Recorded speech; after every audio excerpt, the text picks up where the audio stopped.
Welcome to the Complete Python Guide. I am very happy to see you on board. And let's start this course with the explanation who is this course for. This course is for those who want to start learning programming, because Python is the most simple programming language to start with, and it is very suitable for beginners. Also, this course is for those who want to do data processing and analysis, or for example machine learning or artificial intelligence, because Python is a very good choice for such kind of tasks. Also, this course is for those who want to plan and create web applications using Python, because there are several very nice frameworks and libraries for Python which allow to create full-featured web applications. And the most popular one is Django. Also, Python is a very good choice when you want to write some small programs or microprograms which help you to perform some small tasks on your local computer. For instance, you could very easily write a Python program which processes Excel files or CSV files, or perform, for example, reformatting of the video files or compressing of the photos. Python is a very good choice for such kind of tasks. And also this course will be very good for those who already have basic Python knowledge and want to deepen it. Because in this course I will not only explain how to use Python, but also I will explain how Python works under the hood, and what happens when you perform this or that operation using Python. And how to take this course? What is the approach which you should follow in order to get best results after this course? First, write code yourself. Don't just watch how I code and try to remember what I'm doing. The best way to learn is to code yourself, because the best knowledge is hand-gained knowledge. The more times you repeat specific task yourself and type specific code, the better you will memorize it and remember afterwards. Also, I recommend to you not just to run a specific block of code, but also modify it and decide yourself how you should tweak the code in order to get other results. And you should do that until you get completely full understanding of what is happening when you write and execute specific block of code. Also, I recommend to you to use Google search or, for instance, different chatbots in order to find answers to your questions. Because it's highly likely that you will stuck and you will get errors. This happens to all software developers in the world, but don't give up. Simply take information from a specific error and try to find solution to your problem. Try to find how to fix this error. And it is very likely that other people in the world got the same error before, and they already posted an answer and explanation how you should fix this error. But if you find someone else's block of code which solves specific problem, don't just copy-paste it and execute it. Just take ideas from that block of code and afterwards write solution yourself. Also, I recommend to use Notion or any other text editor which allows you to store information in structured format. And key moments from the videos, from the code examples, I recommend to you to save using Notion. And in such a way you will structure your knowledge, and also you will be able quicker remember what you learned few months ago, if you want to recap your knowledge in the future. Also, you could make handmade notes if you want to do so, but I personally use always Notion, and I make notes in this program. That's my recommendations how to take this course in order to get maximum benefits from it and retain your knowledge for longer period of time. And Here you see how not to take this course. If you want to take this course drinking a beer or talking with your friends or playing a game, this is not a course for you. In such a way, you will learn nothing. That's why if you want to get maximum results, I ask you for attention and concentration. Please put aside your phones, tablets and other devices and concentrate on the course. And dedicate to education as much time as possible. Alright, let's get started with the course and I wish you all the best and good luck. I hope you will learn much with this course. Hey guys, this course is part of the big Python course which is more than 50 hours long. Link to the complete course you'll find in the description under this video.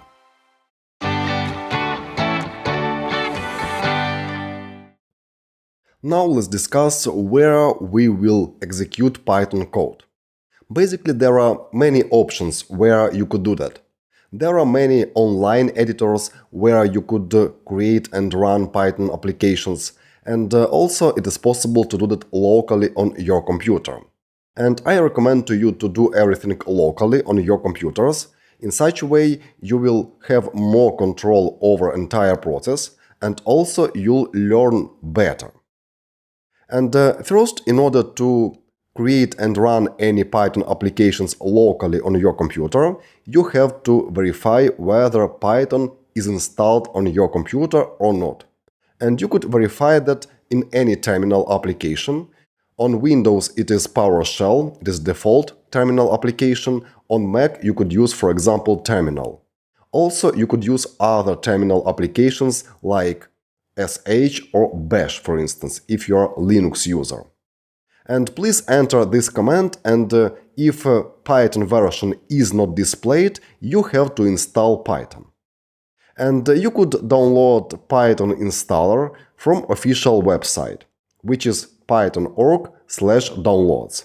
And here it is possible to download Python installer for different operating systems such as Windows, Mac OS or Linux-like operating systems. And if you are a Windows user, during installation of the Python, please ensure that you check checkbox Add Python exe2 path.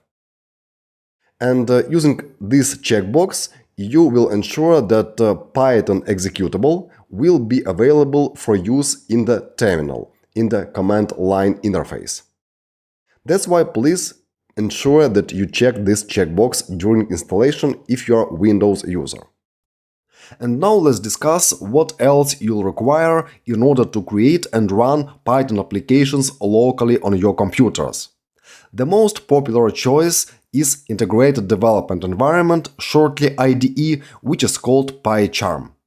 There are two versions, Community and Professional, and Community Edition is free for use and it has a lot of features available for use out of the box.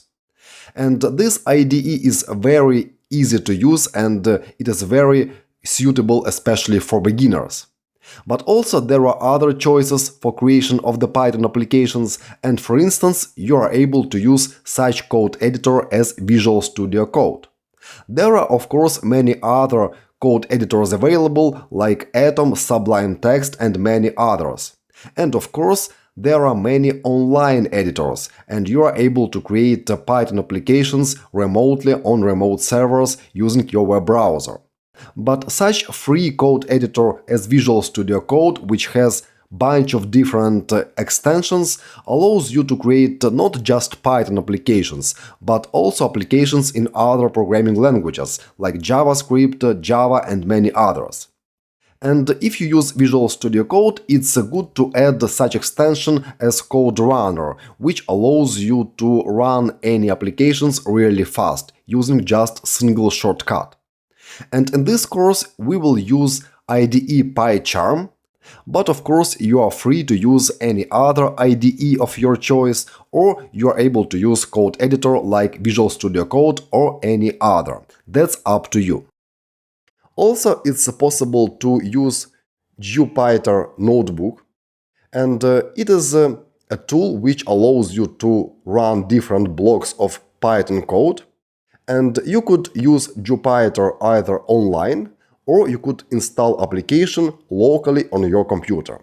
For example, here you see that I created a dictionary, here it is, then I printed it to the terminal, and here I immediately see output, and also I printed result of the dir function call, and here I see bunch of different attributes.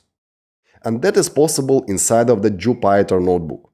And it is also a very nice tool in order to play with Python and in order to see how Python executes different blocks of commands.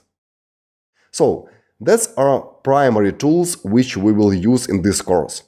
But also there are plenty of other code editors, and also it's possible to write Python applications online. So, choose any tool which you will like. That's up to you. But I recommend to you to use PyCharm or Visual Studio Code. Also, as a playground, you could use Jupyter Notebook.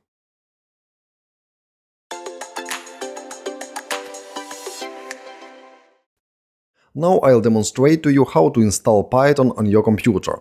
But before doing that, let's verify whether Python is already installed or not, and if it is installed, probably there is no need to install it again.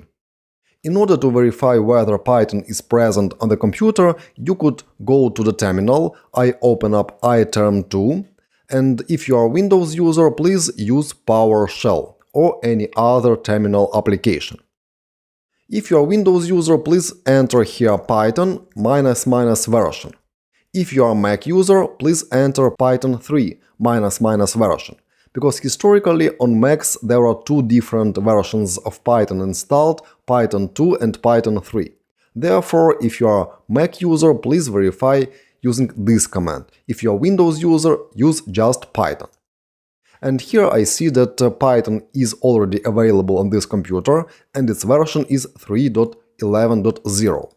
But anyways, I'll install it over again, and here on the python.org website I'll go to download section, and here click on the button download Python. On this page your operating system will be determined automatically, and Python is available for Windows, for Linux Unix, for Mac OS and for other operating systems. So let's go ahead and download Python. Installer was downloaded and let me open it up. Here I'll click Continue, Continue, Continue, Agree, Install. And here I'll enter my password, Install software. And finally Python was successfully installed. Let me close this folder. And here I see congratulations, Python 3.11.3 in my case was installed. If you installed more recent version, that's pretty fine. All contents of this course will work on newer versions. Alright, let's close this window, move to trash, and now let's go back to terminal.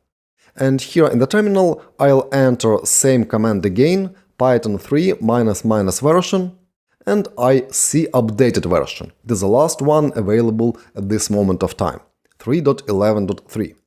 And now we are good to go, and next let's install PyCharm, which we will utilize as IDE for this course.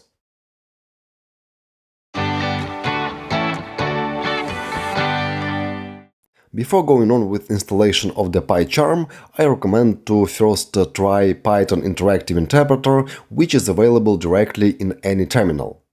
We already installed Python and we could launch Interactive Interpreter using simply Python command on Windows or Python 3 on Mac. We could clear terminal. On Mac it is combination of keys Command K, on Windows type CLS if you are using PowerShell. And here simply enter Python on Windows or Python 3 on Mac. And we launched Interactive Interpreter. And here I see version of the Python installed on my computer. Also, further on this line I see C-lang. And that means that Python interpreter itself is written using C programming language. Next I see some commands which I could basically execute directly in the interpreter, such as help, copyright, credits and license. Let's try copyright, for example. I could write part of the word and press tab in order to autocomplete it, and notice that pair of round braces were added here, and that means that copyright is basically a function, and function has to be called in order to get some results. Let's press enter, and here I see some text output. That's copyright information related to Python software. Also, we could try, for example, credits, and also let's call this function, and here I see another text information with some thanks to CWI, CNRI, and so on, companies which participated in Python development. And here in this interactive interpreter, we could basically send some commands to Python, and for example, I could write here, for example, 2 plus 3. Press enter and I get result of this expression, because we just entered an expression, and result is 5. Let's enter name, I'll enter mine in single quotes, and if I press enter, I'll get same string back from the interpreter. But if I enter Bogdan without quotes, like that, I'll get name error. Name Bogdan is not defined, because now Python treats this input as variable name, and there is no such variable which we created before. That's why we got name error. Also, we could use here built-in print function, write here print, call the function, and here write Bogdan in quotes. You could write your name. Press enter, and I see string Bogdan here in the output. That's interactive interpreter, and here inside you could try Python functionality. Alright, let's exit from it using exit function, don't forget to call it like that, and press enter. And let's clear terminal.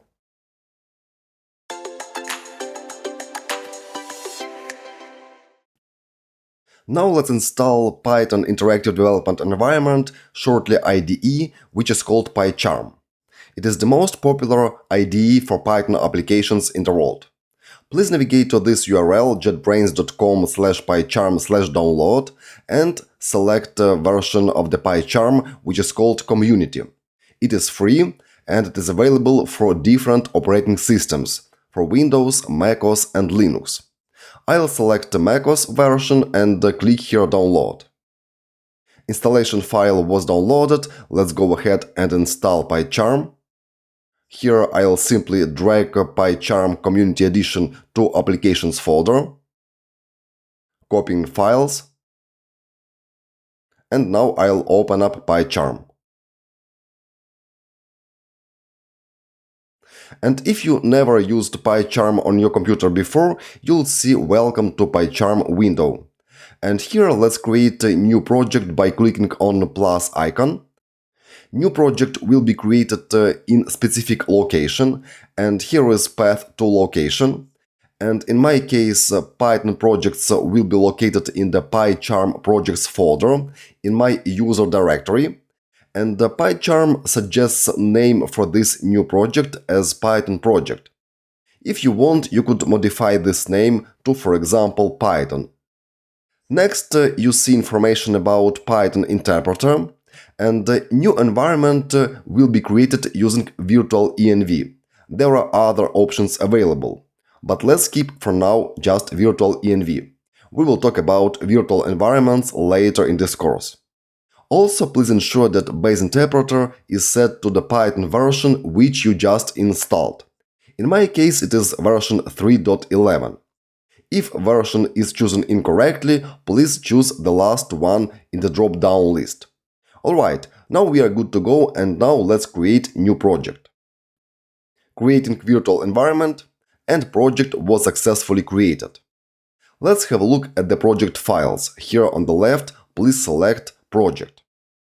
And you'll see Python folder, which is name of our project in the PyCharm, and in this folder there is subfolder called venv. This folder contains all files related to Python virtual environment. And let's in the Python folder create new file. Right button click New File. And let's name this file simply main.py. Py is extension for all Python files. Press enter, and new file was just created. And here editor for this file was automatically opened. Also, except this main.py editor, it is also possible to open terminal by clicking on the button on the bottom. And terminal was opened. Now there is editor, next to it there is project files navigator, and at the bottom there is terminal. And now let's increase font size to make text everywhere more readable. And for that you could use key combination. On Windows it is Alt-Shift-Dot, on Mac it is Ctrl-Shift-Dot. Let's press several times. And font size was increased everywhere except project browser for files and folders. But we could hide this left section here. Also, PyCharm has many other settings which are available under PyCharm settings. And here let me enable new UI by checking this checkbox, enable new UI. Probably at the moment when you watch this course, this new UI will become default UI.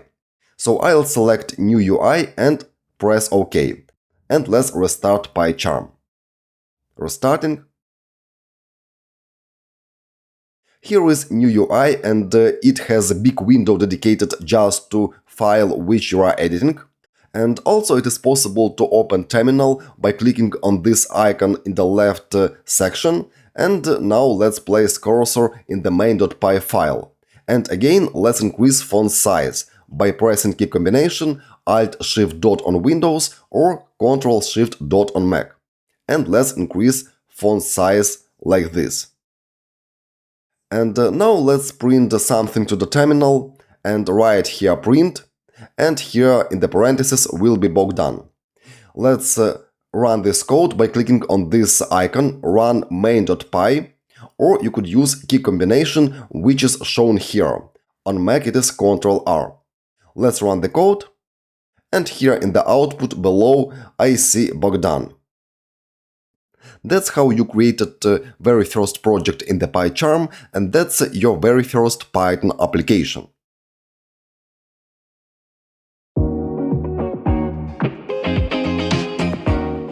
We just created the very first Python application in the PyCharm, and now let's continue with this example and get familiar with other features of the PyCharm. First of all, I would like to say that when you run each program, Python basically executes specific file. And we created file with name main.py, here is this name, and here on the first line in the output I see path to the Python interpreter. In your case, this path could be of course different. And we basically use Python interpreter, which is located in the venv folder in our Python project. And if we expand our project, you'll see here subfolder venv. Here is subfolder bin, and here inside you could find Python interpreter. Here it is. That's that interpreter which is used in order to launch our Python application. And after this path, there is also a path to the file which we basically execute. And here again I see file name main.py, which is located in the Python folder, which is our project. Also, when we execute specific file and, for example, see results here in the output, then we see such message as process finished with exit code 0. And exit code means how actually application ends its job. And if exit code is 0, it means that application was executed successfully and there were no errors. If exit code is not 0, for example 1, 2 or other numbers, that means that the application basically crashed and there was specific issue with application. For example, if I remove this closing paren and then run code again, I could do that by pressing on this icon or by using key combination Ctrl-R on Mac, I'll see another output. Again, I see path to the interpreter, and same as before I see path to the file which was executed, but afterwards I see syntax error. And basically in this output I see specific error, and it is very easy to fix that error. Opening paren was never closed. That's specific error in this example. And also below I see that process finished with exit code 1.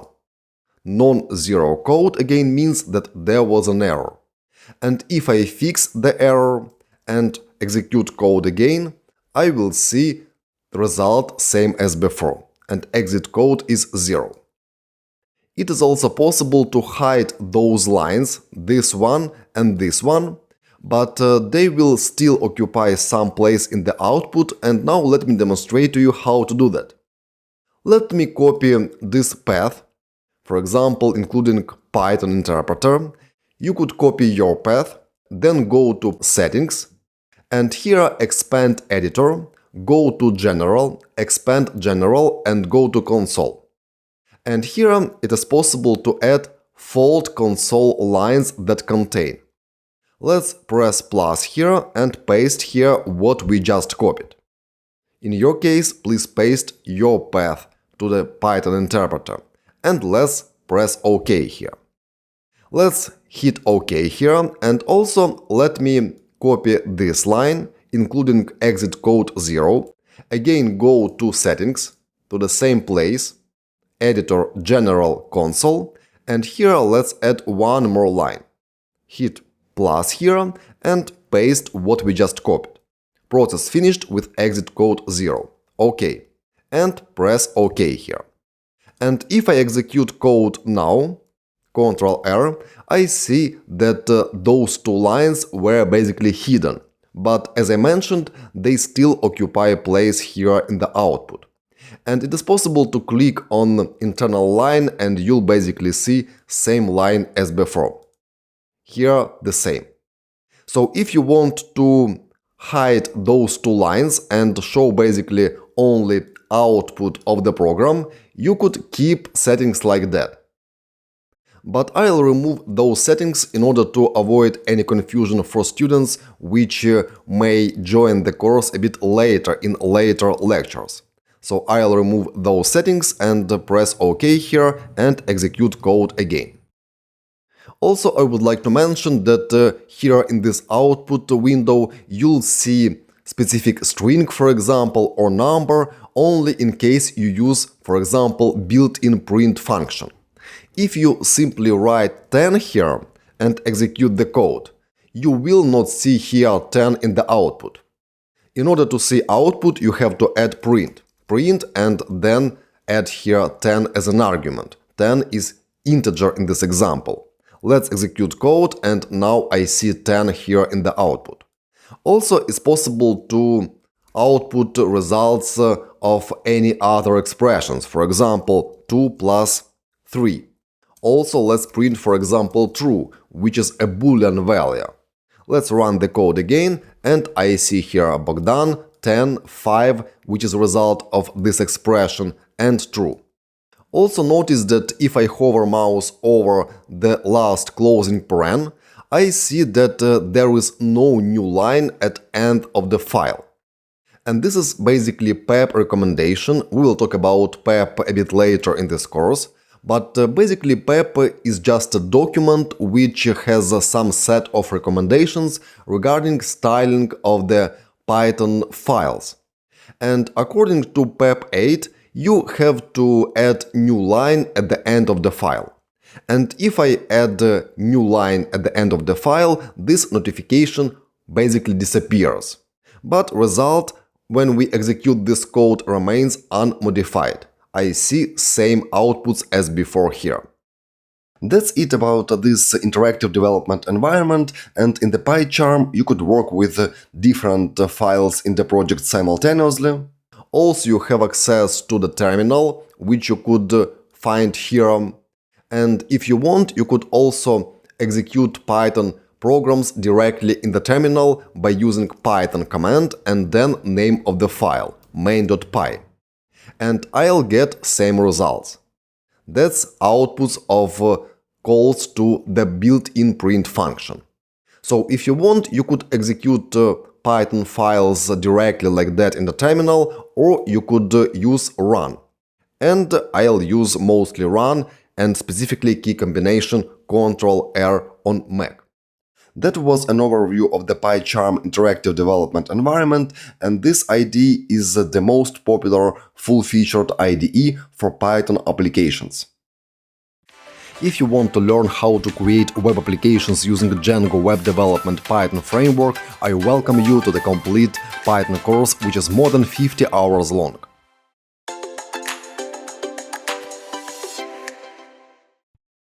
Now let's start with the most important thing in Python. And it is object or objects.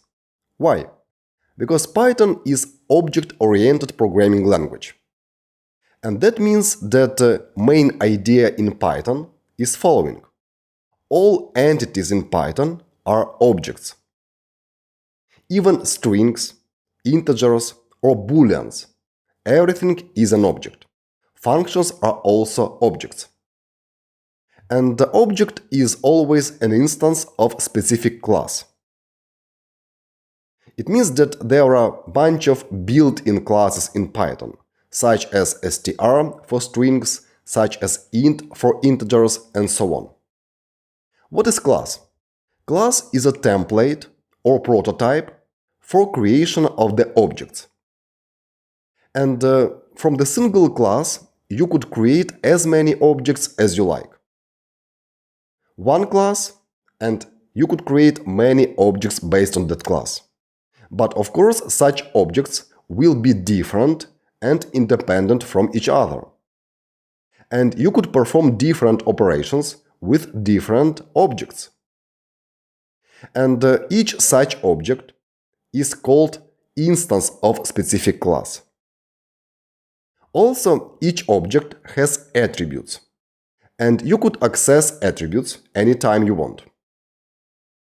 If an object has specific attribute which value is a function, then such attribute is called method.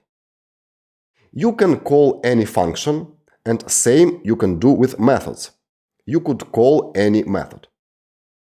Also, I would like to mention that each object could have own attributes and also inherited attributes. And in most cases, objects in Python inherit, for example, methods from the class, which was used for creation of specific object. So please keep in mind that Python is an object-oriented programming language. And every entity in Python is an object. Strings, integers, float numbers are all objects in Python. And all of them are instances of specific class.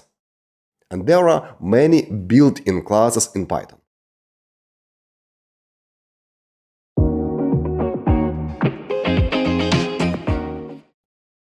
As I already mentioned, Python has a lot of built-in classes for creation of different objects. And also there are data types. And now let's talk about main data types in Python. And first, main data type is string. And each string object is an instance of the built-in class, which is called str, all lowercase letters. So when you create a string, for example this one, Python creates a brand new object, which is an instance of the str built-in class. And this string object has many attributes, and most of them are inherited from the str built-in class. These are strings in Python, and you could use either double quotes or single quotes, up to you. But I personally prefer to use single quotes for short strings, for single word strings like in this example, and for long strings which contain multiple words, I prefer to use double quotes. But that's again up to you. Next main type in Python is integer. And example of integer is 10. Negative 10 or 0 are also integers. And each integer is an instance of the built-in int class. And of course, each integer is an object. Next type is Boolean, and corresponding built-in class is called bool. And there are just two possible values, true or false. And first letter is uppercase. Next type in Python is list, and list is sequence of elements. And list could be modified. You could add new elements to the list. You could remove elements from the list. You could remove specific element by its index, because lists are ordered sequences of elements.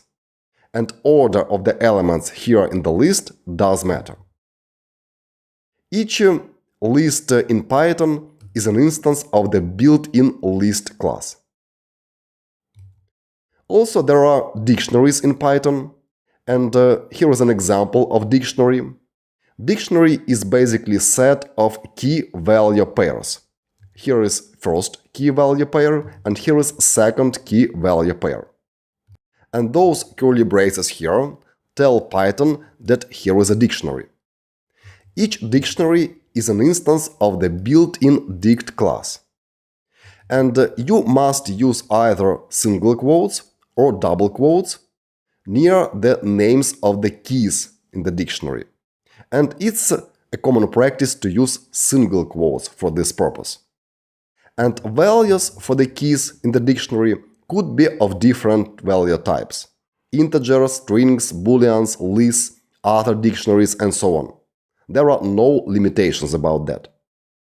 Also, dictionaries are unordered sequences of elements. Order of the key-value pairs in the dictionary doesn't matter. You can change order of those key-value pairs and the result will be the same. Dictionary will be the same. Also, it's important to mention that you could modify each dictionary. You could add new keys, you could remove keys. You could modify values of the keys. For example, you could change this value, and so on. It means that dictionaries and lists in Python are mutable. You could mutate objects in Python if they are dictionary or list. But you cannot mutate, for example, strings, booleans, or integers. But all those data types are actually types of specific objects. And each of those values is an object which is an instance of specific built-in class. And there are such built-in classes as str, int, bool, list, dict, and there are few other data types in Python, such as tuples, sets, and we will talk about them later in this course. But here you see main data types in Python.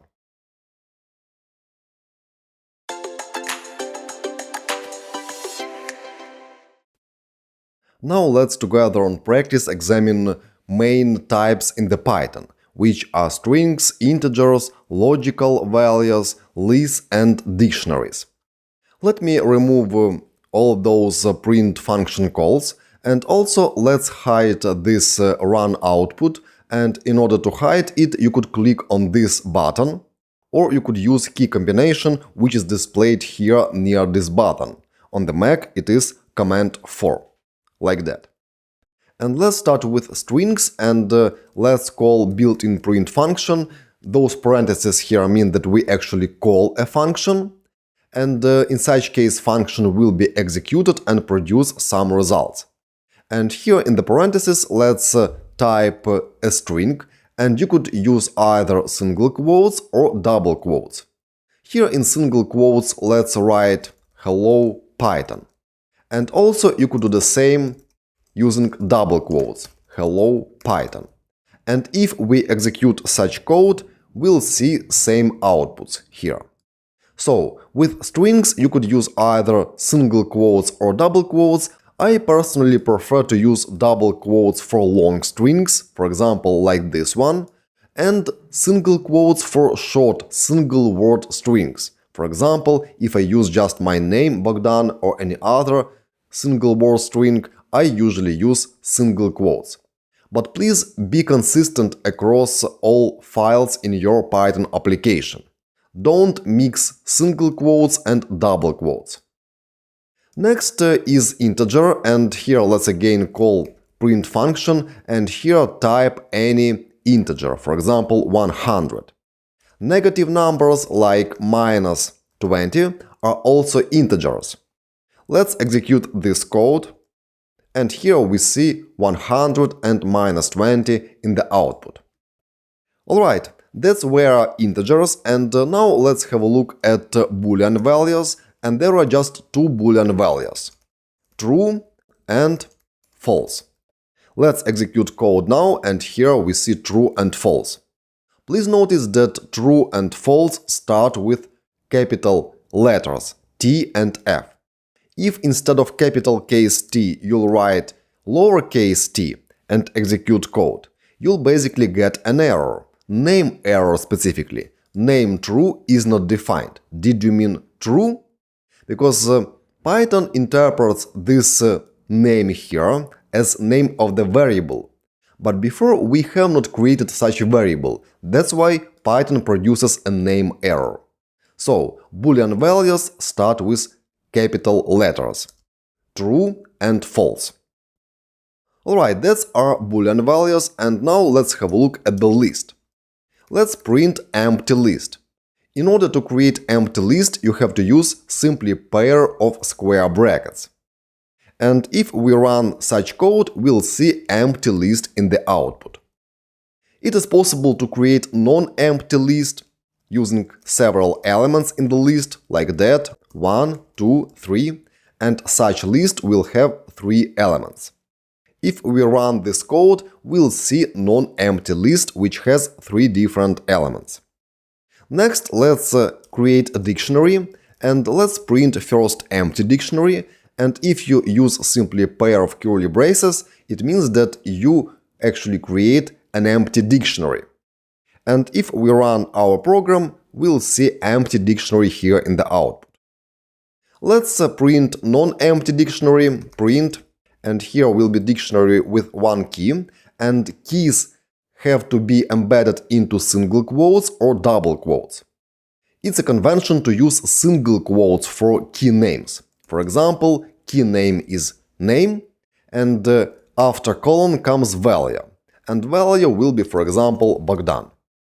Let's execute this program again, and here I see dictionary which has one key. Name of the key is simply name and value is string Bogdan. It is also possible to split dictionary into multiple lines. Let's copy this line and paste below, and here let's split this dictionary into several lines, like this. It's allowed in Python, it's not a mistake. Let's run code again, and in the output I see 2 exactly the same dictionaries, but in the output we see them on the single line. Also, it's possible to add several keys in the dictionary, and if you split dictionary into multiple lines, you have to add simply comma after each line and add, for example, here another key, and key will be isinstructor, for example, and value will be true. It's Boolean value. So basically in the dictionary you could use values of different types: strings, boolean, integer, float, list, other dictionary, and so on and so forth. Let's execute code now, and here I see dictionary with 2 keys. Key names are name and isinstructor. And as I mentioned before, it is possible to use double quotes instead of single quotes, like that. And you could use double quotes here as well. Let's run the code, and I see no mistake. But in the output, double quotes were replaced with single quotes. But it's a convention again to use single quotes. So let's get back to single quotes here in this dictionary. And we basically covered most commonly utilized types in Python, and they are strings. You could use either single quotes or double quotes, integers. You could also use negative numbers like -20, 0 is also an integer. Here are 2 Boolean values, true or false. Here is empty list. Here is list with 3 different elements. And by the way, you could use values of different types as elements in the list. And here is dictionary. Here is empty dictionary. Here is dictionary with 1 key. And here is dictionary with 2 keys. And it is possible to split dictionary into multiple lines of code in order to make a dictionary more readable. That's all about most commonly used types in Python.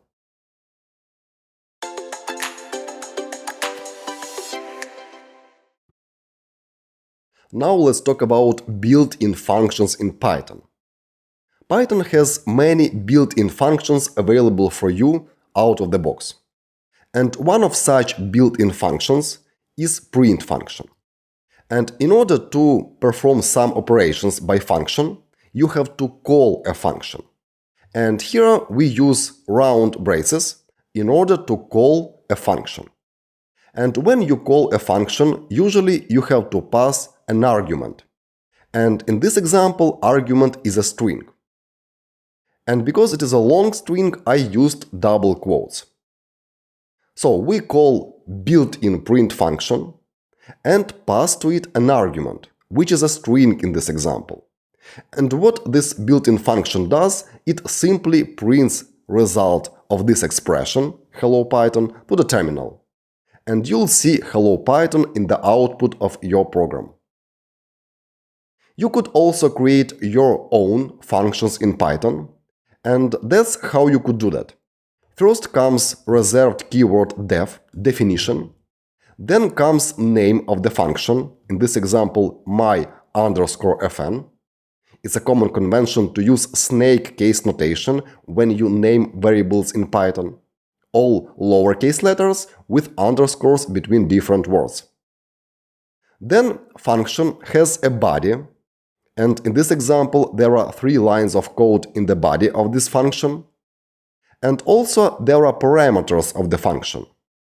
Parameters are located after name of the function in round braces here.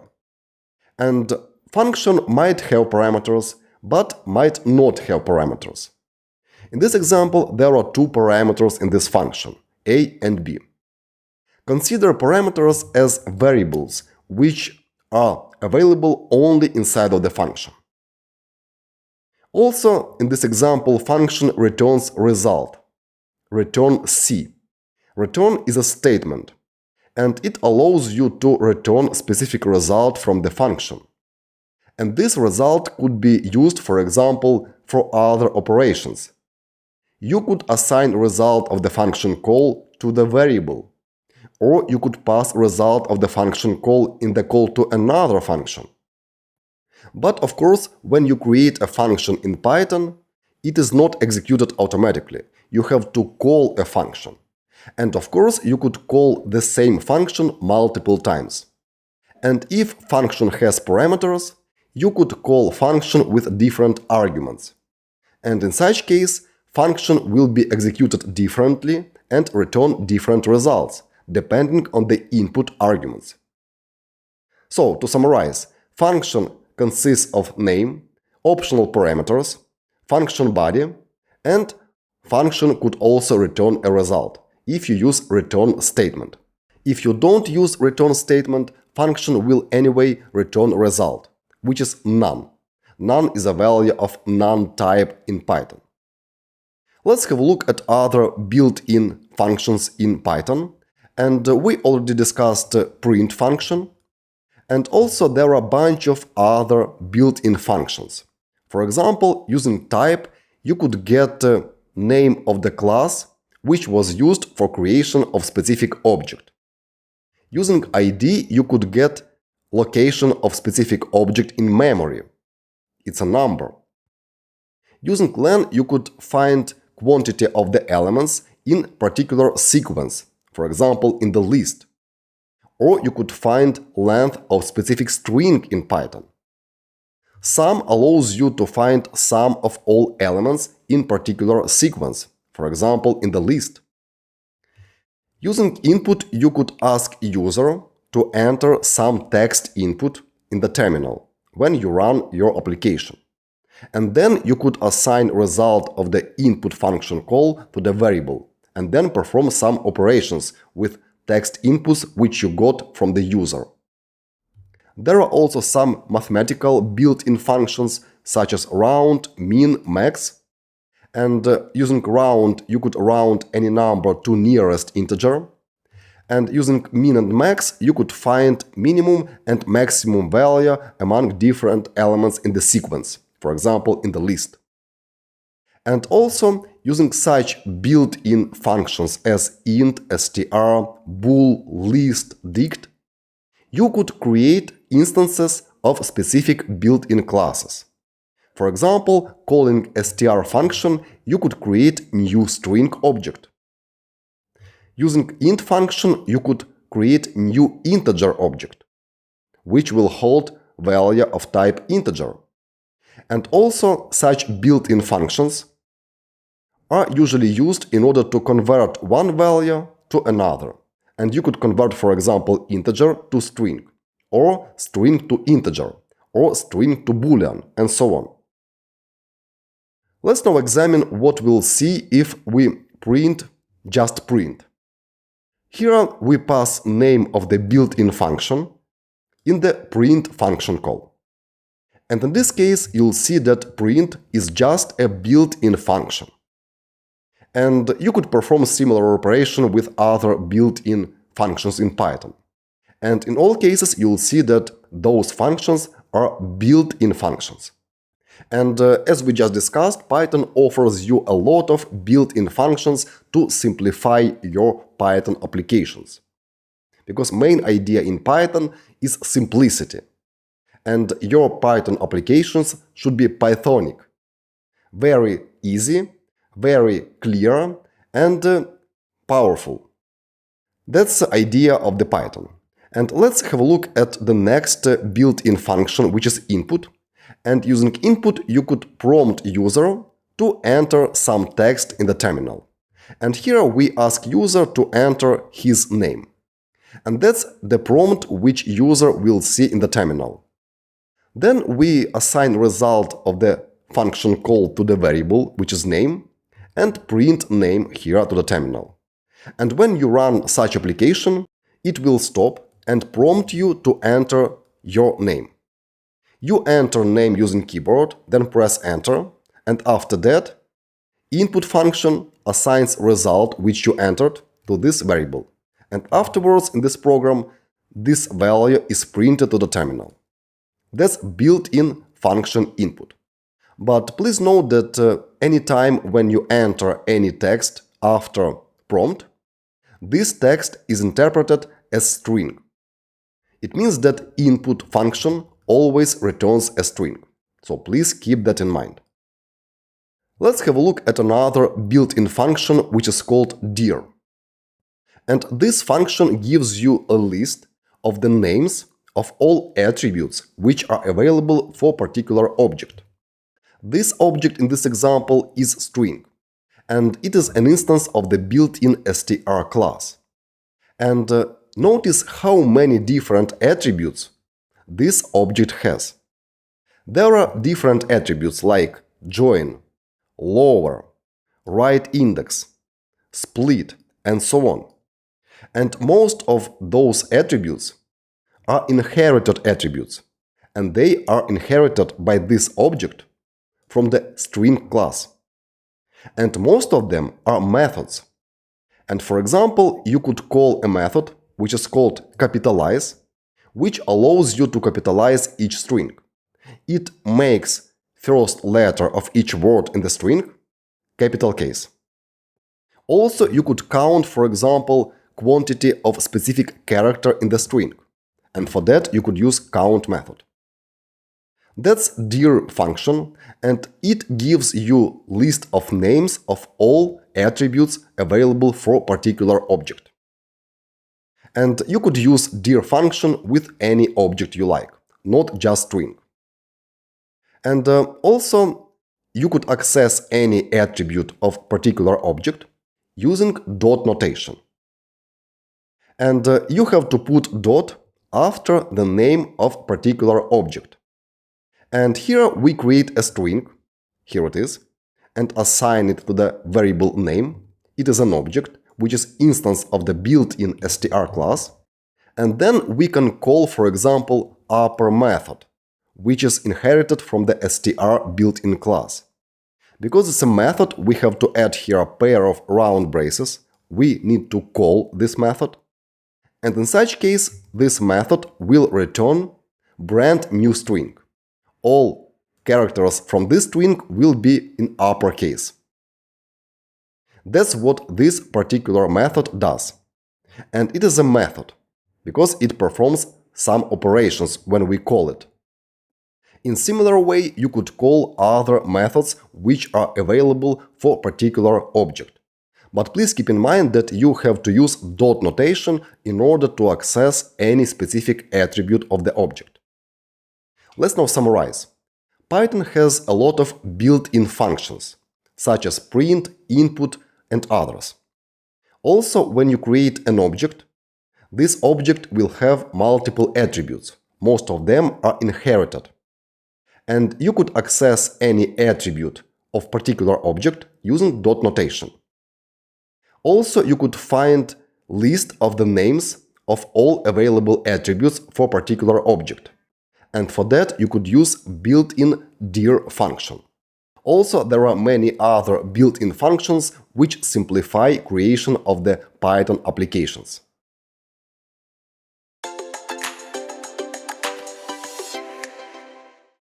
Now let's have a look on practice on functions in Python. Because function is a building block of any program in any programming language. And understanding what is function and how you could call a function gives you an ability to use functions efficiently in your programs. So let's start simple and let's create a function, and functions in Python are created using def keyword. And next comes name of the function. And let's name this function simply hello. Then mandatory, you have to add pair of round braces, like that. And after round braces comes colon. And if you press enter after colon, you'll go into the function body. And notice that ident, which consists of 4 spaces, was added automatically. And here in the function body you could perform different actions. For example, let's simply call built-in print function, which we already used before. And if you want to call a function, you have to add pair of round braces, like that. So similarly, as you add the pair of round braces here after the function name, you have to also add the pair of round braces when you call any function. Print is again a function. And if you hover mouse over print, you'll basically see that print is a function. Here is also def keyword. And here is description of this function. You might see what this function does. So let's call print function here. Again, pair of round braces, it is mandatory. And here we could pass, for example, a string. And let's, in double quotes or in single quotes as you want, let's type hello there. And it means that here we call built-in print function, and we do that inside of the hello function. And let's try to run this code. Let's run this code. And here in the output I see nothing actually. Because in this example we actually created a function which has name hello, and we don't call this function. And if you don't call this function, it is not executed. Therefore, we don't call this print function if we don't call hello function. And before calling this hello function, I would like to mention that hello is basically a variable name. And such variable holds actually a function in this particular program. Now let's call hello function. If we simply type hello here and run the code, nothing happens. Because we simply access variable hello and do nothing with it. If you want to call a function, you have to add pair of round braces, like that. And here you see a hint that this function doesn't have any parameters. Because here in the function declaration, this block is empty, so there is nothing in the round braces. It means that there are no parameters in the function. Because that's that place where you have to specify parameters of the function. So let's simply call hello function like that, and let's run the code. And now, here in the output, I see hello there. It means that now function was actually executed, and therefore Python executed this block of code, and we got hello there in the output. We could call same function again and again. If I run the code now, I'll get hello there twice in the output, which means that this particular function might be called as many times as you want. Also, inside of the function body, you could perform multiple actions, not just call print function once. Let's add, for example, one more print function call, and here I'll type hi there. Let's run the code, and now I get such outputs from each function call. This is from first function call on the line 6, and this one from the second function call on the line 7. But as we just saw in this particular function, each time when we execute it, we get the same result. We get hello there and hi there in the output. But it is possible to impact how function actually executes its code by using parameters of the function. And that's the place where you have to put parameters. And function might have no parameters like in this example. Function could have one parameter or multiple parameters. And let's add a single parameter here in this function, and let's give it a name, simply name. And let's temporarily remove function calls from here. So now this function has single parameter, and you could consider parameter simply as a variable which is available inside of the function. So name is a variable which is available here in the function block. And I could simply print name like that, and in such a way I will access a value of this particular variable. And such special variables inside of the functions are called parameters. And parameters get their values when you actually call a function. And if I call function here again and add round braces, I will see hint that function now expects from us name. And we could, for example, pass here a string. I'll type here, for example, Bogdan. And this is called argument. So when you call a function, you pass some arguments in the function call. And then this argument will be actually a value for specific parameter. Because this function has just one parameter, which is name, this parameter will be assigned a value Bogdan. And now if we access value of the parameter name inside of the function, you'll of course get such string in the output. Let's run the code, and here I see Bogdan. And afterwards, same as before, I see hello there and hi there. And now we are able to call this function with different arguments. For example, here I could write hello and pass here another string, for example, Alice. And if I run the code, I'll get here Alice. And now outputs which are produced in different function calls differ, because now we impact how function actually works inside by using different arguments.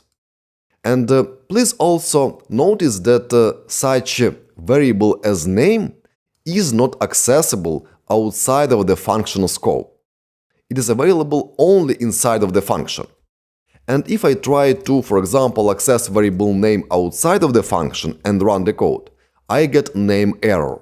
Name is not defined. So, again, please consider parameters as local variables which are available only inside of the function. That's how parameters work. And also it's possible to have multiple parameters. And let's for that purpose create one more function. And we are done with this example. So let's create a function and let's call it add numbers. And now inside of this function there will be two parameters. And let's call them a and b. Of course, it's not recommended to use short names for parameters or variables, but in this example let's simply use a and b. And now in this function we could perform some actions with those two parameters. And let's assume that values of those two parameters should be integers. And inside of this add numbers function, we want to add those two integers, and then print result to the terminal. So we could create here a variable and we could call it, for example, sum. And then using assignment operator, we could assign to this variable sum of a and b. And of course, a and b are available here because this line of code belongs to the function body. And in the function, we have access to values of those two parameters. And also inside of the function, we create now new variable, which is called sum. And now, for example, using print function, we could print value of the sum variable to the terminal. And we again do that inside of the function body. Here are those idents. And now let's call this function add numbers. And if I call this function without arguments, like that, and run the code, I get type error. Add numbers missing two required positional arguments, a and b. Which means that if function has parameters, like here in Python, you must call this function with two arguments. For example, if I call add numbers function only with one argument, for example 5, and run the code, I get type error again. Now I'm missing one required positional argument, which is b. That's why let's add also second argument here in this function call, for example 2, and run the code. And now I get no errors and I get result which is 7. That's a result of this print function call. Now sum has actually a value which is sum of two parameters, a and b. A gets value 5 and b gets value 2.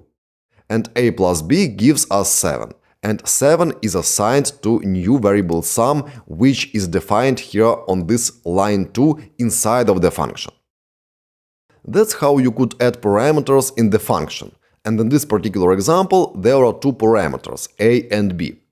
And now we must call this add numbers function with two arguments, for example 5 and 2. And definitely you could call this function again and again. And here could be, for example, 150. Let's call again add numbers. Here will be, for example, 8 and let's say float number 10.5. Let's run the code and I get correct results, which are sums of corresponding pairs of numbers. And here we have just one block of code inside of the function, and this block of code gets executed as many times as we call actual function. And here are three different function calls. That's it for this example where we added two parameters, and now we call this particular function with two arguments. So here are two arguments, here are two arguments, and here are two arguments. And please keep in mind that when you call a function, you specify arguments. And when you define a function, you specify parameters. And parameters are variables which are available only inside of the function body.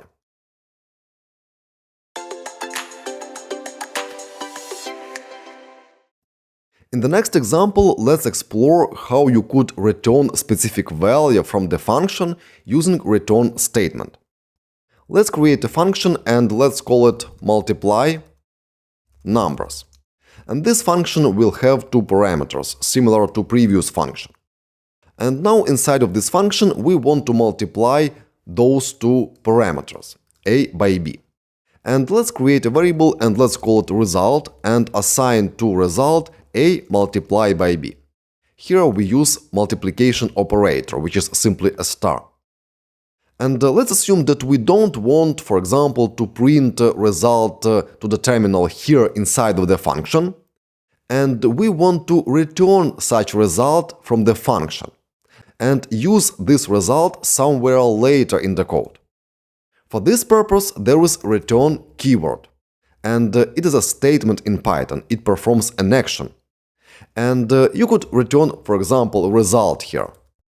So here we create a variable result and assign to it result of multiplication of a by b, and then using return keyword, we return result from the multiply numbers function. And after this return statement, function stops its further execution. And we will prove that a bit later. For now, let's try to call multiply numbers function. Multiply numbers, and here will be two numbers, 20 and 5, for example. And if I run the code now, I'll see nothing here in the output. Because at the moment there is no print function call, and this function is simply called here, and we don't use actual result which is returned by the function. And in order to be able to use result which is returned by the multiply numbers function, we should, for example, assign result of the function call to the variable result of multiplication, for example. And now this variable will actually hold this result which is returned by the multiply numbers function. And now afterwards we are able, for example, to print result of multiplication. Let's run the code, and now we see 100. So again, how does it work? Here we defined a function. It multiplies two numbers and then returns result using return statement. Here we call multiply numbers function and pass two arguments, 20 and 5. This function returns a value. And this value, which is returned by the function, we assign using assignment operator to new variable, result of multiplication.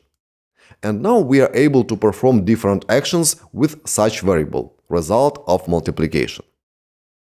Of course, we could call the same function multiple times, and let's call multiply numbers once again.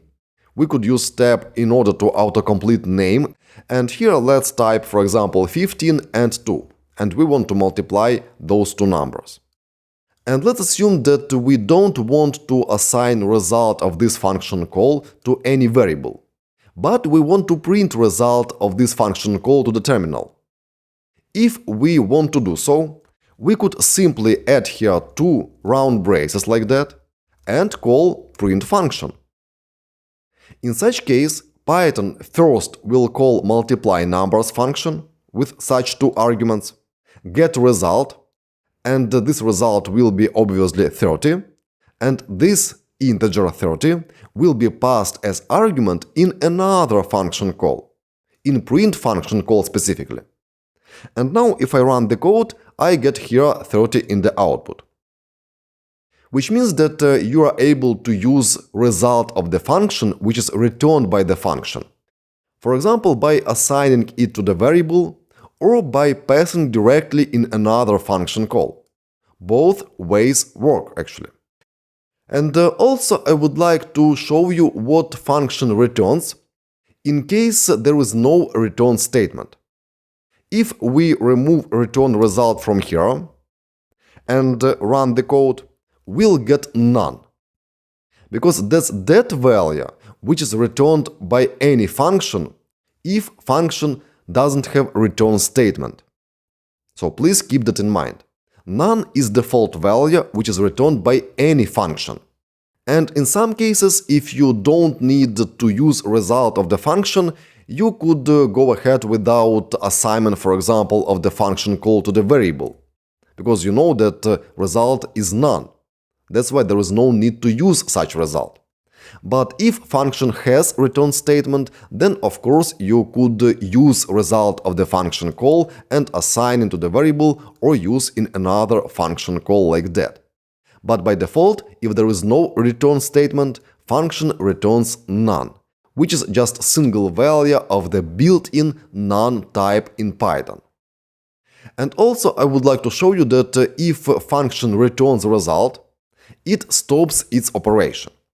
And for example, if I add here a print function call and type here this line is not executed and run the code, I will not see this string in the output.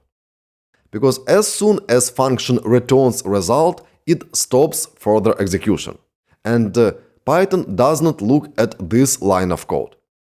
And you see that this line of code is underlined, and if you hover mouse over it, you'll see message this code is unreachable. And this proves what I just told you. this line is unreachable inside of the function because of this return result line of code. But if I move this line under the print function call like that and run the code, I will see this line is not executed here in the output, because now return is located after this line. Let's get back to previous order. And now print will not be called here in this function. That's it about the concept of the returning specific value from the function. And for that, you should use return statement. And by the way, it is possible to use return statement in several places inside of the function. And we will have a look at various examples of different functions throughout this course. For now, you already have strong knowledge about functions. You know that each function has a function name. It has block of parameters, and there could be 1, 2, multiple parameters, or function could be without any parameters. And parameters are simply variables which are available inside of the function body, and they are not available outside of the function. Also, inside of the function, you are able to create other variables. For example, result is the function local scoped variable, and it is also available only inside of the function.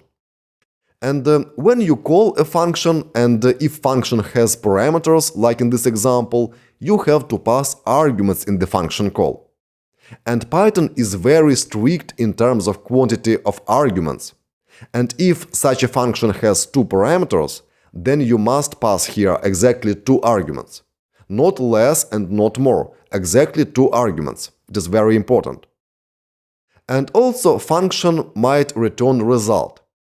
And you could do that by using return statement. And if there is no return statement in the function anyway returns result, which is none. None is an instance of the built-in none type. And in this example, we decided to return a result of multiplication of a by b. And for that purpose, we use return statement.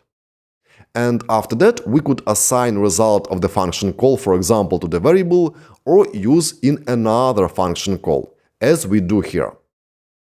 That's all about basics regarding functions in Python, and again, we will have many further examples dedicated to functions in this course. And for now, you should remember difference between parameters and arguments. Here are parameters and here are arguments. And you should know that function body must be indented. 4 spaces here before each line. And this is function body or function block. And it gets executed each time when we call a function. Here we call a function on this line and on this line. So this function gets called 2 times in this particular example.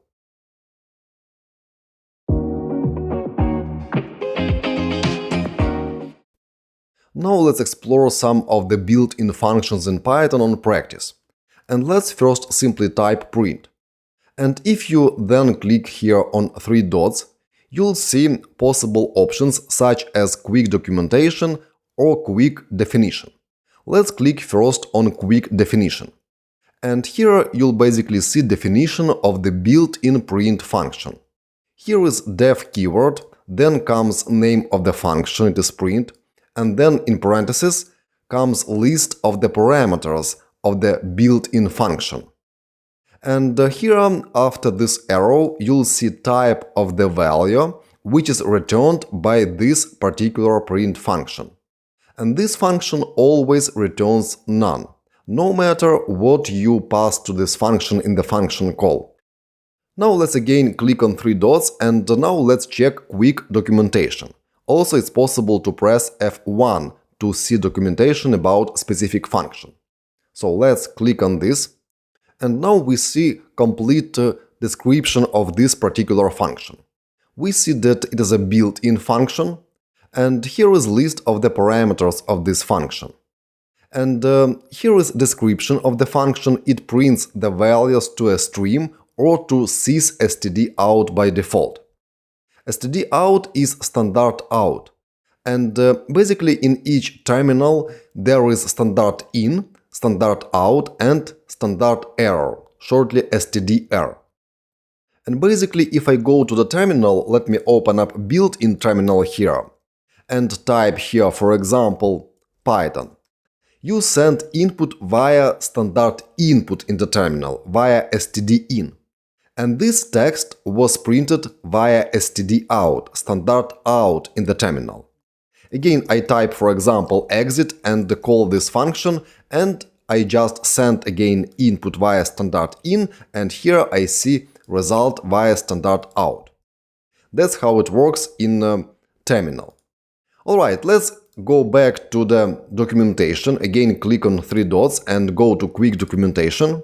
And here in documentation you could also find description of all parameters in the print function. And there are such parameters as values, sep, separator, and file flush. And in the print function call you could pass multiple arguments, multiple expressions. And print will print results of all expressions to the terminal. And by default there is separator between different values which are printed to the terminal, and default is a space. If you want, you could replace space with other separator. Also, at the end there is by default a new line. And this new line is added automatically by print function. If you want, you could add another string at the end after all values. So that's description of this particular function. In similar way, you could find description of other functions in Python. For example, let's type here dir. Go to documentation, quick documentation, and here is description of built-in dir function. And here at the top we see function definition, and on the right we see type of the value which is returned by the dir function. And it returns a list of strings. So that means that this function always returns a list, and each element in the list is a string. And below comes further description of this particular function. Let's have a look at one more function, for example, input. Let's go to documentation again. And here is description of the built-in input function. And as you might notice here, type of the value returned by this function is string. So, built-in input function always returns a value of type string. And here is description of this particular function. Alright, let's now simply print to the terminal print. So print is a variable, it is name of the built-in function, and now we will see in the output value of this particular variable. Let's execute this code, and here I see that print is a built-in function, and here is name of this function. Similarly, you could print, for example, input. Let's execute code, and now I see that it is a built-in function input. Let's print dir, execute code, and again, similarly as before, I see that dir is a built-in function. Notice that here I don't call print. Because if I call print here and execute code, I'll see none. Why I see none? Because as we saw in documentation, and that is visible also here, print function always returns none. And basically here we first call print function, it returns none, and then we pass none to the print function again. And that's why here in the output we see simply this value, none. It's a value of the none type.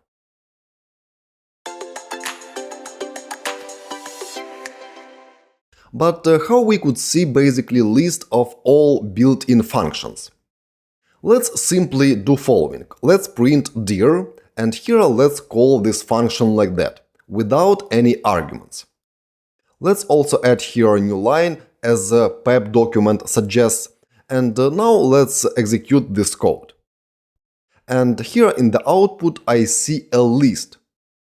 Because as we saw in documentation, dir function always returns a list of strings. Here we see that again when we hover mouse over the dir function.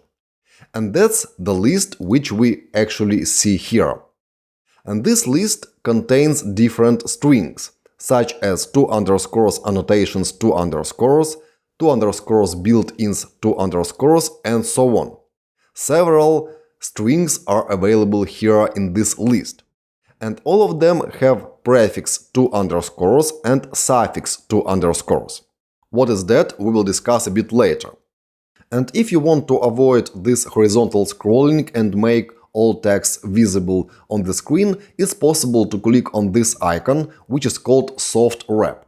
And now text will be visible on the screen. But what do we actually see here when we call a built-in dir function like that? We see list of the names which are available in the current scope. In simple words, we see list of the variables which we are able to access directly here in this main.py program. And for example, I could simply type print, then 2 underscores, name 2 underscores. And let me also add the line break and execute the code. And here I see value of the name variable. And it is a main. This proves that this variable with such name, 2 underscores name 2 underscores, is available here in this file. There is no need to create such a variable. Now let's have a look at the value of the built-ins variable. I'll copy this name from here and replace name with built-ins, and let me temporarily comment out this line. For that, I'll use key combination command /. On Windows, it is Ctrl/. And let's execute this code. And now I see a value of the built-ins variable with 2 underscores in front and at the end. And I see that built-ins is a module called built-ins. And basically this module is built-in into Python, and it contains all built-in functions such as print, dir, and so on. But how we could see which actually functions are built into Python?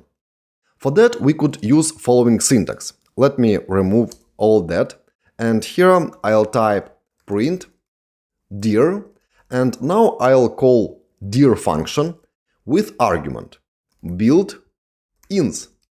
Let's execute this code, and I see very long list in the output.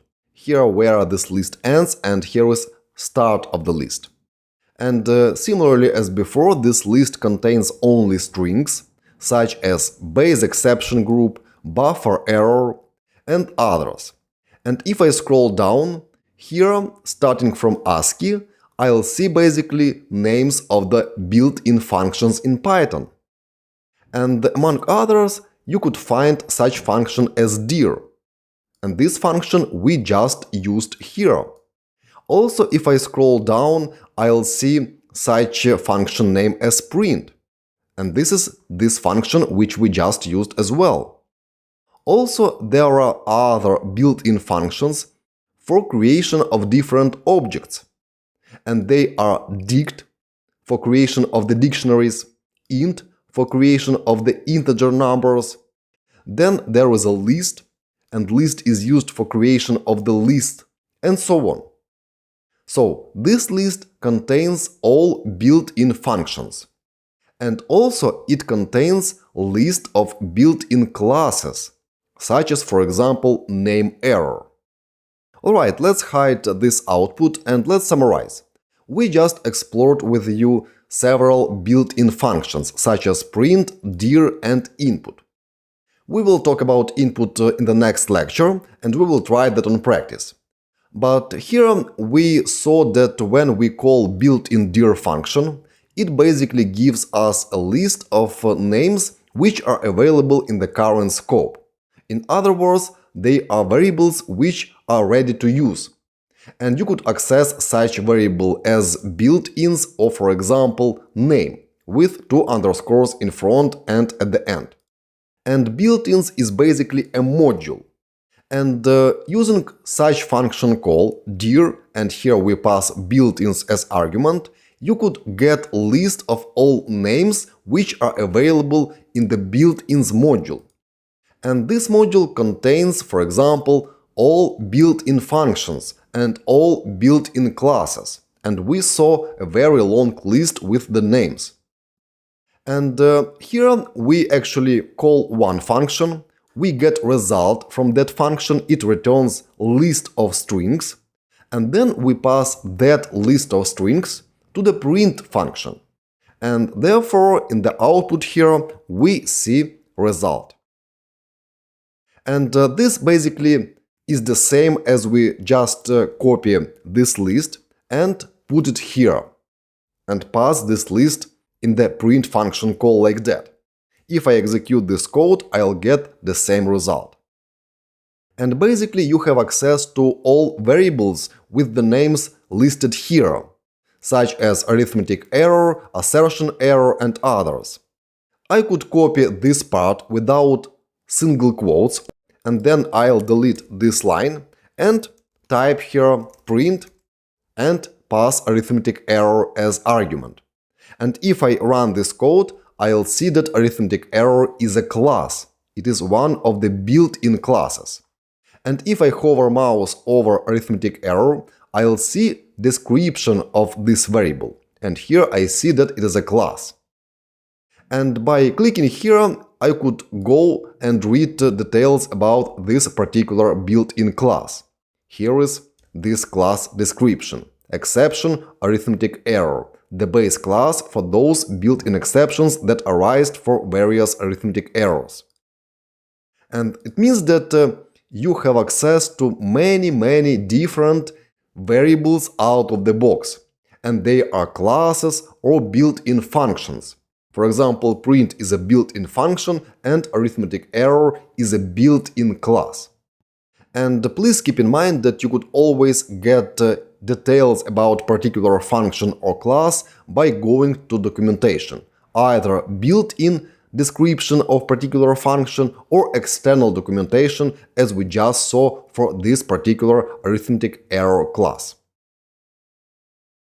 If you want to become data science or machine learning specialist, I welcome you to the full Python course, which covers such packages as NumPy, Pandas, and scikit-learn.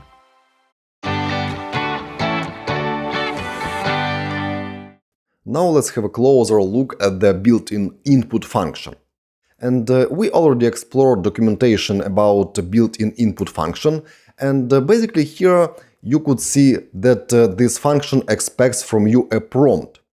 And it is a string, and here let's write please enter your name. And let me also add a new line. And let's run this code. And here in the output I see this prompt, please enter your name.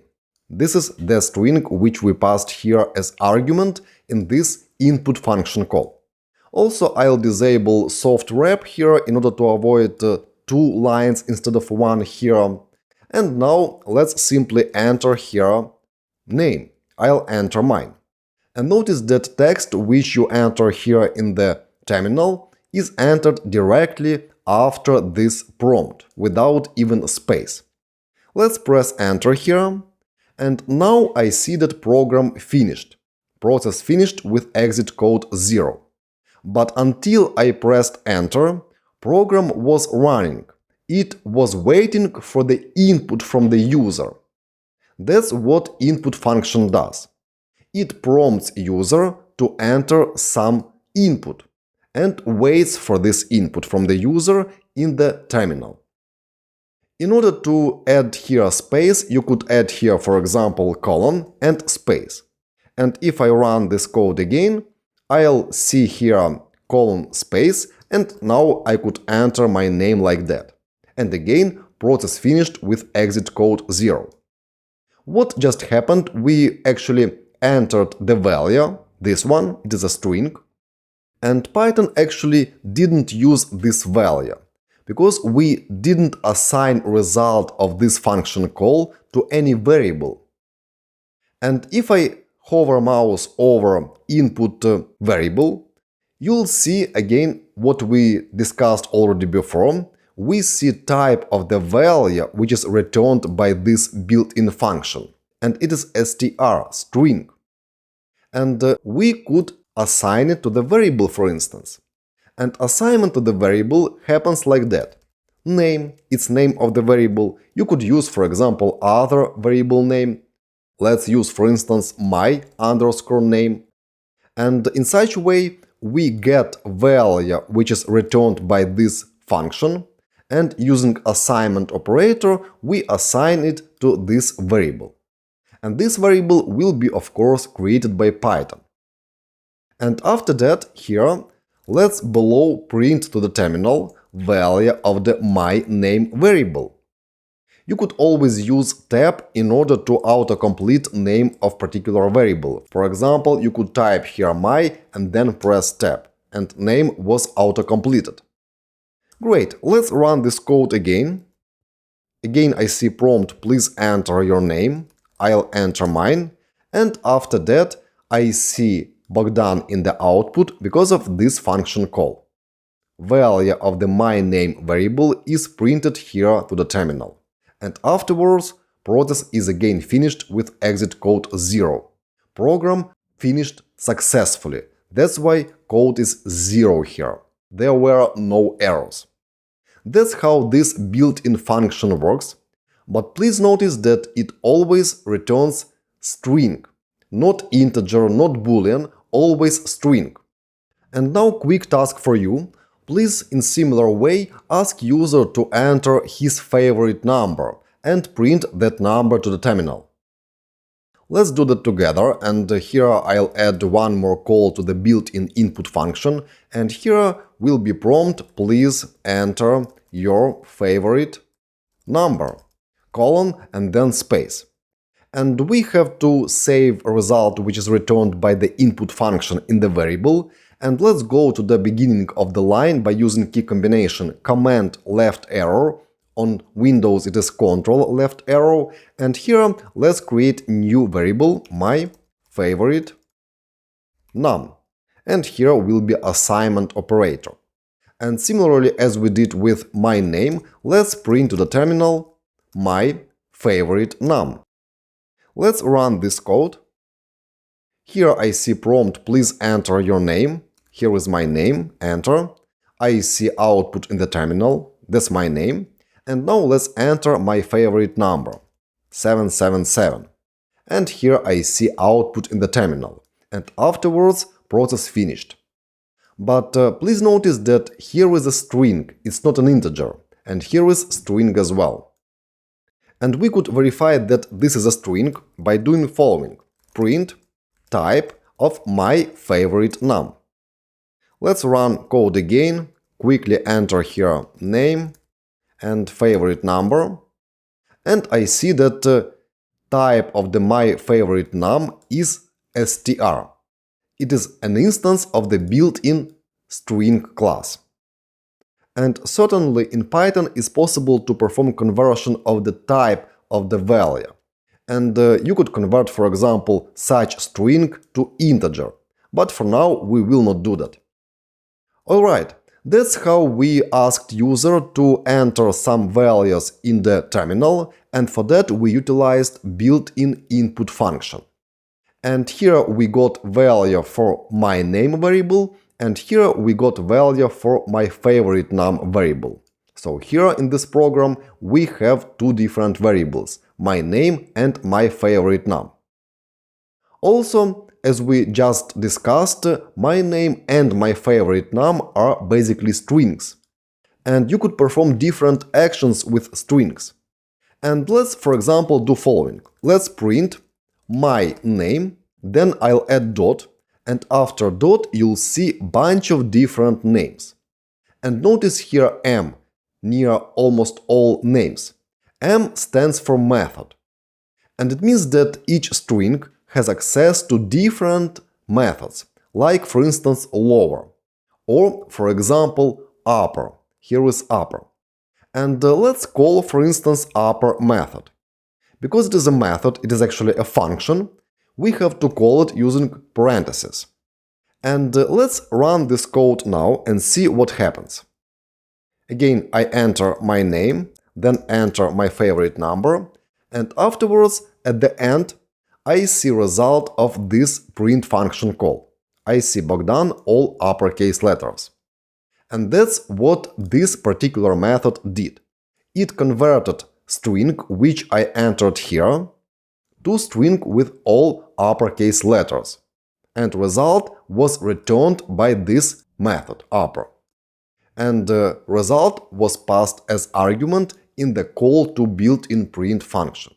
And that's why we saw here Bogdan with uppercase letters. And except upper, there are many other methods available for strings. Alright, that's all for those examples related to built-in input function.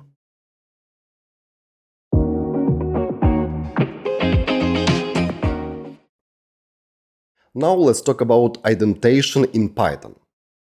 Idents in Python programs play an important role. Because thanks to idents, Python understands where is start of particular block of code. For example, if you create a function, you have to ident function body. If you create if statement, you have to ident block inside of the if statement. If you create a loop, you have to also ident block inside of the for loop. That's mandatory in Python. Let's have a look at the correct code in Python. Here we define a function, and function name is print name function. Here it is. This function has single parameter, which is name. And also in the function body here, we call built-in print function and pass to it name. And we expect that the value of the name parameter will be printed in the terminal. And notice here this indentation. Usually, in Python there are 4 spaces for each ident, but it's also possible to use 2 spaces.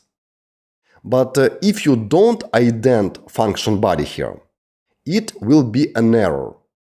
If you write code like this, def print name function name colon and afterwards without indentation you write print name, it will lead to mistake in case you execute such code. And actual error will be indentation error expected and indented block. Because here on this line of code, Python expects from you function body, and function body must be indented. In Python, you don't need to use any curly braces or round braces in order to surround block of code. There is no need for that.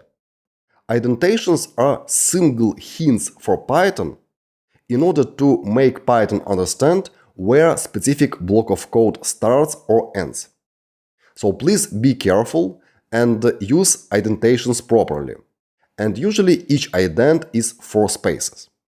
And most code editors and IDEs are configured in such a way that you could use tabs. And each tab is automatically converted to 4 spaces. But it's also possible to use 2 spaces for each tab. But please be consistent. Use either 4 spaces everywhere in your Python application or use 2 spaces. 4 spaces is preferable and more widely used. Now you know that indentation is very important in Python. And using idents, Python understands actually where you want to start specific block of code and where block of code ends. And anytime when there is a colon, Python actually expects block of code after this colon. And inside of the function body, you must add at least 1 line of code. It is mandatory. Same applies to other blocks of code. For example, for blocks of code in if statements or in the for loops in Python.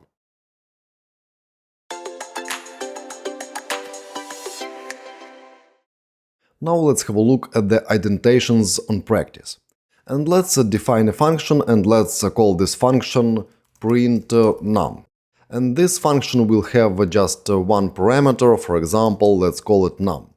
Then comes colon, and if I press enter after colon, you'll see that PyCharm will automatically add indentation. And basically this indentation consists of exactly 4 spaces. And this is a recommendation of the PEP document. 4 spaces for each ident.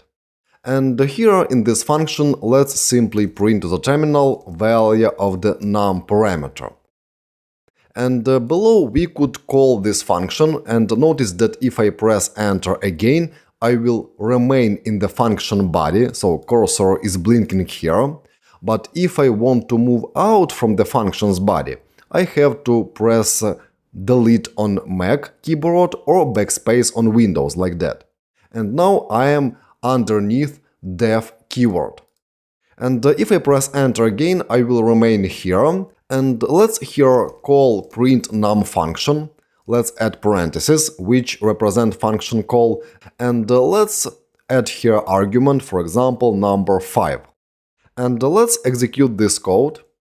Code was executed, and here I see 5 in the output, which means that our function works correctly and there are no errors.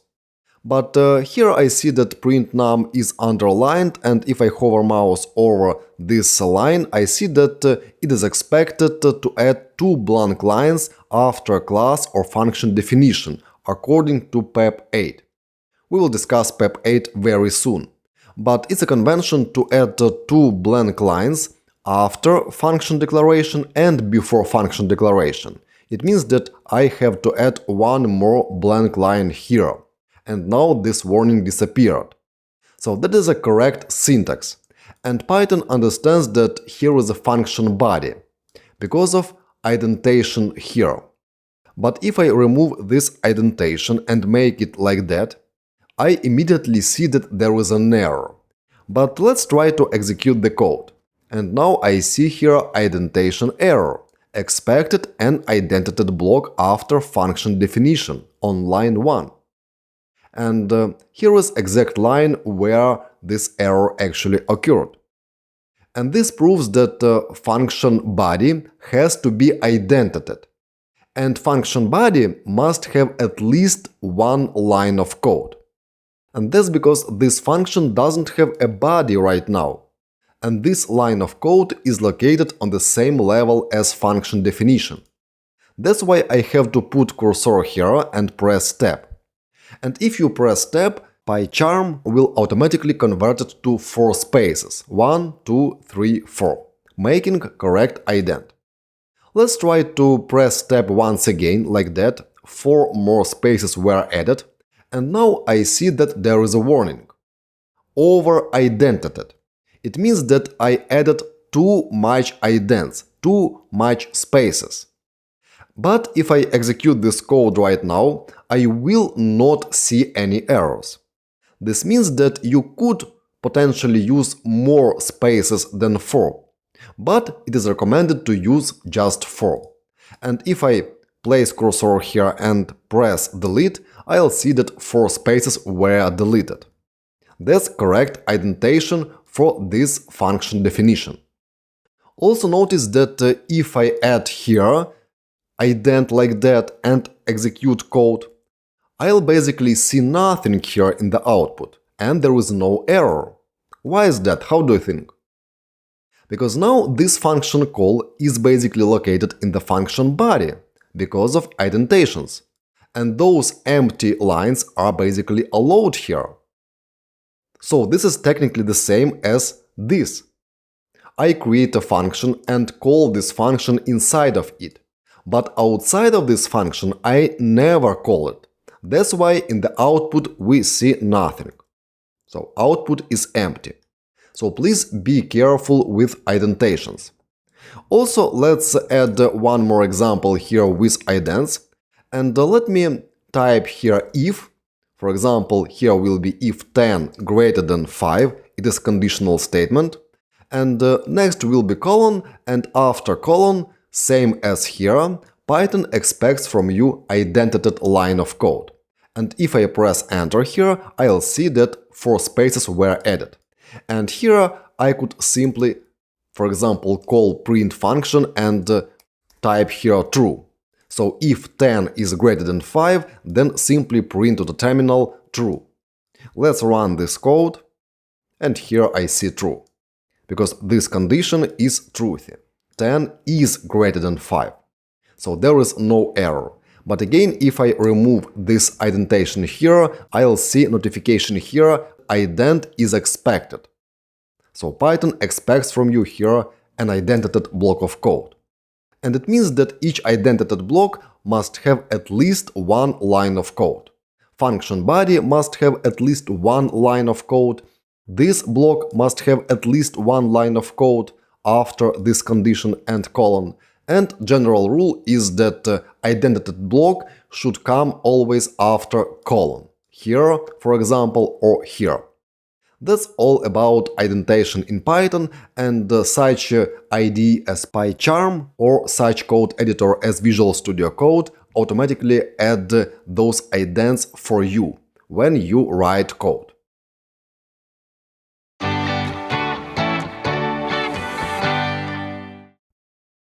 Now let's talk about PEP8, which is Python Enhancement Proposal. What is that? And how it is used in Python applications. PEP8 is just a document, text document to be precise. And this text document has a set of recommendations for writing Python code, nothing else. And you could navigate to following URL peps.python.org/pep308, and you'll find there this style guide, which contains multiple recommendations regarding styling of the Python code. Here is this website, and this document was created long ago, and it has a bunch of recommendations regarding styling of the Python applications. For example, you should use 4 spaces as single ident. Also, you could find which is wrong and what is correct. And next, for example, you could find that you should use spaces, because spaces are preferred indentation method. Also, maximum line length should be 79 characters, and so on. There are many different recommendations regarding styling of the Python programs, Python files actually. And if you have some time, I recommend to you to read briefly through this document and find what is wrong and what is not wrong. For example, when you perform imports, it is recommended to split imports to different lines. Don't do like this. 2 modules in this example are imported on single line. Use 2 imports for that. And so on. There are many different recommendations. Also, there are many other documents, PEP documents. For example, you could modify here 8 to, let's say, 10, and you'll see another document, voting guidelines.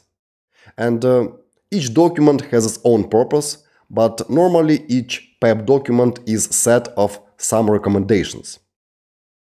So, PEP8 is a style guide for Python code. And here are some recommendations from the PEP8. Use spaces for indentation, not tab. But as you already know, most code editors automatically convert tab to 4 spaces, because type each time 4 spaces manually is not convenient. And most code editors automatically add 4 spaces when you move to specific block of code after colon. So when you write def, my function, then parameters, colon, press enter, then Visual Studio Code and, for example, PyCharm will automatically add indentation, because they understand that you move to function body. Next recommendation is the recommendation which we already saw in the document. Length of each line should not be more than 79 characters. Don't use long lines of code. If line of code is too long and longer than 79 characters, please split that line into multiple lines. Also, functions and classes must be separated from other lines of code by 2 empty lines.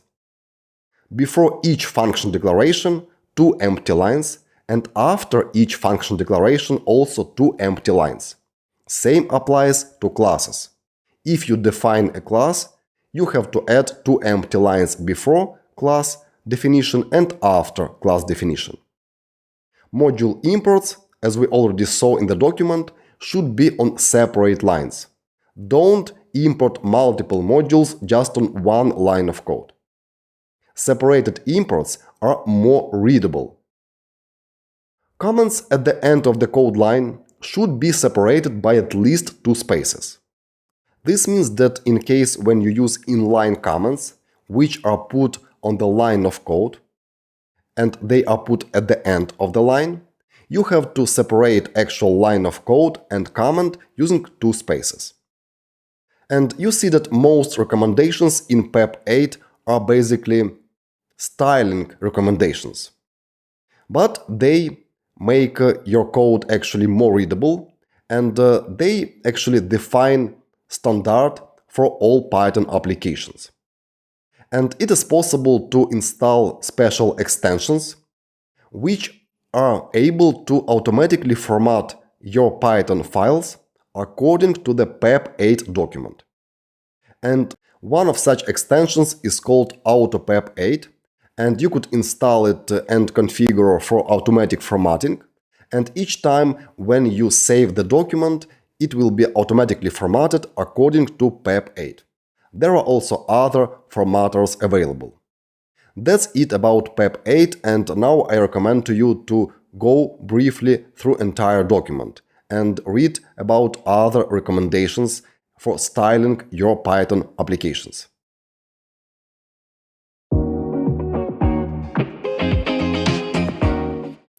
Before we saw multiple times suggestions regarding formatting of the document, and those suggestions were based on the PEP 8 document. And now let's see how we could enable auto-formatting in the PyCharm interactive development environment. Let me print to the terminal my name.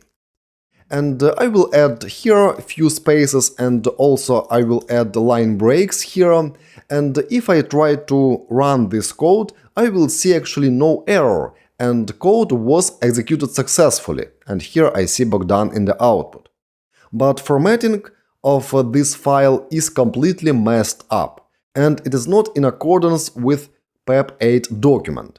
And if I hover mouse over this line, I will see informational message from PEP 8, white space after opening paren. This means that in the function call, you should not add any white spaces before actual arguments, because here is argument in the print function call. I could add here one more argument, I'll add here comma, and I'll add some spaces before comma, after comma, and here I'll add, for example, number 10.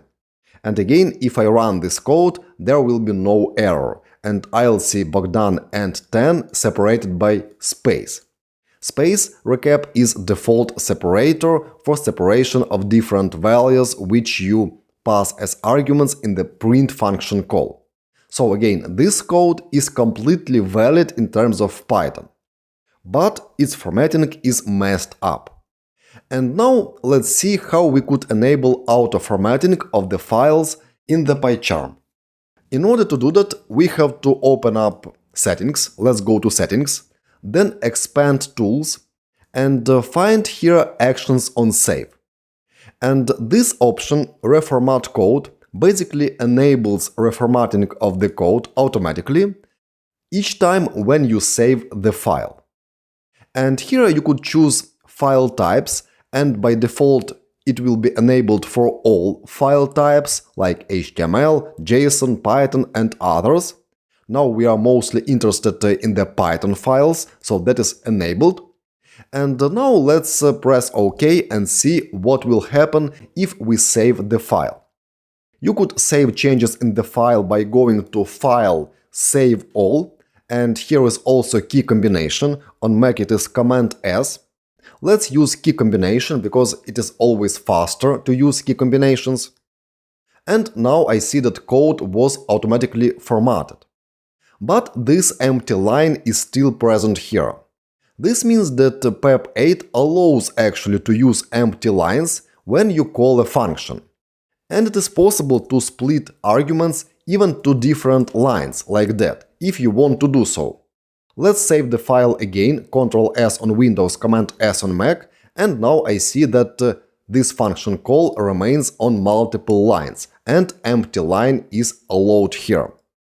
And there are no more warnings. And if I run such code, I will see correct output here. But now there are no warnings from the PEP8.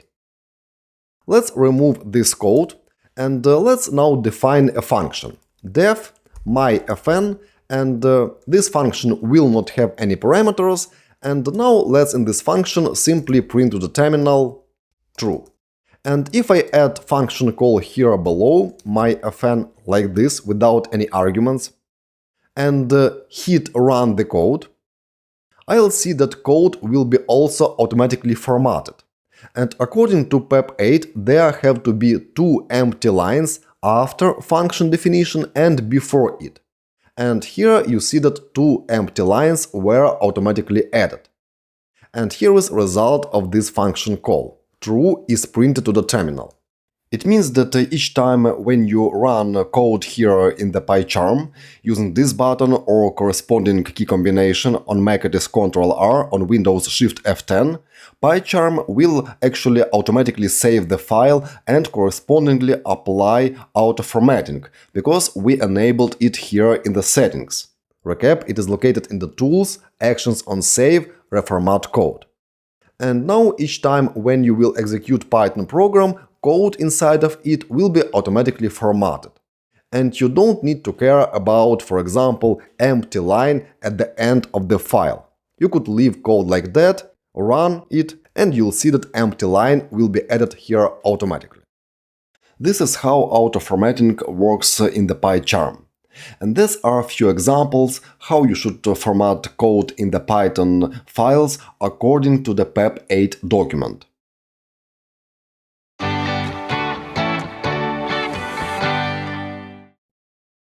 Now let's talk about comments. Using comments, you could add some blocks of text which are ignored by interpreter. So, Python simply ignores comments.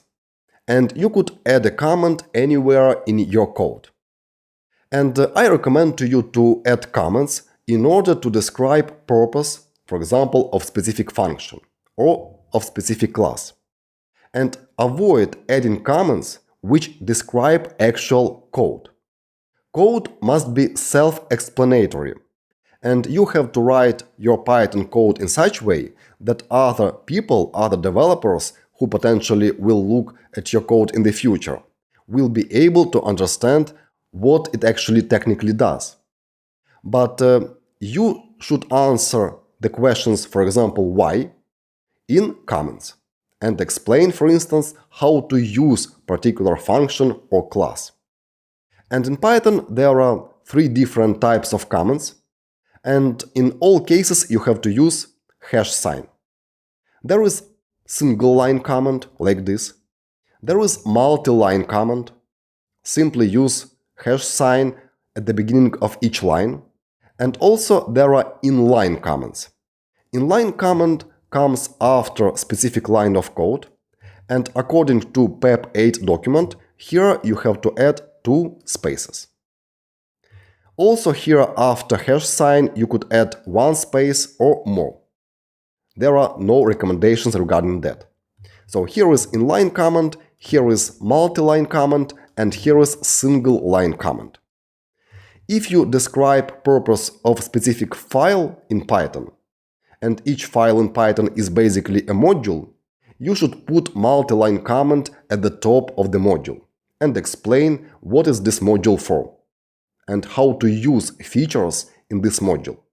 That's recommendation which simplifies life of other developers, of other users of your Python application. But please don't explain each line of code. You should not write here a comment, print number 10 to the terminal, because it's clear from this command actually. So don't add meaningless comments. Try to answer why questions in the comments.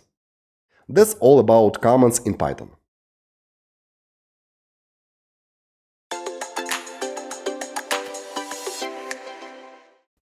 Now let's have a look on practice on different types of comments in Python. And they are single line, multi-line, and inline. And let's start with single line comment. I'll add the hash sign, then type any string, for example, single line comment.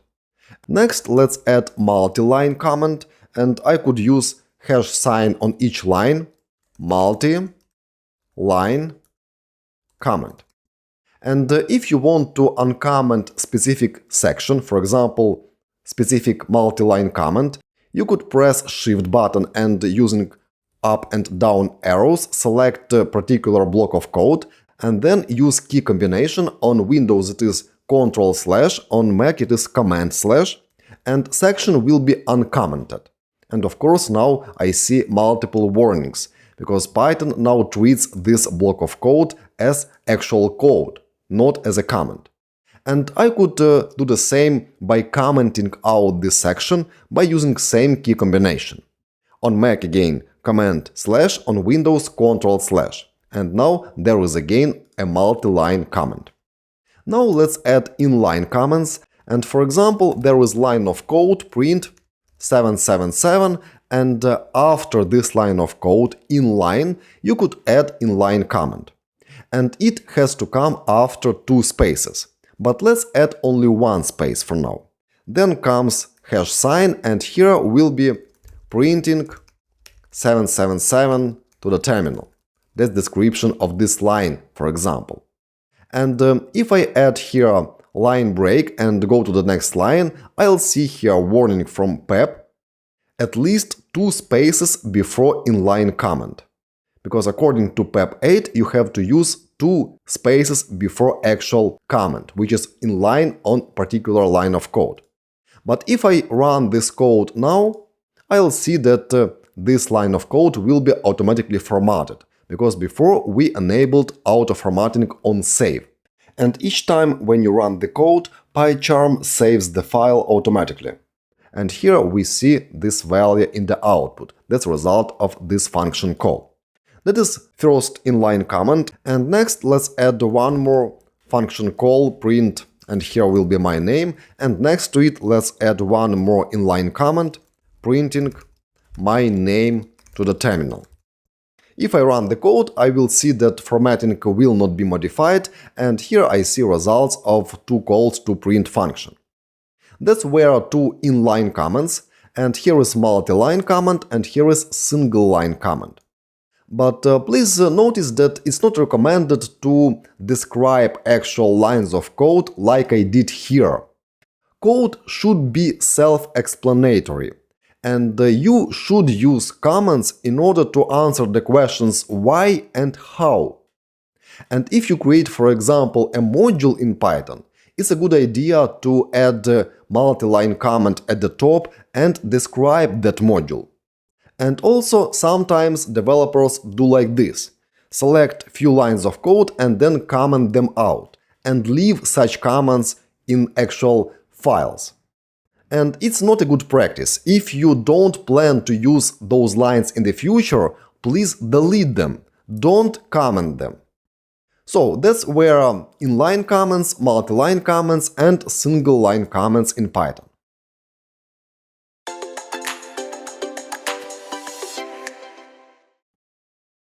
Now we will talk about 2 important concepts in Python. And we will talk about expressions and statements.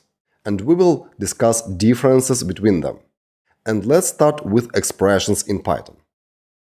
Expression is specific part of code which produces a value. So result of each expression is a value. And let's have a look at some examples of expressions in Python. 5 plus 3 is expression in Python. And here we use plus operator. And result of this expression is 8. In this example, we don't use result of this expression. We simply write expression and that's it. So result of this expression is not used. But it's a common practice to assign result of the expression, for example, to the variable. And here we get 8, which is sum of 2 values. Next example. In the next example, there is comparison operator greater than, and we compare values of two variables, a and b. And here we get true or false as a result of entire expression, depending on the values of the variables a and b. And certainly, we could use result of expression. For example, we could use such expression in the if statement or in the while loop. Next example of the expression, where we concatenate two different strings. Here is first string and here is second string. And we use plus operator in order to create one string from two strings. And result of this expression is hello world. One more example of the expression in Python is function call. Each function call in Python is an expression, because each function returns specific value. And in order to return value from the function, you have to use return statement. If you don't use return statement, then function will return by default none. Here we call myfunc and pass two arguments in the function call. And this function returns specific result. And that is result of this entire expression. To summarize, each expression in Python produces a value. Or we could say that each expression is evaluated to specific value. And that value could be, of course, reused later. For example, we can assign result of any of those expressions to the variable and use that value later in the code. And most operators like plus, greater than, less than, not in, is, and others are used in the expressions in Python. Function call is also an expression in Python. And next, let's talk about statements in Python.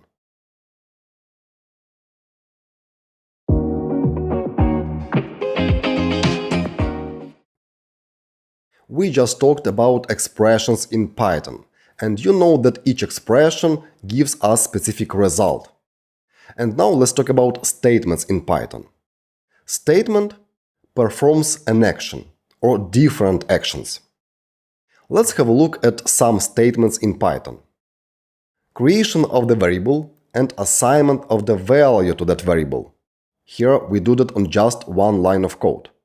Python creates new variable with name myName if such variable was not created before, and using assignment operator assigns such value to this variable. So Python performs an action, creation of the new variable.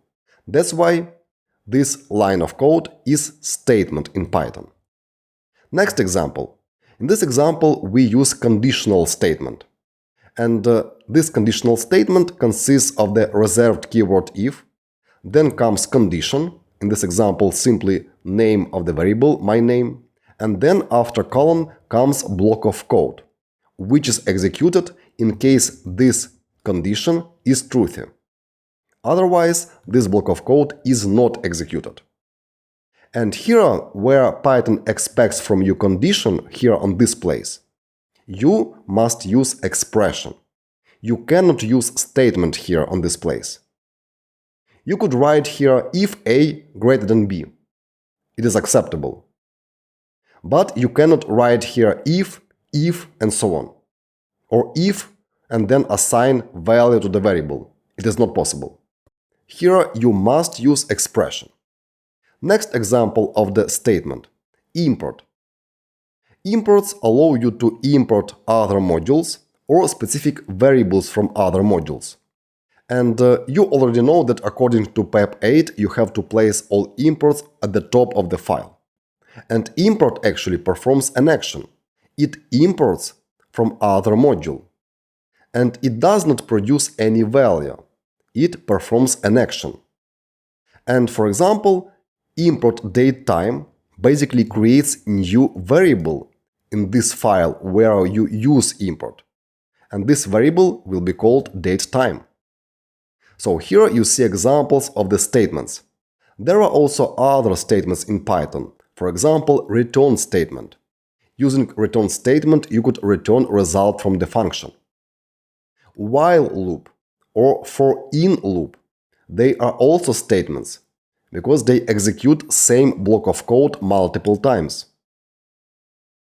So, statements perform actions. Expressions produce values. And very often expressions are used in the statements, for example, in the if statement, or in the while statement, or in the for-in loop. That's the difference between statements and expressions in Python. And recap that, for example, assignment of the value to the variable is statement in Python.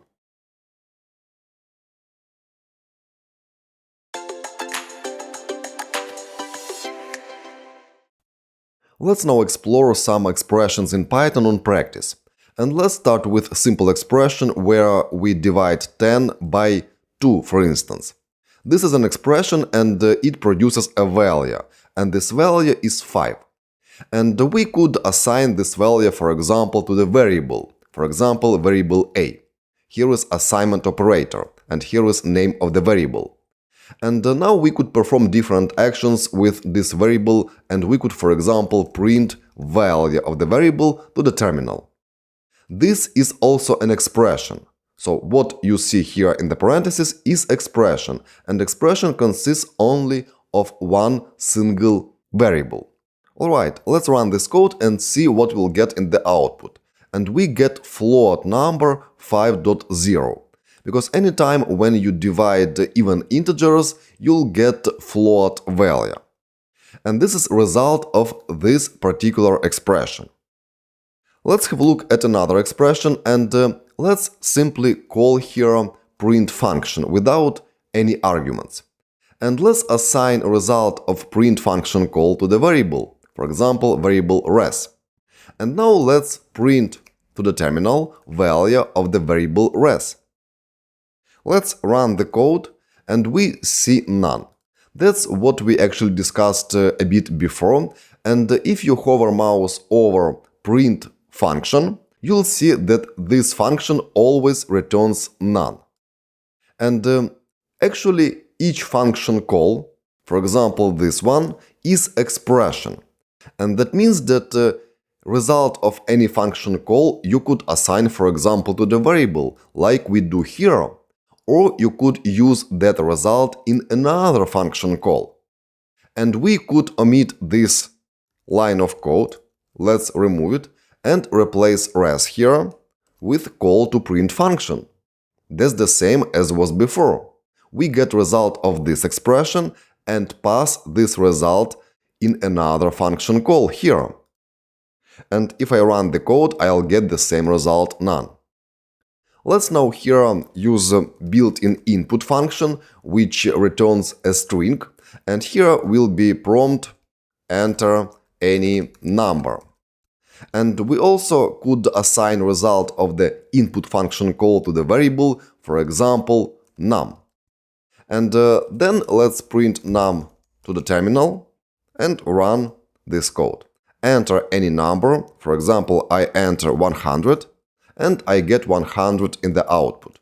But recap that this value is actually a string. And it's possible to convert this value to integer by calling built-in int function. How we could do this? Simply by wrapping result of the input function to the call to int function. Simple as that.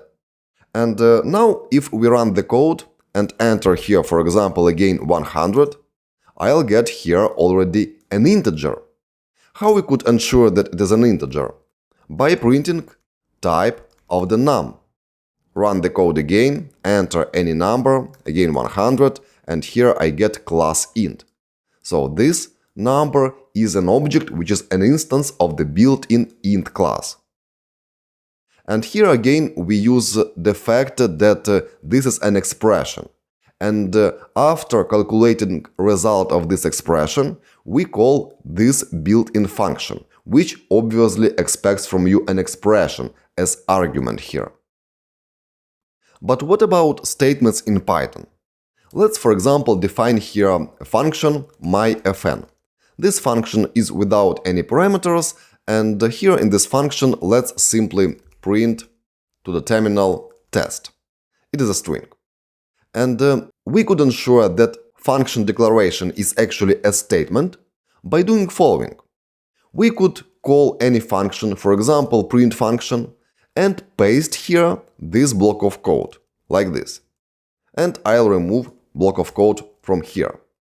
And immediately, if I hover mouse over letter D here, which is underlined, I'll see that expression expected. This proves that function declaration is actually a statement, and we are not allowed to use statements where Python expects from us expression. And that's why we get here such error. Also, for example, if I decide to use here if statement and write, for example, if true, colon, and here I'll do something, for example, print again test. Here I'll get same warning.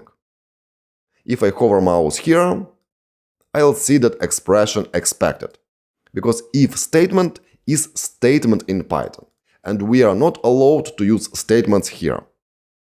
Also, if I try to assign value to the variable, for example, like this, so here is variable name and here is its value, I'll get also an error, unexpected argument, because this is a statement in Python. Alright, that's where expressions and any expression produces a value. And you could use that value anywhere in your program. For example, you could call another function and pass to it that value. Or, for example, you could assign a value to the variable.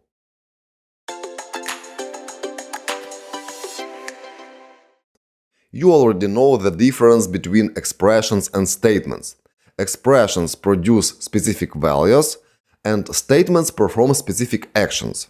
For example, assignment of the value to the variable is statement in Python. It performs actions. It creates a variable or assigns new value to existing variable. There is also if statement. If, for example, 10 greater than 2, perform some actions. Print true. This is statement in Python. Function declaration is also a statement. Def print name. Here will be single parameter name, and here let's call print function and pass to it name. So here is a statement in Python. We create new variable, print name, and this variable holds a function as a value. And therefore later we are able to call this function.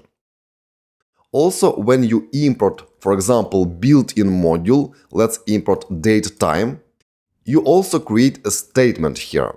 You perform an action, you import another module to current module.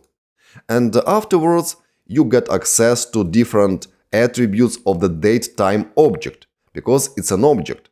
And here are such attributes as max year, min year, time, date, and so on. And I could, for instance, access a value of the max year attribute. And now we could, for instance, print value of the max year to the terminal. Let's run the code, and here I see such a value. It's a value of the max year attribute of the datetime object. And when we perform import, Python basically creates an object which holds all available variables in that module. And max year is one of such variables. So this is a statement. It performs actions. And the same as before, we could ensure that it is a statement by trying to pass it here in the print function call, for instance. And immediately I get here a warning, expression expected. And if I run this code, I'll get here syntax error, invalid syntax. You are not allowed to use import where Python expects from you an expression.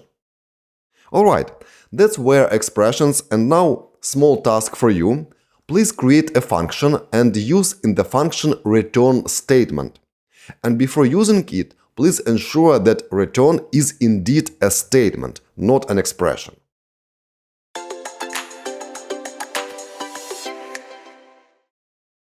Now it's time to talk about variables in Python. Variables make it possible to keep values for future access. They are like storage for particular values. But technically in Python each variable is just a pointer to specific object in memory. But via specific variable you could always go to that object and, for example, read it, or modify value of specific variable if you want to do so, and point it to another object. Let's see an analogy. At home, you usually have multiple boxes, and you put different stuff in those boxes. For example, you could put your favorite toy in the box. And afterwards, you could put this box on the shelf. But if you have many boxes, you have to write something on the box, for example, my toy, in order to be able in the future easily find this box and take the bear, your favorite toy, out of this box and use that toy, play with this toy, and then put it back in this box. And also you could take out this bear and put another toy, another thing in the same box, and keep the same name, my toy. That's what you usually do at home, and name on the box is needed in order to find specific box and take contents from that box. Similar picture is with variables in Python or any other programming language. You take specific value, for example Bogdan, or any number for instance, and put it into the box, put it in the memory of the computer. And then in order to be able to find this value, you put name on the box. And in this example, name on the box will be my underscore name, its variable name. And then we close the box. And anytime knowing this variable name, my name, we could go to this box and check its value and use this value for other purposes. Also, it is possible to take out one value, for example Bogdan, and put another value in the same box, in the same variable. That's what is variable, and now let's talk about naming conventions for different variables in Python. And most common notation is snake case. All lowercase letters with underscores between different words. And snake case is used in Python for variables, functions, methods, or modules. So in most cases, in 90% of cases, you have to use snake case notation. And in my opinion, it is the most readable notation in the world. You could very easily read any variable name which is written in snake case notation. Also, there is Pascal case notation, where there is no separation between different words, and each word starts with capital letter.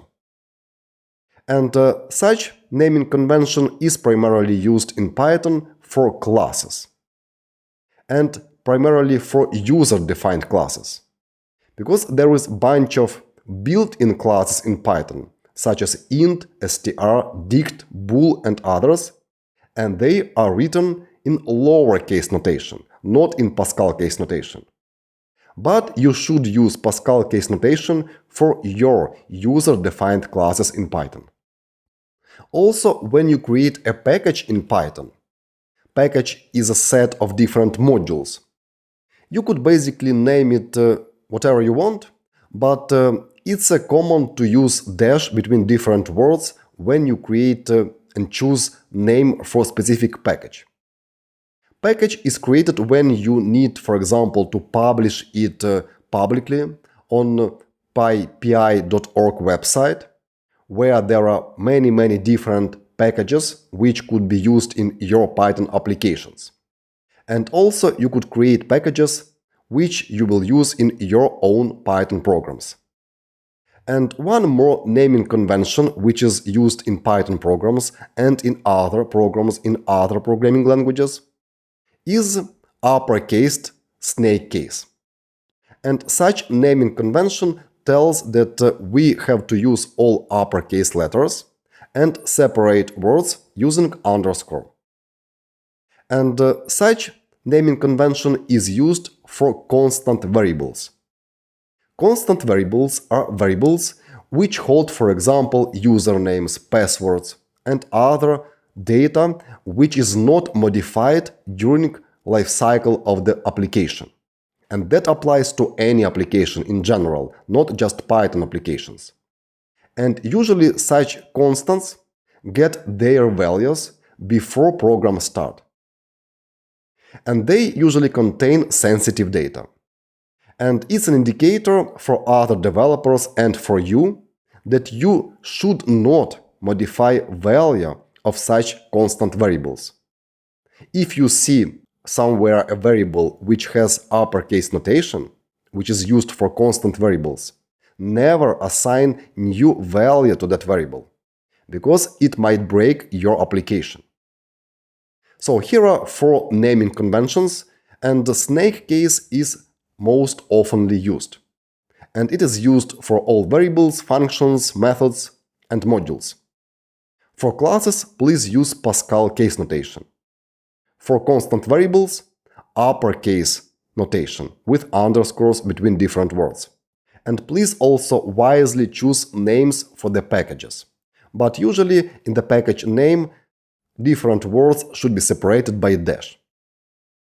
And the key idea is that each variable name in your program must be clear and easy to understand. Don't use meaningless variable names like foo, bar, test, xyz, a, b, c, d, and so on. Those names are meaningless. They tell nothing about the purpose of the variable.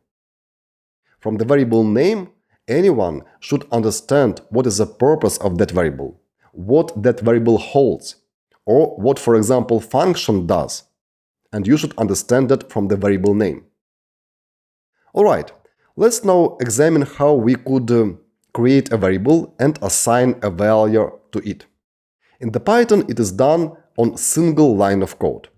So on one line, we declare a variable, here is the name of the variable, and on the same line, using assignment operator, we assign a value to this variable. And what Python does in this case, it creates new object, and this object will have type integer, and it places this object in the memory. Then it creates variable with such name, my number, and puts into this variable name reference to specific object in memory. It is basically ID of that object. And you could always find ID of specific object using built-in ID function. But is it possible to reassign value to already defined variable? Of course, in Python is possible, because Python is dynamically typed language. And you could assign different values to the same variable in different parts of your application. For example, here we define new variable, it is my variable, and assign initial value to it. It is number 10, integer 10. And then later you could assign value of other type to the same variable. And that's not a mistake in Python. And then you could again assign another value to the same variable. And Python will never complain about that. So same variable could have different values in different moments of time in your application. And of course, type of the variable is determined by the type of the assigned value. And we can say that if you assign, for example, integer to the variable, we can say that variable is integer, or variable holds an integer. So type of the variable is defined by the type of the assigned value. Here in this example, you see that it is possible to pass variable name in the function call. And in such case, you'll see in the terminal 10, because Python will go through the reference to specific object in memory, find this object, and print its value to the terminal. Here we create one more variable, for example my boolean, and also print value of this variable to the terminal. And we'll see true. It is value of this variable. But always please keep in mind that every entity in Python application is an object. And here, when you create a variable and call it myNumber and assign 10 to it, Python creates an object which is an instance of the built-in int class. If you do the same, for example, and assign string to other variable, then you create an instance of the built-in str class. And for strings in Python, you could utilize either double quotes or single quotes. And please be consistent. If you decided to use double quotes, then use double quotes. If single quotes, then use single quotes everywhere. I prefer to use double quotes for long text strings, which have multiple words. And in all other cases, I use single quotes. That's it about variables. And what you have to remember is that variable name is just a reference to specific object in memory. And using variable name, you could always get back to specific value and perform some actions with that value. You could read a value, you could assign another value to the same variable, and it is possible in Python because Python is dynamically typed language. And when you create specific value, for example, integer or string or boolean, Python always creates brand new object, which is an instance of specific built-in class.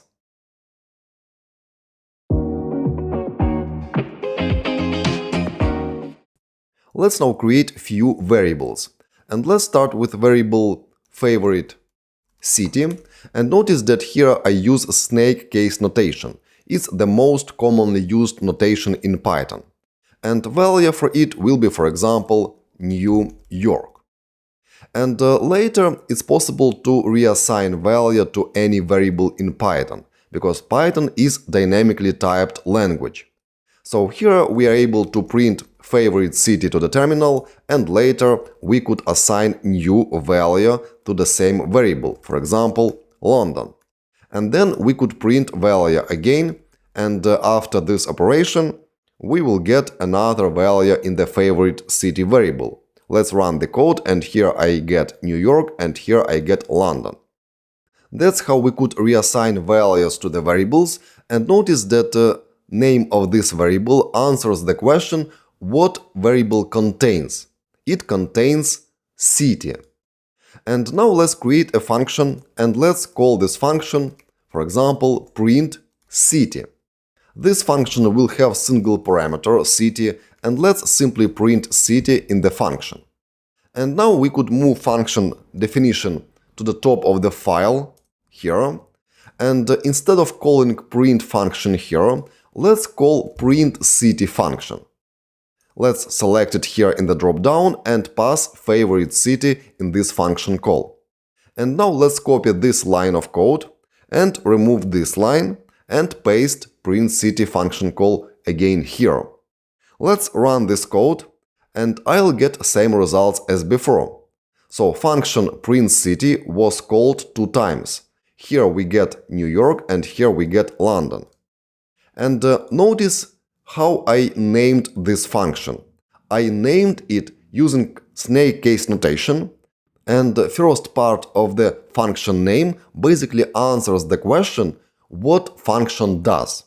It prints city. And such names as print city for function or favorite city for string make your code readable. And you will avoid even occasional reassignment of the value, for example, to this variable. You will never do like this, print city, assignment operator true, because you know that print city contains a function. It performs an action, it prints city. Therefore, you will never do like this, even though Python allows you to assign new values to the variables. And in case we run this code, we will see here type error, bool object is not callable. Because here on this line reassignment happened correctly. But now if we try to call print city function, obviously we get an error, because print city is no longer a function, it is a boolean. That's why in the output here we get type error on the line where we attempt to call a print city function.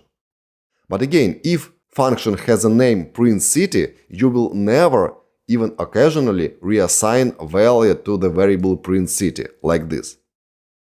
But if a function has a name, for instance, simply a, like this, of course you could not guess what this function actually does. You could not even guess that it is a function, because from the function name it's not obvious.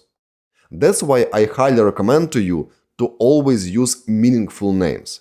Avoid using short names like this one. Use longer names, but meaningful names. Also, for instance, if you want to create some constants like, for example, my password, you have to use uppercase snake notation. And value will be, for example, ABCD here. Next will be, for example, my username, and username will be here admin. So if values of some variables don't change during life cycle of your Python application, you should use uppercase snake notation, like my username or my password. That's an indicator to you and other developers that such variables contain actually constants, which will never change while the program is running. And of course, if you see somewhere such variable names, you should not assign new values to such variables, because those variables should be treated as constants in your Python application. That's all about variable names and approach to naming variables, including functions, and also we discussed how to properly name constants in Python applications.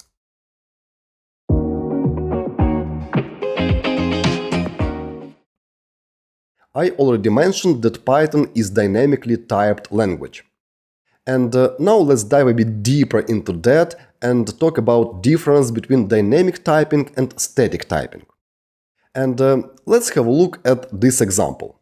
In this example, there are prefixes before variable names. And there is string, int, on those two lines. And if we use such an indicator, it means that variable a must hold a string as a value. And here we tell that variable b must be always of int type and must have integer as a value. And if in this example we assign, for example, string to the variable b, we'll get an error, because string is not allowed as value for the variable b. And that is called static typing. And this is not Python. Python is not a static typed language. And in Python, you could perform reassignment of the value of any variable. And initially, for example, this variable has value of type string. It is instance of the str class. And then we assign another value to the same variable. And now it is integer. And in Python, it's totally fine. Python is dynamically typed language. And this could be treated as advantage, because it is easier to create Python applications. You don't need to care about types of the variables. But on the other hand, there is also disadvantage, because you could, for instance, occasionally reassign value of the critical variable. And to summarize, Python is dynamically typed language. And in Python, it is normal to assign different values to the same variable. And those values could be of different types: integer, boolean, string, none, and so on. Any type works. And anytime you could assign new value to existing variable. Now let's see this example. In this example, we define a function, and here is this function definition. This function has a name, print name, and basically what Python does here, it creates a variable with name print name and assigns a function to this variable. And same as other entities, functions in Python are also objects. Then we could call this function using round braces and pass, for example, Bogdan, its value for this single parameter. and function will print Bogdan to the terminal. We'll see Bogdan here. And afterwards, occasionally, for example, you decided to assign new value to the print name variable. And you do this like that. And afterwards, again, you try to call print name function, because you know that it is a function. But now you get type error. Int object is not callable, because we reassigned value to the print name variable. And that's possible because Python is dynamically typed language. Alright, let's now talk about rules for working with variables. And if you follow those rules, you will avoid even occasional reassignment of the value to the variable. First, always choose meaningful names for all variables in your applications. This will help you to understand what is the purpose of specific variable, and that will also help other developers, which work probably together with you on development of the same Python application. Next, in variable names, use a noun, such as name, comments, new photos, my favorite animal, my favorite fruit, and so on. In case such variables hold, for example, string or integer. In case a variable holds, for instance, a sequence of elements, list, then call such variable my favorite photos or new photos. This means that noun variables should answer the question, what does it contain? So what does variable contain? Variable contains my name. Variable contains best comments. Variable contains top responses, and so on.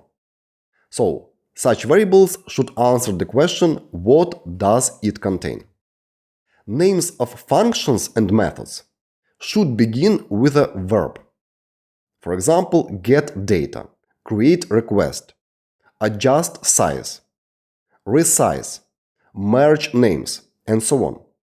And each function and each method should answer the question what it performs or what it returns. And when you will structure variable names in such way, then you will avoid even occasional reassignment of the values to the variable. If variable has name, for instance, create request, you will never assign a Boolean value to such variable, because this variable should create a request, should perform an action. It is a function. So please follow those rules and you'll be pretty fine with dynamic typing in Python.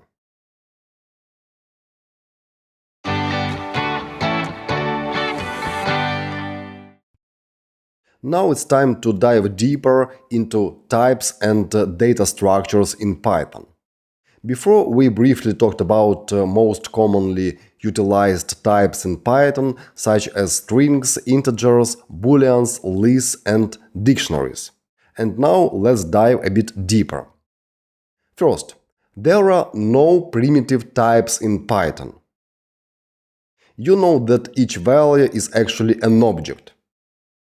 That's it. There are, on the other hand, mutable and immutable objects in Python. The object is mutable if we are able to modify this object. The object is immutable if we cannot modify this object.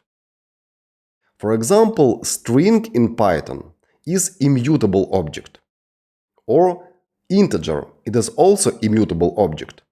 List or dictionary are mutable objects. So let's have a look at the types of immutable objects in Python. First, string. Each string is instance of the str class. It is a built-in class. Next, boolean. This is an instance of the bool class, and this is also built into Python class. And there are just two possible values, true and false. Next, integer. Each integer is instance of the built-in int class. Decimal numbers. Decimal numbers are instances of the built-in float class. One more immutable object is tuple. Tuple could contain actually different elements. But tuples are immutable in Python. You are not able to modify tuple after it is created.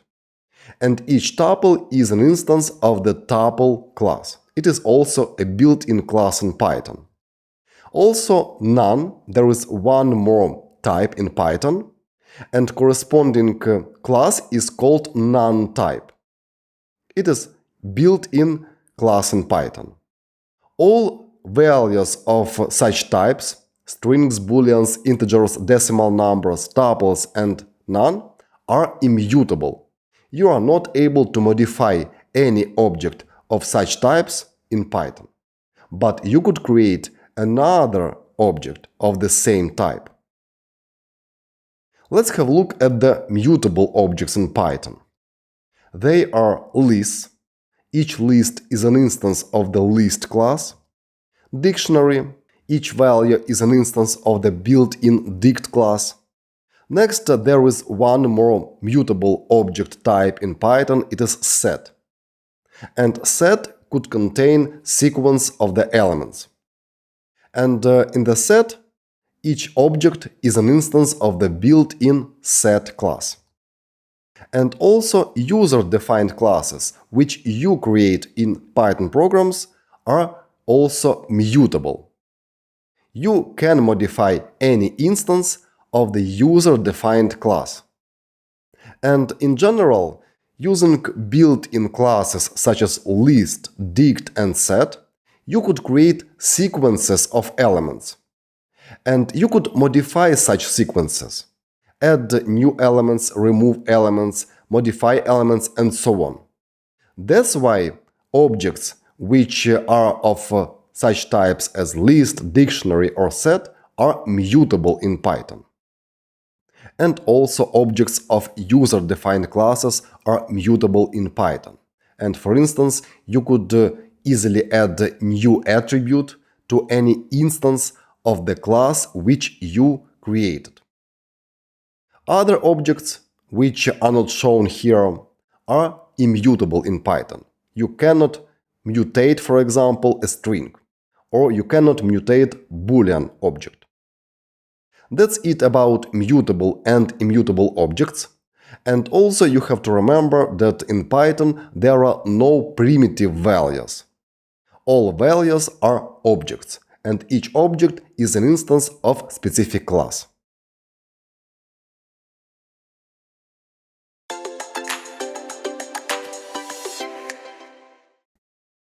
Now let's discuss how variables and objects are stored in the memory.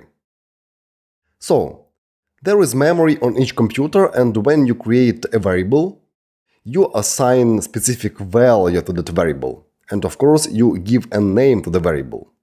And as you know, every value in Python is actually an object.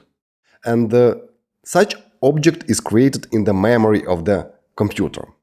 Afterwards, when you create another variable, for example, profile photo, and assign another value to this variable, another object is created in the memory.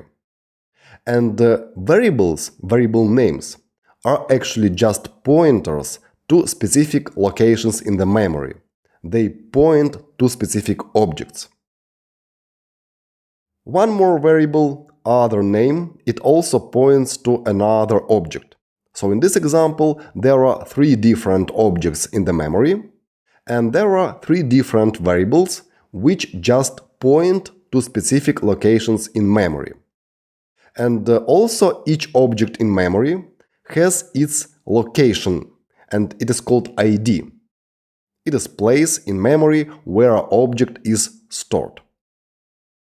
It means that each variable contains just a reference to specific object. And this applies to all variables in Python, because each value in Python is an object, and each variable is just a reference to specific object. You could very easily get an address of specific object in memory using built-in ID function. And you have to pass either variable name or specific value to this function. And this function returns actually a number, and it is an address of specific object in memory of your computer. You could also print a result of the function call to the terminal, and in such case you will see ID of specific variable, ID of specific object to which variable points, and you will see such a result in the terminal. And this example clearly shows that you could pass result of one function call, here is one function call, to another function, in this example print function.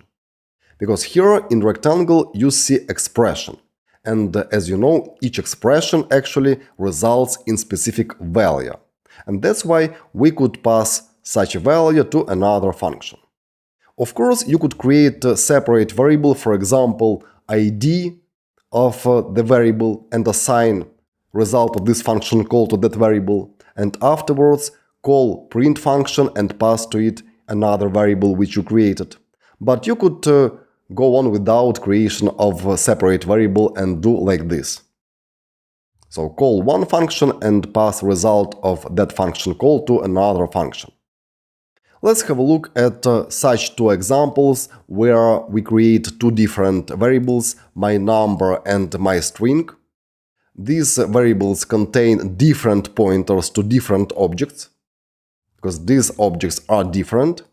And that's why when you try to find the location in the memory of each object, you will see different numbers.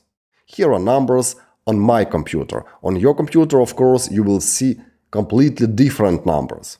And these numbers are addresses of the objects in the memory. And again, in such example, such IDs are different, because objects are different and they are stored in different locations in memory. And the variables my number and my string simply refer to specific objects in memory. They contain pointers to specific objects in memory.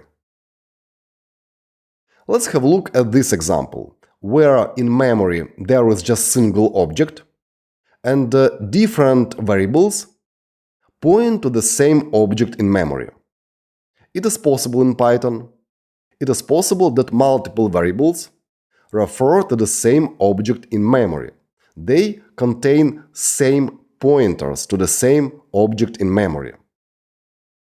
How it might happen? Let's have a look at this example. We create again a variable my number and assign 10 to this variable. And ID of my number will be like that. It is location of this object in memory.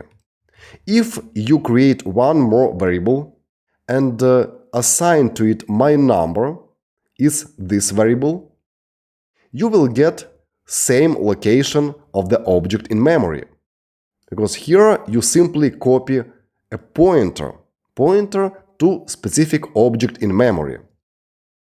It means that object addresses for two different variables, my number and other numbers, are exactly the same. Two different variables point to the same object in memory. And we achieved that by simply copying one variable to another. That's that simple. Later on, we will get back to this topic when we will talk about mutable objects in Python, like lists and dictionaries. But for now, you should keep in mind that each object is stored in memory, and each variable holds just a pointer to specific object in memory. That's it. And when you copy one variable to another, you simply copy just a pointer. You don't copy actual object. If you want to learn how to create games in Python, I welcome you to the full course, where you'll create several games using Pygame package.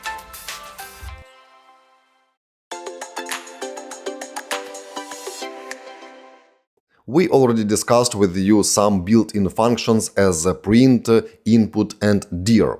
And now let's explore in action built-in ID function, which allows you to get ID of any object in Python. And basically, even print is an object. And we could print to the terminal ID of the print object. Let's run the code, and here I get such a value. Of course, on your computer you'll get completely different number. And let's now create a variable, for example, my name, and here will be my name.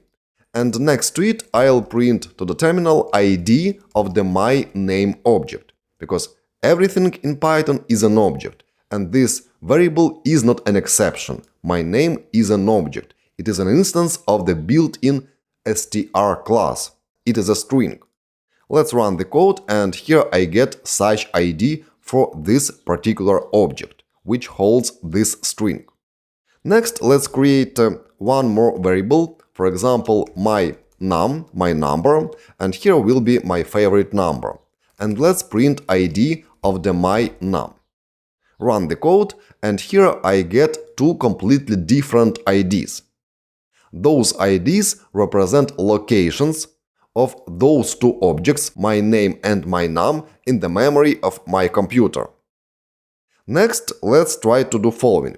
Let's try to copy my num to other num.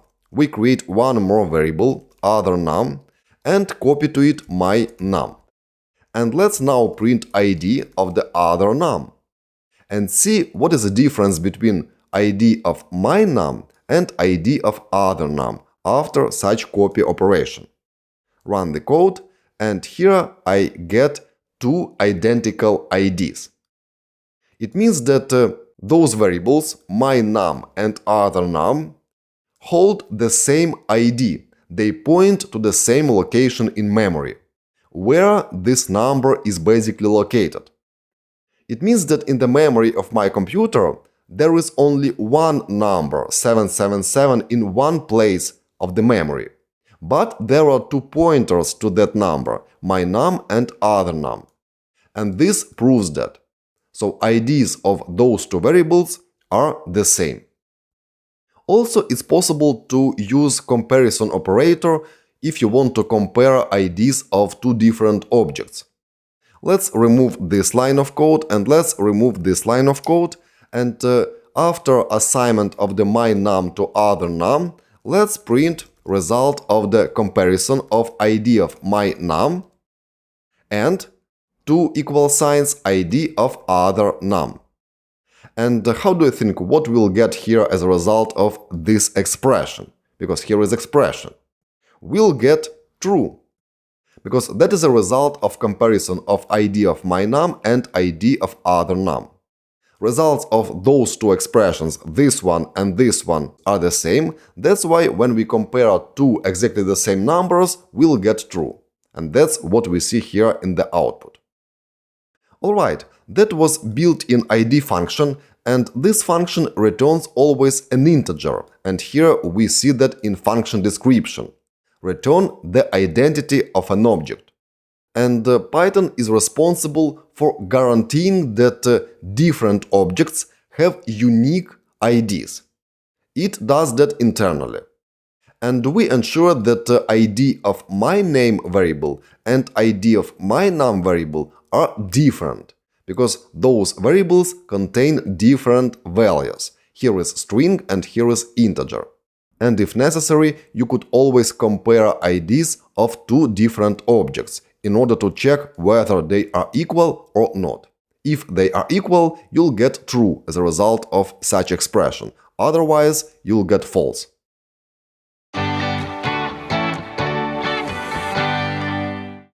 Now I want to take some time and talk about such built-in variables, which we saw actually before, and that they are str, int, bool, list, and for example dict. Such built-in variables are used in order to create new instances of specific built-in class.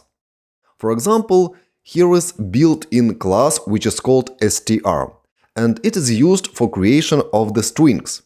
And if you hover mouse over str right now, you'll see that it is a class str. And here below you could read that this class is used for creation of the new string objects from the given object. And also it's possible to perform conversion of different values from one type to another using same classes. List is also a built-in class, and if you hover mouse over list, you'll see that as well, class list. And it creates mutable sequence. Alright, now let's check how you could verify whether a specific value is instance of specific class or not. Let's create here, for example, my num. And this value will be my favorite number 777. And next to it, let's print to the terminal type of my num. Let's now run the code. And here in the output, I see that type function returns us a class, which is named int, because this value is basically an object, which is an instance of the built-in int class. And now let's perform following comparison, using comparison operator to equal signs. And here I'll simply type int, and it is name of the built-in class. I don't use here single quotes or double quotes. It is not a string, it is a variable, int. Let's run this code. And here I see true, because type actually returns an object. Here we see that the object's type.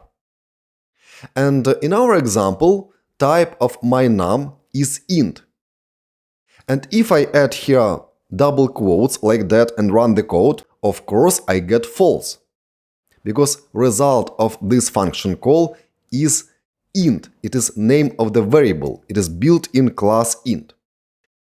Now let's do following. Let's simply print to the terminal type of int. Int is again a built-in class for creation of the integer values. Let's run the code, and here I see class type. Anytime when you see such output as class type, it means that specific object, for example int, is a class, and it is used for creation of instances of that class. Let's also check type of other values, and let's copy this line multiple times, and on Windows you could use key combination Ctrl-D, on Mac it is Command-D. And here let's replace int with str. It is also built-in class. Here will be, for instance, bool. Here will be list, and here will be dict. Let's run this code, and here everywhere in the output I see class type. That proves that all those variables represent actually classes, and they are built-in classes for creation of different objects of different types, such as integers, strings, booleans, lists, or dictionaries. There are, of course, other built-in classes, and we will soon discuss them one by one. But now I want you to get an idea of built-in classes, such as int, str, and others.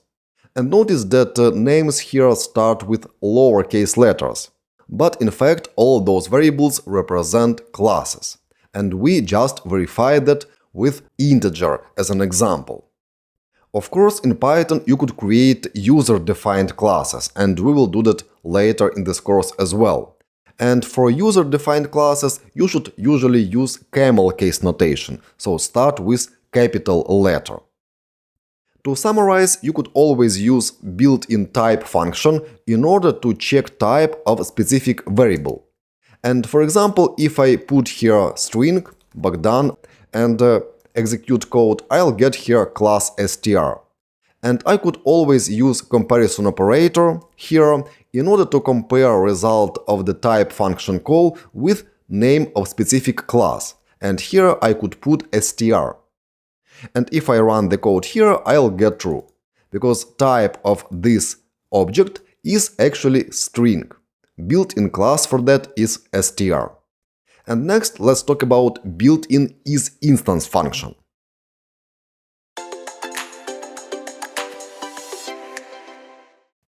We just talked about such built-in function as type.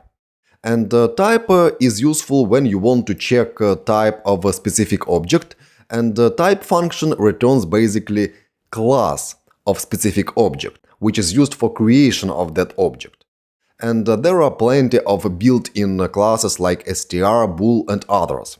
And now let's discuss one more built-in function, which is called isinstance. And if you hover mouse over this name, you'll see that this built-in function returns whether an object is an instance of a class or not. And let's here call this function, and first argument will be, for example, my favorite number, and second one will be class. And if I type here int, I will check whether this value is an instance of this class. Let's print result to the terminal, print, and run the code. And here I see true. It means that this object is an instance of this built-in class. Similarly, I could perform other check, and here will be, for example, str, and here I'll put quotes, and now here will be string, and here will be int. Let's run the code, and I get true for both checks. It means that this is an instance of the built-in str class, and this is an instance of the built-in int class. Let's do one more check. And I'll copy this line, recap key combination Ctrl-D on Windows and Command-D on Mac. And here, instead of int, I could delete entire word with pressed Alt, button, or Option. And here I'll type object. Object is a root class for all objects in Python. And int or str are subclasses of this class. And let's perform such check. And here on the second line, I get true. So this value, this object, is also instance of the built-in object class. I could perform check for this value as well. Let's type here Bogdan, and I'll copy this line, and here will be object as well. Let's run the code, and everywhere I get true.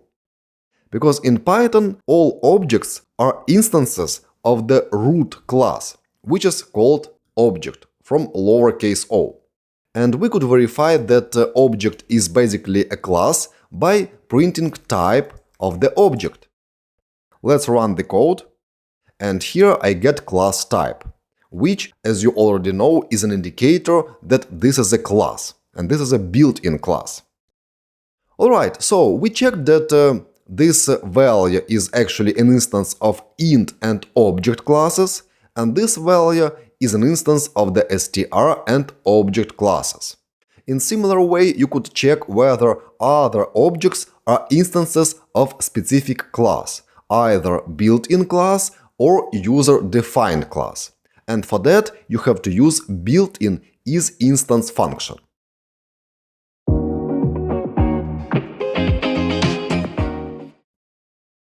Now we start exploring most commonly utilized types and data structures in Python in great details.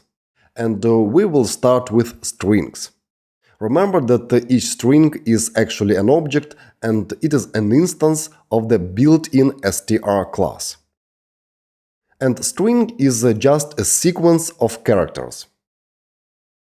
Let's have a look at the structure and syntax of the strings.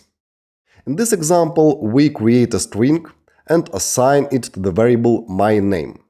And string is Bogdan. But you could also utilize double quotes. PEP 8 doesn't have any specific recommendations regarding usage of the quotes. But please be consistent. If you use single quotes, use them everywhere. If you use double quotes, use them everywhere as well. My personal recommendation is double quotes for long strings and single quotes for short strings. And next, in this example, we print value of the variable myName to the terminal, and we see Bogdan in this example. One more example. In this example, we utilize long string, and I put it into double quotes, and we assign such a long string to this variable greeting. And afterwards print greeting to the terminal, and we see here hello from Python. And again, as I mentioned, double quotes are usually used for natural strings, which contain multiple words. Now, how we can verify that actual object is an instance of specific class? For that, we could utilize built-in function which is called type. And here, if we create a string Bogdan and assign it to this variable, we could pass this variable to function type. And in order to see result in the output in the terminal, you have to pass result of this function call to the print function. That's what we will do multiple times in this course. And in this example, you will see in output class str. And this proves that value of this variable is actually an object, and it is an instance of the built-in str class. Also, we could call id function, and in such a way we could find location of the object in the memory. And actually this variable myName holds such pointer to location of the object in memory. And this object, which is string, is immutable, as we discussed before. Strings, integers, are immutable in Python. And each string, as we prove here, is an instance of the built-in str class.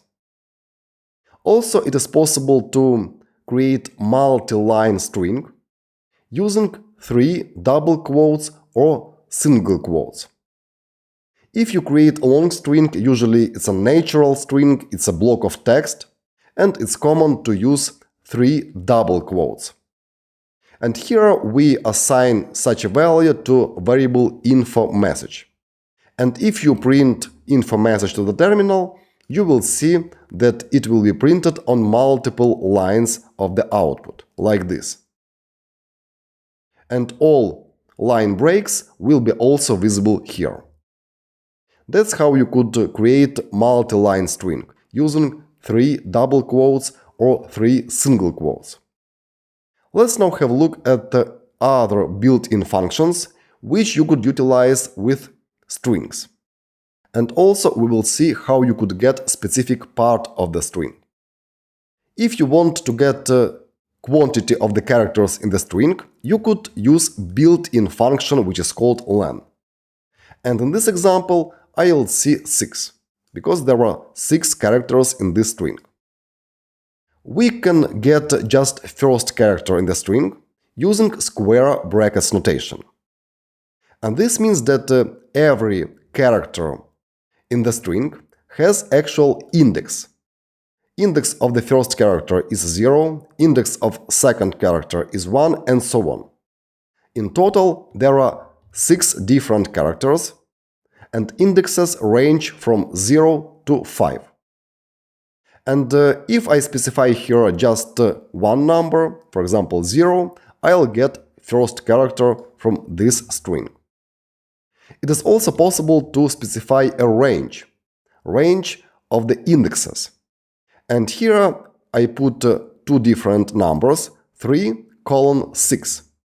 And in such case, I'll get symbols from this string, starting from index 3, it is this symbol, D, and till this index. But this index is not included. And it means that in this example I get 3 last characters from this string.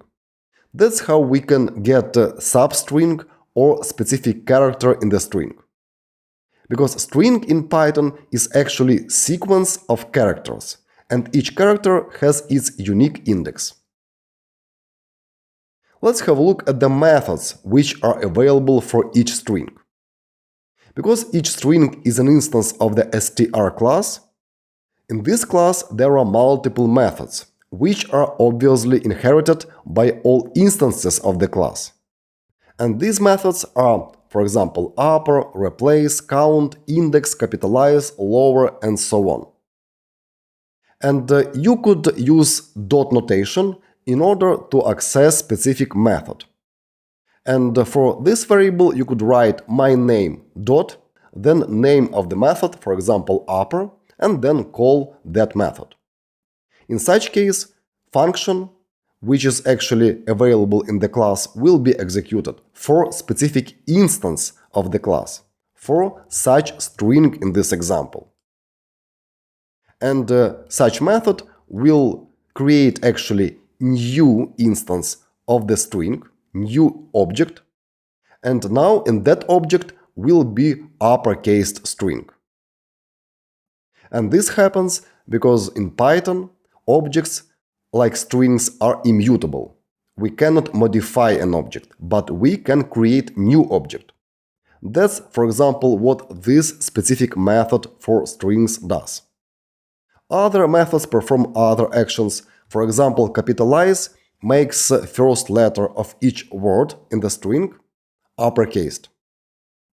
That's it about strings, and now you know that each string is actually an instance of the str class. It is a built-in class in Python. Also, you know that for strings there are many methods available, and all these methods are inherited from the str class, and there are such methods as upper, replace, capitalize, lower, and others. Also, using built-in function len, you could find the length of the string. In other words, quantity of the characters in the string. Also, using square brackets notation, you could access specific character in the string using its index. And also, you could get a substring using range from specific index to specific index. And you have to separate such index numbers using colon and put them between square brackets. That's basics about strings in Python.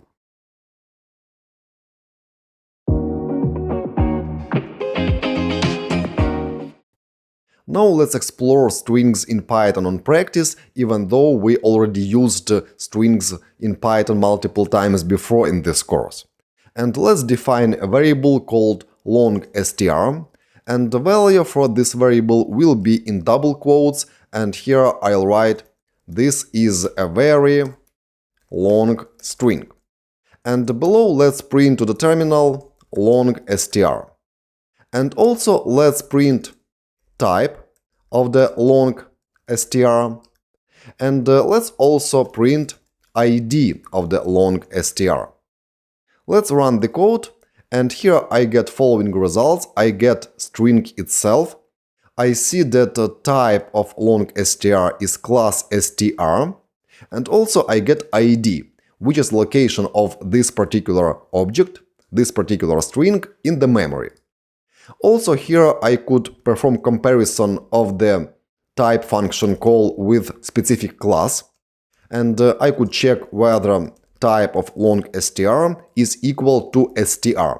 Here, recap, I type str without double quotes or single quotes. It is built-in class in Python.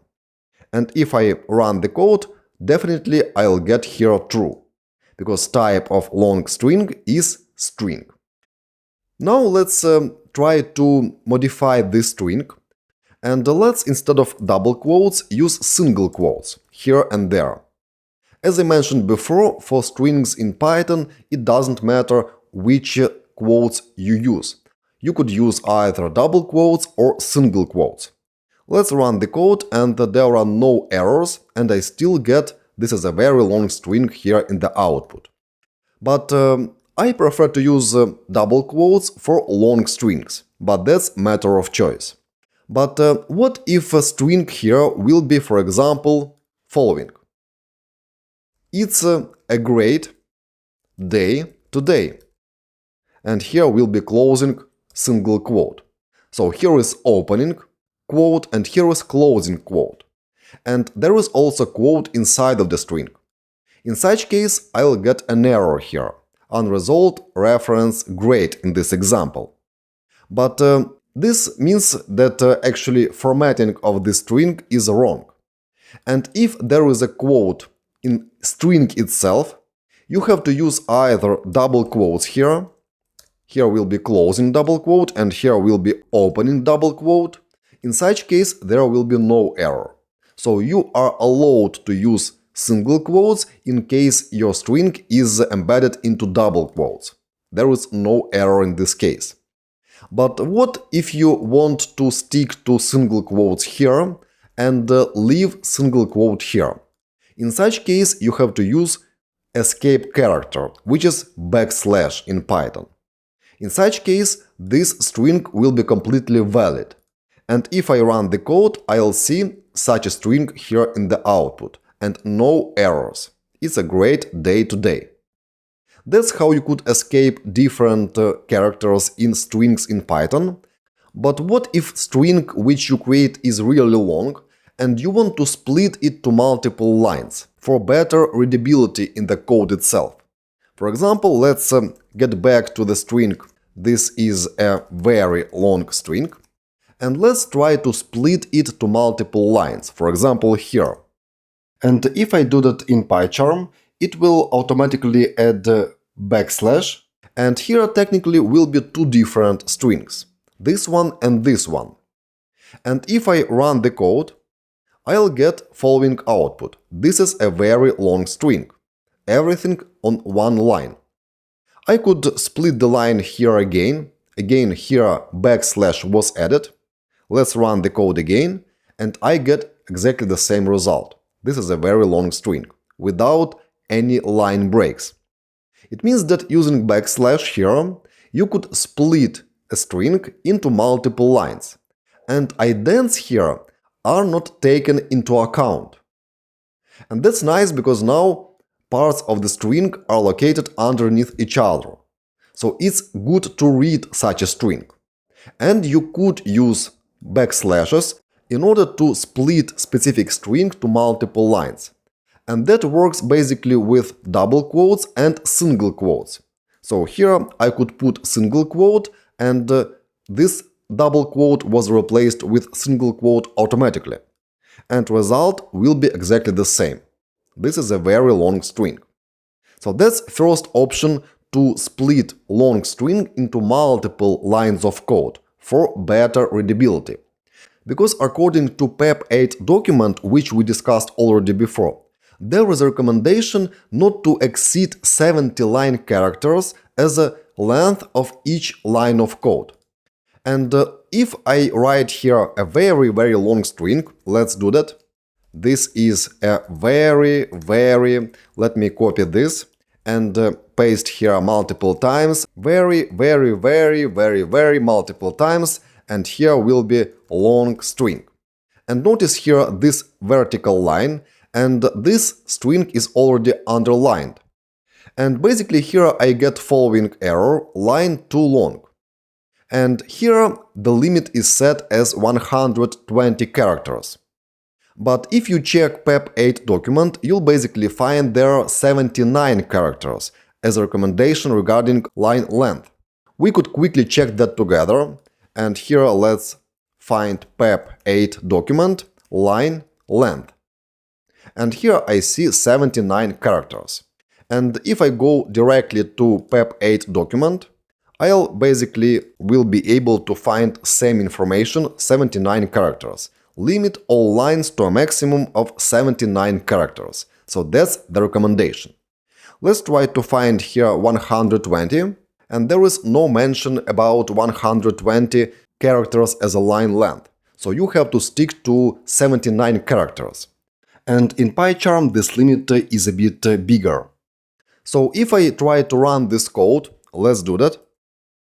This file was automatically saved, but it was not automatically formatted for us. I still see this warning. PEP8 line is too long. And you have to format this line yourself if you want to adhere to recommendations of the PEP8 document.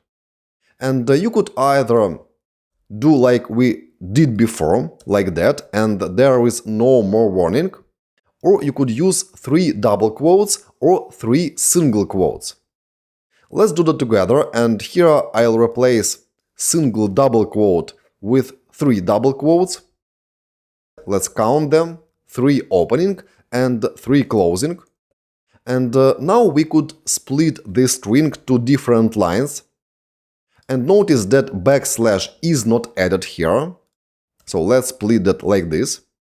And if I run the code right now, I'll see such string in the output. And now here line breaks are kept. So here is line break and here it remained. And this space is this space from this string.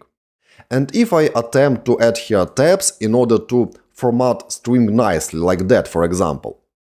And if I add here tabs as well and run the code, I'll see that those tabs are kept in actual string. So here are those tabs. This means that this formatting is kept and you are not able to format this multi-line string like that. And in my opinion, 3 double quotes are not convenient if you want to make a string more readable. So I prefer to use previous approach with backslash. But if you want to keep line breaks, for example here or here or here, you should use such approach with 3 double quotes or 3 single quotes. So here could be 3 single quotes, and let's check and replace double quotes with single quotes here. So that's not a mistake. But if we want such formatted string, we have to remove those tabs. And now, of course, readability of this string is not as nice as it was with backslashes. Because now here there is no indentation, just spaces if we need such spaces here. Let's run the code and we will see such multi-line string, with all formatting kept in place. And usually such long strings with single quotes or double quotes are used as a doc string. Let's get back to double quotes here and here, and we will discuss what is docstring a bit later, but using docstrings you could describe functions, classes or modules in Python. And for now that's it about strings, formatting of strings and different approaches of using single quotes, double quotes and 3 pairs of double quotes or single quotes in strings in Python. But of course any such value is an object which is an instance of the built-in str class. And here we verify that.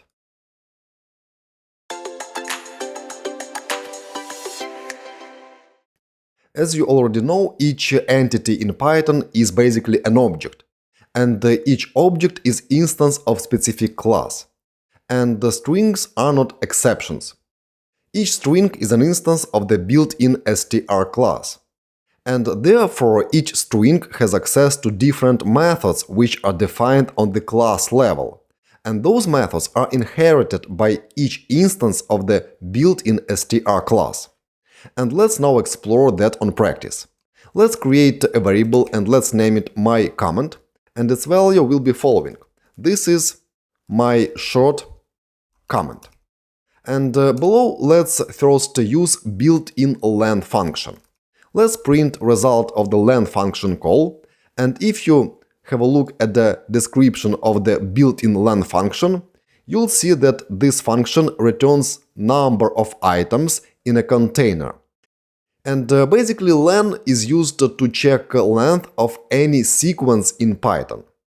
And string is also a sequence in Python. And let's here call built-in len function and pass to it my comment as an argument. And let's see length of this string, and length is 24.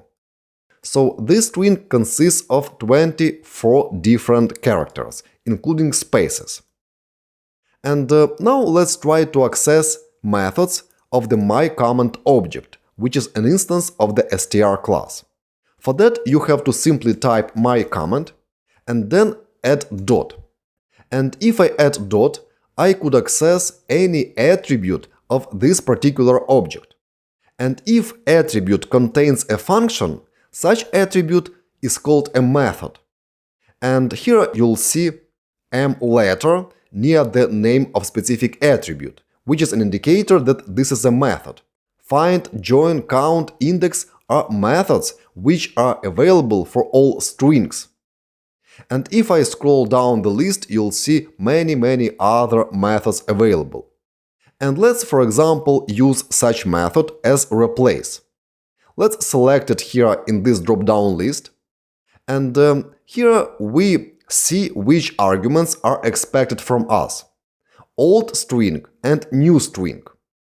And let's say that we want to replace short with long here. And in such case, first argument here will be short, and second argument will be long. And let's after that below print my comment.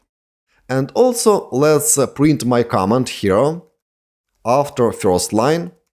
So we print my comment twice, here and here. Let's see results, let's run the code. And here I see in both cases this is my short comment, here and here. But we replaced actually short with long. What happened? In fact, this replace method does not modify existing string. And if you hover mouse over replace here, you'll see that it returns a copy with all occurrences of substring old replaced by new. And it means that if you want to get result of the replace method call, you have to assign it to the variable. And if you want, you could create a new variable, for example, long comment. And then here, instead of my comment, will be long comment. Let's run the code. And now I see here new string, where short was replaced with long. And here we have two different variables. One is my comment and another is long comment. And after this method call, original variable, my comment, was not modified. So replace doesn't modify existing string. But if you want, you could assign result of the replace method call to the same variable, my comment. And here will be my comment as well. Because reassignment of the value is allowed in Python because of dynamic nature of Python. And if I run the code now, I'll see here original value from this variable my comment, and now here I see new value for the same variable my comment. And that's completely fine. We replaced short with long and assigned new value to the same variable. Now let's try in action other built-in methods, and here I'll remove this part, and here I'll again access all attributes of the myComment object, and let's use this count method. Let's select it, and let's see what it does. And it counts number of non-overlapping occurrences of substring in string. And here we could, for example, count quantity of spaces in this string. And in such case, I will simply put here space in single quotes or double quotes. And let's print result of count method call to the terminal and see how many spaces there are in this string. And there are 4 spaces. We could also count other substrings. For example, here instead of space could be is. Let's run the code, and here I get 2. Because this is first is and here is second is. So is appears here in this string twice. Also, it is possible to access specific character in the string by its index. For that, you have to utilize square brackets notation.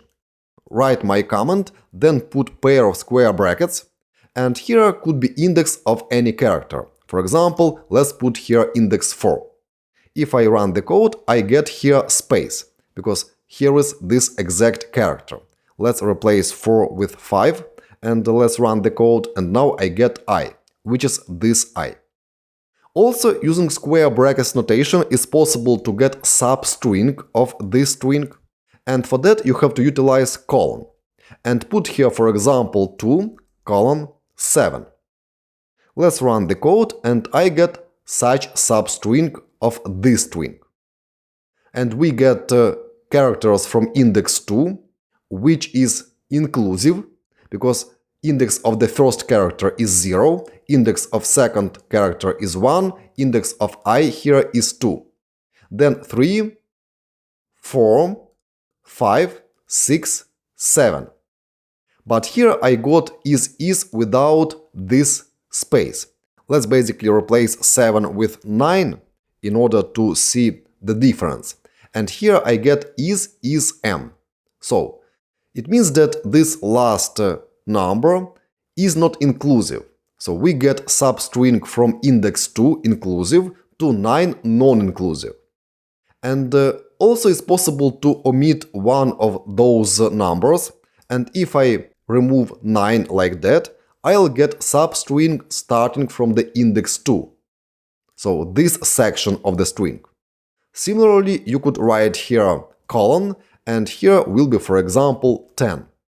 Let's run the code, and I get first 10 characters. Also, it's possible to use negative numbers here. And -1 is index of the last character here. Let's run the code, and I basically get entire string except just one last character. So this number is not inclusive. Also, you could use other negative numbers, for example, -10. Run the code, and I get such substring. For example, here could be 3, and here could be -10. We could count either from start or from end of the string. Let's run such code, and I get such substring. That's square bracket notation, and you could use it in order to get a specific character by its index if you put here only one number, or you could get range of characters, for example, from 3 to 7. Let's have a look at some other methods for strings, and for that let's again add here dot, and let's, for example, find something in the string.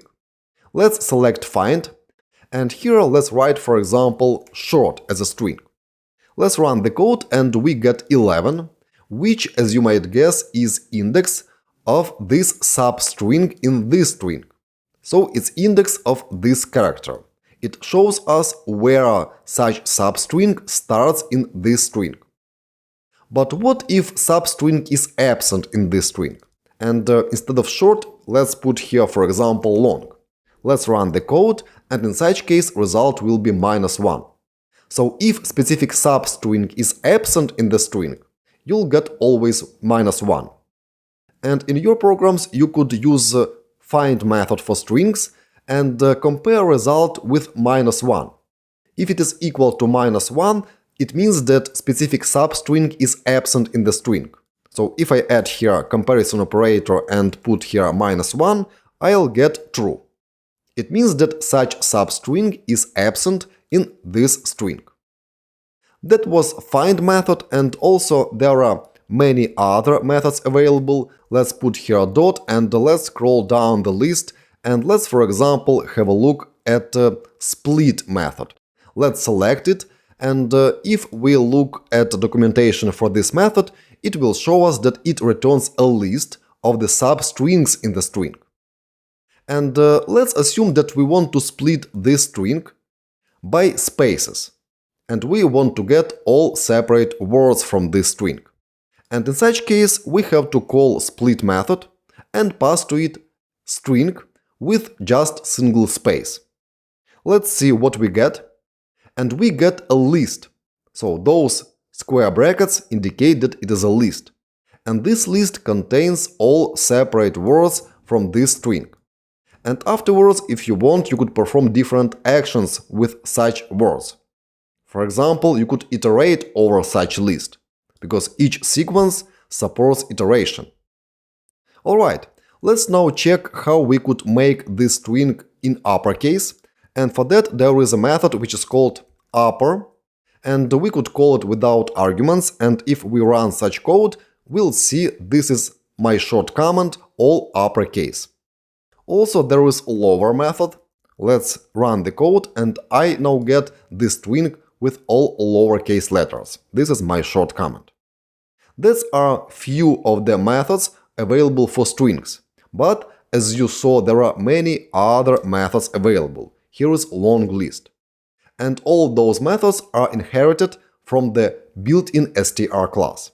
If you want, you could always get list of names of all attributes of particular object. And for that, if you remember, there is a built-in dir function. And in the dir function call, you have to simply pass name of specific variable. And if we run the code, we'll get such long list. Let's wrap it to see all names of the attributes. And some of them have 2 underscores in front and at the end. We will discuss what is that later. Those methods are called magic methods. And below there are other regular methods such as isUpper, join, partition, replace, and we already used some of those methods available for strings. That's all about methods for strings, and if you want, you could also try some other methods yourself.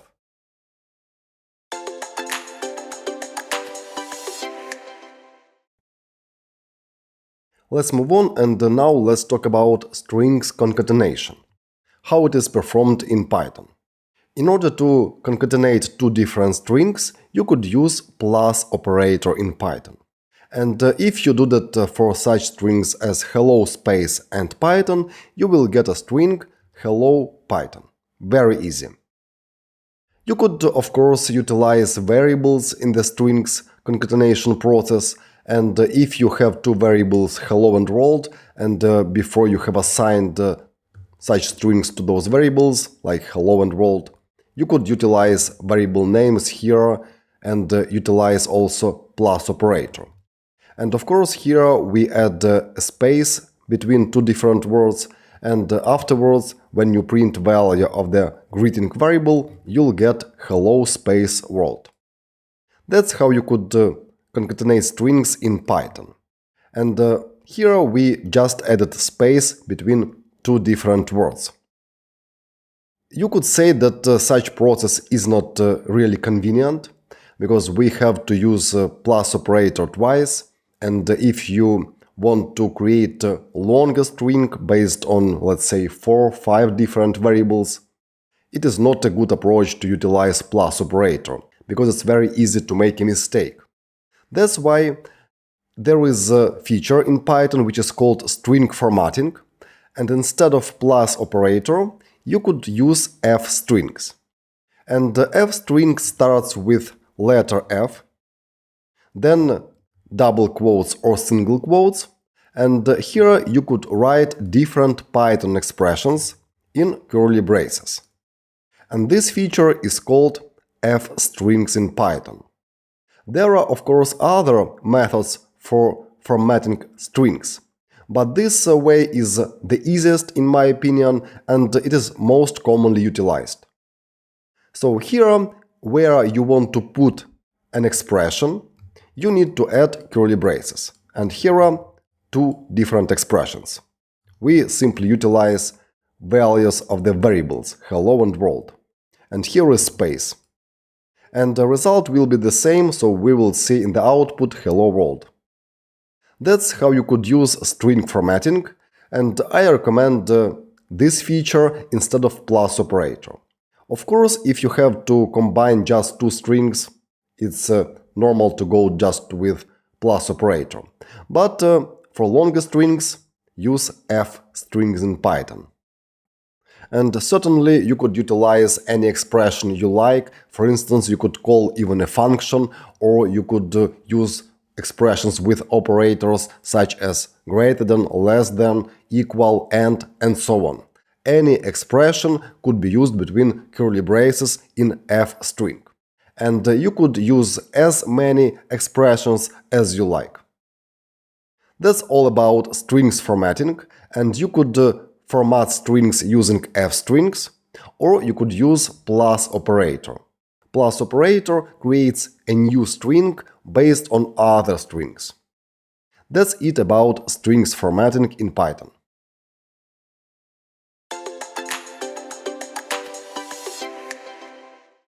Let's now in practice have a look on strings concatenation, and let's first use plus operator for that. And let's create several variables like my name, and its value will be Bogdan. Then let's create variable my hobby, and my hobby is running. And let's say that I like running at 8 o'clock in the morning. And here will be one more variable time, and its value is 8. And now I would like to construct a string. Bogdan likes running at 8 o'clock. And for that, let's utilize plus operator. And let's create a new variable, let's say info. And here I will use plus operator and such variables as my name, my hobby, and time. Let's start. My name plus, then here will be string, space, likes, then again space, then plus my hobby. We'll get Bogdan likes running, plus, Here will be again string, space, add, space, then again plus, then I would like to insert time. Let's write here time, then plus, and here will be o'clock in the morning, or simply o'clock, at 8 o'clock. Therefore, here I'll add string and type here o'clock. But if I type o'clock with single quote and also use single quote here, then here definitely I'll get an error. Therefore, there are two options. Either escape single quote here and close this opening quote here like that, so this is a valid expression, or use here double quotes. And then I could keep single quote inside. Both ways work. And don't pay attention on those underlines right now. And here let's try to print info to the terminal. So again, here in this expression, we used plus operator. And plus operator allows us to concatenate different strings. And you could use strings and variables which hold strings. For example, my name holds string Bogdan. And we expect to get string Bogdan likes running at 8 o'clock. Let's run the code and see what happens. And now here I get type error. Can only concatenate str, not int to str. And this mistake appears on this place. Here you see this caret sign. It is an indicator where exactly error happens. And if you hover mouse over time here, you'll basically see this error as well. Expected type str got int instead. It means that when you form a string like this, you have to use only strings with plus operator. But here is integer value. That's why in order to get rid of error and get correct result, we have to convert time from integer to string. We could do that actually here, type simply 8 as a string, or we could keep integer here, but call here built-in str function. Str is actually a built-in class which creates new instances of the str class. It creates strings. Therefore, now this warning is gone. And if I run the code, I'll get desired string, but here is one space missing. That's why I should add it here, before O, in this string, o'clock. Let's run the code again, and now I see correct result. Bogdan likes running at 8 o'clock, and there are no errors anymore. That's the first way how we could combine different strings together using plus operator. But you will agree with me if I say that such approach is not really convenient, because here we have to take care about those spaces, and notice that I actually just made an error, not intentionally. I forgot about this space here in front of o'clock. And therefore, such formatting is not the best way to create new strings from other strings and variables, like we do in this example. But if you need to combine just two strings in one string, then plus operator is quick and easy.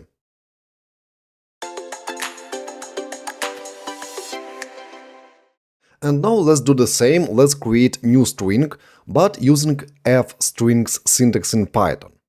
And in the f-strings you don't need to use plus operator. Let me comment out this line and let me create info variable again. And here we will use f-string. And you could use either single quotes or double quotes here, up to you.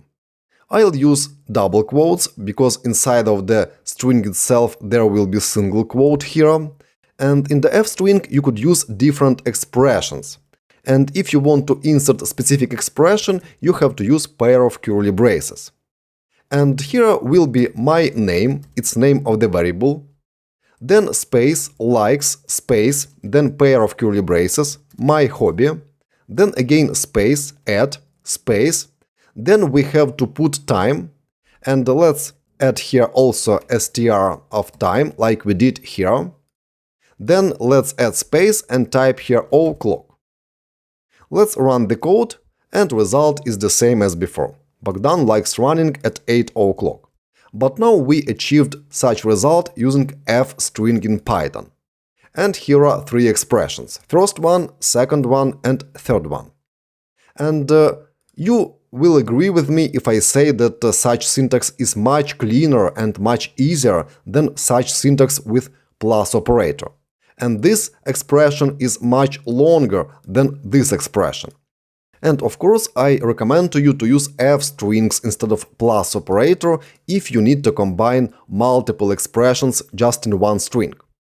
And more than that, you don't need to convert integer, for example, to string explicitly as we do here and as we must do here when we use plus operator. If I remove this from here and keep simply time, which holds an integer here, and run the code, I will get no errors. Because Python now tries to convert to string this value itself. And it was successful, and therefore there is no error. But what if here is, for example, a list of two elements? Let's run the code. I will see that list was also converted to string. No issues at all. Therefore, when you work with f-strings in Python, you could use different value types, not necessarily strings, on places where Python expects from you an expression. And of course, here, here, or here could be any expression. And if you want, even a function call, if you need to insert into the string result of specific function call.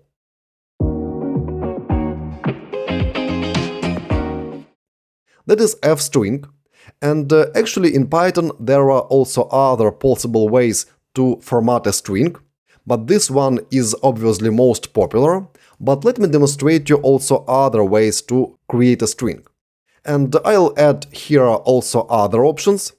And here will be option with format method of the strings. I'll use the same variable info here. And next I have to use regular string syntax. Double quotes or single quotes. Then here I will put simply a pair of curly braces like that, and they will be empty, so nothing here inside. Then likes, then again pair of curly braces like that, then space, add, space, again pair of curly braces, space, clock. So same as we wrote here, but without actual values in curly braces. So keep them empty like that. Then add dot and call format method of the string. If you hover mouse over this method, you could read about it in the description. Format returns a string, and it returns formatted version of string using substitutions from args and kwargs. Therefore, in this method call, we are able to supply values for those empty spots. There are three empty spots, this one, and this one. Therefore, we have to supply here three arguments. My name, comma, my hobby, and time. Three values for different places. This one, and this one. And let's again print info to the terminal, like we did before. Let's run the code, and I get exactly the same string. Bogdan likes running at 8 o'clock. And for that we used strings format method. Here we call such a method. And idea is very simple here. We add here actually placeholders for different values. And expressions for those values we supply in the format method call. But again, you should agree with me that such f-string syntax is much easier and more convenient to use than this format method call. Also, there is one more old-fashioned, old-styled method of the strings formatting, which is called string interpolation. And let's use it here just for informational purposes. I don't recommend to use it anyways, but let's create such a string. And here, where we used curly braces in the previous case, we will put following: %s, then likes, again %s, add, %s, clock. Then, after end of the string, we will add space, %, And here in round braces I'll put names of the variables: my name, my hobby, and time. And let's print to the terminal value of the info. Let's run the code, and here I get exactly the same result. Bogdan likes running at 8 o'clock. But that's old-fashioned way to format strings in Python. Therefore, here you see three approaches how you could create new string based on different expressions. And I recommend to you to use f-strings everywhere. It is the most easiest and obviously the shortest way to create new strings. Compare the lengths of 4 different options. This one is the shortest. And you know that here, where Python expects from you expressions, you could basically use different value types, not necessarily strings, as results of the expressions. But here, when you use plus operator, you have to explicitly convert all values to string in order to get a result correctly without errors. So that wraps up different strings formatting techniques, and I recommend to you to use this one, and don't use any others. This is called f-string in Python, and here you could put string into double quotes or single quotes.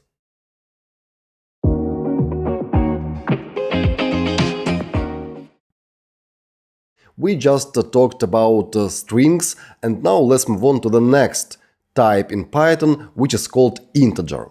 And every number which doesn't have decimal part is an integer, and each integer is actually instance of the built-in int class.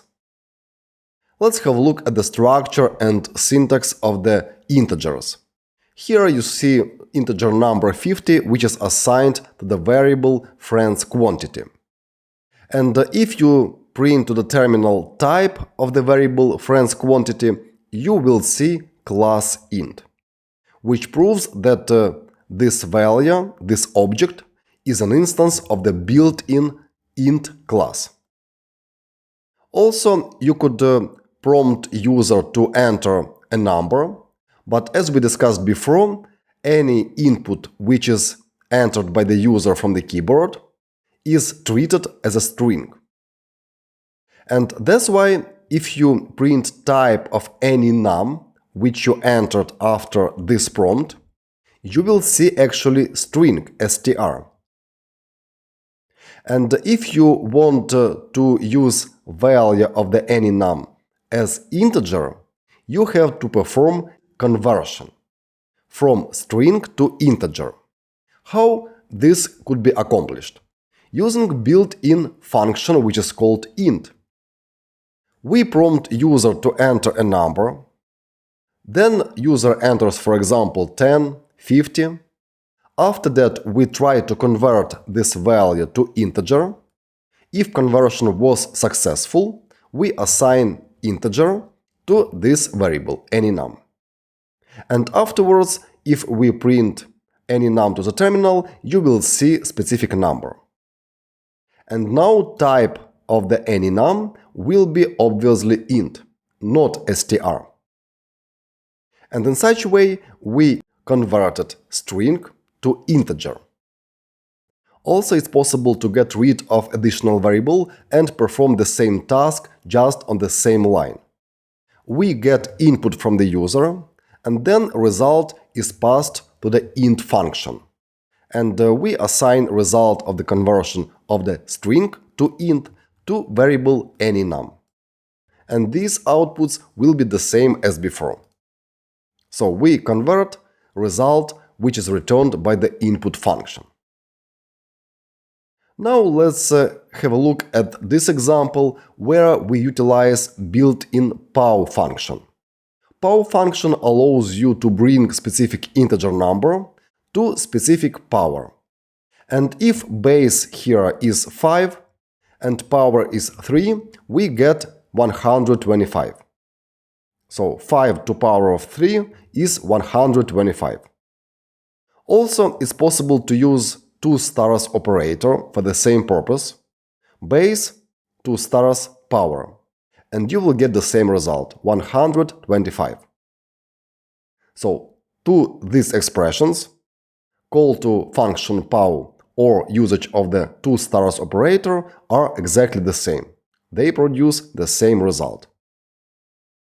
Also, if you work with long numbers like millions, thousands, it is possible to split numbers using underscores. So such numbers are completely valid integers in Python. And you could add underscores where you want, and usually if you use, for example, 1 million or other number, you add underscores between thousands. And here, in this case, you could add underscore after 3. And such approach just makes numbers more readable. That's it about numbers, and basically with integers in Python you could perform different arithmetic operations like multiplication, division, subtraction, addition and others. Also, there are built-in and external modules which allow to perform more mathematical operations with numbers in Python.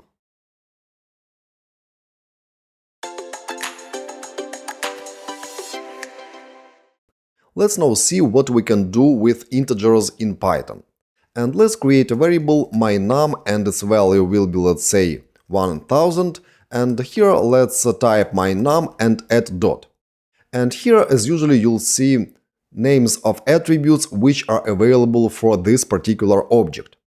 And there are not so many methods available for integers as for strings, and here you could find such methods as bitCount, bitlength, conjugate and some others.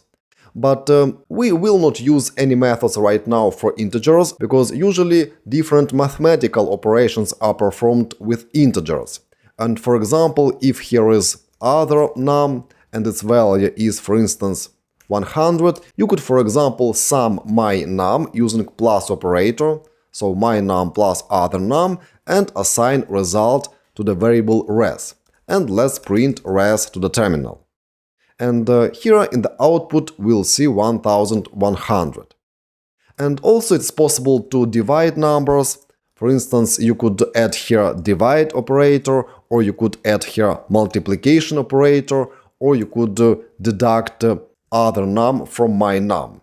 And now you'll get 900 as a result. Also, you could use numbers in many other mathematical operations.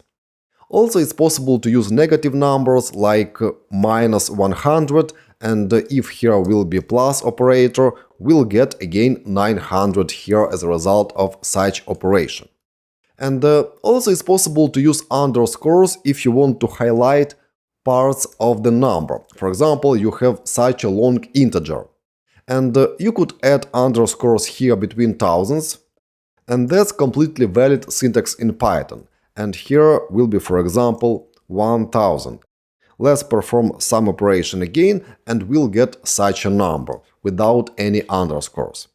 So you could use underscores to distinguish parts of a particular number if you want to make number more readable, but you are not allowed to use two underscores, one after previous. In such case, you'll get an error. And the error will be syntax error specifically, invalid decimal literal in this example. But such syntax is completely valid when you work with integers in Python. But please notice that if you use divide operator here and run the code, you'll get a float number as a result of operation. And we'll talk about floats very soon. Also, I would like to mention that you should be cautious when you work with numbers and use input function. Because, as you already know, input function always returns a string. So let's add here prompt, enter any number, colon, space, and let's assign result to the variable input str to highlight that it is a string. And let's print here type of input str. Let's run the code, and here let's enter any number, for instance 10, and as expected here we see class str.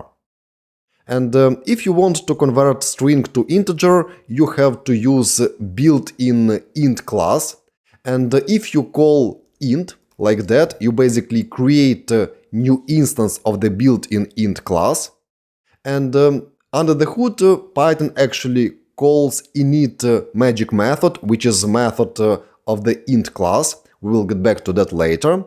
But int allows you to create a new instance of the int class. And here we have to pass input str as argument. And now we could assign result to input num variable. And afterwards, let's print type of the input num. And we expect to see int. Let's run the code, let's enter a number. First we see class str, and after conversion to int, we see class int. So now this object holds an integer as a value. But what will happen if we enter, for example, a string instead of number here? Let's try to run the program again. Enter any number, I'll type ABC. And now here I get value error, invalid literal for int with base 10. And error happened on the line where we attempt to convert string to integer using built-in int class. And such error will happen anytime when Python will not be able to convert a specific value, for instance, to integer. And it's possible to handle such errors using try-except blocks. And we will talk about try-except a bit later, but now I would like to show that quickly to you. We could add here try, colon, and then add here indentation, and afterwards we will add except value error. And after colon, we could, for example, print following notification message to the terminal, not able to convert to int. And also we have to move this last line to try block as well, and for that you could use key combination Ctrl-Shift up or down arrow on Windows or Command-Shift up down on Mac, like that. So I moved print type input num to try block. And if I run this code now and enter any number as ABC, so I make mistake here, and now I will see no error here in the output, and process finished with exit code 0, and here I see this message, not able to convert to int. And that means that now we correctly handle error, which might happen if user enters not a number, but something else, and Python is not able to convert user input to integer. That's how we could handle that. But again, we will get back to try-except blocks later in this course and discuss in details how you could handle different types of errors. In this example, we get value error because of incorrect value which is passed as argument in the int function call. And now let's run the program again and enter valid number which we will be able to convert to int. Let's run the code and let's enter my favorite number. And here we see no error, and we also don't see this string not able to convert to int because there was no value error here in the try block. And we also see result of this print function call here. It means that Python was capable of converting input str to int using built-in int class. If you want to learn how to create web applications using Django Web Development Python framework, I welcome you to the complete Python course, which is more than 50 hours long.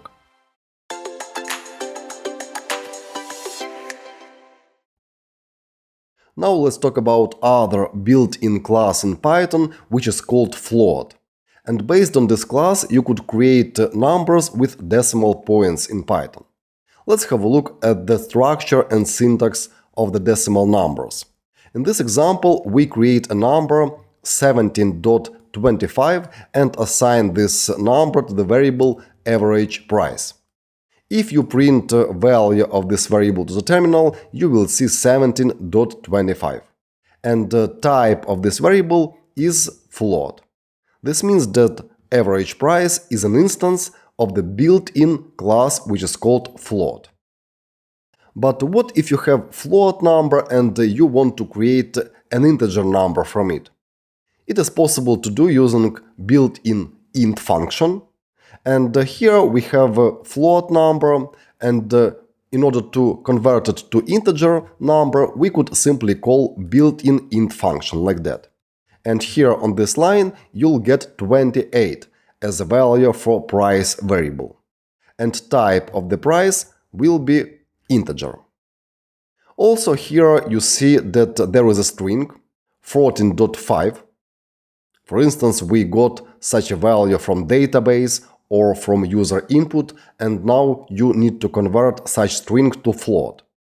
For that you could use built-in function float and simply pass variable str temperature to this function.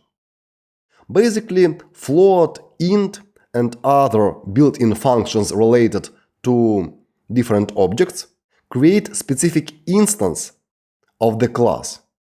Because you know that int, float are actually built-in classes in Python. And here we simply create new instances of corresponding classes. Here we also create an instance of the string, but we use double quotes or single quotes notation. But you could achieve the same result simply writing str function call, and there will be 14.5. So here, after conversion of the string to float, you will see 14.5 as a value of the temperature, and type of this variable will be float. We converted a string to float. And in case you need that, you could also convert, for instance, Boolean to integer, integer to decimal, and so on and so forth.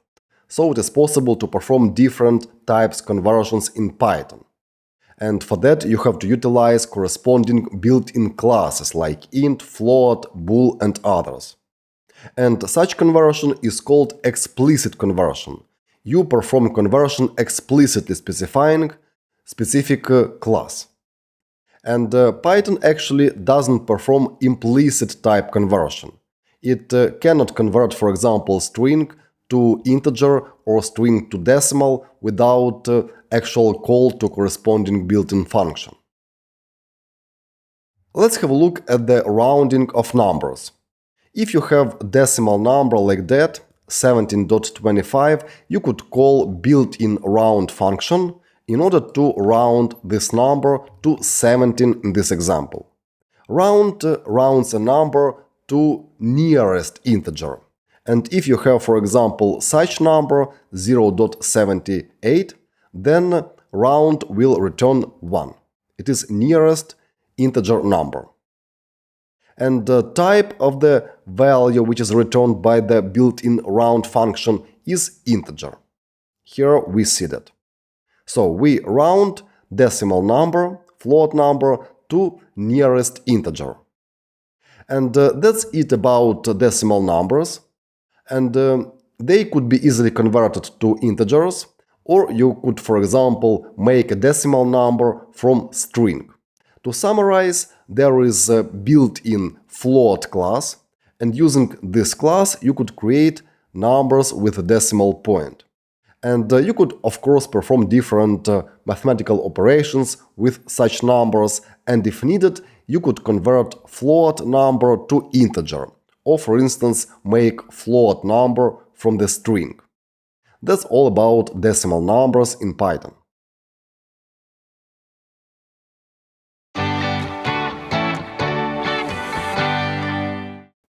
Let's see now on practice what we could do with float numbers in Python. And let's create here a variable, for example, average rating, and its value will be, for instance, 4.85. And here you see float number, and let's first print to the terminal type of the average rating. Let's run the code, and here, as expected, we see that this object, this one, is an instance of the built-in float class. Let's see which methods are available for average rating object. Average rating dot, and here are several methods, and one of them is integer. Let's call this method and see what it returns as. Let's run the code, and here I see false. It means that isinteger checks whether this specific float number could be converted directly to integer. In other words, whether it has decimal part or not. In this example, this number has decimal part. But if we make average rating, for instance, from .00 and then run the code, we'll see true. Because this value is basically an integer but represented as float number. So that's one of the methods available for float numbers in Python. Of course, you could perform different mathematical operations with float numbers in Python. And let's do, for example, following. Let's try to round this number, which is, for instance, 4.35, to integer. And for that, we could utilize built-in round function. And let's immediately print result to the terminal. So let's call round function like that. It is not a method of the float object, it is built-in function. And here let's pass average rating as argument. And let's see what we get. We get here 4. So this float number was rounded to closest integer.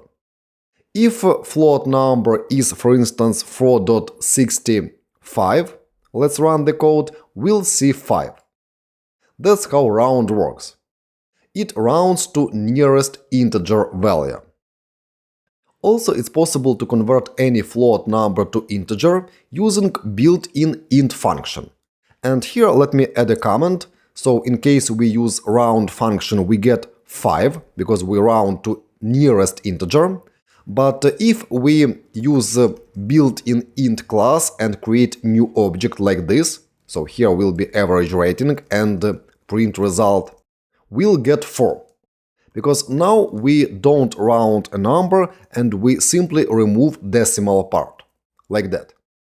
And vice versa, we could convert any integer to float if you need to do so. Let's do that, print float, and here will be, for instance, integer 100. Let's see what we get, and we get 100.0. So that's a float number. Let me add it here as a comment. And also let me add comment here, because in case average rating is like that, isinteger method will return false. That's some operations which you could perform with float numbers in Python.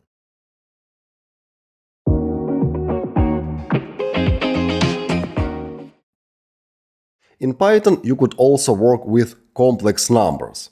And complex numbers are utilized in different data science calculations and in different mathematical operations.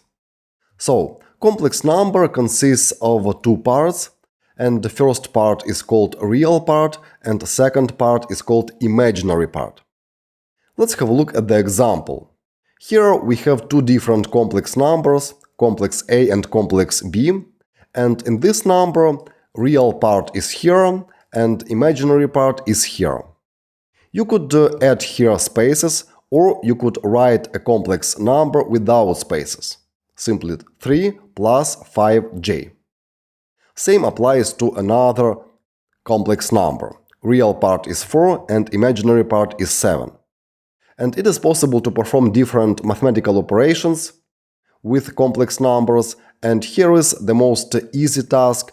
It is addition of 2 complex numbers, and in this case we add 3 to 4 and add 5 to 7, and we get such result. 7 plus 12j. 7 is real part and 12 is imaginary part. And type of the variable sum is complex. It's name of the built-in Python class for complex numbers. You could, of course, perform other operations with complex numbers, not only addition.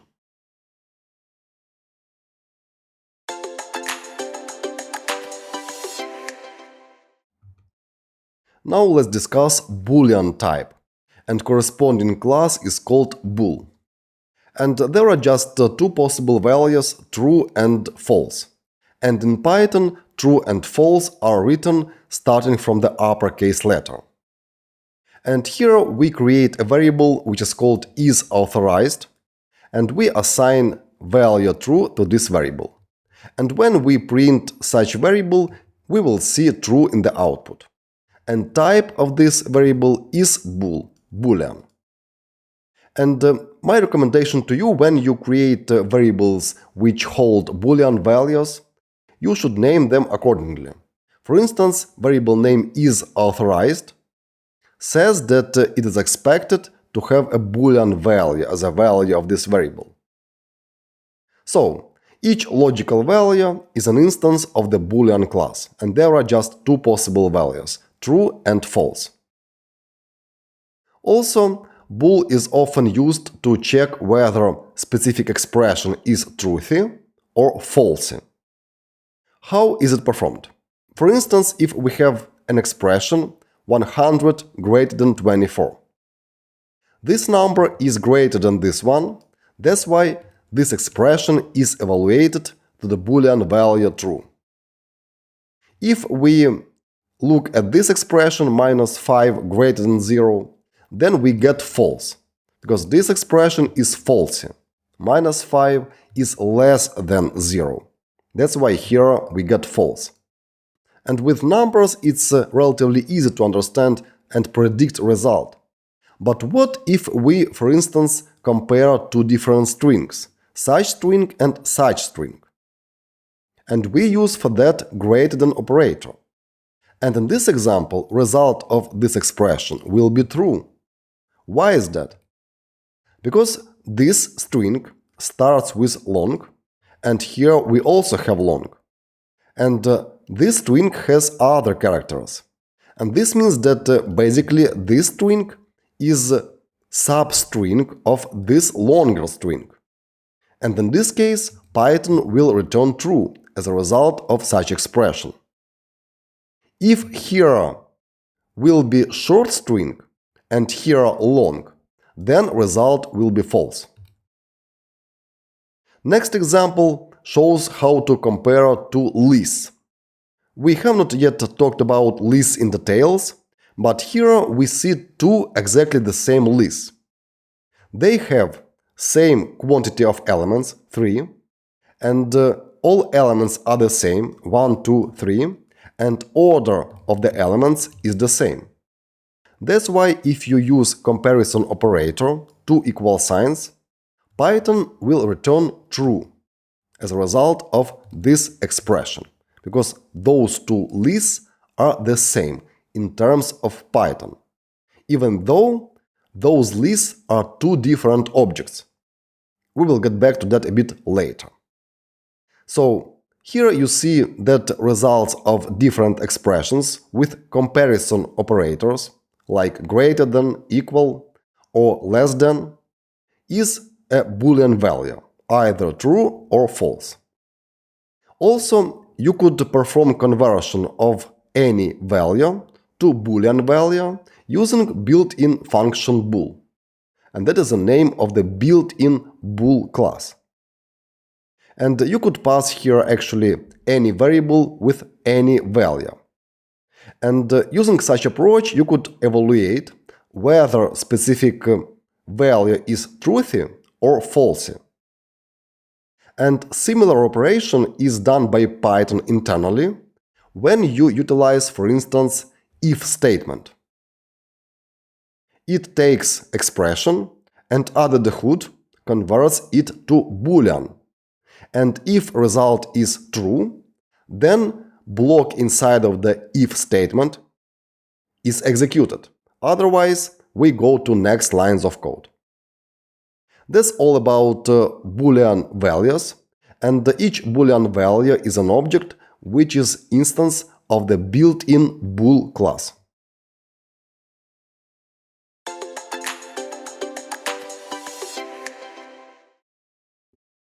In Python, Boolean values are utilized very often. And for example, result of a comparison of any pair of objects is always true or false. Also, there are falsy or truthy values in Python. And for instance, any empty sequence is falsy, any non-empty sequence is truthy. And we will talk about that in details soon. But now let's create a variable For example, let's call it db is available, and its value, let's assume, is false. And notice how I've chosen name for this particular variable. From its name, it's immediately clear that its value is Boolean, either true or false. I don't write name like that, available. And I don't use this variable name without is.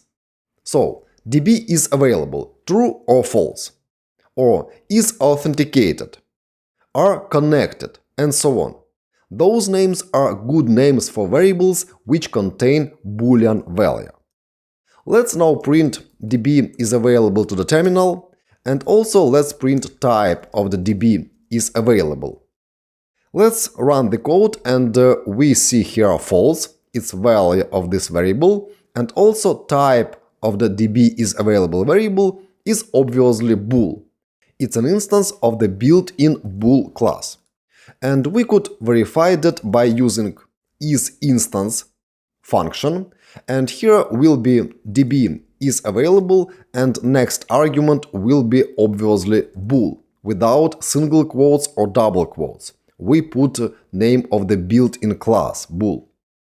Let's run the code, and here we see true. So db is available is an instance of the built-in bool class. Of course, if needed, we could assign another value to the db is available variable using assignment operator, and let's assume that at this moment this variable should have value true. And afterwards, if we print value of the db is available variable, we will obviously get true. Now let's see how we could convert values of other types to Boolean. Let's remove this, and here let's print to the terminal result of following expression, bool, and here will be, for instance, number 10. Let's run the code, and here we see true. So if number 10 is converted to Boolean using built-in bool class, we get true. But what if we convert to Boolean value 0? And let's see also what we get if we convert 0.0, it's float number, and this is integer. Let's run the code, and we get false for both cases. So here is false, and here is false as well. And here is true.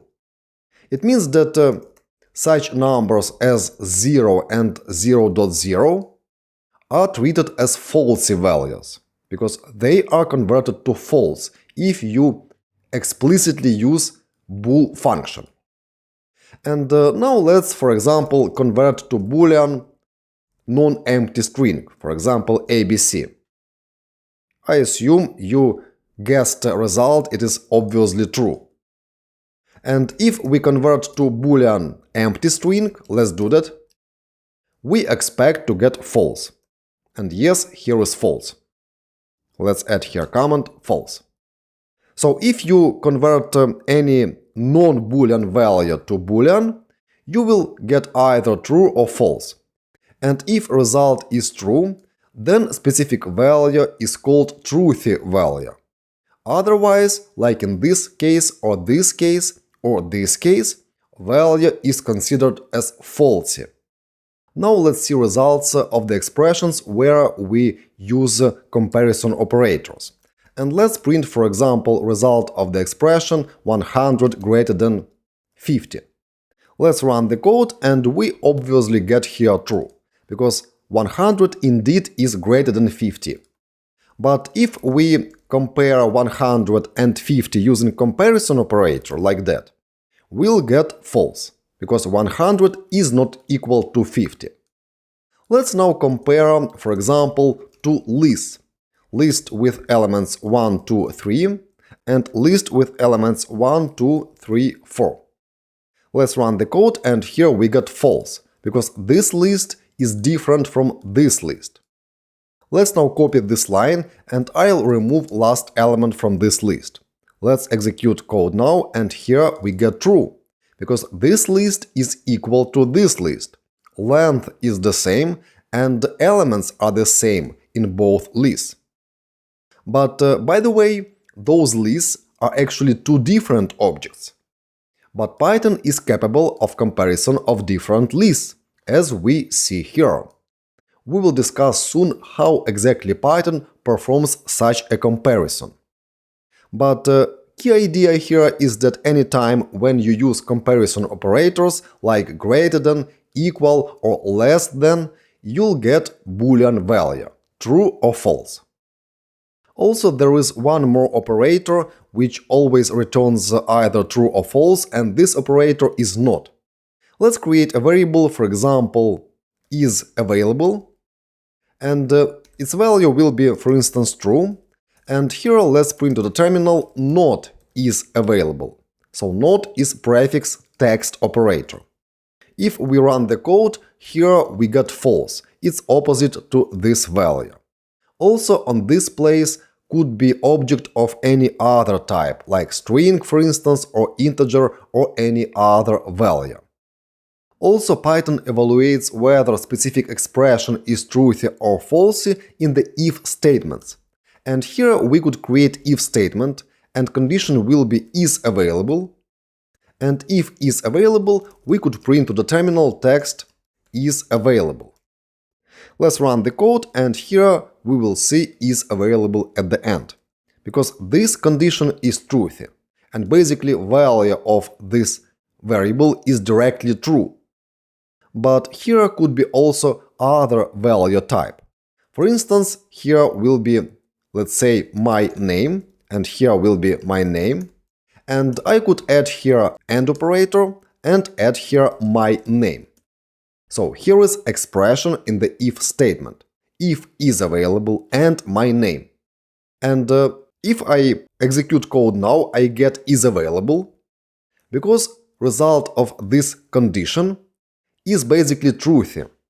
But if I take this expression and simply print result of such expression to the terminal, print is available and my name, what I get?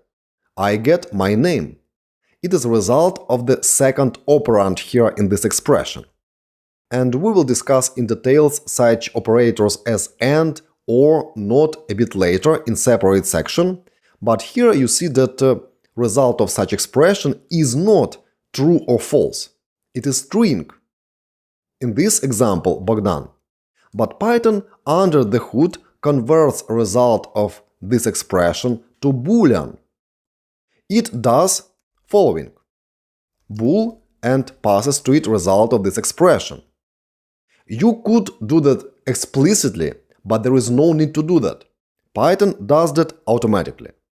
So here, same as before, we get is available. So Python performs conversion of the result of expression, for example, in the if statement, to Boolean value automatically. Alright, that was built-in bool class with just two different values, true and false, and Boolean is a very widely utilized type. And for example, result of any comparison is either true or false, as we checked here.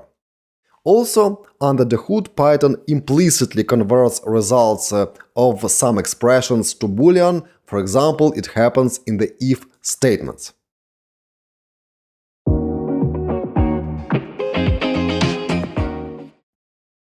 Now we came to the very interesting topic, and we will talk now about conversion of types in Python. And we will start with the fact that Python does not implicitly convert value types. Python doesn't perform any types conversion itself. You have to do that explicitly. And for that there are many built-in functions for explicit conversion. And you already know some of those functions, and they are str for conversion to string, float for conversion to float number, tuple for creation to tuple. We haven't yet talked about tuples, but we will get to them very soon. Int for conversion to integer, list for conversion to list, and set for conversion to sets. We will also talk about sets in the separate section. There are also other built-in functions for conversion to specific types.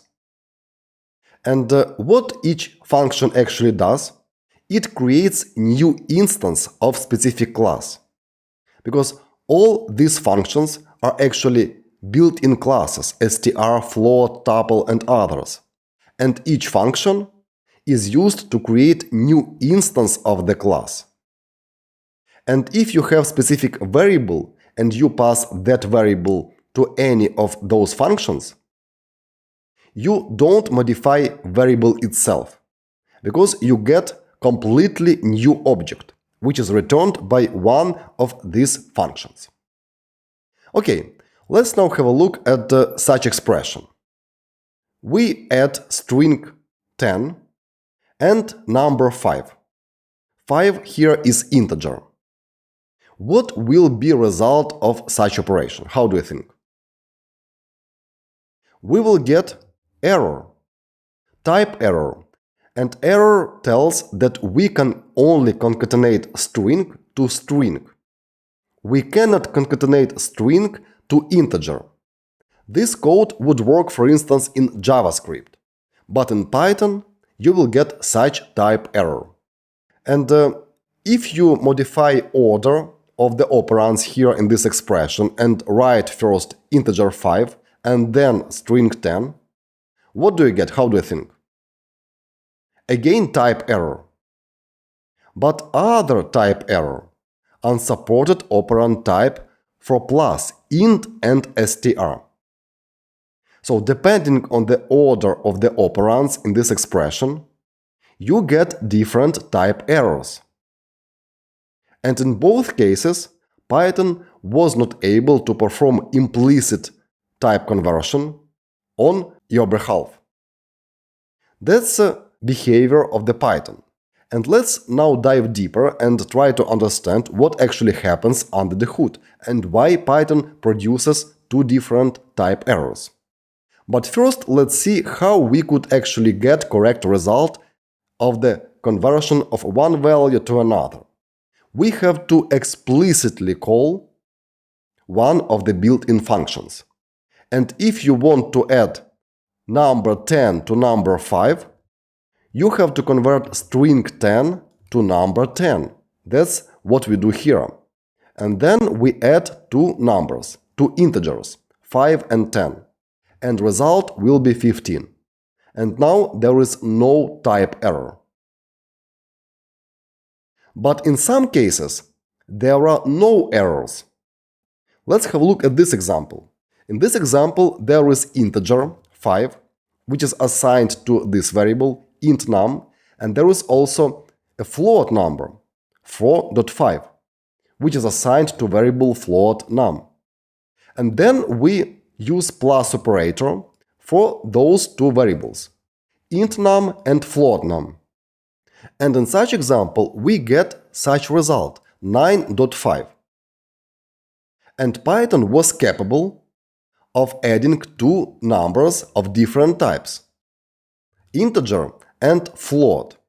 And no type error happened in this case. Same applies to this example. Here we have Boolean value, which is true, and we have integer value, for instance 7. And when we add bool val and int val, we get 8. And again, no error. And it seems that now Python actually has converted true to integer 1, and afterwards added 1 to 7. And that's why here we got 8 as a result of this expression. And in those examples, we don't get any errors from Python. But also I said before that Python doesn't perform any implicit type conversion. But why this happens? Why in case of string and integer we get type error, and with case of float and integer we get no error and we get result? Or we are able to add Boolean value and integer value. So what happens? In order to answer this question, we have to discuss how actually plus operation is performed under the hood. In this example, when we add integer and float number, and when we use plus operator, under the hood, Python actually calls one of the methods of the int num object, because int num is first operand here in this expression. And you know that each method could be called using dot notation. So basically, for int num object, Python calls add method. And notice two underscores before name of the method and after the name. And such method is called magic method.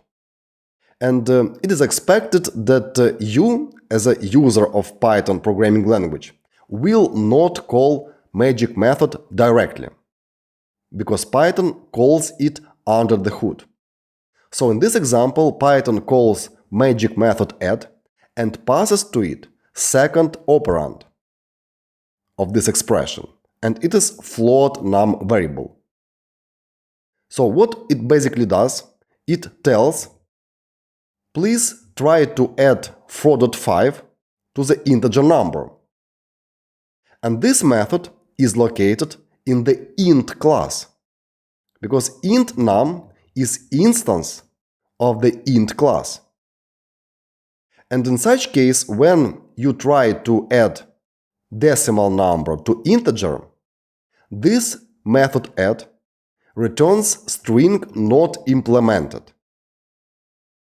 It means that inside of the int class, it is not implemented to add float to integer. And in such case, Python, again under the hood, tries to perform opposite operation.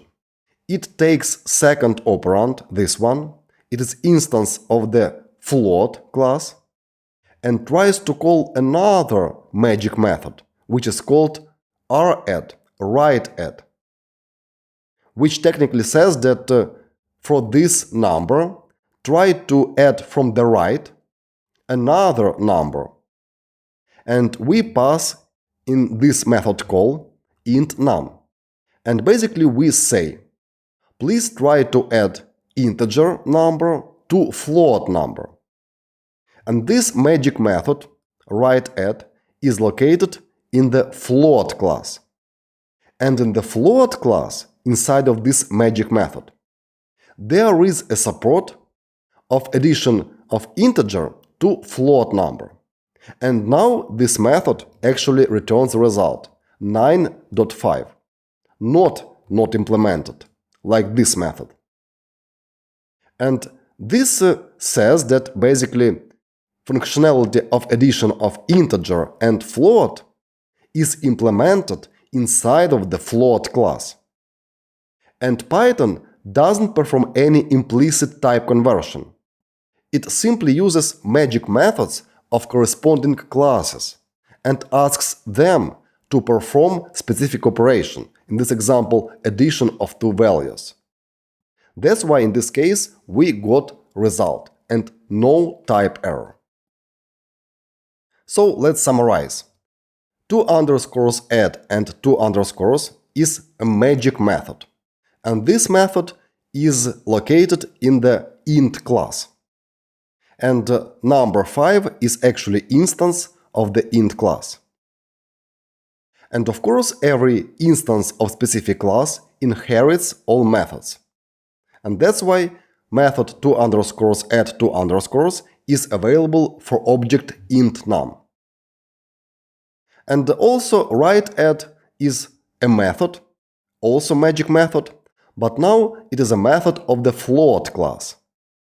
And inside of this method, there is possibility to add integer to decimal. And that's why this method returns result 9.5. And this happens inside of the Python. You don't need to call magic methods yourself. But that's what happens when you utilize, for instance, plus operator and write such expression. But what happens if you change order of the operands and first you write float num and then int num, then this will not happen. So this is skipped, and Python directly calls add method for float num variable. And inside of add method, it is also supported to add integer to decimal. And that's why we will get result immediately. That's what is magic method. And next, let's talk about magic methods in greater details.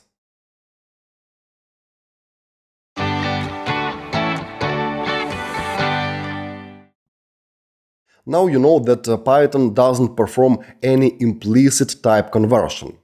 And if you want to convert one type to other type, you have to utilize built-in functions like float, int, and so on. Also, you know that in some cases, when you try to perform operations with values of different types, Python generates type error or other error. And in some cases, Python is capable of performing specific operation, like adding float number to integer number. And that happens because of magic methods. And let's now talk about magic methods in greater details. Magic methods are internal methods of the classes, and they are usually not called explicitly. And there are many magic methods like add, equal, and str not equal, or, and so on. And these methods are implemented in different built-in classes differently. They have different logic. And when, for example, you compare two different variables using two equal signs operator, Python under the hood calls this built-in method equal. And that is responsibility of this magic method, which is actually a function, to return specific result. Python doesn't do any other action. It simply calls specific class method, and that's it. And for example, when you perform operation with AND operator, Python calls such built-in magic method. You could, of course, call any of these methods directly, but usually it is not recommended to do. But such methods don't differ from other methods, which don't have such prefixes and suffixes. They are just normal methods which are defined in corresponding classes. And next, let's have a look at the magic methods on practice.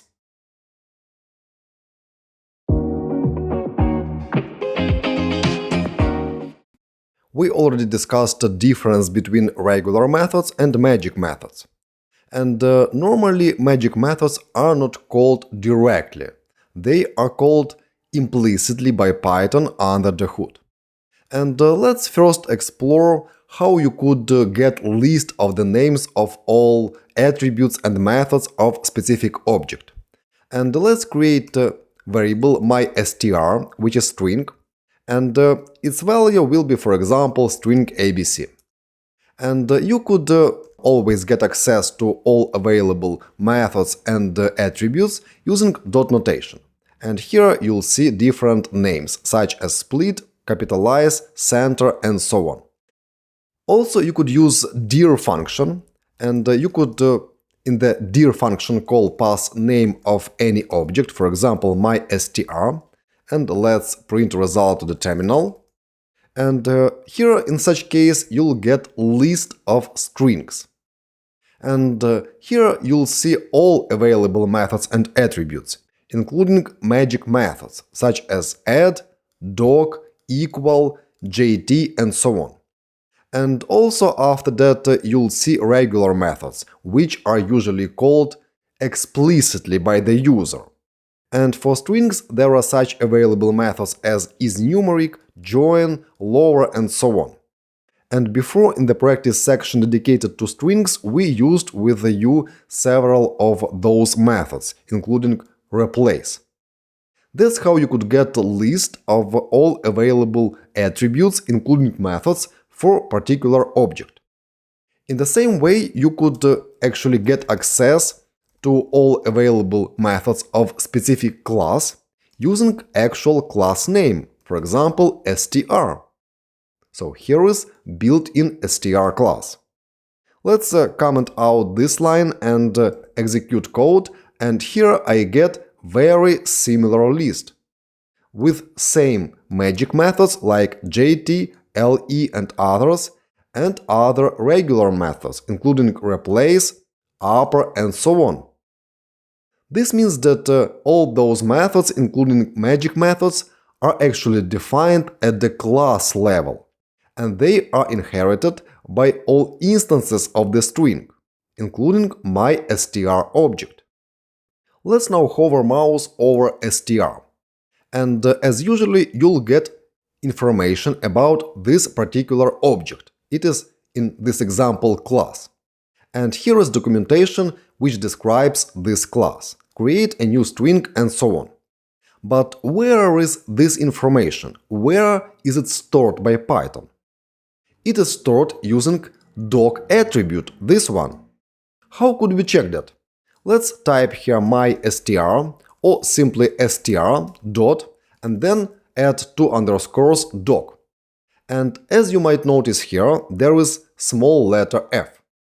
Let's finish and select doc from this list, and if you hover mouse over doc, you'll see that it is a class attribute. Here it is. And the name of this attribute is two underscores doc two underscores. If it is an attribute, you don't need to call it. It is not a method. And here you could see type of the value of this attribute. It is either string or none. Let's print value of the doc attribute to the terminal, and I'll remove those two lines. Let's run the code, and here I see long text output. And this text starts here. str object str create a new string object from the given object. And we just saw this text together with you when we hovered mouse over str. Here is exactly the same text. That's where this text is stored, and it is stored on the class level, and it's a value of the doc magic attribute. Simple as that. And such magic method is basically available for all built-in classes, including, for example, bool. Let's replace str with bool, and let's remove this line. Let's run the code, and here I see information about the built-in bool class. And same text we see when we hover mouse here over bool variable name. Great. Let's remove this and let's create variable mynum, and its value will be 10. And now let's see which magic methods are available for integers. Let's add here two underscores, and here is a list of different methods. So you already know that doc is actually an attribute and its value is simply block of text. And here below there are different methods such as equal, greater or equal, greater, add, and others. And let's, for example, try to use equal method. Let's call it equal, and let's see what this magic method actually expects from us. It expects an object, and we call it for mynum object. Let's create other variable here, for example, other num, and its value will be, let's say, 20. And let's pass name of other num variable in the equal method call. Recap that we should not call magic methods directly. And let's print result to the terminal. Let's run the code, and we see here false. This means that those two objects are not equal. Those two integers are not equal. And this result was returned by this magic method. And it is basically the same as doing following. Print mynum, comparison operator, other num. Let's run the code, and we get here false. And in this example, when we use comparison operator, Python implicitly under the hood calls this magic method, exactly like this. And therefore we get result in such way. Also, if you hover mouse over this magic method name, you'll get actually definition, short description of this particular method. Return self equal to value, so it compares to different objects. And in Python it's possible also to get this text if you need it. And for that you have to use built-in help function. Let me show you. Print help, and here will be my num dot two underscores equal to underscores. But here we don't call this method. We simply pass name of this method to the help function. Let's run the code, and here we see description of particular method. Here is this description. And basically this description is exactly the same as we see when we hover mouse over this magic method name. Return self comparison operator value. Here is this text. And that's how you could get help regarding any magic method you like. Let's replace equal with other magic method. For example, let's use add method here, and we don't need to call it. Let's remove call to this method and let's run the code. And here is description of this particular method, which is obviously a function. It returns self plus value. It is used when you utilize plus operator. So that's overview of several magic methods, and recap that you should not call such methods directly. And you have to utilize different operators instead. And Python will invoke specific corresponding magic method under the hood, implicitly. And you have to remember that magic methods always have two underscores in front of them and two underscores at the end. Throughout the course, we will of course talk about other magic methods in Python.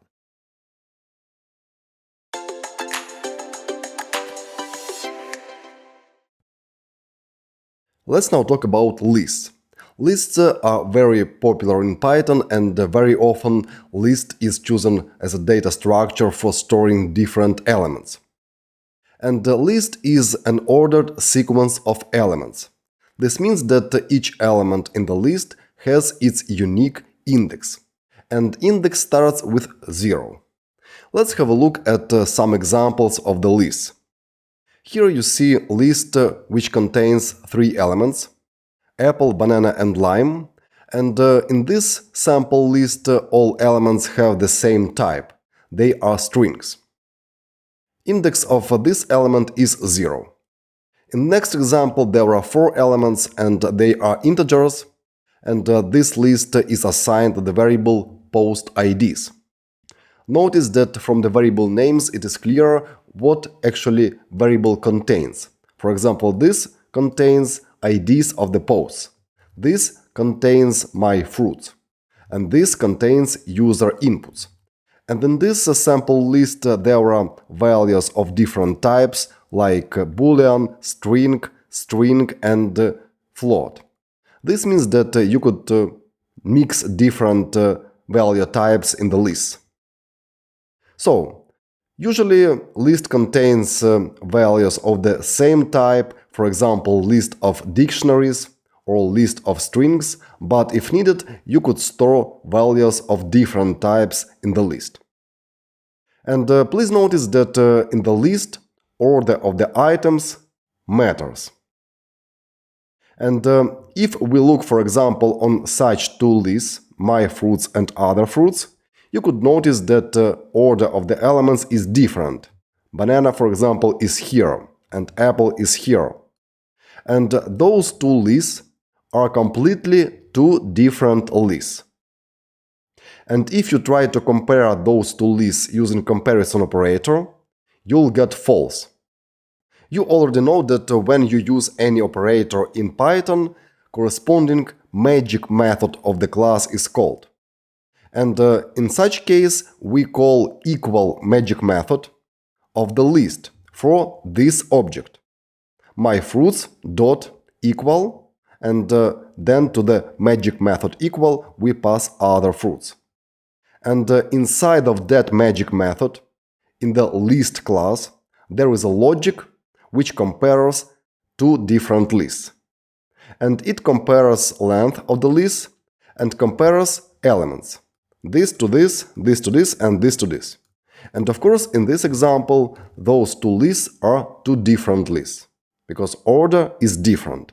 That's why here you'll get false when you try to compare those two lists. Of course, you could get length of the list. It means you could get quantity of the elements, quantity of the items in the list using len function. Similarly, it works for strings. But for strings, len returns quantity of the characters in the string. For lists, len returns quantity of the elements in the list. And for instance, here is empty list. It contains 0 elements. Here are 3 elements in the list, here are 4 elements in the list, and here are also 4 elements in the list. Also, you could use square brackets notation in order to get specific element in the list, because each element has its unique index, and index of the first element is 0. Index of this element is 1, and this has index 3 in this example. So, post IDs square brackets 0 gives us first element in the list. Post IDs 1 gives us second element in the list, 245. And also it is possible to use negative indexes. And when you put -1 as an index, you'll get last element in the list. In this example, it is number 167. You could also use, for instance, -2 or -3 as index and count from the end of the list. That's how you could get values of the elements from the list. It is also possible to change values in the list using same approach. Square brackets, then you put index of specific element, for instance 0 or 2, and then assign new value to that element. And technically, in this example, we reassign value. For instance, here was value 151, and then you put this value on this place. And afterwards, post IDs will contain 4 different elements, starting from 555 and ending with 167. That's how you could change values using square brackets notation. Also, you could very easily delete elements from the list. And for that, you could utilize del statement. Here is sample examples where del statement is utilized. So initially, there were 4 elements in the list. Length of the list is 4. Then, using del statement, we delete element with index 1. And after such operation, list will have 3 elements. Here they are. Then we could delete one more element using same statement, del. And here we use -1 as index. And in such case, we will remove last element from the list. And after this operation, list will contain only 2 elements. Here is length of the list. And please notice that when you modify any element in the list, or when you delete element from the list, or when you add element to the list, no new object is created. Python mutates existing object in memory, because each list is mutable object in Python. And here we work with same object, user inputs. No creation of the new objects in these examples. That's how you could delete elements from the list. And now let's have a look at such example where a list contains actually dictionaries. Here is first dictionary in the list, and here is second dictionary in the list. Each dictionary has 2 key value pairs. And of course, length of this list is 2. Here we see that. And if you want to access, for example, this value, which is actually value of this property in this dictionary, you could use 2 pairs of square brackets. Users square brackets 1. In such way, we access this element in this list, and then for this dictionary we could access this value again using square brackets. And in square brackets we put name of the property, name of the key in this dictionary. It is user ID. So that's how you could work with list of dictionaries in Python. Let's have a look at this example where we utilize variables and then form list based on the variables. So here there are three different variables: my fruit, other fruit, and new fruit, and we assign three different strings to those variables. And afterwards, using such syntax, we create new list with three different elements. And in place of the elements, we simply put names of the variables. And when we print all fruits, you'll get such output: apple, banana, and lime. And definitely after this operation you could even change values of those variables, but contents of this list will not change, because those strings will remain in the list. And the reason for that is that strings in Python are immutable. That's how you could use variables while forming new list. And now let's have a look at such example where we try to access element by the index, but we use index which is out of range. So in this list there are only 4 elements and index of the last element is 3. And that's why in this example, when we try to access, for example, element with index 10, we'll get index error, list index out of range. And in order to deal with such errors, you should avoid using such access element technique when you don't know what is the actual length of the list. And most commonly, when you have a list as a data structure, you iterate over all elements of the list. And you could perform some actions with each element of the list. And it's not a common task when you access specific element in the list by its index. But you should keep in mind that in such case you'll get index error. Hey guys, this course is part of the big Python course, which is more than 50 hours long. Link to the complete course you'll find in the description under this video.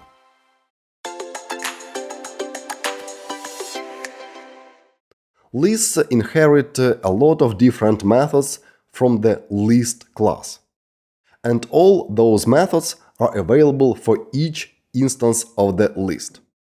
And there are such methods as append, add new element to the list, pop, remove element from the list, remove, it also removes element but works differently from pop, insert, insert specific element at specific index, sort, you could very easily sort list, and so on.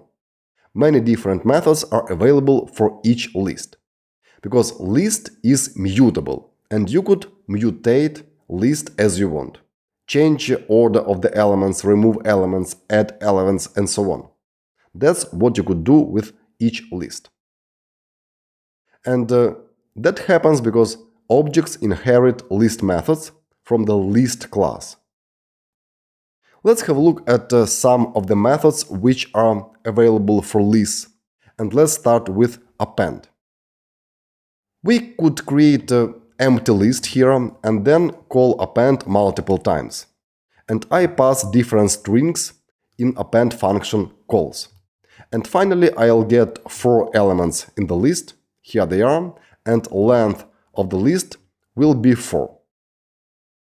And it's important to mention that append method adds new elements at the end of existing list. That's why this element is first element in the list. And this one is last element in the list. So we add elements at the end of the list. Next method is pop, and with help of pop we could remove either last element in the list or element at specific index. So if we have such a list with 4 elements, pop removes last element. And after this operation, In the list, there will be only 3 elements. Last element was removed. Also, if you supply index in the pop method call, you'll remove element at specific index. And in such case, we remove first element in this list. And after this operation, inputs contains only 2 elements, hi and the smile. And if we call pop again, like we called here, without any argument, then we will again remove last element from the list. And here I wanted to show you that pop method basically returns element which was removed. So if you want to perform further actions with specific element which was removed, then you could assign result of the pop method call to the variable. And finally, after all those operations, inputs list will contain only 1 element. That's how you could delete elements using pop method. And you could either delete by specific index or delete last element in the list. Let's have a look at the sort method, which helps you to sort elements in the list. And it usually works good when all elements have the same type, like in this example. All elements are actually integers. And here we simply call sort method, and it performs sorting, and after such call, order of the elements in the list will be like this. So we start from the smallest number and end with largest number. It is also possible to supply named argument. Named argument has name, reverse, it is actually name of the parameter of this method, and after equal sign, you say which value you want to assign to this parameter. So in Python, such arguments are called named arguments or keyword arguments. We will talk about keyword arguments a bit later. So here in this example, we could say that we want to put elements in reverse order, so in descending order. And after such sort method call, you'll get such list. First element will be the largest one across all elements in the list. So sort without any arguments will sort elements in ascending order, and with keyword argument reverse true, it will sort elements in descending order. Also, it's possible to perform conversion to a list. And for instance, if we have a string, hello from Python, we could call list function in order to create new list, because this expression creates brand new object from this object. And in this example, you'll get a list with characters from the input string. Each element is a separate character, including space. Also, it's possible to convert, for instance, a dictionary to the list. Here is a dictionary with 2 key-value pairs, and the property names are A and B, and if you convert such dictionary to a list, you'll get a list only with key names A and B. That's how list function works when you supply a dictionary as argument for it.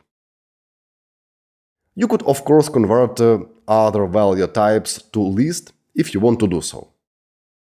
As you already know, there are a bunch of methods available for lists, but also you could use built-in functions for lists.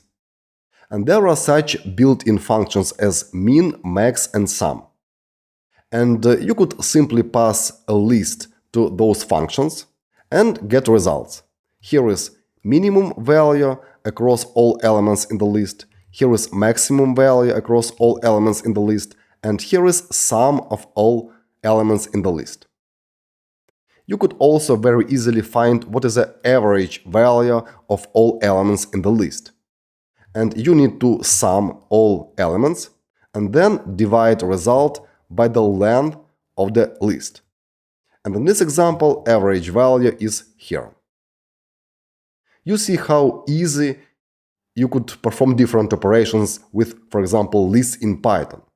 And for that, you could utilize either built-in functions or methods of corresponding class. But what if you want to combine two different lists? For that, you could utilize simply plus operator, simple as that. So here are two lists, here are two elements, and here are three elements, and here we utilize plus operator. And in this expression there are two operands, first operand and second operand. And as a result, you'll get list with 5 elements. We add to those two elements 3 elements from another list. And this operation is obviously performed by the magic method, which is called add, and this magic method is located in the list class. This is how you could perform operation of merging two different lists in one list, and you could either use plus operator, or if you want to do so, just call magic method 2 underscores add 2 underscores. You could also copy a list, and you could also copy part of the list if you want to do so. And this operation is called list slicing. If you have such list with 5 elements, you could use square brackets notation and put here range of the elements. And if you put colon 2, this means that first 2 elements will be extracted from this list to the new list. But this operation doesn't modify this list, and you'll get completely new list with 2 elements. Notice that this second index here is not inclusive. And in this example, 1 colon minus 1, you'll get all elements in the list except first one and last one. So we start here from index 1, this index, and we end up at index minus 1. But this index is not included. That's why we stop here. And as a result of this slicing, you'll get 3 elements in resulting list. Here they are. Also, you could omit second index, and in such case, you'll get all elements to the end from specific starting index. In this example, minus 2. And here we get just 2 last elements from the list, because we start here at index minus 2. This has index minus 1 and this has index minus 2. This feature is called index slicing, and you could also copy list to the new list using square brackets and colon inside, without any indexes. But we'll get to list copying a bit later.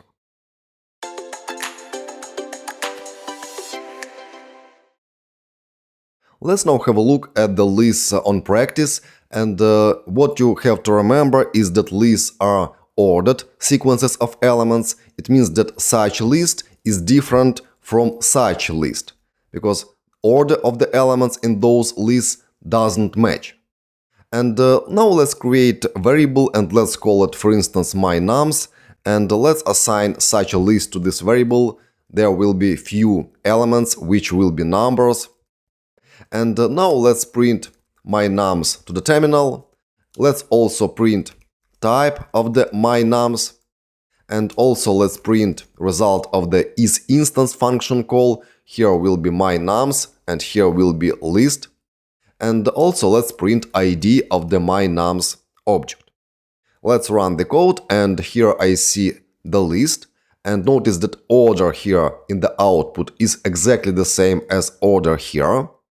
Also here I see that mynums is an instance of the built-in list class, and also we see that mynums is indeed instance of the list class. Here we get true as a result of the isinstance function call.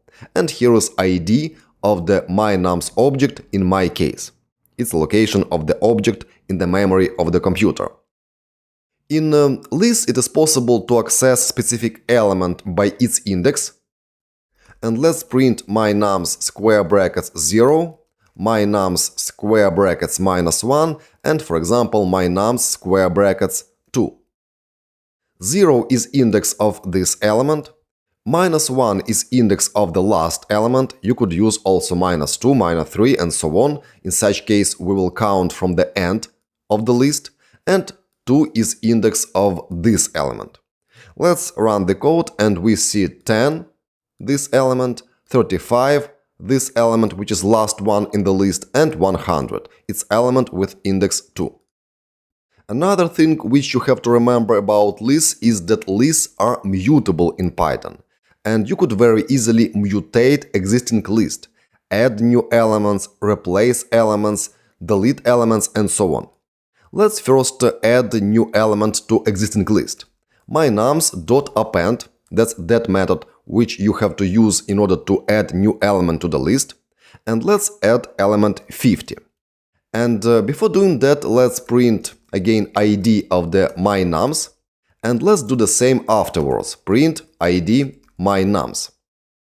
And let's also print actual list, print mynums. And let's do that before, after creation of the mynums list, print mynums. Let's run the code, and here we see original list, then we see ID of original list, then we appended new element to existing list, and notice that ID of the object was not changed, so ID remains unmodified. And here we see that new element appeared in existing list. That's how we mutated existing list. We added new element to it. So it's very important. We don't create new list. We change existing list. And such methods as append modify existing list. Now let's remove element from the list, and for that we could use pop method, mynums.pop, and let's simply call this method like that. And now let's print mynums to the terminal, and let's do that before this operation. Run the code, and here we see original list, and here we see modified list. Last element was removed. But if you hover mouse over pop method, you'll see in its description that it removes and returns item at index, and default is last. This means that in the pop method call, you could basically supply specific index of the element which you would like to remove. For instance, if you want to remove this element, you have to call pop method with index 2. Let's run the code, and you'll see that this element was removed from the list. Also, it's always possible to check length of the list, because list is a sequence. And for that, you have to utilize built-in len function. Let's print length of the mynums before pop method call, and let's print len of the mynums list afterwards. Run the code, and original length was 4, and after pop method call, length became 3. So length is modified, of course, automatically without your intervention. Great. Now let's have a look at one more method, mynums.extend. And using extend method, you could extend one list by elements from another sequence. And here you could pass, for example, another list. Let's add here a few elements, and let's print mynums afterwards. Run the code, and here I see 2 new elements in existing mynums list. So this list was extended by elements from this list. And what is interesting, here you could basically use any sequence, even string, like ABC. Let's run the code, and here I see 3 new elements in the list. And they are separate characters from the ABC string, because each string is a sequence. That's how you could extend one list by elements from another sequence. And let's have a look at other methods available for lists. mynums, dot, and here are a bunch of other methods. For example, using index, you could find index of specific element. If I pass here 100 and print result to the terminal, I'll get 2.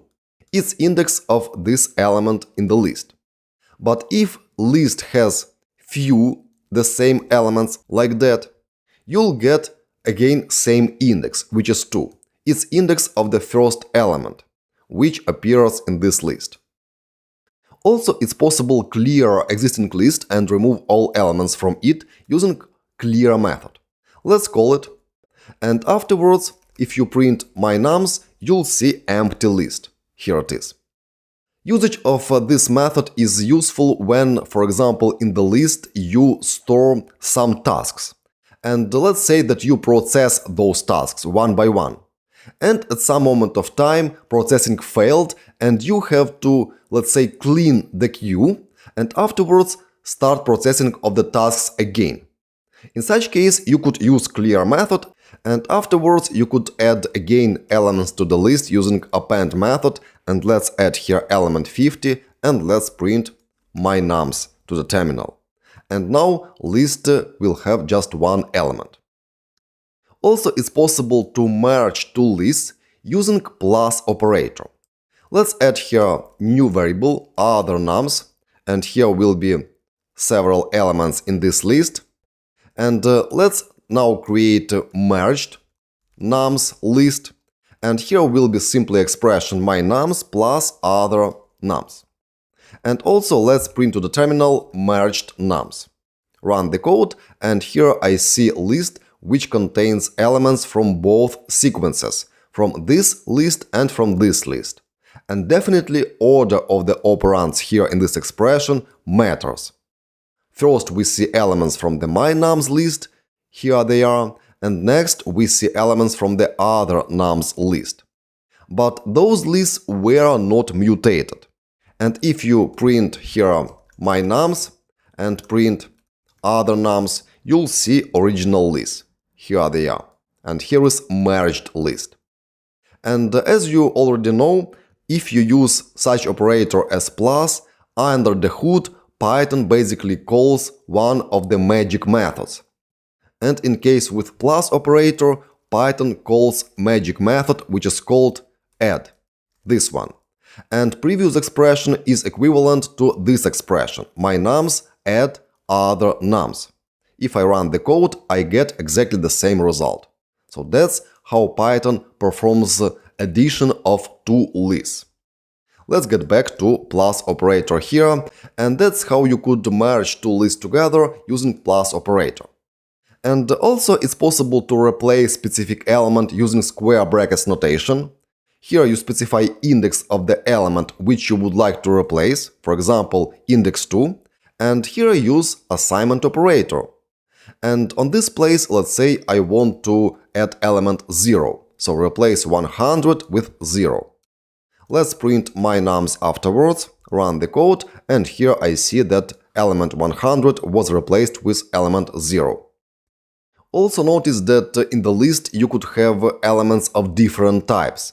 For example, here will be variable myList, and in the list you could, for example, put element true, none, string ABC, then number, float number, and so on and so forth.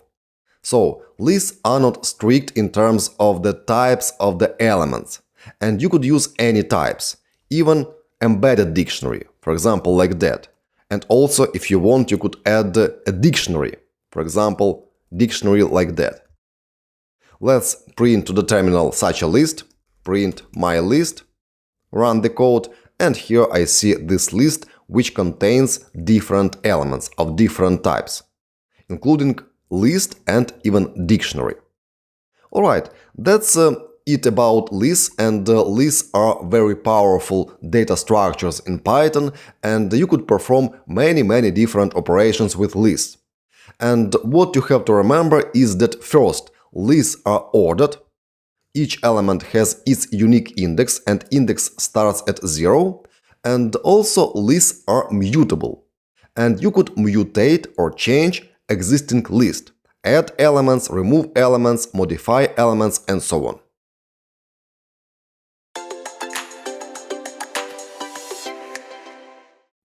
And now let's have a look at this example. Actually, here we copy list, but we copy one variable into another variable. So here is a list with two elements, and we assign this list to the variable myCars. And afterwards we assign variable myCars to the variable copied cars. And afterwards, to the copied cars list, we append new element. And after that copied cars variable, will contain a list with 3 elements. But this variable, myCars, will also contain a list with 3 elements. And if you enter such expression, id myCars, comparison operator id copied cars, you'll get true. This is because here we copy object by reference, and we talked about that before. Those two variables, copied cars and myCars, actually point to the same object in memory. And that object is modified when we perform, for instance, such operation. And it is modified through copied cars variable. And that's why after such modification, this variable also changes, because it still points to the same list in memory. And here we mutate a list in memory, because lists are mutable. And here is a proof that IDs of two different objects are the same. Those variables point to the same place in memory. That's why if you want to avoid such behavior, you should not copy variables like that. You should not copy variables by reference. But how you could create brand new list? Let's have a look at few examples. This is example which I already mentioned, and here we simply use list slicing, square brackets and colon inside, and in such case we will get completely new list and assign it to the variable copied cars. And after that, when we modify, for instance, copied cars list, it modifies only this list, and here you'll get Audi at the end of the list. And myCars variable will still contain just 2 elements, because after this operation, we have 2 different objects in memory, even though they contain same elements, those 2 elements. But afterwards, we could modify each list separately. And now when you compare IDs of 2 different objects, myCars and copied cars, you'll get false. And this proves that those 2 objects are located in different places in memory. And those variables, myCars and copied cars, point to different objects in memory. That's option number 1, how you could copy list to the new list. And for that we utilize slice. Very easy and very short. Another option is to call copy method of the list. Like that. So here we use myCars object and call copy method, which returns brand new list. And now remaining part is the same. We append new element to copied cars, and after creation of the new copy, we modify only new list. Here we see Audi at the end. And old list myCars is still unmodified. There are only 2 elements. And of course, IDs of the objects are different. This is method number 2, where we utilize copy method of the list class. And there is also one more obvious option, and we could simply create new instance of the list using built-in list function. Very easy. And we pass a list to this function. And of course, it returns brand new list. And afterwards, we could work with that list same as before. And we don't modify previous list. So 3 options: slice, square brackets and colon. Second option, call copy method. And third option is to call built-in list function. And you know that lists are mutable in Python, and the list is an ordered sequence of elements. You could add elements to the list, you could add elements inside of the list, you could remove elements, you could modify elements. And all of that is possible because lists are mutable objects in Python. And when specific variable contains a list, and when you copy such variable to another variable, you simply create copy by reference. You copy only link to specific object. And in such case, you could modify that single object using any of those variables. And one object in the memory will be modified. And in order to make, let's say, full copy of the list, you have to utilize one of three techniques. Either use list slice, square brackets colon, or use list method, which is called copy, or utilize built-in list function, which creates new instance of the list class. These are key features of the list in Python.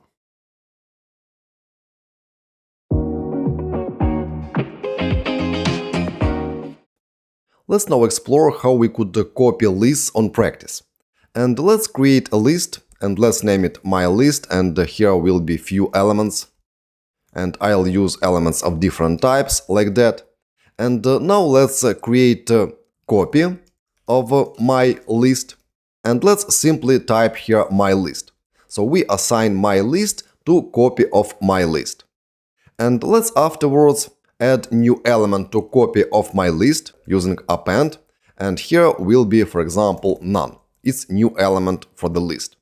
And let's print my list, and let's print copy of my list afterwards. And if we run the code, we'll see that both actually variables were modified and none appears in those lists. And technically we work here just with the same list, because my list and copy of my list point to the same object in memory. And we could prove that by printing IDs of those objects, or by simply comparing two IDs.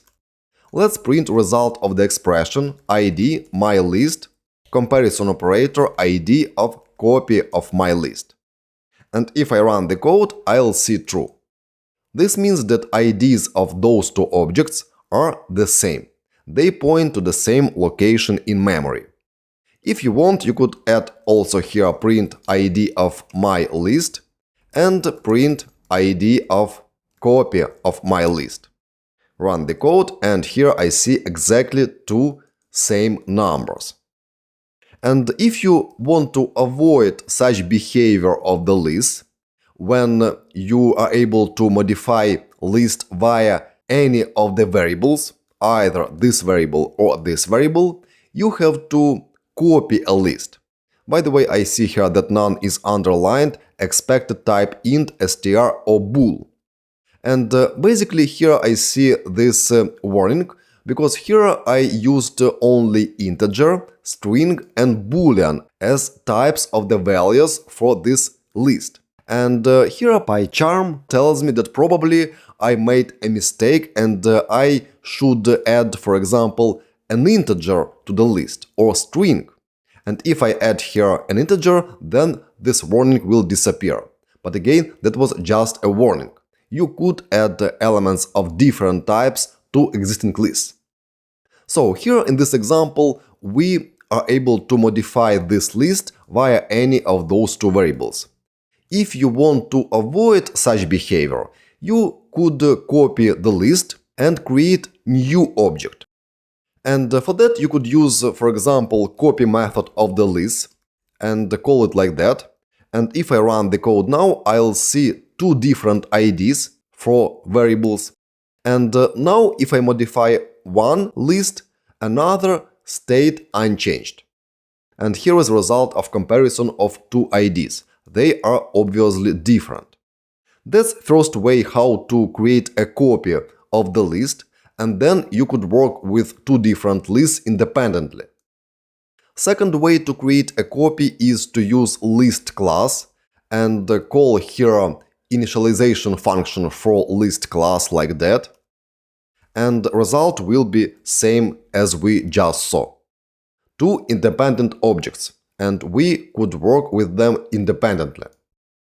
Also, you could use list slicing in order to create new list. And it is the most shortest way to create a copy of the list, and here you have to add square brackets and simply colon. In such a way, we will take all elements from this list and put it to the new list. Let's run the code, and here I see two different IDs, and lists are independent, same as in last two cases, where we create a copy of the object. So these are different ways to create copies of the list, and you could use either copy method of the list, or create new instance of the list using built-in list class, or use list slicing, like I did here. But please always be very careful when you copy variables like that. In such case, you will work with the same object via different variables, and you could occasionally modify another variable without even knowing that. So please keep that in mind and properly copy lists if you need to create different independent objects.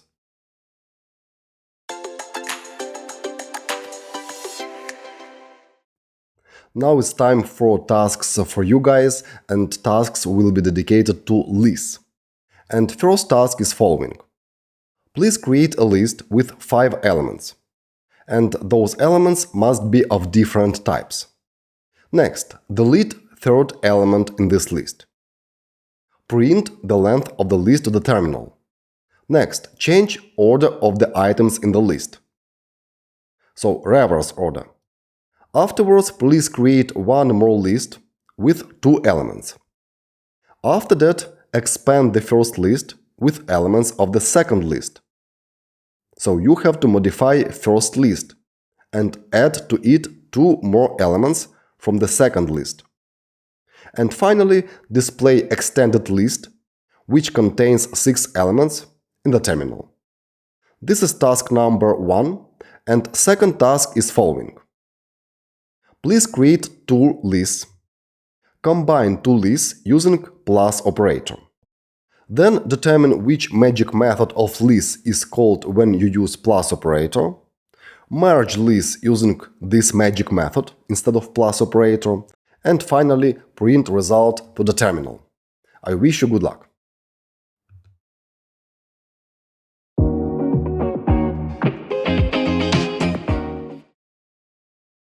Now let's discuss dictionaries in Python in greater details. And every dictionary in Python is an instance of the dict class. And this is a built-in class in Python. So what is a dictionary? Dictionary is a set of elements, key value. And dictionary could contain multiple elements. And I say set because dictionary is an unordered sequence of elements. This means that order of the key value pairs in the dictionary doesn't matter.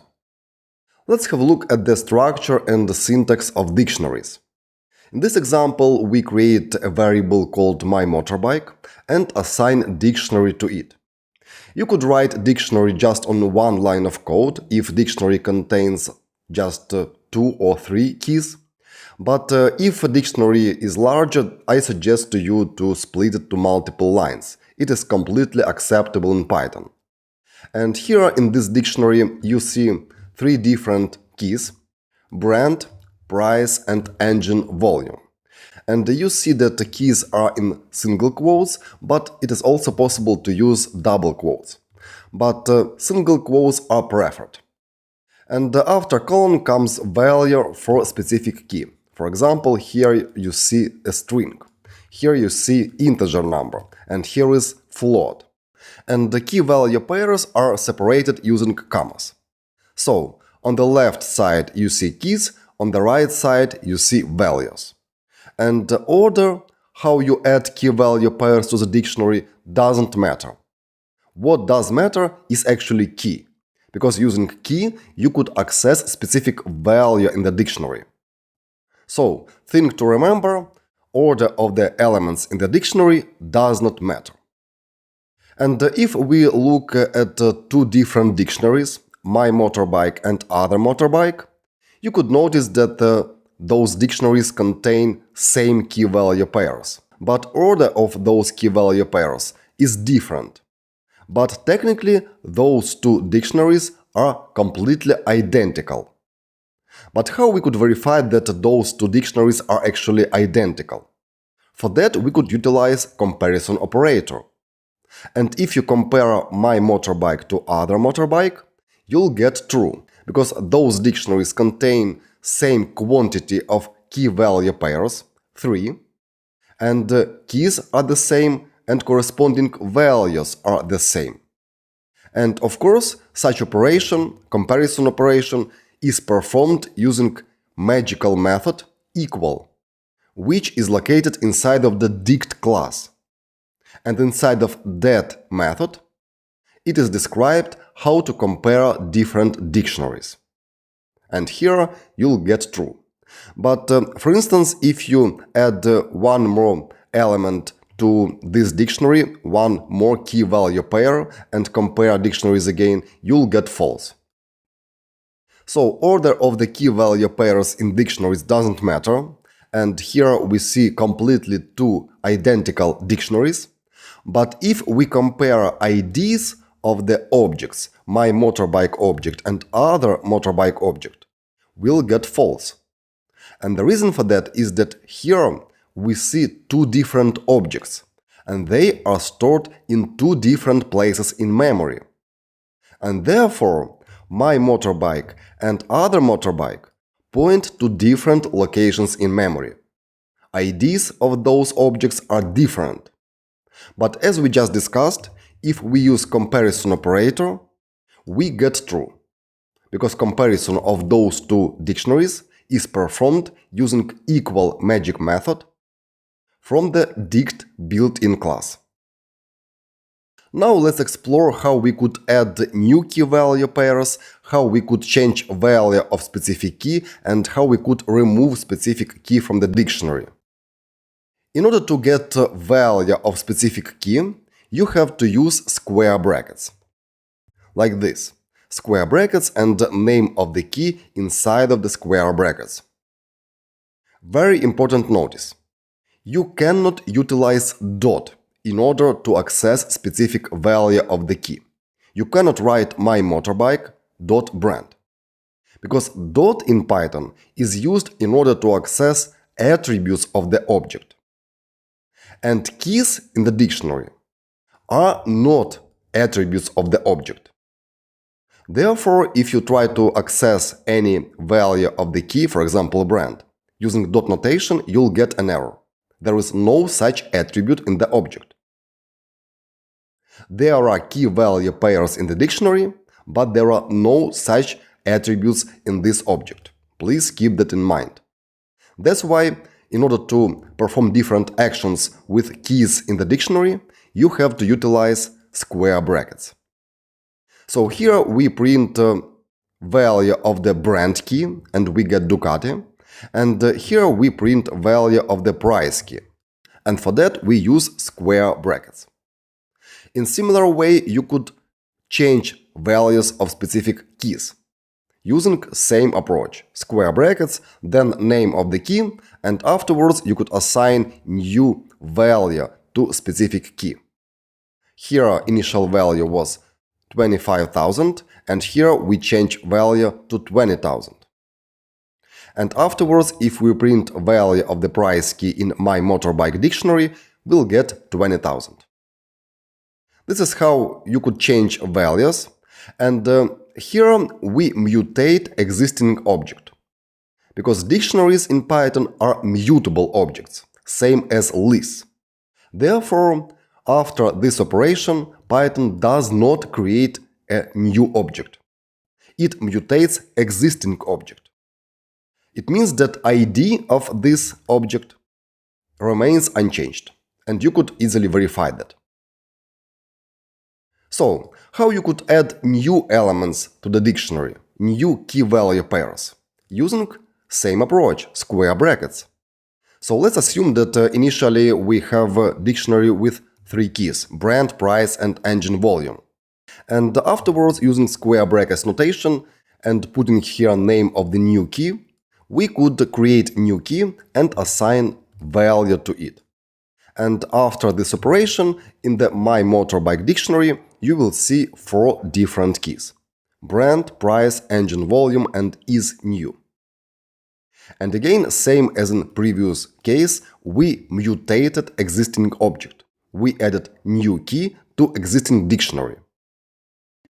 And therefore, we could also delete specific keys in the dictionary, but for that you have to utilize del statement. Del and then simply refer to specific key in the dictionary. In this example, we delete engine vol key from this dictionary. And also we mutate existing object, and after that, in the My Motorbike dictionary, you'll see only two keys, brand and price. That's how you could delete specific key from the dictionary. And in this example, we deleted engine vol key. How you could use variables in order to access specific key. Same approach is applied here. If you have, for instance, name of specific key assigned to the variable, for instance, key name, you could use key name in the square brackets. So technically, in square brackets, you could put any valid expression. And here, if we perform such operation, we will assign new value, BMW, to the key with name brand. And here, in resulting operation, when we print my motorbike to the terminal, you'll see that value of the brand key is BMW. Such approach is useful when you perform such operations inside of the function, and you get name of specific key, which has to be changed via parameter of the function. And you could refer in square brackets name of the parameter, and in such a way you will work with specific key name in the dictionary. But keep in mind that here in square brackets you could use any expression.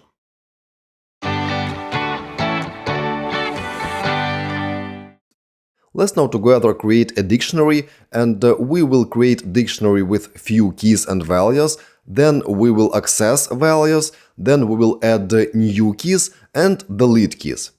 So let's create a dictionary, and I'll name it my bike.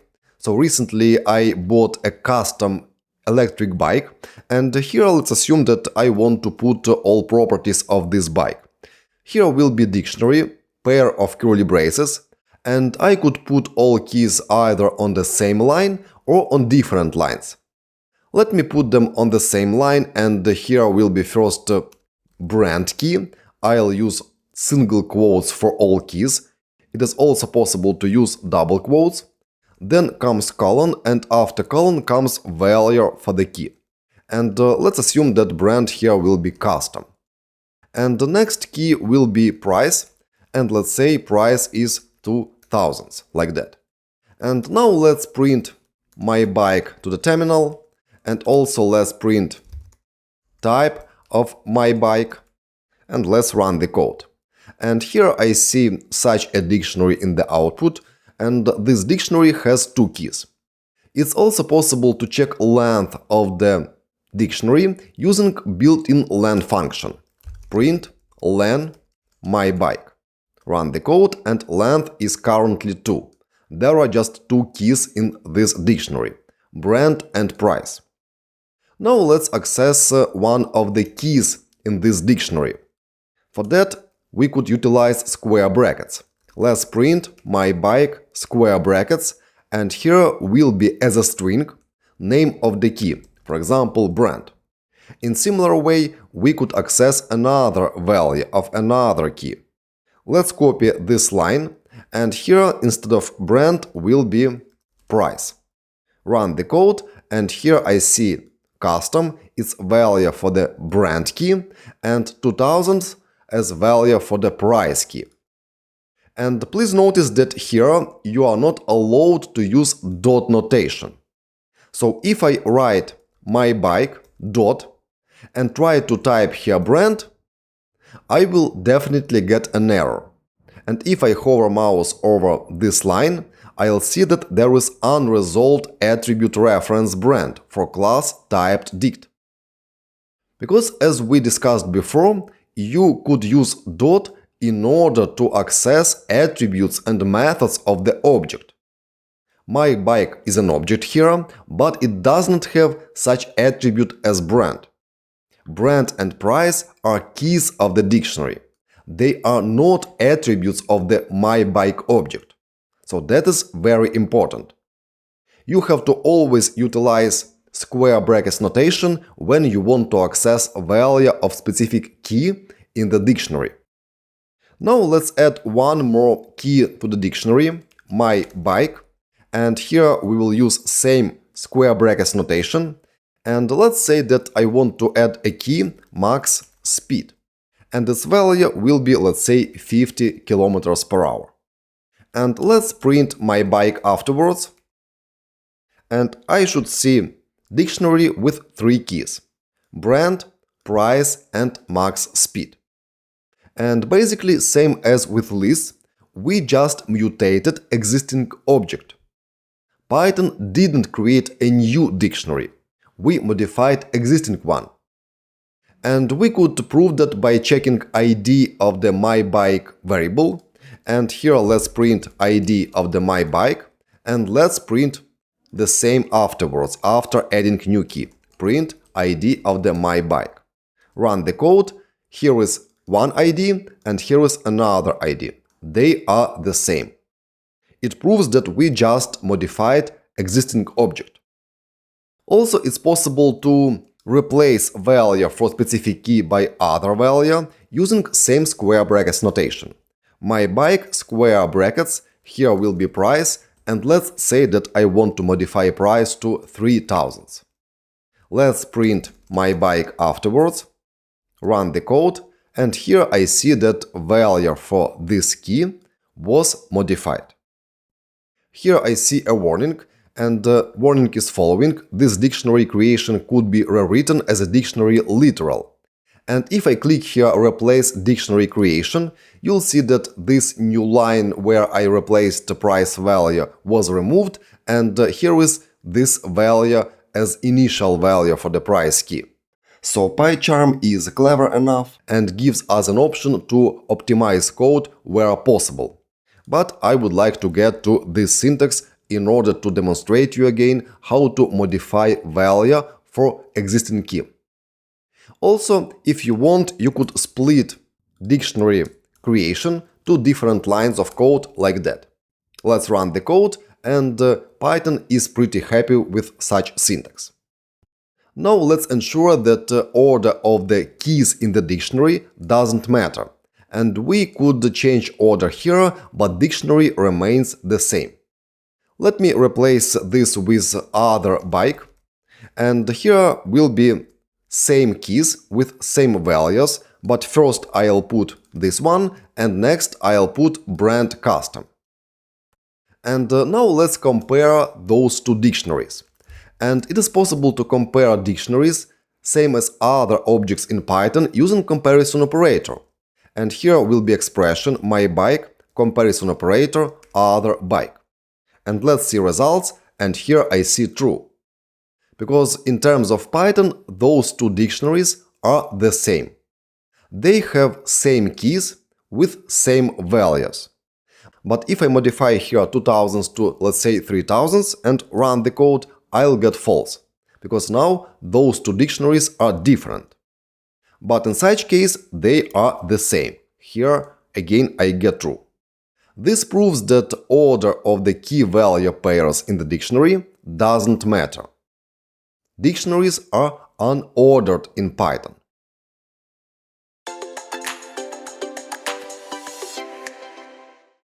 Let's see which methods are available for dictionaries. myBike, dot, and here you see already familiar to you method copy, and you could create new dictionary from existing one. Also, it's possible to clear dictionary, remove all key value pairs. There are also two nice methods which are called items and keys. And let's try keys first. And let's print result to the terminal. Let's run the code, and in the output I see such interesting structure. Dict keys, and here is similar to list output, which contains two strings, brand and price, which are obviously names of the keys in this dictionary, brand and price. But this is not a list. It is an instance of the dict keys class. And we could ensure that it is in fact instance of the dict keys by creating a new variable keys, let's say, and I'll assign result of the keys method call to keys variable. And next let's print type of the keys. And also let's again print keys. Run the code, and here I see that keys is an instance of the dict keys class. This is a sequence, and it is similar to list, but class is different from the list. That's why here we see such output when we print keys. But same as for any other sequence, it is possible to iterate over all elements in this sequence, using, for example, for-in loop. We will talk about for-in loop later. Also, it's possible to convert dict keys to the list very easily by calling list function like that. Let's run the code, and here now I see that keys is an instance of the built-in list class, and here I see list with two elements. So to summarize, keys method returns a sequence which is an instance of the dict keys class. And if you hover mouse over keys, you'll see that in description of this method. So it returns set-like object providing a view on dictionary's keys. And it is an instance of the dict keys built-in class. But it's possible to convert a result to the list or any other sequence. Now let's have a look at another method of the dictionaries, which is called items. So let's call for my bike dictionary items method. And as usually, let's print result to the terminal. Run the code, and here I see another structure. And it is dict items structure. It is instance of the built-in dict items class. And here we see list of two pairs. And such pairs in Python are called tuples. We will talk about tuples very soon. And tuples in general are very similar to lists, but tuples are immutable in Python. You are not allowed to add new elements, for example, to this tuple.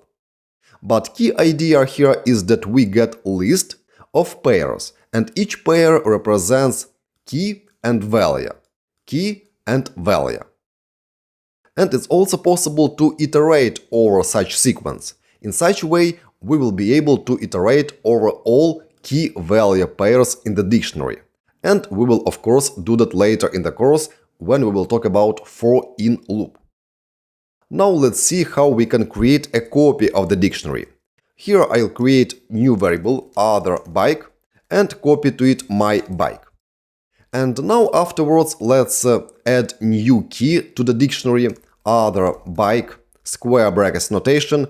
Key name here will be, let's say, color, and its value will be, let's say, red. And now let's print my bike and let's print other bike. Run the code, and I see that both variables were modified. And reason for that is the same as was when we talked about copying of the list. Now those two variables, my bike and other bike, point to the same dictionary in memory. And basically via other bike variable we modified just one object in memory. And therefore, when we print my bike and other bike, we see the same dictionary with new key, which is color. If you want to avoid such behavior, you have to utilize one of the methods which allow you to create new object from existing one. And for example, for dictionaries, you could use copy method. Let's run the code, and now there are two different dictionaries. Here is my bike dictionary and here is other bike dictionary. They are now independent.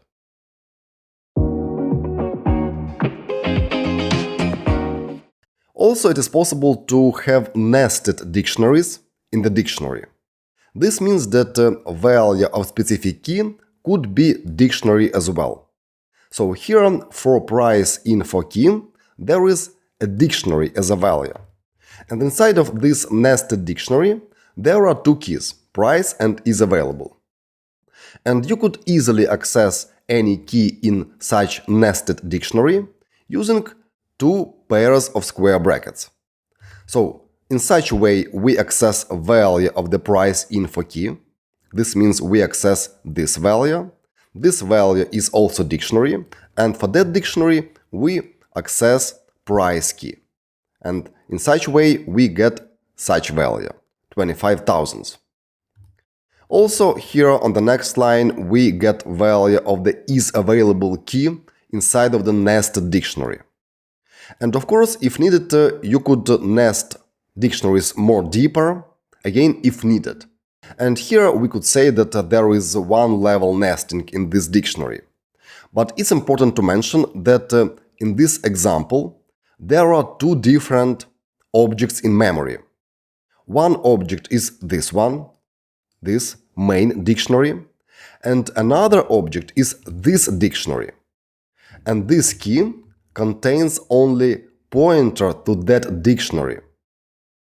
So in this main dictionary, key price info contains pointer to another dictionary in the memory. And this is important to keep in mind when you, for instance, copy different dictionaries. And when you copy such dictionary to another dictionary, you technically copy this pointer and this pointer. So, now let's have a look at the example when we use variable names, when we form specific dictionary. It is possible to do same as with lists, and here we create three different variables: brand, bike price, and engine volume. And here we refer to names of those variables when we create new dictionary. So we put names of the variables on the right side after colons. And after such operation, you'll get a dictionary, my motorbike, with key value pairs, which you see here in the output. And of course, names of the variables and names of the keys could be different, but could be same as well. For instance, here, name of the variable and key are the same. Here, name of the variable is bike price, but key name is price. So they are different. But that is completely acceptable for Python, no problem at all. Also, it's possible to get length of the dictionary using built-in len function. And for dictionaries, such function returns quantity of the key value pairs in the dictionary. And we could say that each key value pair is just an element in the dictionary, and there are three elements in this dictionary. If we delete specific key using del statement, like this, del my motorbike square brackets price, after that length of the dictionary will be 2. But what if you want to access key which is actually absent in the dictionary? For instance, there is dictionary with 3 keys: brand, price, and engine volume, same dictionary as before, and you try to access value of the model key. This key is absent in this dictionary. In such case, Python will give you an error, key error specifically, because such key is absent in the dictionary. And you have to handle such error correctly in order not to stop entirely your Python application. And this means that usage of the square brackets is not always safe.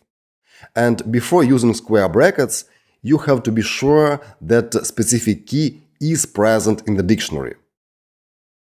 And in order to avoid such errors, it is possible to use get method of the dictionaries.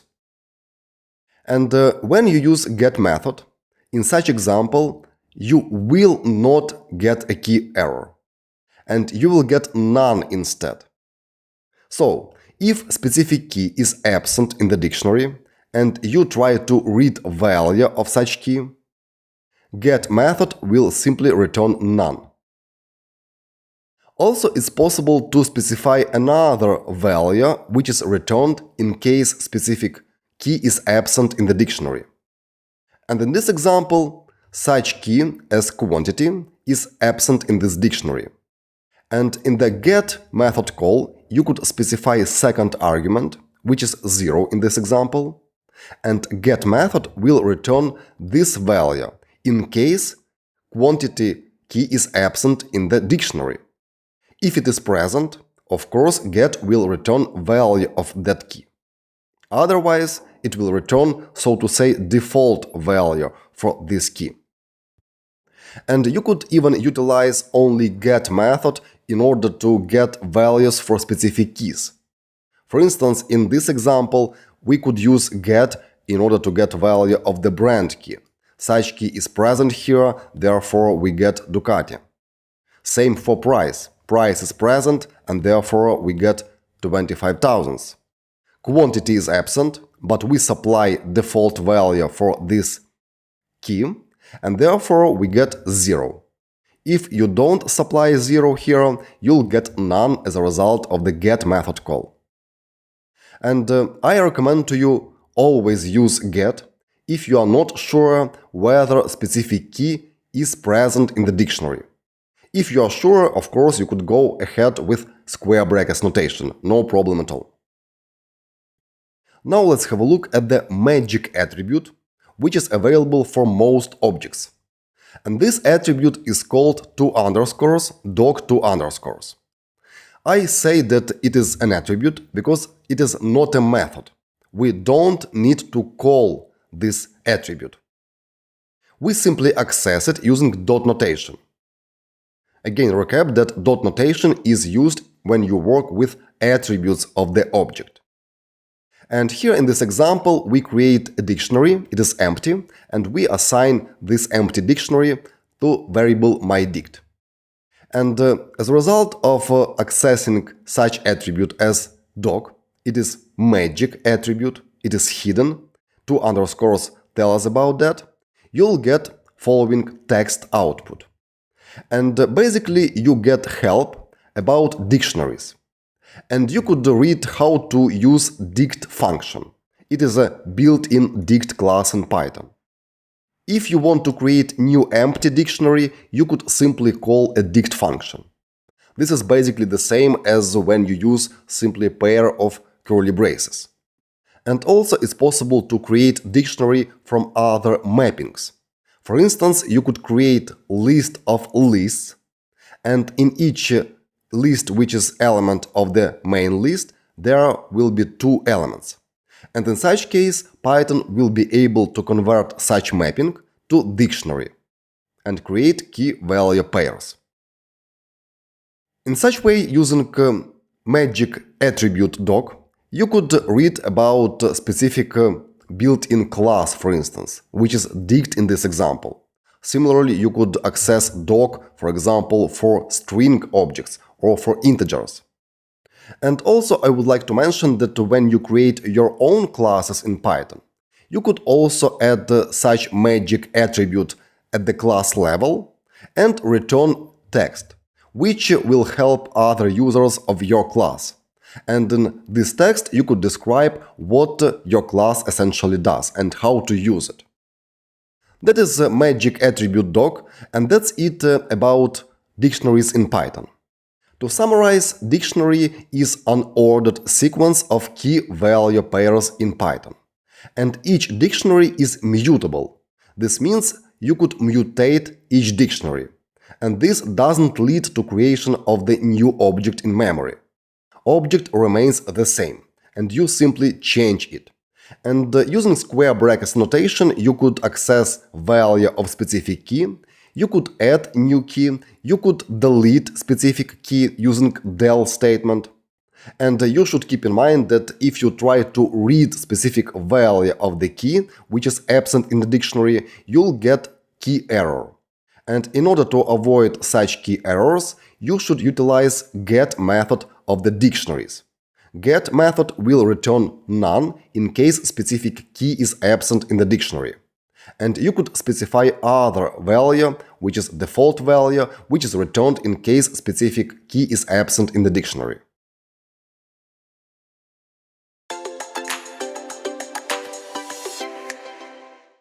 Now let's see what happens if we try to access key which is absent in the dictionary. So here is our myBike dictionary, and let's try to print myBike square brackets color. Color key is now absent in this dictionary. Let's run the code and I get here key error, color. That's what we discussed. If you try to access value of the key which is absent in the dictionary, you will always get key error, and Python program will crash. Here we see exit code 1. Non-zero code means that Python application crashed. In order to avoid such behavior, you could first either check whether a specific key is present in the dictionary, or you could simply use get method call. Get, and here will be name of the key. For example, same as before, color. And if I run the code now, I will not get any error, and Python application will exit correctly, but now I get none, in case such key is absent in this dictionary. Also, it's possible to supply here a second argument, which is default value for specific key, and let's say that default color is black. Let's run the code, and now I get black, in case key named color is absent in this dictionary. If such a key is present, let's add it, color, and here will be white, and run the code, I'll get white. So if key is present, get method will return its value. Otherwise, if key is absent, you will get this default value for specific key. But most importantly, that when using get method instead of square brackets, you will never get an error, and your Python application will continue. So please keep that in mind. Let's get back to the dictionary without color key. To summarize, if you are sure that specific key is present in the dictionary, of course you could use square brackets notation. Like, for example, this one. If you are not sure if specific key is present, please use get method of the dictionary.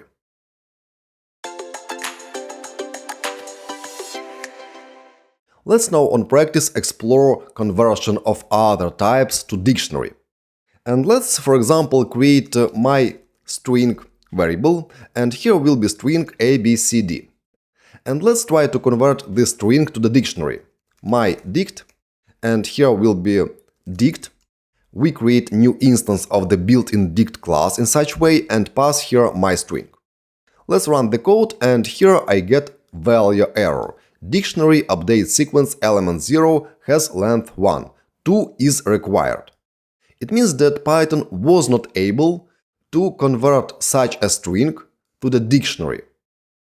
Because for dictionaries, Python requires pairs, keys and values. Let's do following. Let's create a list, my list, and here will be several elements. For example, A, 10, and B, 20. And let's try to convert such a list to the dictionary using similar approach. So dict my list. Run the code, same error, value error. Dictionary update sequence element 0 has length 1. 2 is required. What happens here is that Python takes first element from this sequence, which is string A, and tries to convert it to the pair, key value. But here is only one value, not two. Therefore, we get type error. But if we wrap those two elements into new list and those two elements to another list, we will get a list of two lists. Here is first list element and here is second list element. And let's see whether conversion succeeds now or not. Run the code, and now process finished with exit code 0. And let's print result of the conversion to the terminal to see resulting dictionary. And here is resulting dictionary. So now Python was capable of conversion of such a sequence to the dictionary, because now it knows how to convert such pairs to key value pairs very easy. In similar way, you could convert, for example, list of tuples. So here, instead of list elements, could be tuples. Let me replace square brackets with round brackets. Let's run the code, and the result is the same. And we will talk about tuples in the next few lectures. But now I think you get an idea how you could create a dictionary from other sequence. Key idea here is that sequence has to consist of pairs, like in this example.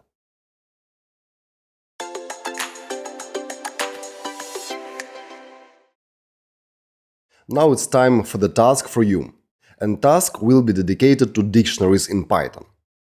So, first, create an empty dictionary, and 3 times ask user to enter the name of the key, and you have to do that in the terminal, and then enter a value for this key.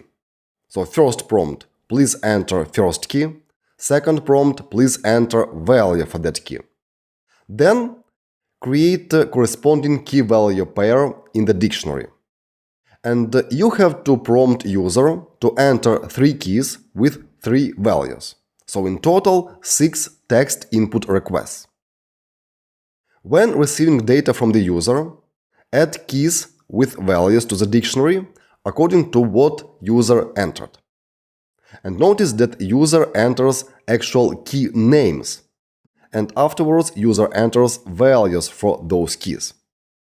And finally print resulting dictionary to the terminal. And in total there should be 3 keys in the dictionary. I wish you good luck. If you want to become data science or machine learning specialist, I welcome you to the full Python course, which covers such packages as NumPy, Pandas and scikit-learn.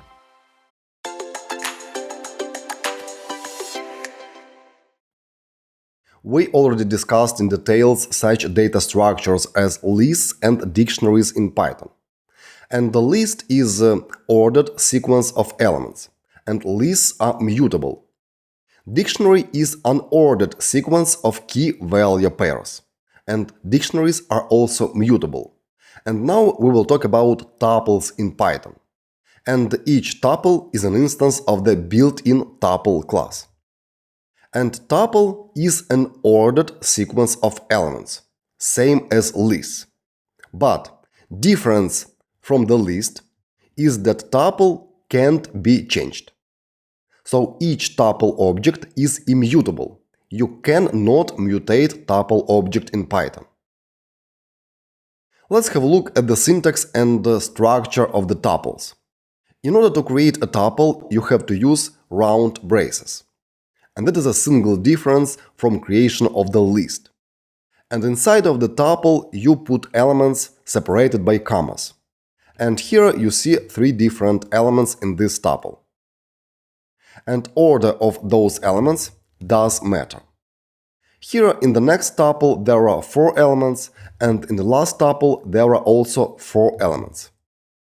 And of course in one tuple you could put elements of different types, as you see in the last example. But it's common to use values of the same type in each tuple, like in myFruits variable and posIDs variable. So, here are examples of tuples, and let's have a look at the order of the elements in the tuples. If you have 2 different tuples, myFruits and other fruits, you could see that the elements are actually the same, but order is different. And in this case, those tuples are different tuples. And we could verify that by using same equality operator as we used before for dictionaries and lists. And in this example, we'll get false, because order of the elements in those tuples is different. And tuples are ordered sequences. Order does matter. That's why those 2 tuples are different in terms of Python. We could very easily get length of the tuple using same built-in function which we used before. It is function len, and for this tuple we'll get 3, for this tuple we'll get 4, and for this tuple we'll get 4 as well. And as we cannot change tuple, length of specific tuple will remain the same until tuple exists. We could very easily access a specific element in the tuple using square brackets notation and ID of specific element, similarly as we do for lists. So here is no difference. Here we access this element, it has index 0. Here we access second element with index 1, and also it's possible to use negative indexes, like -1 or -2. When index is -1, we access last element in the tuple, this one. And of course, you cannot change specific element in the tuple, and if you attempt to do so using square brackets notation, and then assignment operator and new value for specific element, you'll get error. Tuple object doesn't support item assignment. This proves that you are not allowed to modify tuple. You cannot access specific element and reassign value of that element. And of course, you are not allowed to delete specific elements from the tuple. If you attempt to use del statement and put here ID of specific element, you'll get again type error. Tuple object doesn't support item deletion. You are not allowed to mutate tuple in any way. You cannot add new elements, you cannot delete elements, and you cannot replace values of the elements. Let's have a look at such tuple. In this tuple there are actually two elements, and each element is a dictionary. So here is first dictionary and here is second dictionary. And here we try to access value of the dictionary, which is actually second element in the tuple. So this dictionary. And here we successfully get 831. And we used square brackets 2 times. Here we access second element in the tuple, and here we access value of specific key in the dictionary. And if we try to modify this value in the dictionary, it will be modified successfully. So here we use such syntax. And afterwards, if you print value of the user key in this second dictionary, you'll get changed value. And reason for that is very simple. Inside of the tuple, there are just pointers to two different objects in memory. Here is first object and here is second object. And the tuple actually does not change when you perform new assignment to this key in this dictionary. And we simply go to specific object in memory using pointer and mutate that specific object. And this is pretty fine for tuples. You can mutate such dictionaries when you create tuple of dictionaries, so please keep that in mind. And that happens because dictionaries are mutable objects in Python. Let's have a look at another example where we actually use variable names in order to form new tuple. It is possible to do.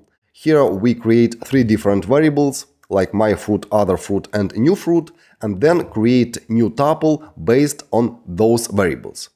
And afterwards, in this tuple, all fruits, you'll see 3 elements: apple, banana, and lime. And after that, you are not allowed to modify this tuple.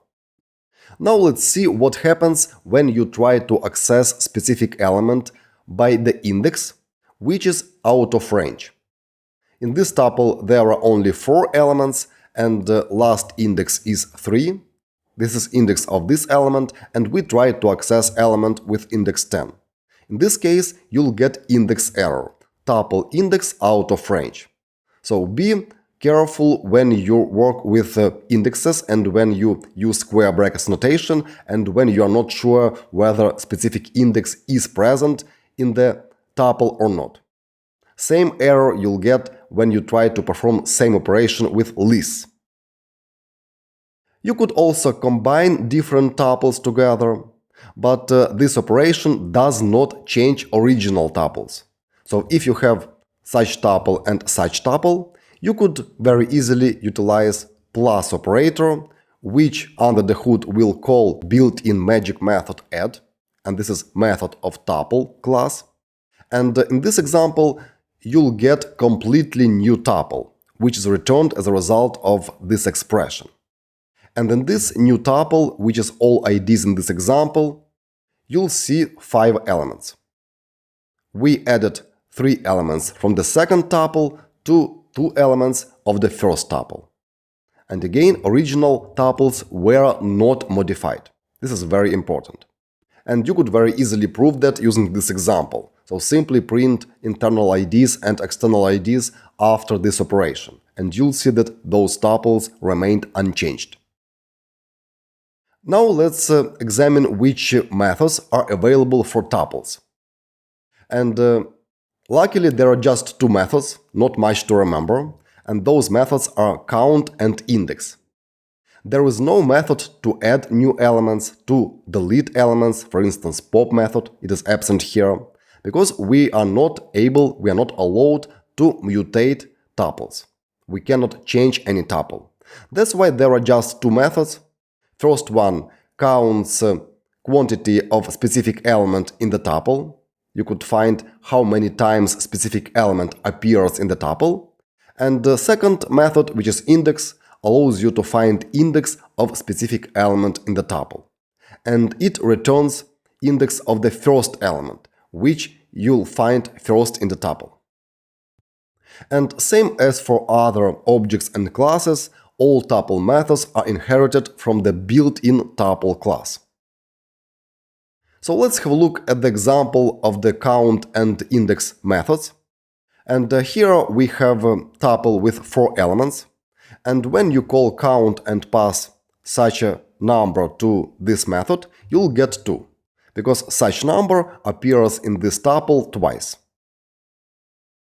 If you call count with another argument, for instance 151, you'll get 1, because such element appears in this tuple only once. If you want to use index method, you also should pass specific element in the function call, for instance 245, and in this case you'll get index of this element, this index. But there is also one more occurrence of this element in the tuple, this one, but the index will return index only of the first element. And when we call index and pass another element, for instance this one, we'll get 2. It is index of this number in the tuple. So, if element appears several times in the tuple, the index of the first occurrence will be returned. But what if you need to modify a tuple? If you, for instance, created a tuple before and you have to add new elements to the tuple, modify existing elements or delete elements, what you can do? You could convert tuple to the list, then modify a list, and afterwards create new tuple from the modified list. Let's have a look at this example. Here we create tuple with 2 elements. Then we convert tuple to the list using built-in list function. And this function basically creates brand new object, which is instance of the built-in list class. So posIDs list is now a list. And as for any list, it has access to different list methods, like append. And using append, we could append new element to this list. And afterwards, in the posIDs list, there will be 3 elements, with last element 351. And if you need to do so, after that you could convert list back to tuple by calling built-in tuple function. And this leads to creation of the brand new tuple object. We don't mutate this object, we create new object here. And this new object we could assign to the variable posIDs tuple. And the value of this variable will be now tuple with 3 elements. And technically, you could even assign result of conversion of the list to tuple to the variable posIDs, if you want to do so. And in such case, after such operation, in the tuple posIDs, there will be 1 more new element. But for that, we created 2 more new objects, list and 1 new tuple. If you don't need to convert list to tuple back again, you could continue working with list, no problem at all. You could even do following. Create a list here and assign list to post IDs. So put name of the variable post IDs on the left side here. And in such case, you will reassign value of the post IDs, and it will contain list. That's it about tuples in Python. And tuples are very similar to lists. They are ordered sequences of elements, but tuples are immutable. You are not allowed to modify any tuple in the Python. But you are able to convert tuple to list, modify list, and then convert list back to tuple if you want to do so. But in such case, you create two new objects. One object for list and one more object for new tuple. Also, there are two methods available for tuples, and they are count and index.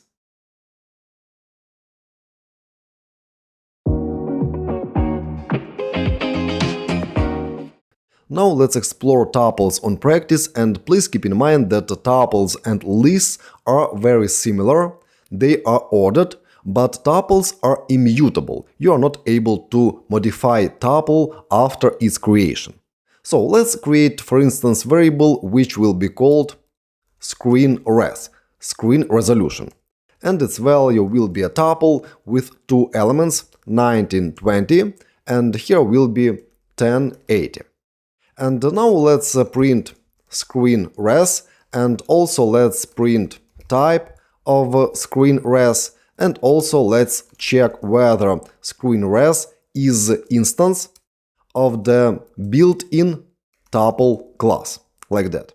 Let's run the code, and here we see this tuple. Those round braces signalize us about that. Also here we see that this object is instance of the built-in tuple class, and here we also get true. Screen res is instance of the built-in tuple class. Now let's see which methods are available for tuples. Let's type screen res and add dot, and here we see just two regular methods, such as index and count, and bunch of magic methods. Here they are. Let's use the index method, and this method expects from you specific element. Let's pass here 1080 as argument, and let's see what we get in the output. Let's run the code, and here I get 1. It means that in such a way, using index method, we are able to find index of specific element in the tuple. And if there are several occurrences of the same element, for example, here we will add 1080 again, and run the code, we still get first index of this element. So we don't move further to next elements in the tuple. Let's remove this element, and let's now use another method, which is count. And we can also pass here an element, for example, the same 1080, run the code, and I get 1. It means that such element appears in this tuple only once, here on this place. And if I add again this element here, run the code, I'll see here too. So this element appears now twice in this tuple. These are basically just two methods available for tuples. And what if you need to add new element to the tuple? So what if you created this tuple and then you want to modify it? Or, for instance, you want to replace specific element with another element. If you need to do so, it means first that you have chosen incorrect data structure for this variable, because tuples are usually chosen when you don't want to modify this tuple later somewhere in the code. So you create immutable sequence. That's when you should choose tuple as a data structure. But it might happen that you need to modify a tuple. In such case, the easiest way to do that is to convert tuple to the list and afterwards modify a list. How to do that? Let's create a new variable, screen res list, for instance, and here we will create new instance of the built-in list class by using list function, and here we will pass screen res as argument. And afterwards, you are able to work with list same as you usually do with any list. For instance, you could modify element by its index using square brackets notation. And here, for instance, I could replace this value with another, for example, 1444. And afterwards, I could print screen res list. Let's run the code. There are no errors, and here I see a list where this element 1920 was replaced with this value. And afterwards, if needed, you could convert list back again to tuple using tuple class. And you could do that like that, tuple, and here we will pass screen res list as argument. And result of the conversion to tuple, we could assign even to the same variable screen res, which holded this tuple at the beginning of this code. And let's do that, screen res, assignment operator, and then let's print screen res to the terminal. Run the code, and here we get new tuple. But I want to emphasize that we didn't modify this tuple. We created new tuple here on this line of code and assigned new value to the screen res variable. That's why here we see brand new tuple. And we could prove that by printing ID of this object. Here, after its creation, let's print ID of the screen res, and I'll copy this line and do the same at the end. So print again ID of the screen res after reassignment of this new value. Let's run the code, and here I get two different IDs, which proves that we basically have here two different tuples. Here is original and here is new tuple, which we create by converting list, which we created here, to the tuple. That's how you could modify a tuple if needed, and that is only possible via conversion to another data structure, for example to list, as we did here. Also, it's possible to merge different tuples together and create new tuple. Let's do that, and let's assume that here will be a tuple which is called, for instance, screen info. And here will be few elements, for example, true. Next will be, for example, brand, Samsung, and afterwards will be price, for instance, 150. And we want to merge those two tuples in new tuple. For that, we could utilize plus operator. And let's create a new variable, screen data, for example, and it will be a result of the screen res plus screen info. Let's print screen data to the terminal and see what we get.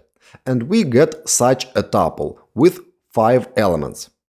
2 elements from screen res tuple and remaining 3 elements from screen info tuple.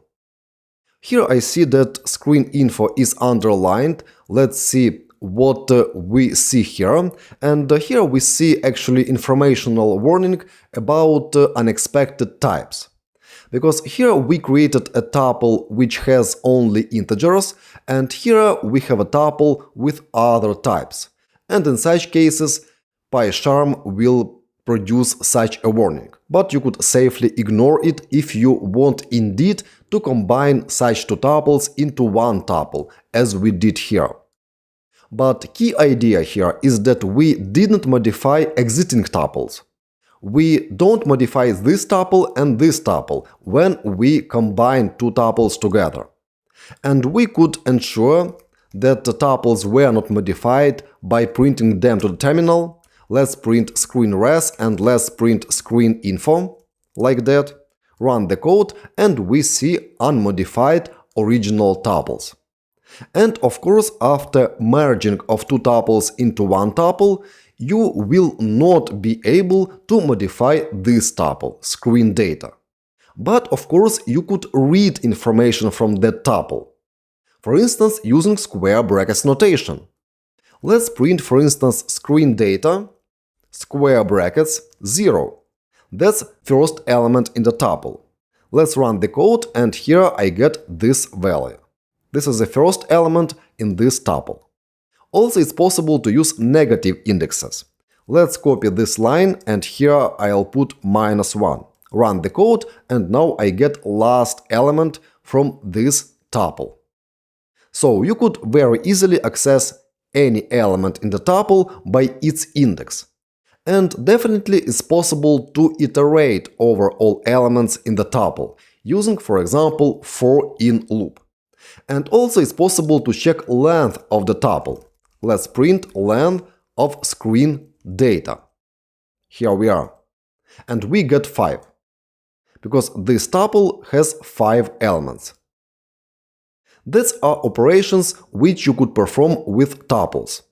And if you don't want to modify specific data structure, which is sequence, in the future, you should use tuple as data structure and avoid using list.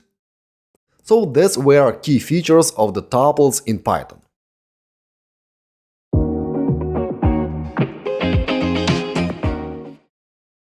Now let's talk about the most powerful data structure, in my opinion, in Python.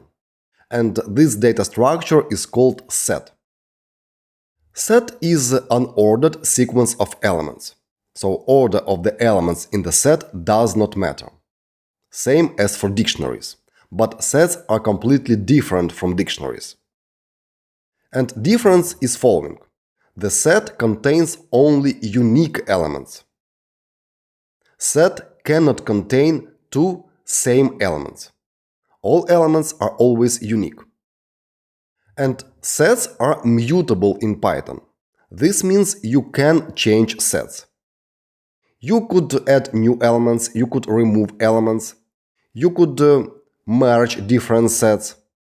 All of that is possible for sets. And the sets usually contain objects of the same type. For instance, integers, or strings, or floats. And it's not common to mix different types of values in the sets. Let's have a look at the structure and syntax of the sets. In order to create a set, you have to use curly braces, same as for dictionaries. But inside you put simply elements, not key value pairs: apple, banana, and lime. And order in which you put those elements to the set does not matter. You could change order as you wish. Here is another set which consists of 4 elements. And in this set and in this set, elements have the same type. In the first there are strings, in the second there are integers. And in the last we mix different value types, like boolean, string, and float. Set, of course, could contain elements of different types, but as I mentioned, it's not common practice to put values of different types to the same set. That's how you could create sets, and for that you have to utilize curly braces, same as you do for dictionaries, but sets are completely different from dictionaries.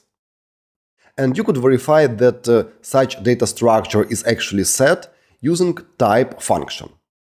We could create a set here, then output set to the terminal using print function. Here we see set, which consists of 3 elements.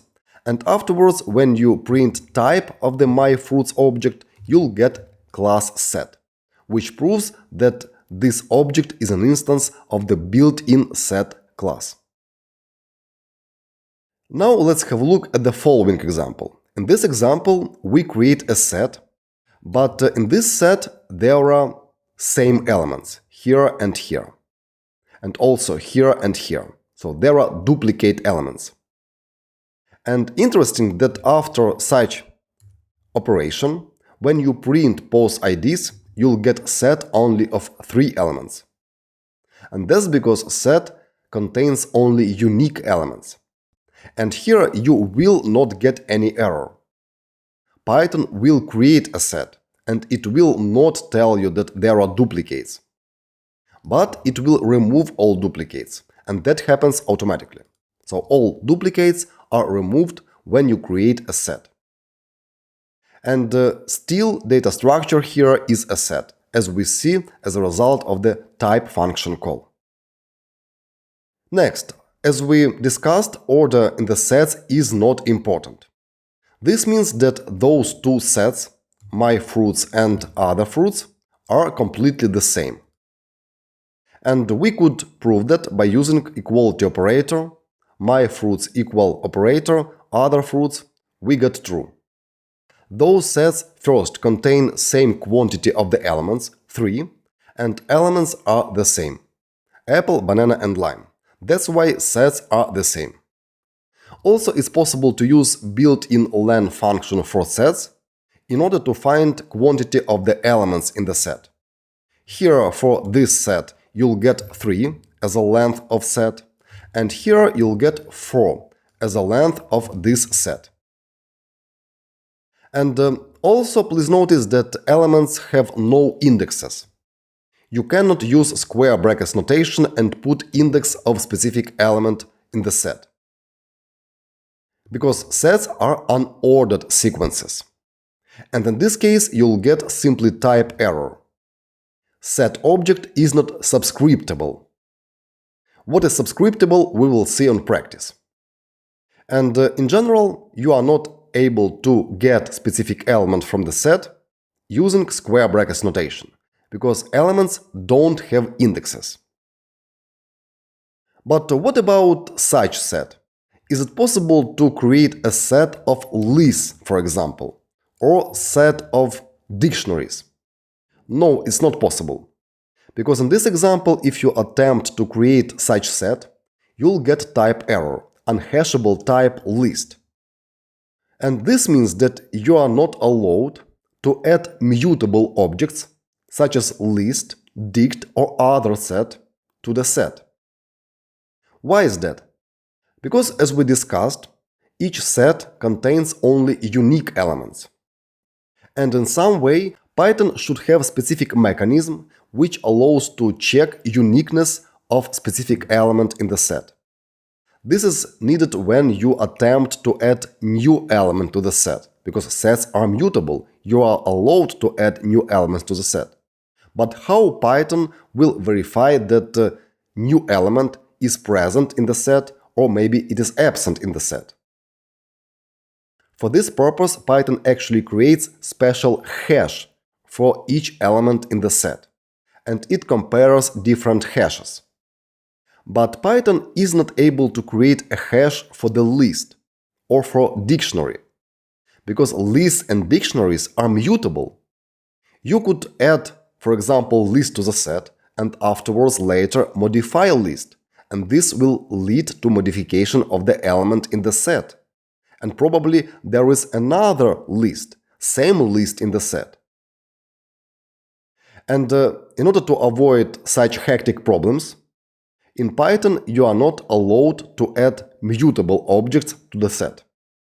And those objects are lists, dictionaries, set, or user-created objects. Objects which you create based on your classes, on user-defined classes. So, general rule.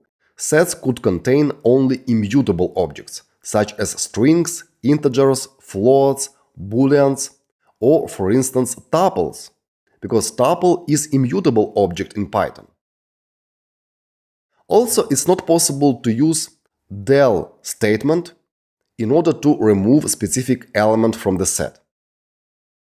Because again, reason for that is that elements in the set don't have indexes. And you cannot utilize square brackets notation in order to access specific element in the set. Sets are unordered. And in case you try to attempt delete specific element in the list using square brackets notation, you'll get type error. Set object doesn't support item deletion.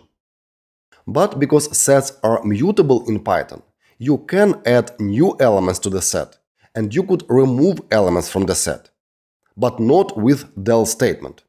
For that, you have to utilize set methods, which are inherited from the built-in set class.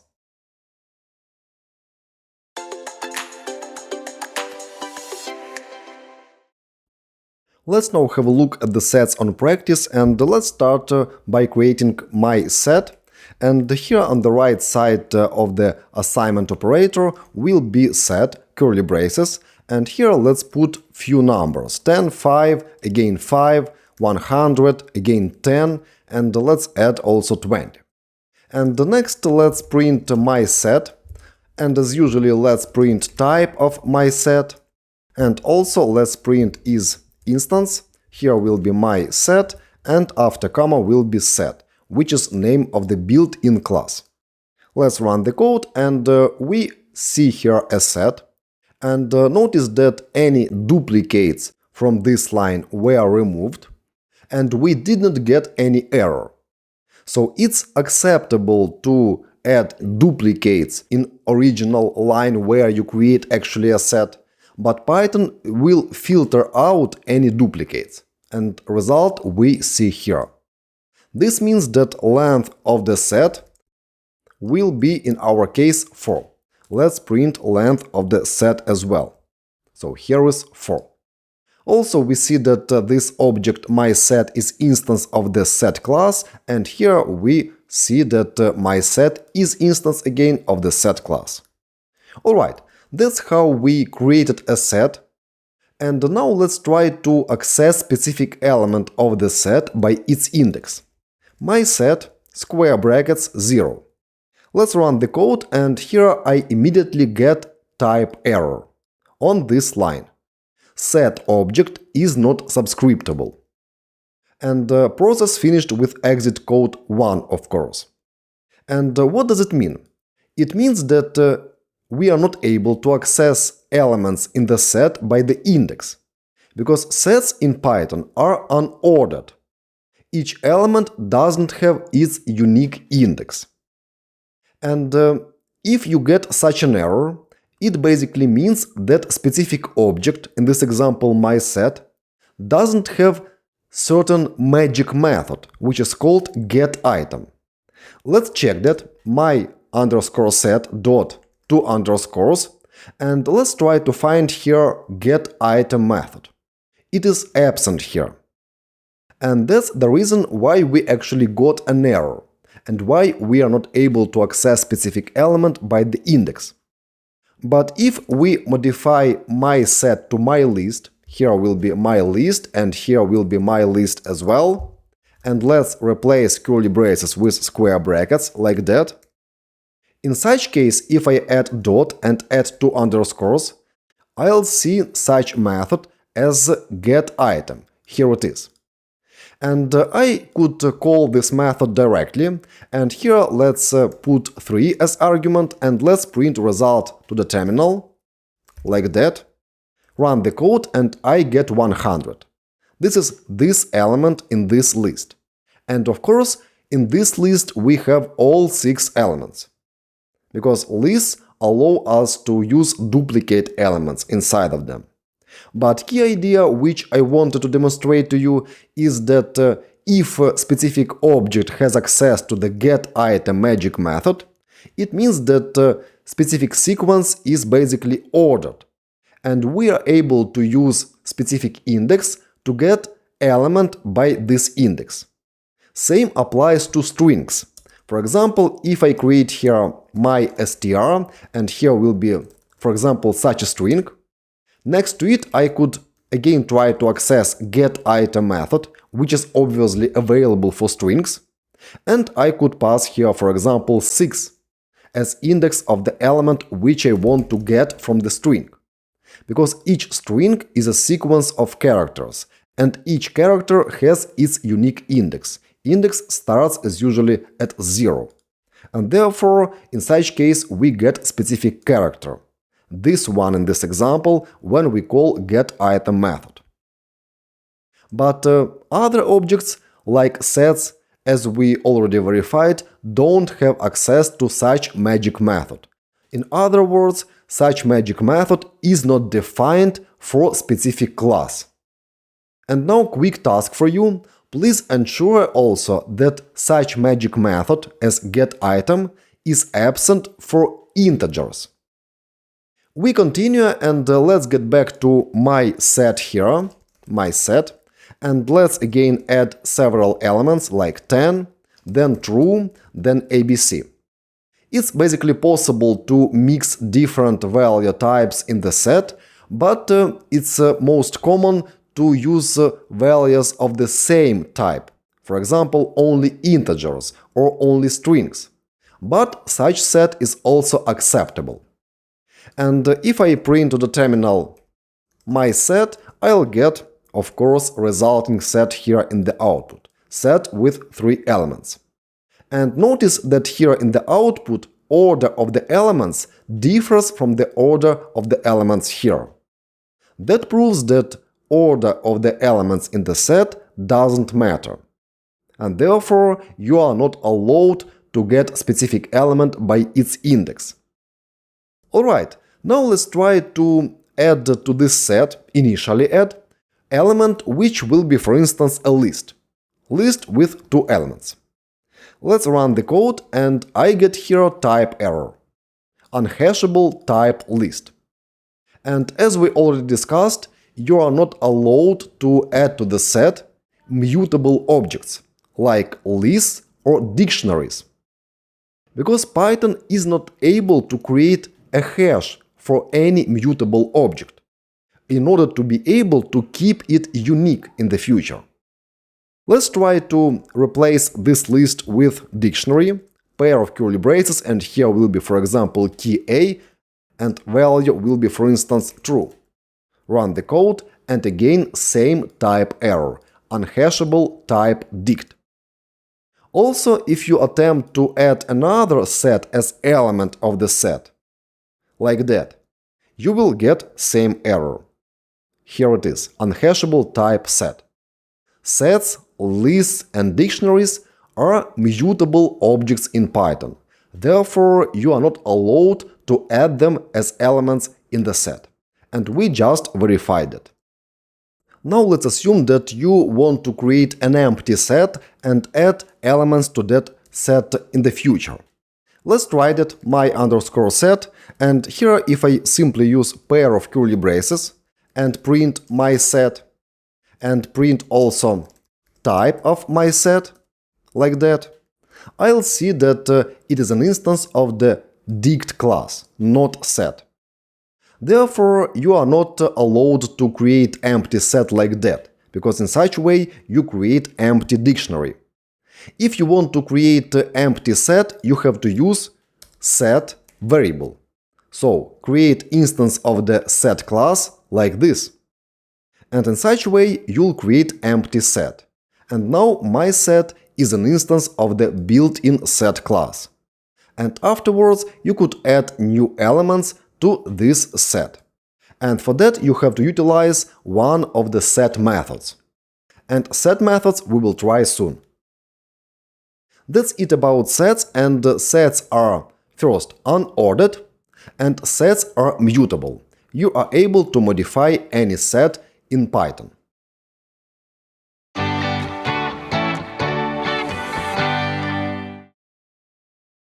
Before moving on to set methods, I would like to talk about different operations which we could perform with sets.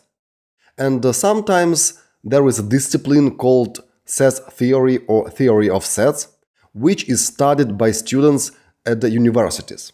And I personally studied such discipline. And let's draw sets and discuss which operations are available for sets. And let's draw 2 different sets. Here is first set and here is second set. So here is set A and here is set B, like this. And you see here intersection of 2 different sets. And in this intersection there are elements which are present in both sets, A and B. And remember that each set consists only of unique elements. And here are also unique elements. So this part is intersection. Of course, sets could not intersect if they contain completely different elements. But in this example, there is intersection. Also, there is a union. When we combine all elements from one set, with elements in the second set, including intersection. And of course, when we create a union, when we unite two sets, we remove duplicates, because elements in this section, in intersection, will appear twice in the resulting big set. That's why in that set we simply remove duplicates. But it is a union when we combine all elements from two different sets. Let's move on. Next operation is difference. And we could find difference between A and B. And in this case, result will be following. All elements in the set A which are absent in the set B. So, technically, we remove from the set A intersection of A and B. So this part is removed. Also, we could find difference of B and A. In this case, we leave only elements which are present in set B, but remove elements in intersection. Remove elements which are present in the set A. So this is B minus A. Also, it's possible to find symmetric difference. And symmetric difference is following. That's when we put elements which are present in A and absent in B, and add elements which are present in B and absent in A. So technically, first we perform set union and remove from the set union elements which are in intersection of two different sets. That is called symmetric difference. Alright, but what if two sets are like this? Here is big set and here is smaller set. And in this case, we could answer the question whether this set is subset of this bigger set. And in this example, answer is yes, or true. This is subset of bigger set. But if sets are like this, of course, this set is not subset of this set. And same applies to this set. This set is not subset of this set. And same works in case there are two completely different sets, like this. This set is not subset of this set. Only in this case, when all elements of this set are present in bigger set, this set will be subset of bigger set. And this bigger set, this one, is called in this case a superset, which is actually bigger than this smaller set. These are most common operations with sets, and most commonly it is needed to find union of the sets and intersection of sets. And next we will talk about methods which are available for you in the built-in set class.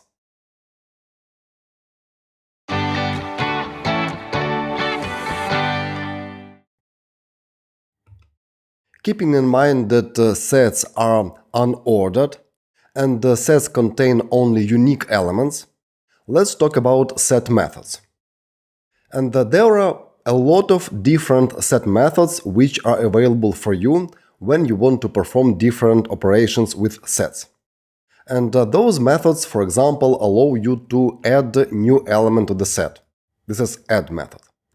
Union allows you to find all common elements in two different sets. Remove or discard allow you to remove a specific element. And those methods work a bit differently. Intersection method allows you to find elements which are located in both sets, so intersected part. Difference allows you to find elements which are in one set, but not in another set. Clear helps you to remove all elements from the set. With copy, you could create a brand new set from another set. Because as you already know, sets are mutable objects in Python. And you would want to create a copy of existing set and modify copy. For this case, you could utilize copy method. Also, you could add elements from one set to another set.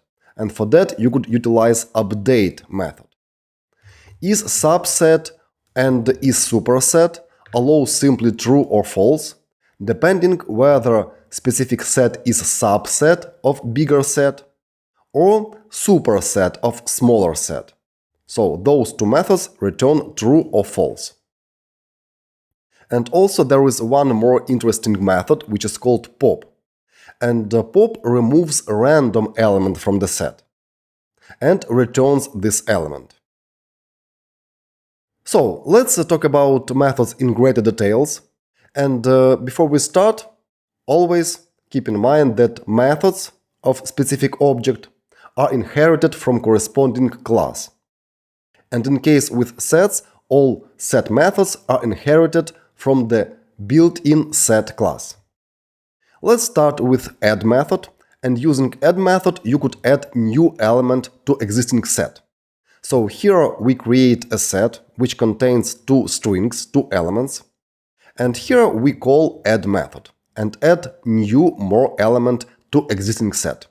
And because there is no such element in this set, this element is added. And after this operation there are three elements in the set. And all elements are, in this example, unique. If you attempt to add element which is already present in the set will not be changed. Now let's have a look at the method called union. And using union you could find all elements which are either in one set or in another. So you find all elements, you merge two different sets. And here there are two sets, first one and second one, and one element, this one is common, here and here.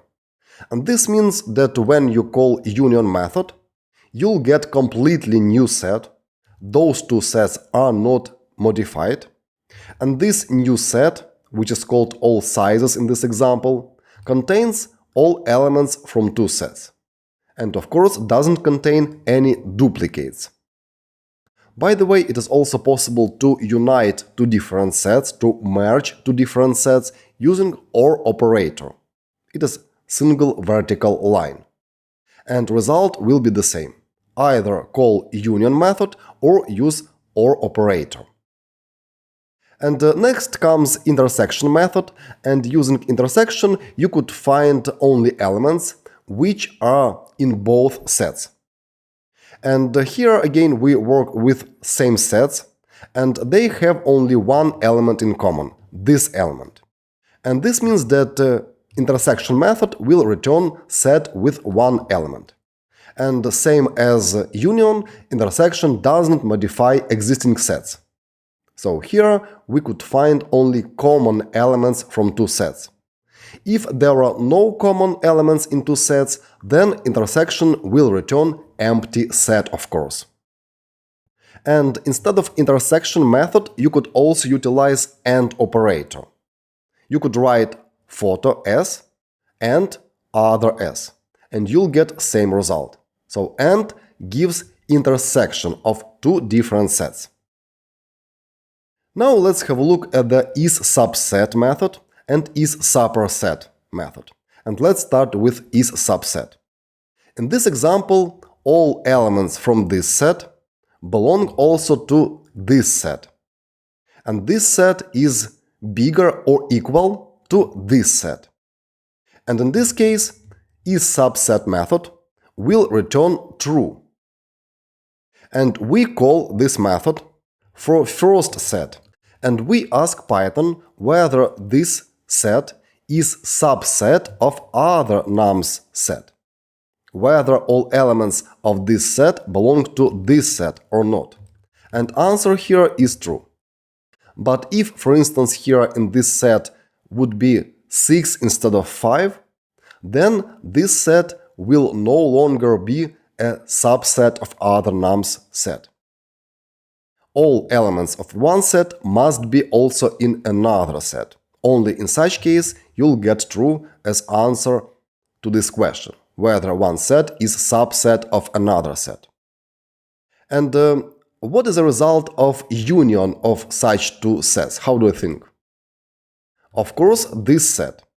If one set is a subset of another, bigger set, then when you perform union of such two sets, you'll always get bigger set. if you perform intersection of such two sets, you'll always get smaller set, this one, because it contains elements which are common in both sets. And now let's have a look at the isSuperset method. This method verifies whether one set contains other set. And we could work with same example and ask whether all elements of the nums set are included in other nums set. In other words, whether other nums is bigger or equal to nums set. And in this case, we'll get true, because all elements in the nums set are included in other nums set. So other nums set is superset of the nums set. That's all about primary methods which you could utilize with sets, and you could find intersection, common elements. You could find all merged elements. For that you could use union method. You could find difference of one set and another set. And also it's possible to check whether one set is subset of another set or whether one set is superset of another set. Also, there are many other methods for sets available, and you could perform all available operations with sets. And you should keep in mind that set is unordered sequence of elements, and also sets are mutable in Python. You could add new elements, you could remove elements, and so on. And also in the sets there are only unique elements. And Python creates special hashes for each element in the set in order to ensure that all elements remain unique. And for that special reason, you are not allowed to add any mutable objects to the set. You cannot add lists, dictionaries, or other sets to the set in Python.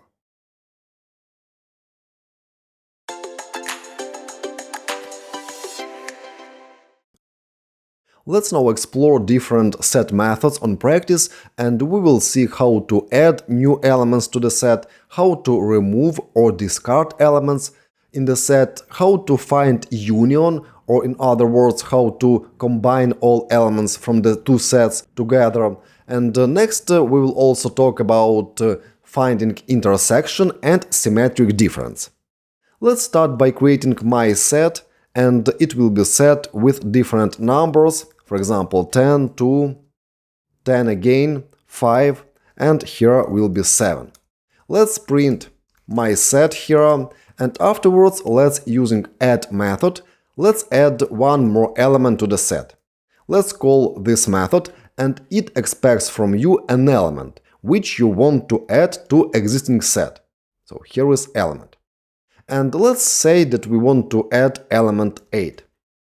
Let's print my set afterwards, run the code, and here I see original set. Obviously those duplicates were removed and only one element 10 remained here in the set, and original length of the set is 4, and afterwards we added new element to this set, and now length of the set is 5. And as you might see here, this element appears in the output before 10. So Python internally modified order of the elements. But again, each element doesn't have its unique index in the set, and we already checked that before. Great. Now let's try to remove element from the set. And for that there are two methods, and they are discard and remove. Let's first try remove, and let's remove element 5 from the set. Here let's pass 5 as argument, and let's print my set afterwards. Run the code, and here we see modified set where this element is already absent. Now let's try to remove element which is basically absent in this set. For example, element 200. Let's run the code, and here I see that we got actually key error 200, and it happens each time when you attempt to remove element which is basically absent in the set. That's what we actually try to do here.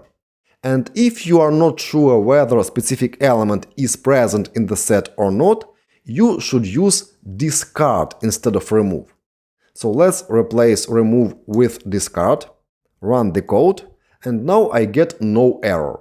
And basically after such discard operation, this set was not modified. There are still 5 elements in it. That's the difference between discard and remove. Discard silently moves forward if there is no specific element in the set. It doesn't produce any error. Remove generates an error. That's how you could add element to the set and how you could remove a specific element from the set. And next, let's add one more set and find intersection and union of two sets. Let's name other variable other set, and let's put in it some elements, for example 34, 1, and here will be 10, and here will be 5. As you might see, there are some overlapping elements. For example, this one is present here, and this element is present here and here. Other elements are different. So let's first try to find common elements in those two sets, in this one and in this one. For that, there is a method which is called intersection. So let's call this method for one of those sets. It basically doesn't matter for which of those sets you will do that, either for this or for this. In both cases, you'll get the same result, and we will see that right now. So my set, intersection, and let's pass here other set as argument. And let's print result to the terminal and see what we get. We get set with two elements, 10 and 5. Those elements, as we already discussed, are common in those two sets. Now let's try to do the same, but in opposite way.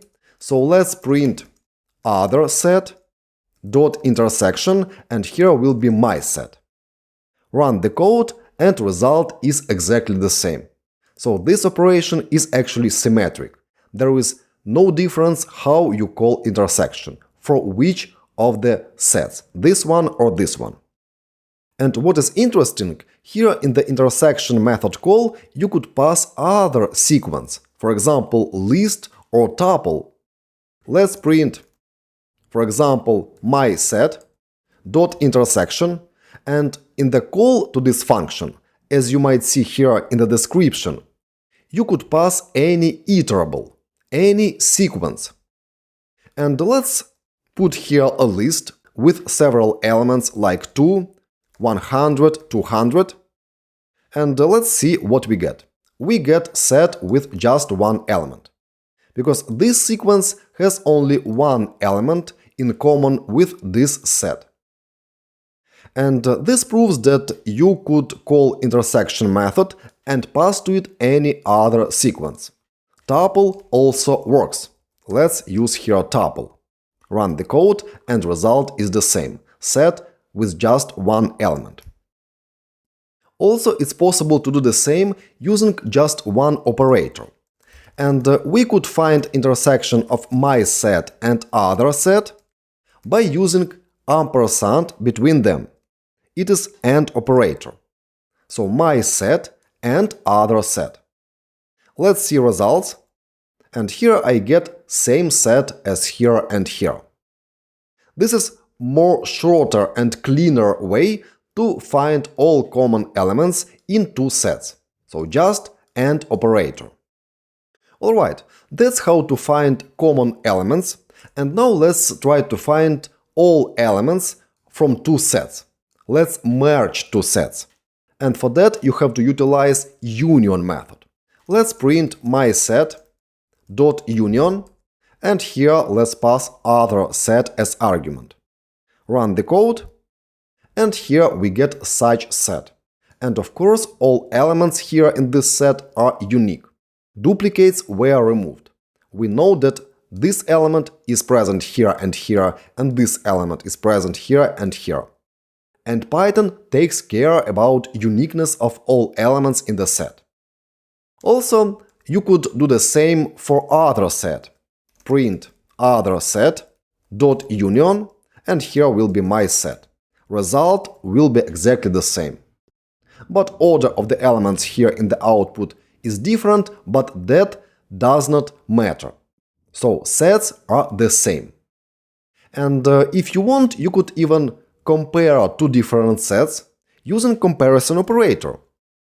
And let's do that here below. Print, and I'll copy this part from here, paste here, add comparison operator, and now let's copy this and paste here. So we compare two different sets. Let's see result, and as expected we get true. So those two sets are identical. Length is the same and elements in those sets are the same. Also, it's possible to use OR operator in order to perform same action, find union of two sets. Let's use this operator, my set, then will be OR operator, it's just vertical line, and then will be other set. Let's run the code, and here we get same set as we got here above. Same elements are present in all those sets. And I recommend to you to use OR operator in case you want to find all elements which are present in those two sets, and use AND operator if you want to find intersection. Except methods which we already discussed for sets, there are other methods available. For example, you could create a copy of the set. Set copy, and here we could use other set and then call copy method. And next, let's modify set copy by adding new element to it. And for example, here will be 200. And then let's print set copy, and also let's print other set. Run the code, and here we get two different sets. And when we added 200, we added it just to set copy set. And this set remained unchanged. That's what happens when you create a copy of the set. But if you don't use copy method and copy just variable other set into set copy, you'll end up actually with the case when two variables point to the same object in memory. Similar behavior we observed actually when we worked with lists or dictionaries. So here we modified just single object in memory. Sets recap are mutable in Python, and now in this scenario set copy and other set point to the same object in memory. Also, there are other methods available for sets, and you could get entire list by pressing dot here and looking at this list. There is difference, difference update, and others. Let's check those two methods, isSubset and isSuperset, and let's check whether my set is subset of the other set. Let's print result to the terminal, print, run the code, and here I see false. It means that my set is not subset of other set. But if I keep in this set only those elements, 10 and 5, and run the code, I get true, because now my set is subset of other set. In other words, all elements from this set are present in this set. And in opposite way, other set now is superset of the my set. Let's check that. Other set dot is superset, and here will be my set. Run the code, and in both cases I get true. So my set is subset of other set, and other set is superset of the my set. And same result you'll get if sets are equal. For example, if here are just two elements, like that, you'll get true in both cases. So, set has to be bigger or equal in order to get true here as a result of those method calls. That's where most commonly used methods for sets in Python.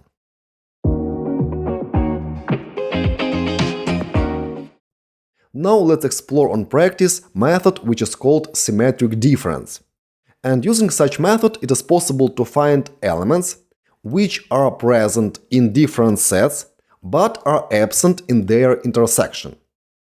It means that using such method, we could find elements which are present either here or here, but are absent here in this intersected part.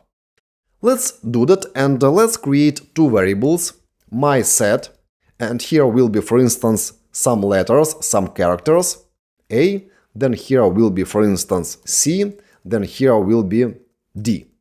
And next let's create other set, and here will be such elements as L, M, and let's add one common element, C.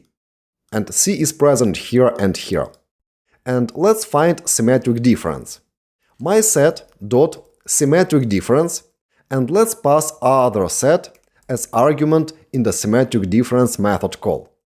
And let's print result to the terminal as usual. Let's run the code, and we get a set with 4 elements, M, L, D, A. As expected, C is absent in resulting set. So we found elements which are present either here or here, but are absent in the intersection of those two sets. In other words, we could rewrite such expression using and or operator. Also, we could use minus operator. If you want, you could pause video now and try to find symmetric difference using just and, or, and minus operators. Let's do that together. And what we have to do, we have to find union of two sets and find intersection of those two sets. And from the union of two sets, we have to deduct intersection of those two sets.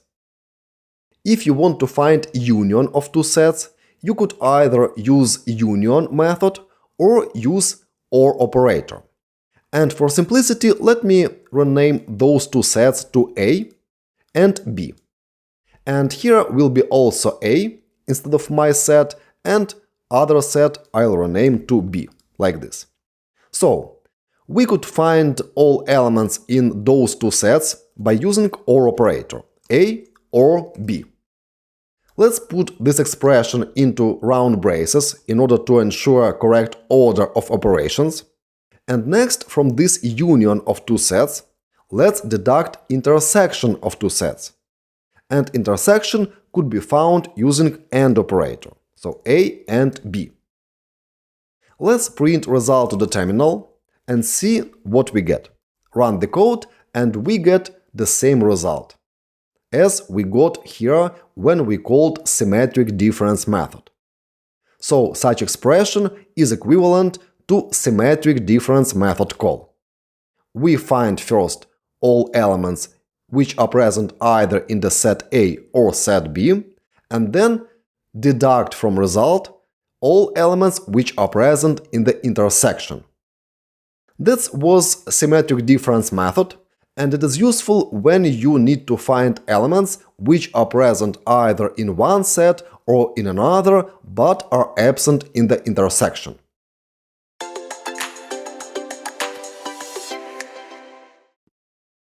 Now it's time for the task for you guys.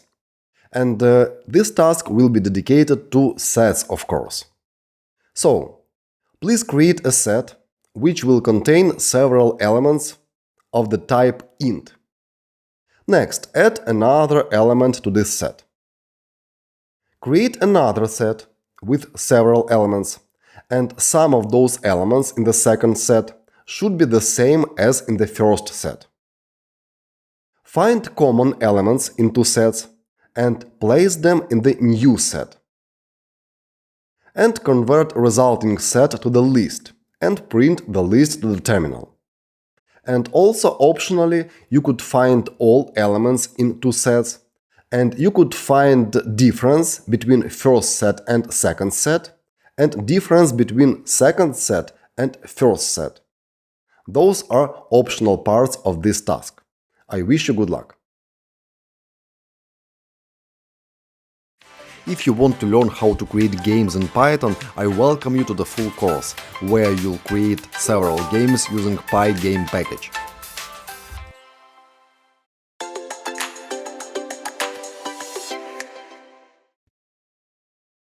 Let's continue, and now let's talk about one more built-in class, which is called range.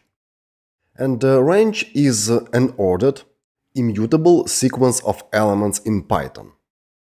And ranges are typically used in loops. For instance, you could create a range and loop over elements in this range. Let's have a look at the structure and syntax of ranges. Ranges are created by calling built-in range function, which basically same as other built-in functions like list, dict and others, creates a new instance of the range class. And here we pass a number. And in this case, this will automatically create a range from 0 to 7. And if you check type of the myRange object, you'll see that it is instance of the range class. And if you print myRange, you'll see such result, range from 0 to 7. If you, for example, convert a range to list, you'll see list with 7 elements, from 0 to 6. And technically, range is just a sequence of elements, from 0 to specific number if you supply here maximum value for range. So this value is not included. To summarize, each range is an instance of the range class, and you could create a range by calling built-in range function and passing to it an integer. Also, it's possible to create a range with specific step, and also you could optionally add the start point for the range. And here in this example, there are 3 arguments in this function call, 10, 20 and 3. Last argument, third one, is step for the range. And in this example, range will look like this, 10, 20 and 3. And if you convert range to the list, you'll see 4 elements in the list. We start at 10, then step is 3, we add 3 to 10, 13, then plus 3, 16, and plus 3, 19. And 19 is less than 20, but 19 plus 3 is greater than 20. That's why we stop here. And as I said before, ranges are suitable when you perform loop operations.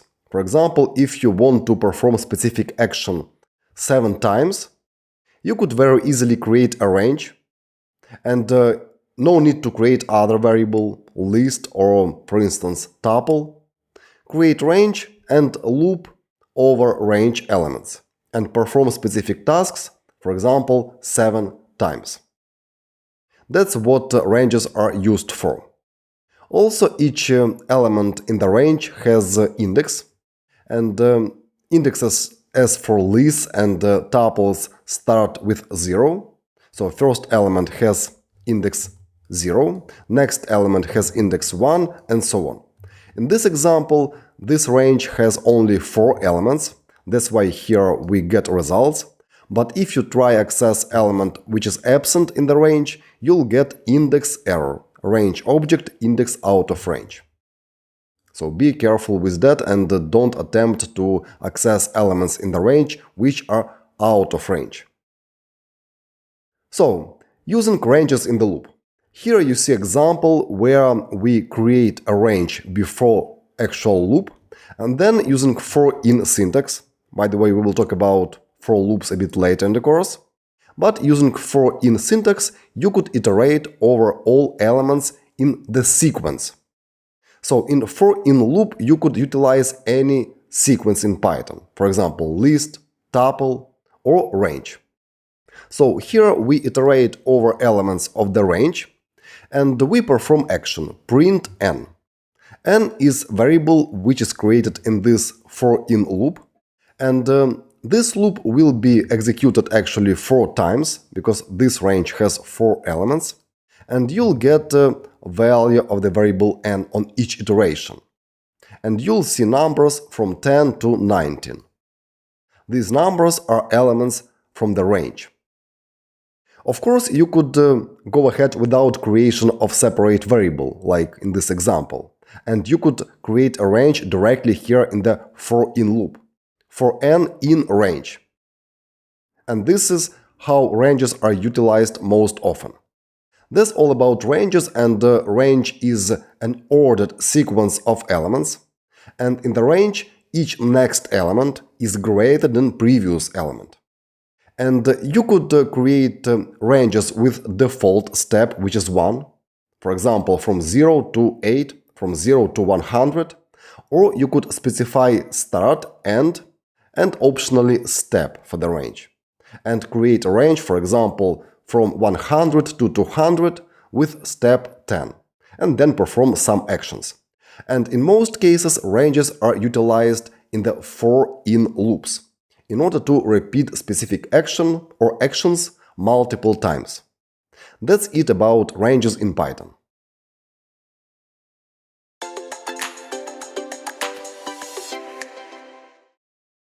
Now let's explore ranges on practice, and usually ranges are used when you need to perform specific actions n times, for example 100 times, or let's say 10,000 times. Let's create a range, and the variable name will be, let's say, my range. And here we will create a range using range class. Range, and here let's pass, for example, 5. And let's print my range and see what we get. We get a range from 0 to 5. And my range is instance of the built-in range class. Now we could perform iteration over elements of this range, using, for example, for in loop. For num in my range, colon, let's print num to the terminal. What we do here, we iterate over this sequence, my range, and on each iteration, value from the my range sequence will be assigned to the variable which we called num. Obviously, we could choose other name for this variable if we want to do so. And here in the body of this for loop, we will print num. And we will do that as many times as there are elements in the my range. Let's see what we get. Let's execute code, and here in the output I get integers from 0 to 4. This means that range has actually 5 elements, from 0 to 5, but 5 is not included. So 5 is the upper boundary for this range. And here we performed iteration over this range. Similarly, we could perform iteration over bigger range. For example, here could be 5,000, like that. Let's run the code now, and now I get last element as 4,999. That was iteration over range, and also it's possible to specify starting value, ending value, and step. For instance, you could create a range from 10 to 20. Let's run this code, and here I get numbers from 10 to 19. It means that 20 is not included. But step remains here 1. This means that by default iteration step is 1, but if you want, you could add here third argument, like 3 for instance, and then step will be 3. Let's run this code, and here we get only 4 elements in the range. 10, 10 plus 3, 13, then again plus 3, 16, plus 3, 19. So in total, 4 elements in this particular range. Let's say that you got a task to find all odd numbers, for example, from 1 to 100. With ranges, it's very easy. So if you need to find odd numbers from 1 to 100, you could create a range from 1 to 100, like this, and step will be 2. And let's, for example, convert range to the list, print list my range, in order to see result in the terminal. Let's run the code, and here I see all odd numbers from 1 to 100, but 100 is not included. Similarly, we could find all even numbers. Let's rename this variable to odd, nums, and here will be even nums, and on the right side will be range, and we start at 0 and end at 101, let's say, because we want to include 100, and step will be 2. And here let's replace my range with odd nums. Again, we convert range to list in order to see result in the output, and let's print also list even nums. Let's run the code, and here I see all odd numbers, and here are all even numbers from 0 to 100. To summarize, using ranges, you could very easily find either odd or even numbers.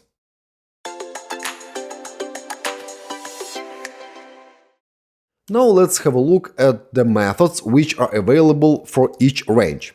And let's keep odd nums range, and let's type here odd nums, add dot, and here we see all attributes and methods available for this particular object. And we see such methods as index and count, which are basically self-explanatory. And we could call index and pass here, for example, 50 as argument. And let's see what we get. We get value error. 50 is not in range. So in this range, 50 is absent, therefore we got such a value error. But if we try to find index of the element 51, we'll get result, and it is 25, so no error, because such element is present in this range.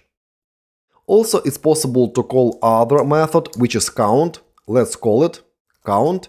And here let's pass also 51 and run the code, and obviously we get 1. Because in the range all elements are basically unique. And therefore count method will always return 1 if element is present in the range. If element here will be, for example, 50, and this element we know is absent here in this range, we'll get 0. So there is no such element in this range. But what if we try to modify this step to float number, for example, make it 2.5? If we run the code, we'll get type error. Float object cannot be interpreted as an integer. It means that in ranges you could use only integers as minimum, maximum, and step values. Here they are. Also, odd nums object and other instances of the range class have certain own attributes. Let's have a look at them. Let's again type odd nums add dot, and here are 3 attributes: step, stop, and start. Let's type simply step and hover mouse over step. And you'll see that it is a class attribute step of range. And its value is an integer. Let's simply print to the terminal odd nums step. We don't need to call step, because step is attribute, and it simply holds an integer as a value. Let's run the code, and here we get 2. This is step which we defined here. Also, there are other attributes available for odd nums. Let's print them as well. Odd nums.start, and let's print odd nums.stop. Let's run the code, and here I get 1, 100, and 2. These are values of those 3 attributes: start, stop, and step. And we defined those values here when we created new instance of the range class. And of course, those attributes are own attributes of this odd nums object. How we could verify that? Very easily. If we type simply range here and add dot, we will see step, stop, and start. And if we select, for example, step, let's do that, and print it to the terminal, let's run the code, we'll get member step of range objects. And that proves that step is basically own attribute of each instance of the range, and therefore values for start, stop, and step will be unique for each particular instance of the range. Let's create here one more range, for example, my range, and here will be range from, let's say, 5 to 8, and below let's print my range dot start, and also let's print my range dot stop, and similarly let's print here my range step. Let's run the code, and here I get 581 for second my range, this one, and I get same as before 102 for the first range.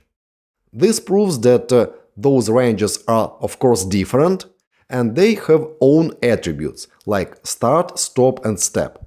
And they are defined when we actually create instance of the range. Here we create first instance of the range and check its attributes, and here is second instance and its attributes start, stop and step.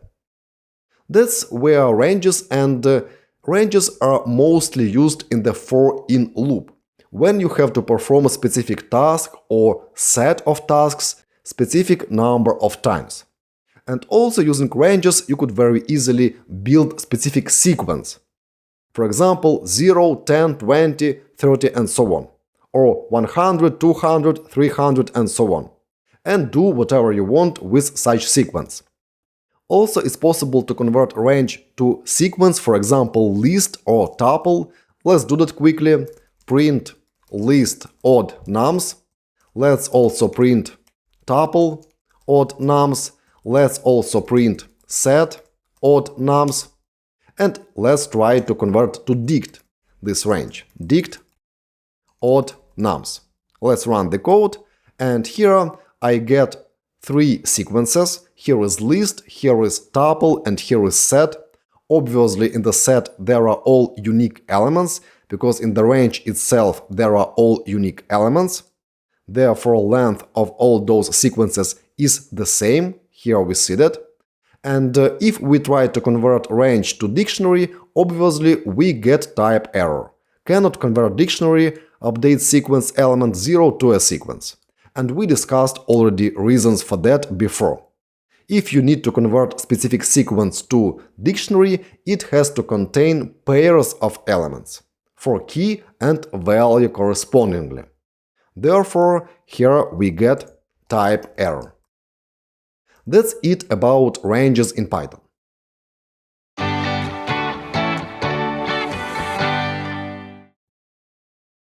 We already talked about different sequences in Python, like lists, tuples or strings. And now let's talk about built-in functions which could be utilized for any sequence. And those built functions are len. Len gives you length of specific sequence, for example, length of the string or length of the list. In such case, it gives you quantity of the elements in the list. Or you could use length, for example, for dictionary. In such case, you'll get quantity of the keys in specific dictionary. Sum allows you to sum all elements in the sequence. And in such case, you could sum, for example, all elements in the list or all elements in the tuple. Min and max find minimum and maximum value in the sequence.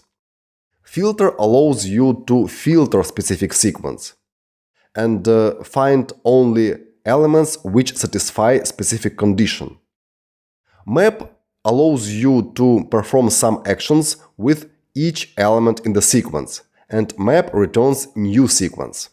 Also, another built-in function which is called sorted allows you to sort elements in the sequence. And you could sort, for example, elements which are integers in ascending order or descending order. Reversed allows you to reverse order of the elements in the sequence. For example, reverse order of the elements in the list or tuple. Zip performs merging of different sequences. And you could merge, for example, two lists or two tuples or list and tuple into the zip object. And afterwards, zip object could be converted to dictionary. One more built-in function, which is called enumerate, allows you to use specific sequences in for loops. And enumerate basically adds specific counter to iterable and returns such counter. And you could perform iteration over elements in specific sequence. And next, let's talk about a built-in function which is called zip.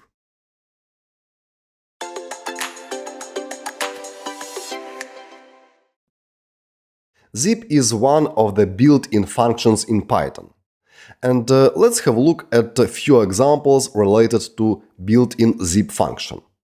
Here we have two different sequences, and they are lists. Here is list which contains strings, and here is list which contains integers. And length of those two lists is the same, it is 3. And we could call built-in zip function and pass to it two arguments, fruits and quantities. Here are two lists. And zip function will essentially return a zip object. And if you simply print fruit quantity zip to the terminal, you'll see that. So zip object. But you could convert this zip object, for example, to list by calling built-in list function. And after such operation, you'll see that fruit quantities list object contains list of tuples. And each tuple has two elements, apple 100, banana 70 and lime 50. And that's what actually zip function does. It merges two different sequences, in this example lists, into tuples. And it takes those two first elements and creates such a tuple, apple and 100. Then it takes second pair, banana and 70, and creates such tuple, and last tuple is created based on those two elements, lime and 50. That's how zip function works, but you should keep in mind that it returns a zip object, which you could later convert, for example, to a list. And when converting to a list, you'll get list of tuples. But what if you want to create a dictionary based on those two lists? And in that dictionary should be three keys, apple, banana and lime, with corresponding values from the second list. It is possible to do also using zip function, but in this case we convert zip object to a dictionary. Here we do that. And after such conversion, you'll see such dictionary. This dictionary has three different keys, apple, banana and lime, with corresponding values, 100, 70 and 50.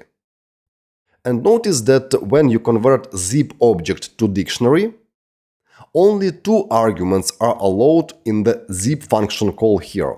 So you could merge only two lists or other sequences together. Because otherwise, there will be more than two elements in each tuple, and in such case, dict function will not be capable of converting zip object to a dictionary. And definitely order of the arguments here in this zip function call does matter. So that's why if you want to take keys for this dictionary from this list, then it should be first here in this function call.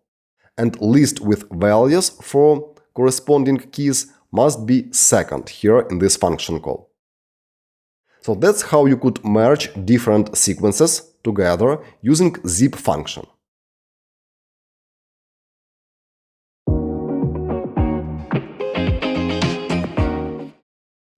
Now let's explore zip objects on practice, and we will create a zip object from different sequences, then we will convert such zip object to a list, and afterwards we will convert it to dictionary.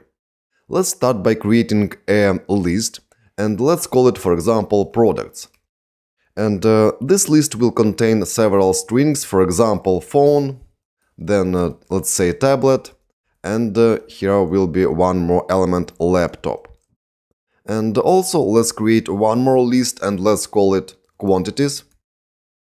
And it will contain several integers, for example, such a number, this number and this number. And here we have three elements, and in this list we also have three elements. Let's now use built-in zip function in order to create a zip object. Let's call this function, and in such way as usually we create instance of specific class. And here will be first products and the next will be quantities.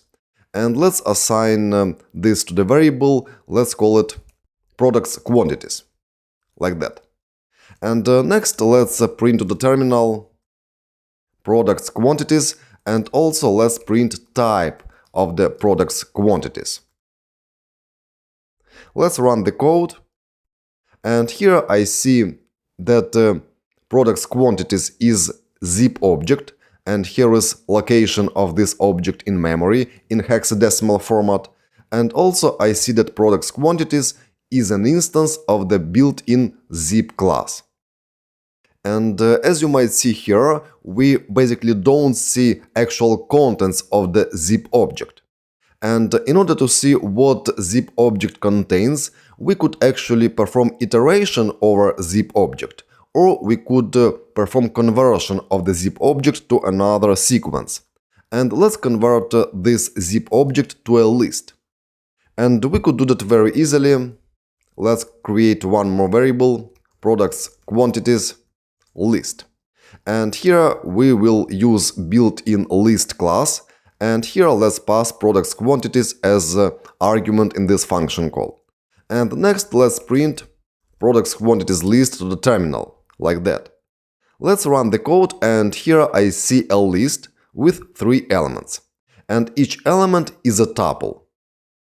And notice that order of those arguments here matters, because depending on the order of those sequences here, we will get a specific order of the elements in each tuple.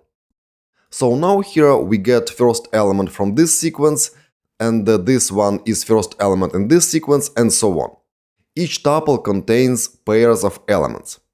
But what if here, for instance, we have not a list, but let's say tuple? Let's change it to tuple, and let's run the code again. And we get the same result. This means that for zip, it doesn't matter which type of sequence you use. It works with any sequences. And you could even use strings if you want to do so. Let's remove this empty line here, and let's add one more sequence, and let's say that here will be text. And text will be string with several characters, like that, ASD. And let's add here one more argument, text, and let's run the code again. And now here I see a list, also with 3 elements, but now each tuple has 3 elements. For instance, phone, this integer, and the character A.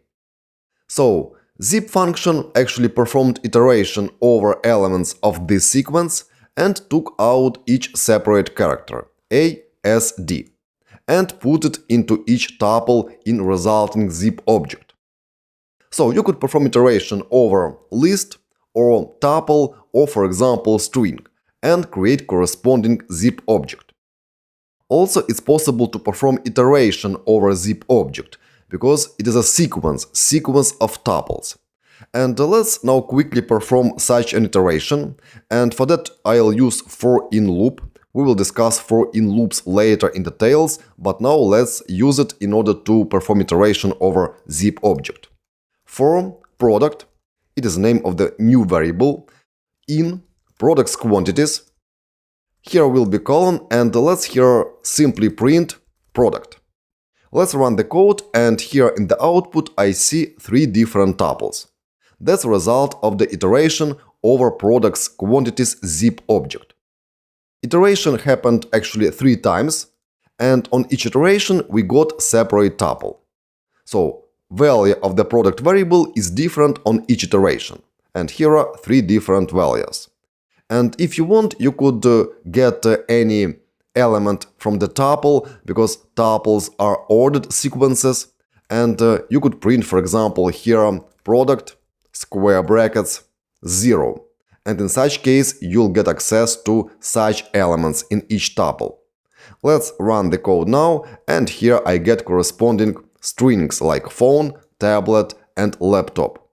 It means that here in this for in loop, you could perform different operations with each tuple, which in this example contains information about specific product. Let's say product title, availability in stock, and specific label. That's how you could work with zip objects, and here we created zip object based on different sequences, and also we converted zip object to a list, and at the end we performed iteration over all elements in the zip sequence. Now let's explore one more thing. And let me remove this iteration and let's get back to print and let's convert products quantities to a list. And if I run the code now, I'll get 3 elements in this list. But now each of those 3 sequences has actually 3 elements. So quantity of the elements in each sequence match. And what if quantity of the elements in one of the sequences, for example, is greater than in other sequences? So now here in this sequence there are 4 elements. Which zip object we will get in such case? Let's see, and same as before, there are just 3 elements in the zip object. It means that zip object is created based on the shortest sequence available. And for example, if in this sequence there are just 2 characters, 2 elements in the string, and if we run the code, we will get just 2 elements in the zip object, first one and second one. But notice that there is no error in such case, and you are allowed to make a zip object based on the sequences which have different quantities of elements. Alright, that's it about zip object, and here we saw that it is possible to use sequences of different types in order to create a zip object. And also we converted zip object to a list, and in such case we get list of tuples. And also we saw how to perform iteration over elements of the zip object, zip sequence basically, using for in loop. Let's delete this part and also let's get back just to 3 elements here in this quantities tuple.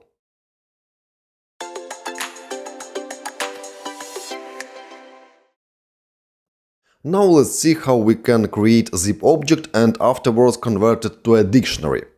And let's say that in the dictionary we would like to have such key names as phone, tablet and laptop, and corresponding values for those keys will be from this tuple. Let's create first zip object, products, quantities, and here will be creation of the zip object, zip products, comma, quantities.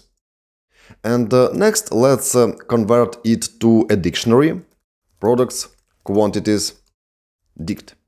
And here let's do that using dict function, and here let's pass products quantities as argument. And next let's print products quantities dict to a terminal. Let's run the code, and here we get a dictionary which obviously has 3 key value pairs. Here is key name, here is value for this key. And Python was capable of creation of the dict object because in resulting zip object there are pairs of elements in each tuple. But what if we add here one more sequence? Let's say again add tags. And here will be same as before, several characters in this string. And let's add here tags as well. Let's run the code, and now here I get value error. And we saw similar errors before, and such an error basically tells us that in the sequence, which is zip object, first element has length 3, but 2 is required. Because now in each tuple in the zip object there are 3 elements. For example, in the first tuple there is element phone, this integer, and character A. But Python expects from you exactly 2 elements in order to be able to convert such sequence to a dictionary. That's why in such case you'll definitely get an error. Let's remove tags from here and let's delete tags from here as well. And let's see what we'll get if we add one more element here, let's say 200. Let's run the code, and same as before we get dictionary just with 3 key value pairs. And this 4th element was simply ignored. Similarly, we could make this sequence smaller, run the code, and now we get just 2 keys in the dictionary. And no error. Great. Of course, order of the arguments here matters, and if I make products a second argument here, we will get completely different dictionary. So now keys here are like that, and values are phone and tablet correspondingly. This proves that order of the arguments here matters. Let's get back to such an order in this creation of the zip object. And that's how you could convert zip object to the dictionary. But please keep in mind that in such case, zip object must have exactly 2 elements in each tuple. In other words, just 2 arguments in this function call.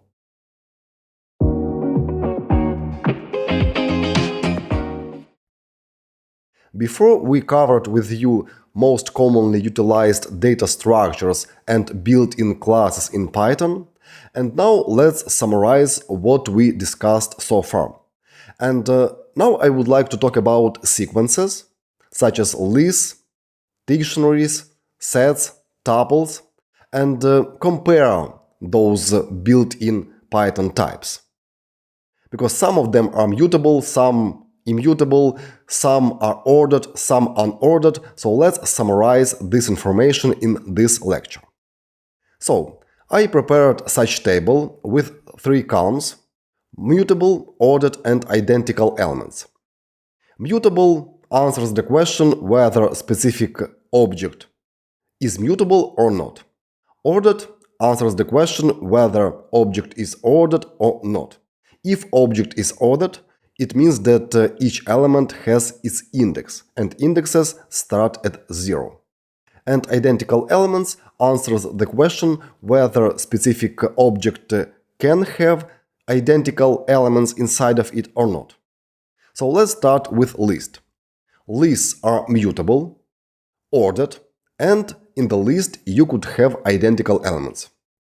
And it means that you could mutate any list, you could add new elements to the list, you could remove elements, you could modify elements, and so on. Each element has unique index, and indexes start at 0. And of course, you could add same elements to the list. And you could mix different types of values in the list. And you could even create a list of dictionaries or list of lists. Next is tuple. Tuples are very similar to lists, but tuples are immutable. You are not allowed to mutate tuple. Tuple is ordered, and the tuple allows you to have identical elements in it. But as soon as you create a tuple, you are not allowed to modify it. You cannot add new elements, you cannot remove elements, you cannot change elements. Tuples are immutable. But you are always allowed to create, for example, a list from the tuple, then modify list, and then create tuple again, if you need to do so. But usually tuples are created in those cases where there is no need to modify actual tuple. So it is like fixed data set with fixed elements. Next data structure is set, and sets in Python are very powerful, and you could perform different operations with sets like union, intersection, difference, symmetric difference, and so on. Sets in Python are mutable. You could add new elements to the set, or you could remove elements from the set. But sets are unordered. There are no indexes of elements in the set. And also, set contains only unique elements. And that is a power of sets. When you need to ensure that a specific data structure contains only unique elements, for example, product IDs or user IDs, you should definitely go ahead with set. Next data structure is range, and ranges are immutable. You are not allowed to add new elements to the range or remove elements, so ranges are immutable. But ranges are ordered. Each element in the range has its unique index, and indexes start with 0. And also, in the ranges, each next element is greater than previous. It means that ranges contain only integer numbers. And therefore, there are no duplicates in ranges. There are no same elements. One more data structure is dict, and dictionaries are actually sets of key-value pairs. And dictionaries are mutable. You could add new key-value pair or remove existing key-value pair using del statement, or you could modify value of specific key. And dictionaries are unordered. It means that order of the key-value pairs doesn't matter in dictionaries. And also, dictionaries don't allow you to store identical elements. It means that one key with one name could appear in the dictionary only once. And if you want, for example, to create new key in the dictionary, and such key is already present, what you will do, you will simply reassign value to existing key. Because keys are unique in dictionary. And one more data structure, which is actually also sequence, is string. And the strings are immutable in Python, but strings are ordered. And each character in the string has unique index, and indexes start with 0. And therefore, you could very easily convert string, for example, to list or to tuple, because string is also sequence of elements. Sequence of chars, basically. And of course, inside of the same string, you could have identical elements, identical letters. This is a summary about all sequences in Python, and you should choose a specific data set depending on your needs. If you simply want to store elements of different types, you should go ahead with list. Lists are mutable, and each element has unique index, and you could basically store any values inside of the list. You should choose tuple when you are not planning, even occasionally, to modify data structure after its creation.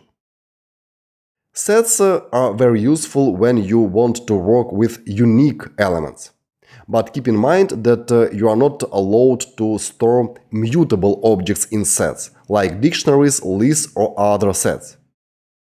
Ranges are typically utilized in for-in loops, when you have to perform specific action n times, 1000 times, 100 times, doesn't matter. And you could create range directly in the for-in loop. There is no need for separate variable. Dictionary is a very commonly utilized data structure in Python because it allows to store key-value pairs. And you could always find specific value by key name. This is very easy. There is no need to use indexes, like in lists or tuples. And strings are, of course, utilized almost in all Python programs. It is a very common data structure in Python. That's all about sequence types in Python. And please keep in mind all characteristics of all data structures.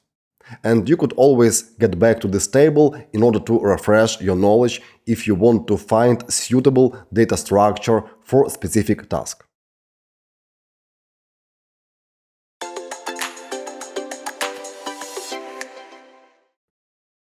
In this section, we will dive a bit deeper into modifications of the objects in memory of the computer where you run Python program. And you already know that you could very easily create a copy of the object by reference, and that means that few variables could point to the same object in memory. So let's discuss this process a bit more in details. So modification of the objects in Python. Variable in Python always contains only a reference to a specific object, no matter which type this object has. String, integer, doesn't matter. And certainly variables could refer to the same object in memory. In such case, different variables simply hold pointers to the same location in memory. but object itself is just 1.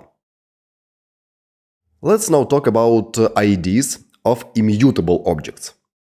You know that there are immutable objects and mutable objects.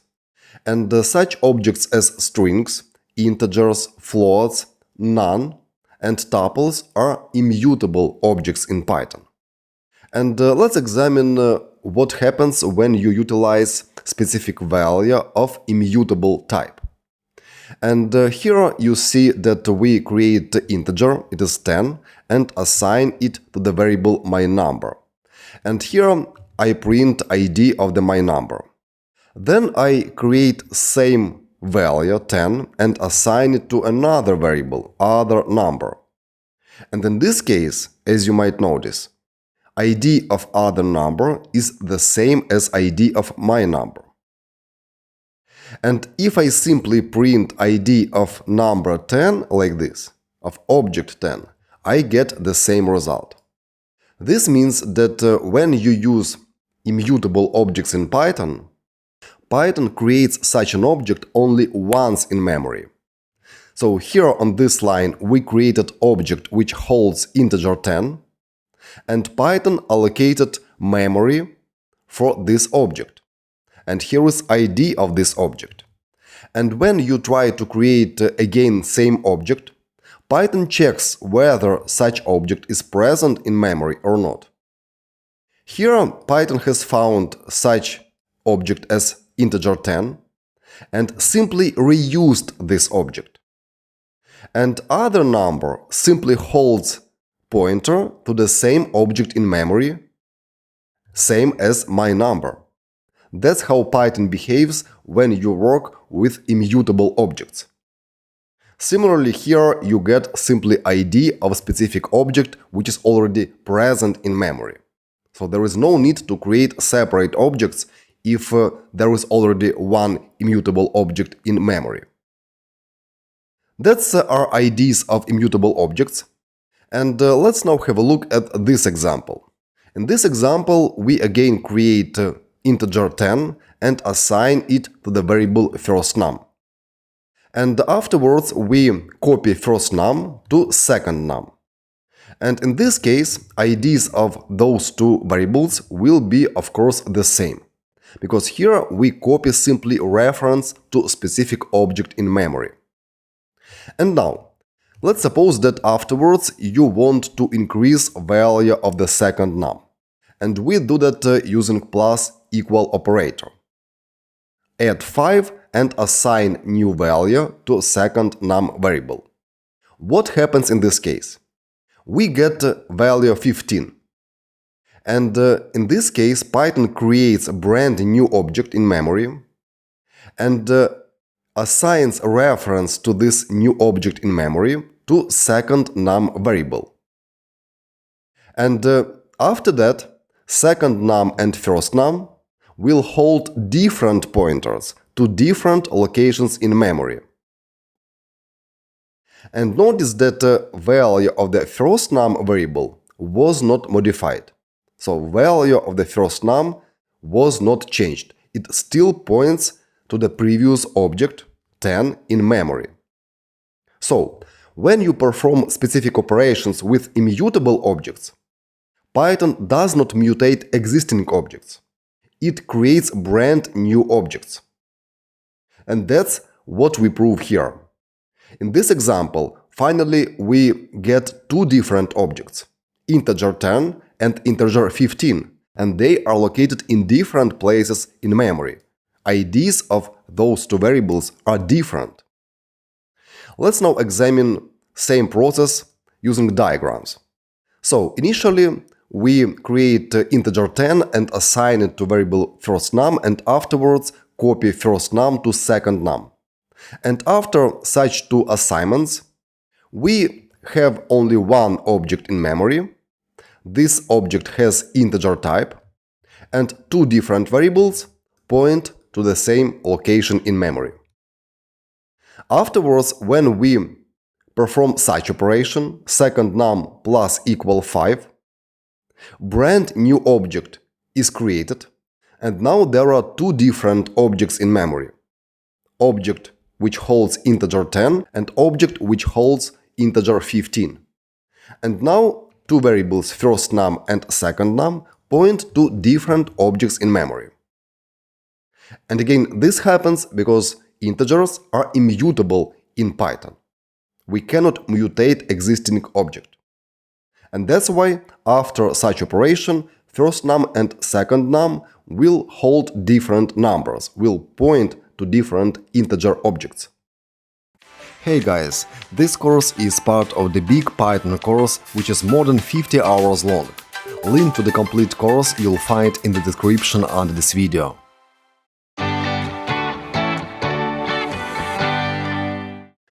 Let's have a look at another example. And in this example, we have mutable object. It's a list. Here we create a list which has 3 elements and assign such list to variable myList. And then we print to the terminal ID of myList object. That's its location in memory. Afterwards, we create new list, and it is the same as this list. It has same length and same elements, but it is a brand new object. And here, if you print ID of other list to the terminal, you'll see that ID here is different from this ID. So two different objects were created. And if you simply print ID of such list 1, 2, 3 without creation of the variable, you'll get another ID. So each time when you create a list, Python doesn't check whether there are other lists in memory or not, because lists are mutable in Python, and it is possible to mutate each of those lists independently from others. That's why addresses in the memory for different lists are different.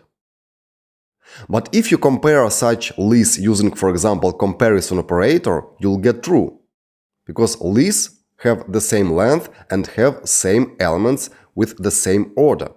But objects in memory are different. And that's what Python does for all mutable objects. It does not reuse existing objects. It creates brand new objects. In case you create, for example, lists like that, we don't copy my list to other list. We create new list here. So 3 different lists are created here in this example. Let's have a look at one more example. In this example, we create 2 different lists, 2 different objects, and assign them to different variables, my list and other list.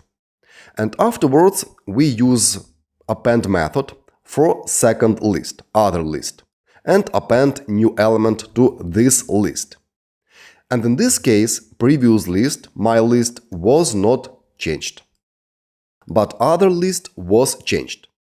And that proves that here we work with 2 different objects, 2 different lists in memory. And changes, mutations of one list doesn't affect another list. So this is very important. We don't mutate other lists when we change only one of the objects in memory, one of the mutable objects in memory. Let's have a look at one more example, and in this example there is a dictionary, and this dictionary has 2 keys, name and isinstructor. And we assign such dictionary to variable info. So here we have dictionary. And in this example, variable info will hold pointer to location of this object in memory. And next, let's assume we copy info to info copy variable. We don't create new dictionary. We copy info to info copy. And in this case, info and info copy will point to the same object in memory. And this object holds a dictionary. Afterwards, if we perform any actions either with info variable or info copy variable, for instance, add new key to the dictionary, like this, using square brackets, then reduce quantity and assign value to this key, you'll see that actually we mutate only single object in memory, this one. And two different variables still point to the same location in memory. And after such operation, certainly, you will be able to access key named reduced quantity via either info variable or info copy variable. So you can go to this object in memory either from this variable or from this variable, like this. And that's why here we get 5 for both cases when we access value of the reduced quantity key. And this again happens because we copied variable. And you could perform such action, assignment of one variable to another, with any variable in Python. But here we use dictionary, and dictionaries are mutable in Python. That's why using any of those variables, we can mutate such dictionary in memory. And that's what we did here. We didn't create new dictionary. We modified existing dictionary. We added new key value paired to that dictionary. And if you, for example, after such operation perform assignment of the new value to the same key reduced quantity, using, for example, info copy variable, you'll see that again we mutate the same object in memory. And info reduced quantity and info copy reduced quantity will produce 100. This proves that we could mutate this dictionary via any of the variables, either info copy or info. And this changes only single object in memory. Let's have a look at other example, example number 3. In this example, we create two different dictionaries. And they are different because dictionaries are mutable in Python. And in such case, same as for lists, Python creates different objects, even though they have same keys, like name, isInstructor, and same corresponding values. But here, two different objects will be created in memory, and now my info and other info will point to different objects in memory. So IDs of those two variables, my info and other info, are different now. And here we see two different objects. And if we perform, for example, such operation, we create a new key named rating and assign float value to it, for example, 5.0, we mutate only this object, because other info points to this object. And this object is not affected. So here are two different objects in memory. Only other info object was modified in this case. And the rule is following. After copying the mutable object, changes will be reflected on all copies. And you are able to modify such an object via any of the variables which point to that object. And mutable objects in Python are lists, dictionaries, sets, and custom objects, which you create based on your user-defined classes. Those objects in Python are mutable, and that's how Python behaves relative to mutable objects. So changes are reflected on all copies, if multiple variables point to the same object in memory. And in some cases, such behavior is not desirable, and you should create copies of the mutable objects. It means you should create brand new objects from existing objects. And next, let's discuss how you could create copies of the objects.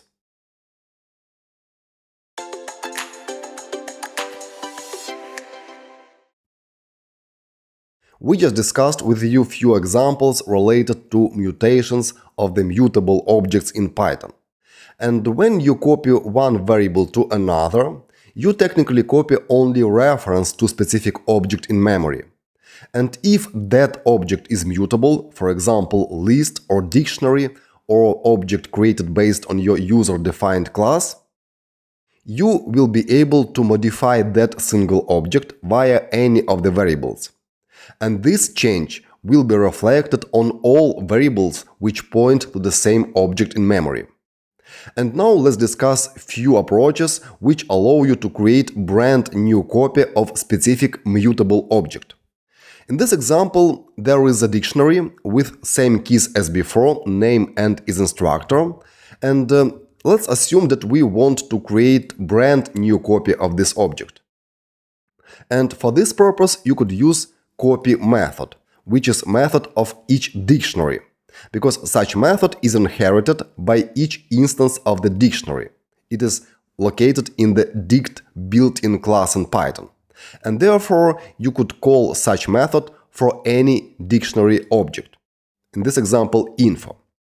And in such case, brand new object will be created, and info copy variable will hold pointer to brand new object. And now, if you want to create new key in that new object, you could do that using square brackets notation. And here we create a key named reviews quantity and assign value 5 to it. And after that, info copy dictionary will have 3 keys, including reviews quantity key, but info dictionary will still have only 2 keys, name and isinstructor, because info copy and copy point to different objects in memory. Let's now continue with this example, but now in the info dictionary there will be key called reviews, and value of this key is empty list. Recap that lists are also mutable objects in Python. And let's assume that we again call copy method and create brand new object, and the info copy will point to that brand new object. And let's assume that now we want to append to reviews list new element. And for that we could use append method, which is available for any list. And we perform such operation for info copy variable. And after such operation, both info and info copy dictionaries will have great course element in the reviews list here. And this happens because lists are mutable objects in Python, and the reviews key only points to specific location in memory where this list is located. And when you perform such copy operation, copy one dictionary to another new object, such reference here is not changed. So, reviews key in both dictionaries, here and here, points to the same location in memory, where we store this list. And that's why we are still able to mutate just one list using 2 different variables, info and info copy. This means that copy method creates so-called shallow copy. It is a copy on the first level. But if there are nested mutable objects, like in this example, references to those nested objects are copied to another object. So please keep that in mind. If you don't have nested mutable objects, like in this example, you could of course safely utilize copy method, and you will be sure that 2 different objects will be fully independent. But not in such case. Let's have a look how we could actually fix this issue. If you want to create a deep copy, including new links to nested mutable objects, you have to utilize, for example, deep copy function. And this deep copy function is available in the built-in Python module, which is called copy. And using such syntax, you could import deep copy function from the built-in copy module. We will discuss module a bit later in this course, but that's how you could perform import from other module.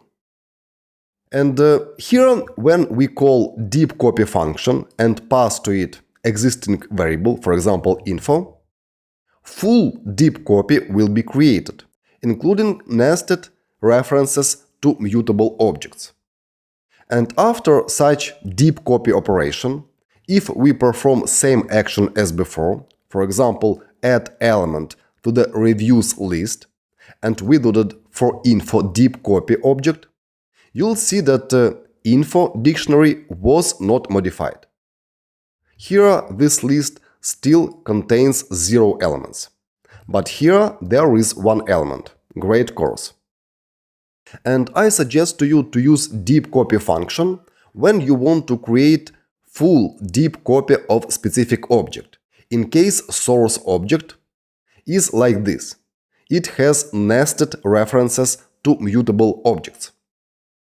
That's the option which allows you to avoid mutation of any of the objects after copy operation. And you could use deep copy for other value types in Python as well, for example for lists, because you might have list of dictionaries or list of lists or list of sets. You could have other mutable objects as elements of another mutable object. So please keep that in mind. When you simply call a copy method, which is available for lists, sets, or dictionaries, as we saw in those examples, you create only shallow copy, or so-called first-level copy. All nested references are not modified during such copy operation. So please keep that in mind.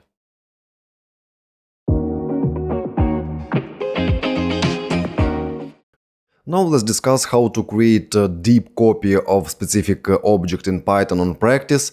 And in order to save some time, I'll paste what we discussed on the slides, and you please type that manually.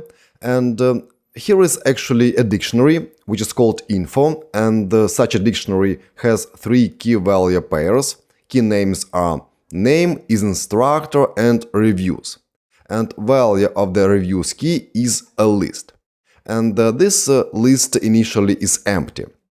And here we import from the built-in copy module a function which is called deep copy.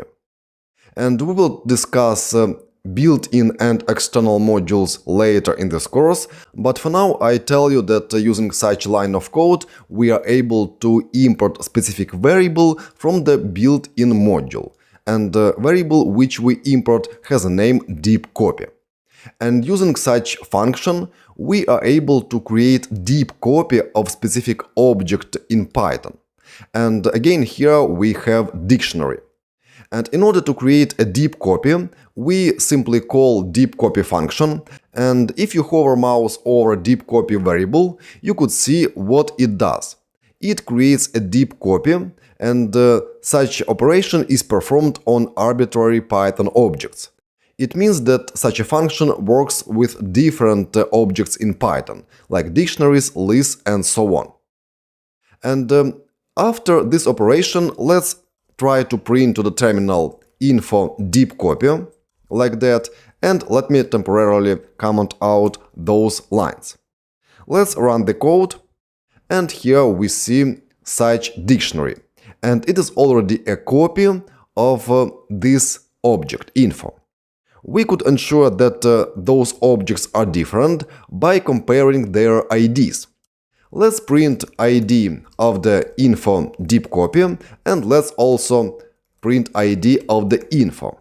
Let's run the code, and here I see 2 different numbers, which proves that those objects, info deep copy and info, are different. And what we do next, we actually try to add to the list, this one, specific value. And we perform such operation using info deep copy dictionary. And we access specific key of the dictionary using square brackets notation. And here we put reviews, which is name of this key. And afterwards, for this list, we call append method. And recap that such method as append and many others are inherited from the built-in class which is called list. And using append, we could add new element to existing list, and such element is added at the end of the list. Therefore, after such operation in this list, but in the info deep copy dictionary, there should be single element great course. And here we print info and info deep copy, and let me comment out those two lines and run the code. And now here I see info dictionary, and the reviews key still has empty list as a value, and here I see new dictionary, which is info deep copy. And now here in this list we see single element great course. Let's now try to append specific element to another list in info dictionary, and for that in the info dictionary we will access reviews key, and let's call append method and let's append string thanks, like this. And let's run the code again. And here I see two completely different lists. Reviews in info and reviews in info deep copy are different. Also, we could compare IDs of such two lists in different dictionaries. How we could do that? Very easy. Let's print ID of the info square brackets reviews, like that, and let's print ID of the info deep copy square brackets reviews. Let's run the code, and here I see two different IDs. And those IDs represent those two lists in the memory of the computer. Lists recap are mutable in Python, and here we ensure that such two lists have different locations in memory. That's how info deep copy works. It creates not just first level copy, let's say, but it also copies all inner mutable objects, like list in this example. But what if instead of deep copy we will use regular copy operation? Let me comment out this line and let's do copy here. I'll still keep info deep copy variable in order not to replace other occurrences of the info deep copy here. And let's simply call copy method, which is available for any dictionary. And if I run the code right now, I'll see here exactly two same numbers. It means that now reviews key points to the same location in memory in both variables, in this one and in this one. And therefore, those lists here and here are exactly the same. They have two elements. And it doesn't matter how we actually add elements to those lists, either via this variable or via this variable. Such a copy is called shallow copy. And let's basically replace deep copy with shallow copy in order to make you 100% sure that we are working with shallow copy. If you want to rename variable everywhere, you could select it, click right button of the mouse, select refactor and then select rename, or hit this key combination. Let's rename, and I'll rename info deep copy to info shallow copy. Like that. Press enter and the variable was renamed everywhere. And if I run the code again, I'll get the same results, same as before. Same IDs, same location of the object in memory, and same list here and here. Alright, that's the difference between shallow copy and deep copy. And let's get back to deep copy operation, and I remove this line and I'll keep this line. And to summarize, each time when you want to create a deep copy and in case specific dictionary, for example, or list has nested mutable objects, for example, list of lists or list of dictionaries, or dictionary which has lists or, let's say, sets as values of some keys, I highly recommend to you to use deep copy. And deep copy function is available in the built-in copy module. And in such case, you will avoid occasional modification of other variables when you modify for example, copies of such variables. And together with you, we ensure that in this example, we create complete deep copy.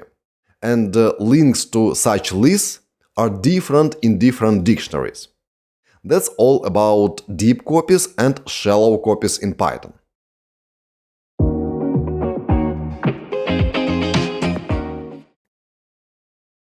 Before in this course we utilized different built-in functions and also we used different methods of the classes, such as copy, append and so on.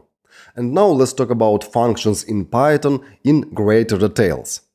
And function in general is a block of code which could be executed multiple times. And more than that, you could also supply parameters for specific block of code. And this will lead that each time when you call a function, it might be executed differently. So each call is different from other calls. And let's have a look at such code. And in this example, you see that there are several variables like a, b, c, and some blocks of code here are exactly the same. As you might notice, we assign a plus b to the same variable c and afterwards print c. So here are two exactly the same code blocks. Even though on those two lines values of a and b are different, and of course result is different. Here we get 8 as a value of the variable c and here we get 20. But lines of code are exactly the same. And of course, in such case, it does make sense to create a separate function which will perform such operations inside of it. So sum a and b and assign result to the variable c, and afterwards print c to the terminal. And in this case, this function has a name. Also, we use reserved keyword def, which is an indicator for Python that you create a function. Then here in braces there are two parameters, and using different function calls you could assign different values to those parameters. And afterwards inside of this function we perform some operations. And notice indentation here, it is mandatory in Python. So here we create two variables a and b and assign such values to them and afterwards call a function. And here in this function call, a and b are arguments. We supply values to those parameters in some function. And afterwards in the terminal you'll see 8 as a result of this function operation, because inside of it we print to the terminal value of the variable c. Then we could modify values of variables a and b.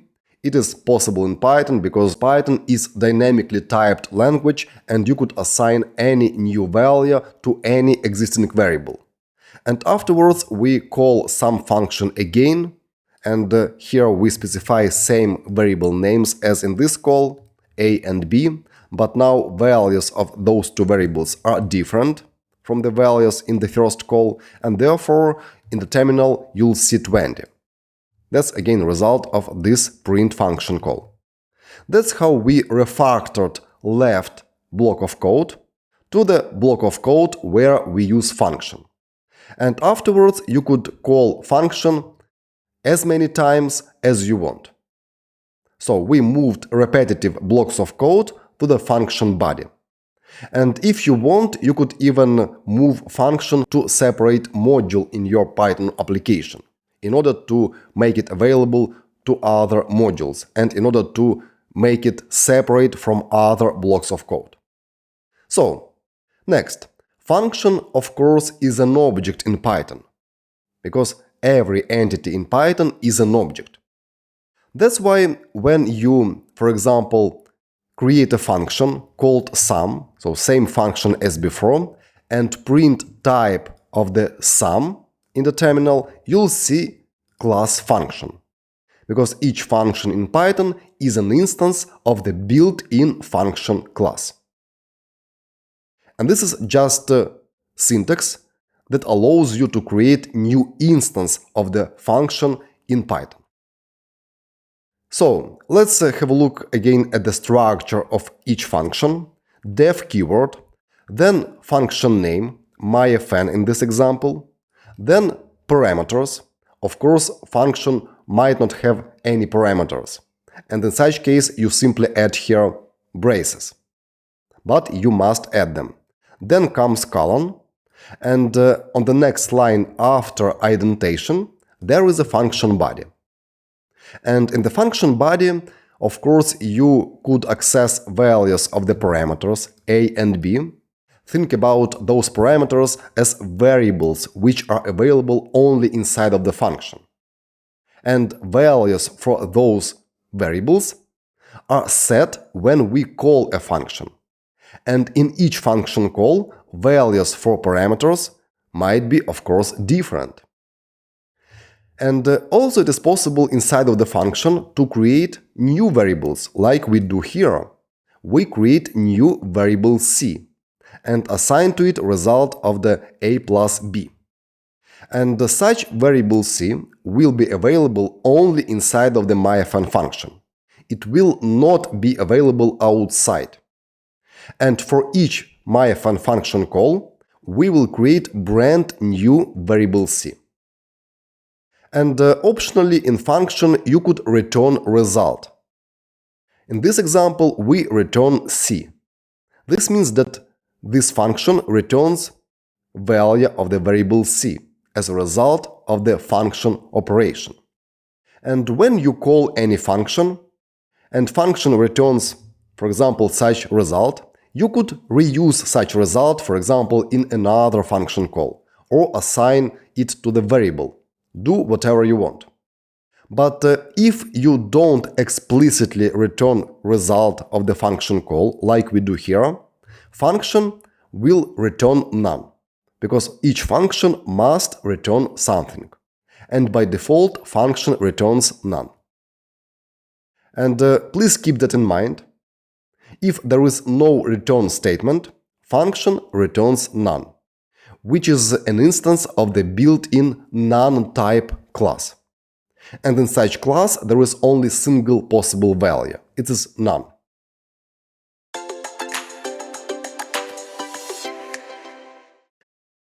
Also, it's obvious that a function must be called in order to execute code inside of that function. If you don't call a function, no code inside of the function is executed. So when you define a function, it is not executed. You must call a function.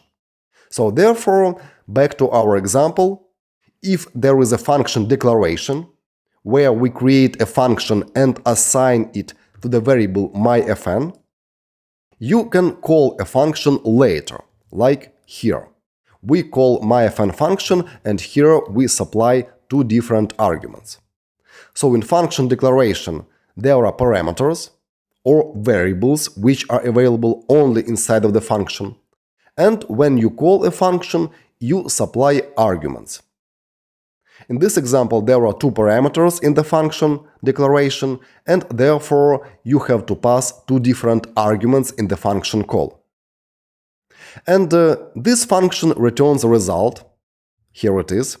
And therefore we could use result which is returned by the function in order to perform other operations. And here we call another function. It is a built-in print function. And you'll get 14 in this example in the terminal. That's the difference between parameters and arguments in the function. So parameters are located in the function declaration. Those are variables available in the function. Arguments could be different in each function call. And you could call the same function as many times as you want, using different arguments, and perform some actions with function result, if you need to use a result of the function. Let's have a look at the process of creation of the variables, assignment of the values to the variables when we call a function.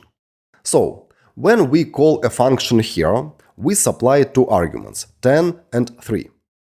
And it means that in this function call, parameters a and b, in this function are assigned values 10 and 3 correspondingly. Next step. Value of the a inside of the function is increased by 1.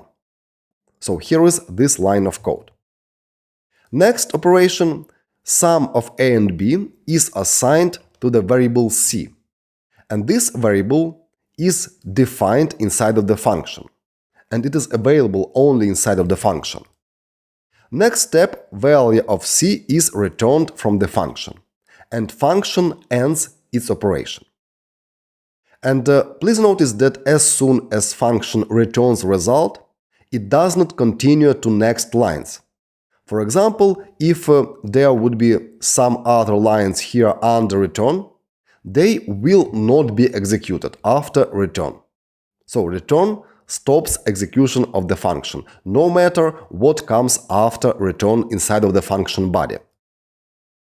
And finally, we assign result of the function call to the variable res.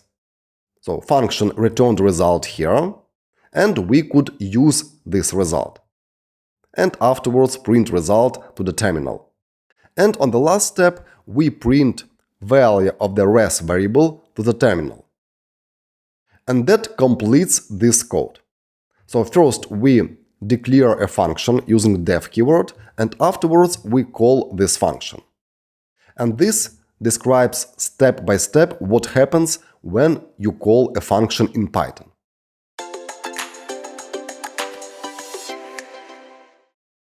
And also notice that parameters in the function declaration are optional. Here there are 2 parameters, but function could have 0 parameters. Next, return statement is also optional.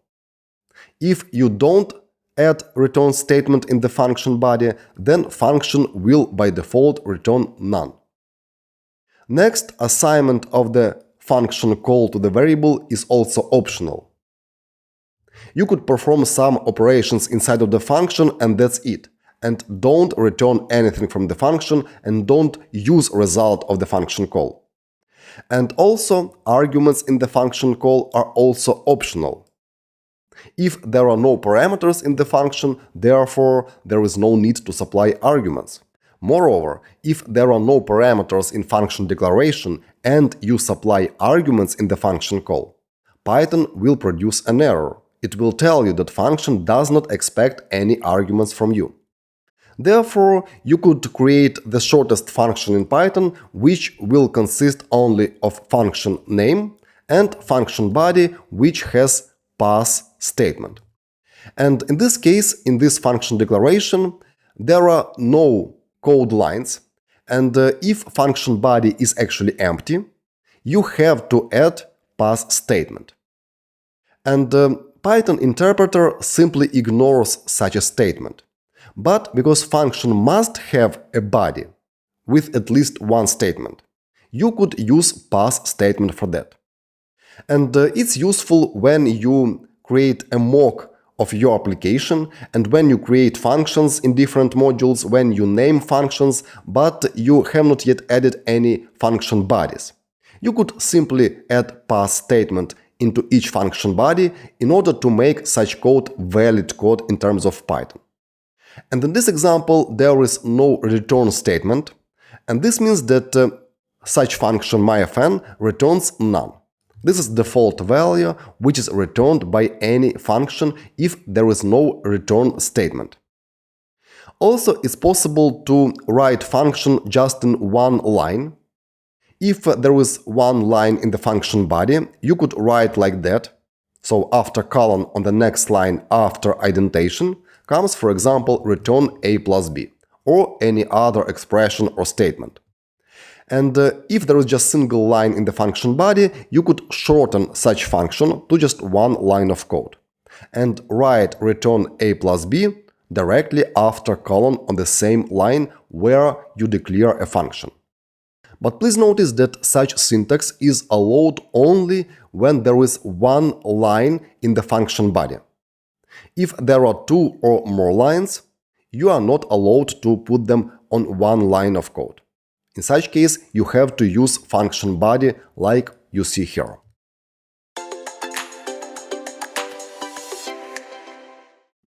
Now let's discuss what happens when you call a function and pass to this function immutable or mutable objects. You know that, for example, integer is immutable object in Python. And here we do following. We still work with the same example, so here is myFn function with two parameters. And here we call myFn function, and in the function call we pass names of two variables, num1 and num2. And what happens after this call is following. Python creates new references a and b to those objects, 10 and 5. Because technically, when you call a function, a will become a copy of num1, and b will become a copy of num2. And after this call, after this line, so here, before function body, a and num1 will refer to the same object in memory, object which holds this integer. b and num2 will refer to another object, which holds this integer value. And afterwards we start function body. And here is first line. We increment value of parameter a by 1. And we discussed with you before that in such case Python creates brand new object. It is integer object and it holds a value 11. And after such operation, this variable a, this parameter a, will point now to another object in memory. Not the same object as points this num1 variable. So, here on this line, brand new object is created. And a will refer this newly created object. And this means that num1 still points to this object in memory. Afterwards, we print result of the function call to the terminal and we get 16. And if we check value of the num1 variable, it is variable outside of the myFn function, it still has value 10. It means that in this example, we did not modify values of external variables inside of the function, because we performed operations with immutable objects. So value of external variable was not changed. Now let's have a look at the example where we pass mutable object to the function. So here is a function which is called increase person age, and there is just a single parameter in this function, this person. And inside of the function we perform such operation. We take value of the age key in the dictionary person, because we expect a dictionary, and increase its value by 1. And return person. And here is the person1 dictionary. It is located outside of the function, and here in the function call, we specify only name of the variable. It is person1 variable. You know that dictionaries are mutable in Python. And in this case, we pass person1 in the function call by reference. And after function call, person1 and person will refer to the same variable. And inside of the function, we will mutate external variable. Because, again, person and person1 point to the same object in memory, and this object holds this dictionary. And now inside of the function, we mutate external variable. And when after function call, you access value of the person1 age key, you'll get 22. And here it was 21. And this picture differs from the previous example in the way that inside of the function we are capable of mutation or change of external variable, of external object, because we pass specific variable by reference. And you have to be very careful with that. And in general, it is not recommended to change any external objects inside of the function. Function should work only with parameters of the function and with own variables, which are created inside of the function. Please don't change any external objects. And you might notice that in the previous example it was not obvious that we actually mutate external object. And you have to know behavior of the objects in Python, and you have to know that dictionaries, lists or sets are mutable in Python. And therefore Python acts in such way when you change specific object, for example, inside of the function. Therefore, it might be better to create a copy of the object inside of the function. So here we still work with the same example. Person1 is a dictionary and it is located outside of the function, and we here specify this variable name in the function call. But on the first line in the function body, we create a copy of the object by calling copy method of the dictionary. And after that operation, we work only with copy here inside of the function. We don't work with person object, which still points to the same object as person1. And here we increase age by 1 and return person copy. So we return new object. We return actually reference to the newly created object. And after that, if we assign result of the function call to new person variable, it will hold pointer to another created object, which we created here on this line. And in this object, value of the age key will be 22, because we increased it here. But person1 age will still be 21. So external object person1 was not modified. That's how you should approach modifications of the objects inside of the function. If you work with mutable objects in function, start with creation of the copies of all mutable objects in order to avoid mutation of external objects. However, in some cases you might want to modify external variable on purpose, and you want to do that inside of the function. And if you know what you are doing, of course, you could do that. But in general, you should not mutate external variables inside of the function. And in this example, because we call copy method of the dictionary, we create new object inside of the function. And therefore, after function call, person1 still points to the previous object in memory, and we don't modify that object inside of the function. That's all about the function syntax and about behavior of the functions when you pass mutable or immutable objects to the function in the function call.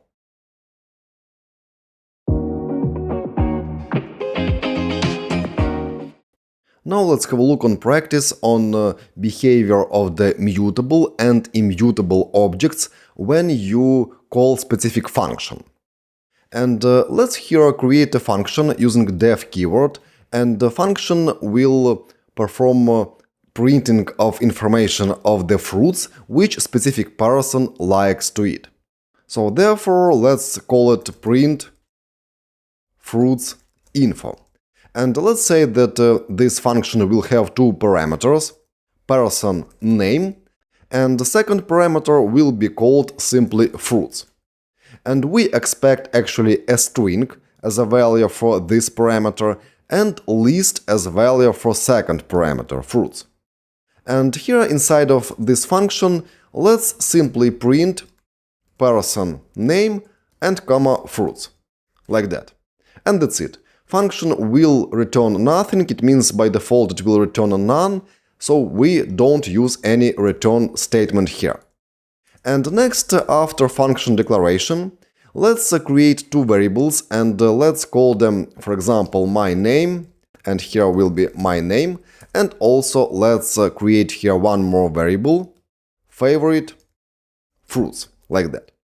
It will have a list as a value, and here will be several variables, oranges, apples, and bananas. Like that.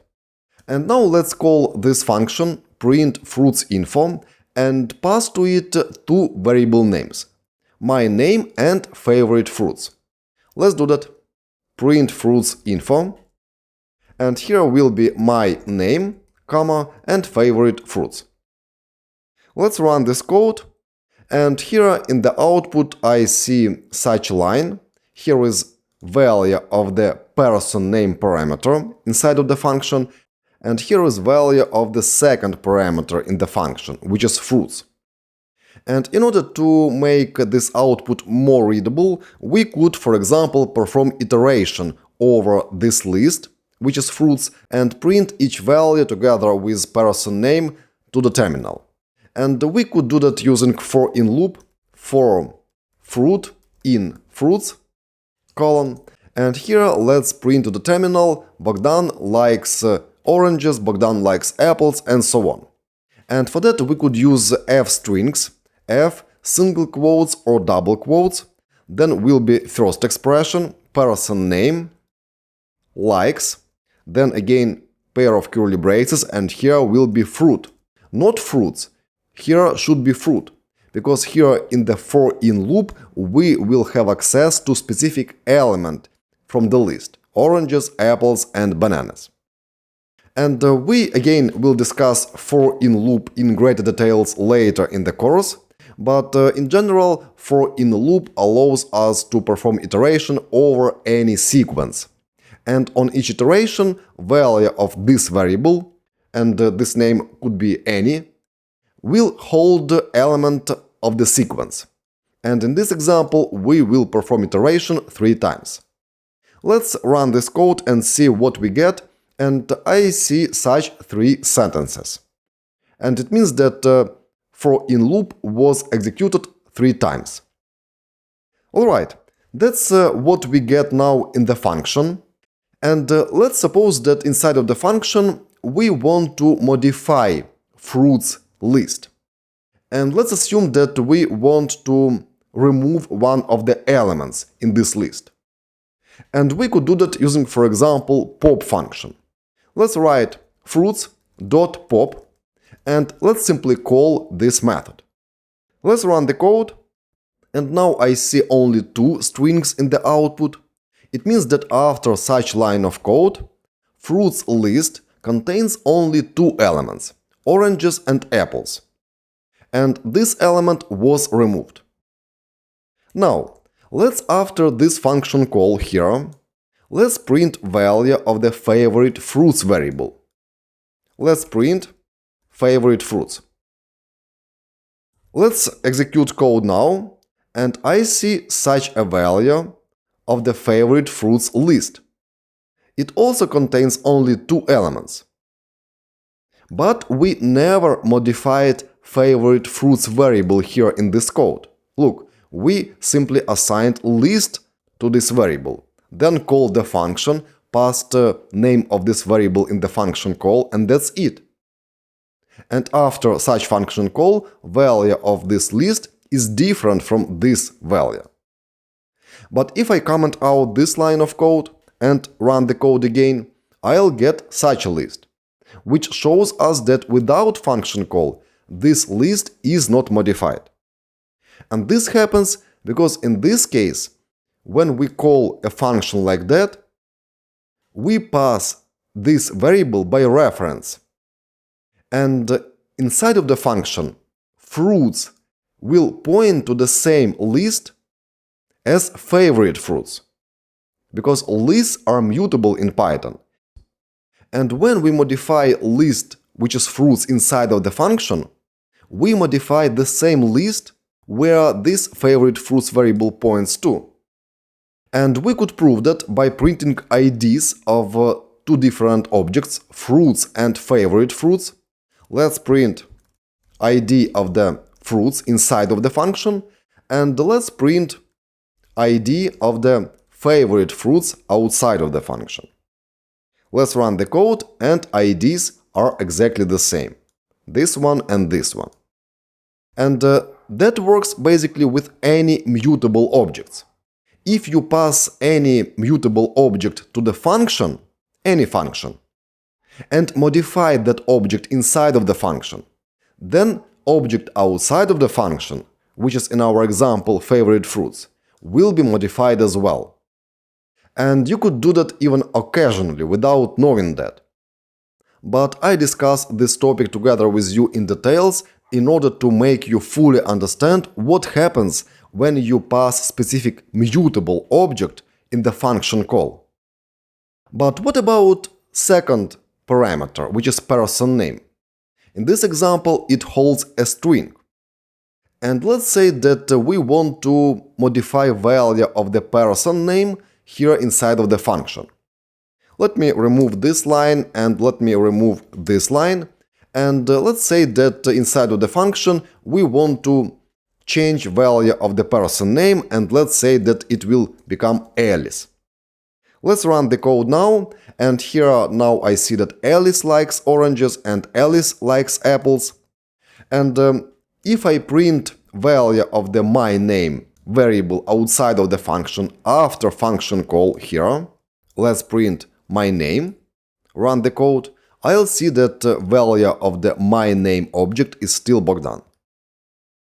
This means that when you pass specific immutable object in the function call, and you know that strings are immutable, and modify value of such variable inside of the function, then here on this line you create another object, and now person name will point to that another object. So after such operation, pointers of person name and my name outside of the function will be different. And let's verify that by printing ID of the person name inside of the function, and let's also print ID of the my name outside of the function, let's say after function call. Run the code, and here I see two completely different IDs. So, when you pass immutable object like string or let's say tuple or integer in the function call, you could be sure that even if you modify value of the parameter inside of the function, then corresponding variables outside of the function which you passed in the function call will not be modified. This applies in this example only to my name variable. But we discussed with you what happens in case you pass in the function call specific variable which points to the mutable object, like list or set or, for instance, dictionary. And in order to avoid such behavior, when inside of the function you basically modify external variable, you could create a copy of specific mutable object, in this example list. Let's remove this line, and let's also remove this print line, and let's inside of the function create copy of the fruits. And for that we could use copy method of the list. Let's create new variable and let's call it fruits copy, and its value will be result of the copy operation of the fruits list. And we could do that using following syntax, or if you want you could use list class and make new list like that. Or if you want you could use list slicing, fruits square brackets colon. I prefer to use copy because in such a way we explicitly show that we create a copy of specific object, in this example copy of the list. And now further in this function we should work with this variable, and we should call pop for this variable, not fruits, like this. And we have to iterate over fruits copy instead of fruits. And in such way we will not modify this list, because here in the function we modify copy of the list, and that is new different object. Let's replace print my name with print favorite fruits outside of the function, like that, and let's run the code. And here inside of the function we see two outputs to the terminal, which proves that fruits copy list has only two elements, oranges and apples, but outside of the function favorite fruits list still has three elements, oranges, apples, and bananas. So in such a way, we didn't modify external variable inside of the function. And one of the signs of the good code is that when you inside of the functions, never modify any external variables.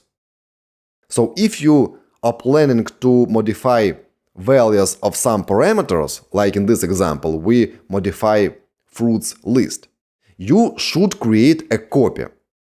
If you don't plan to modify mutable objects inside of the function, then there is no need to create a copy. Simply work with specific parameter of the function. So if you don't modify list here, let's remove this line, then there is no need for this line. And here you could work with fruits parameter like that. Because here we don't modify fruits, and therefore don't modify favorite fruits. And also please notice that names of those two variables, fruits here and favorite fruits here, could be different. And they are different in this example. Because this is parameter name and this is name of the variable. And of course, in each function call, you could pass different variable names. In this function call, it could be favorite fruits. In other function call, it could be my fruits, and so on and so forth. It doesn't matter. What does matter is that when you call a function, you pass objects by reference. It means that my name and person name will point to the same object in memory. Favorite fruits and fruits will point also to the same object in memory. So please always keep that in mind. It is very, very important.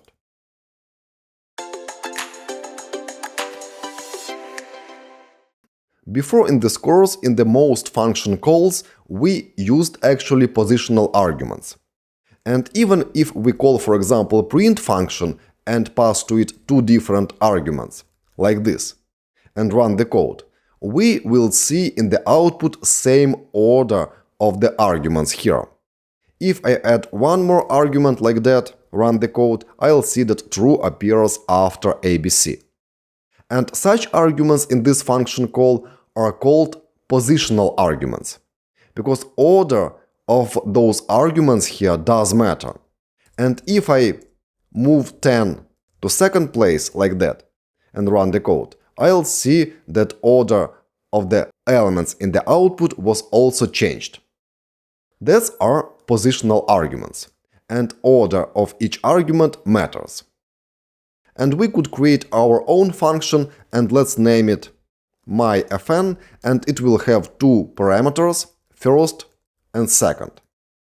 And let's simply print first and let's print second. And let's call this function here below myFn, and here let's pass two arguments in the function call. Let's say number 100 and none, like that. Let's run the code, and here in the output I see corresponding values of two parameters. First got value 100 and second got value none.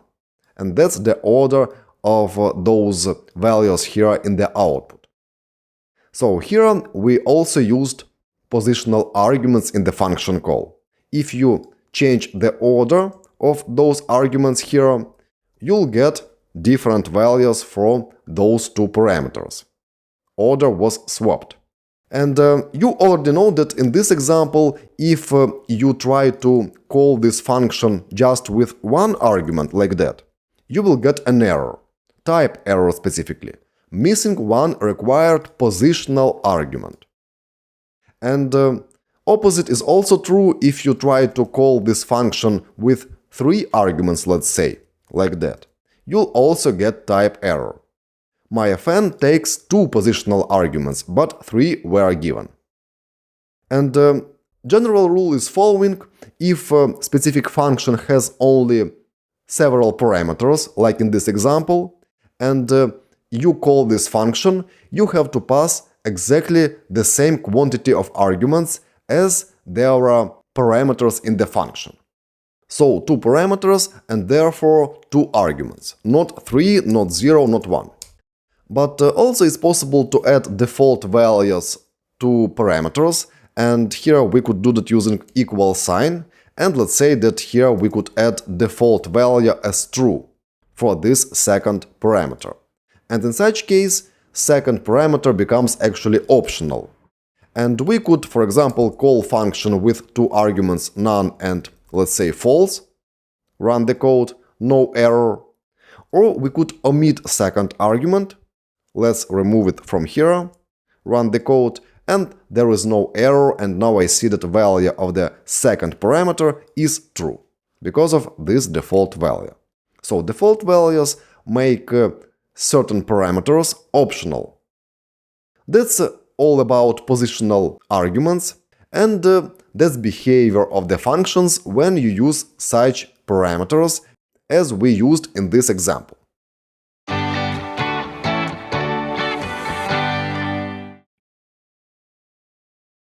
Now it's time for the task related to functions for you guys. And the task is following.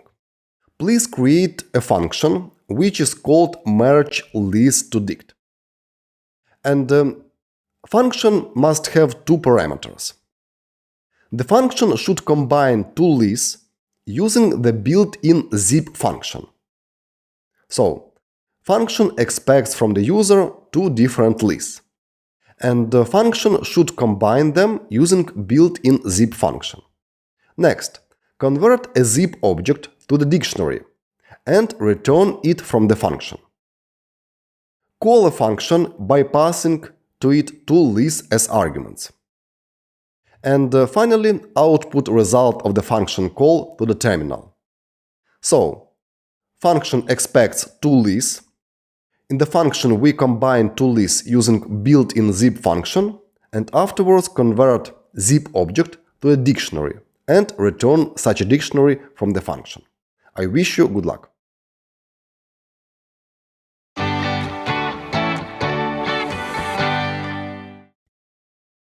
You already know basic syntax of the functions in Python.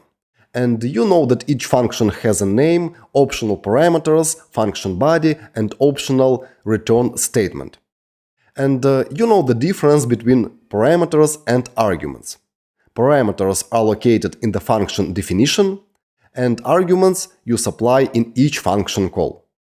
And now let's talk a bit deeper about function arguments. Because in Python there are different types of arguments which you could utilize in the function calls. So, again, in this example, a and b in the function declaration are parameters. So this function has two parameters. And in the function call there are two arguments. And Python is very strict in terms of verification of the arguments which are passed to the function. And in this example, there are exactly two parameters, and therefore Python expects from you exactly two arguments. If you call a function and supply two arguments, like here, you will not get any error from Python. Because there are two parameters and you supply two arguments, and you'll get a result, which is 7 in this example. But if you call the same function and supply only one argument, you'll get type error, some nums missing one required positional argument.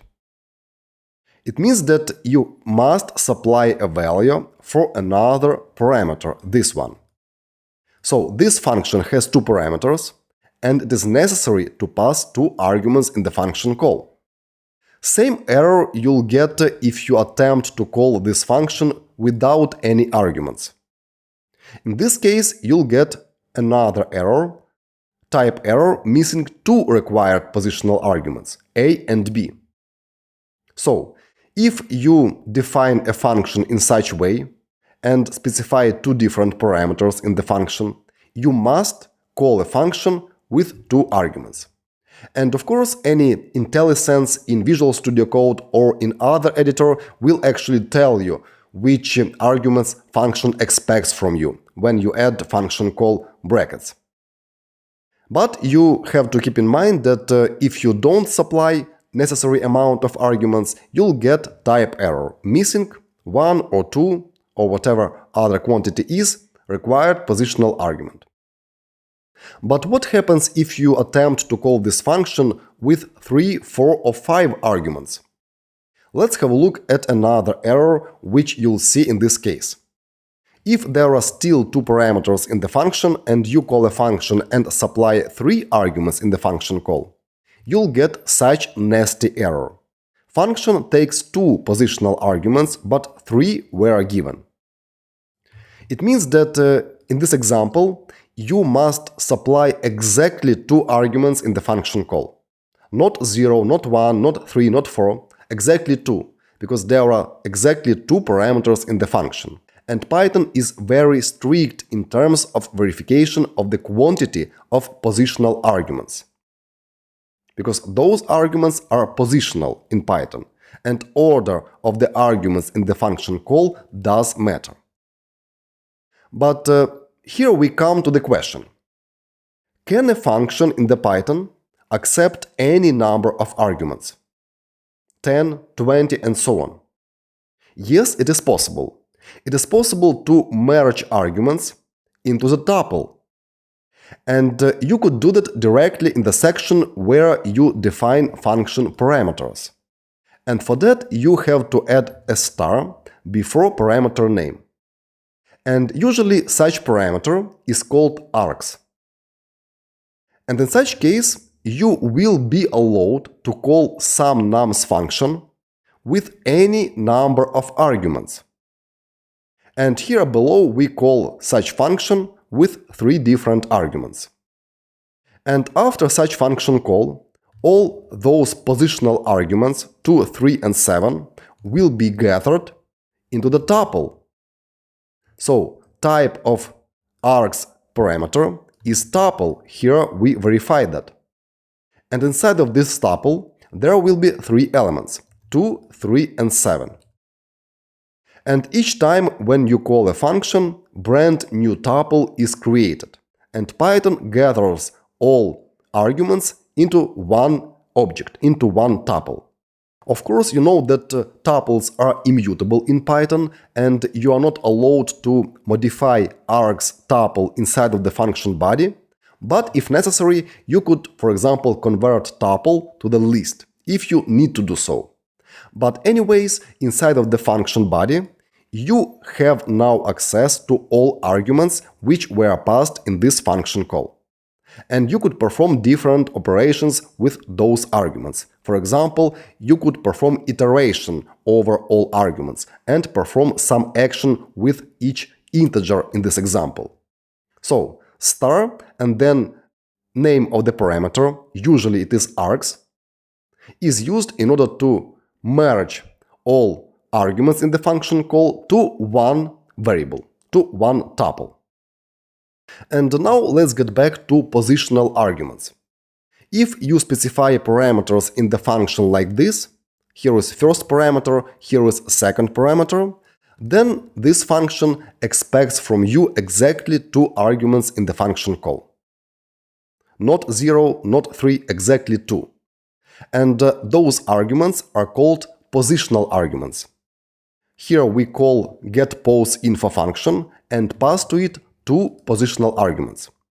And the order of the positional arguments is important, because this value will be assigned to this parameter and this value will be assigned to this parameter.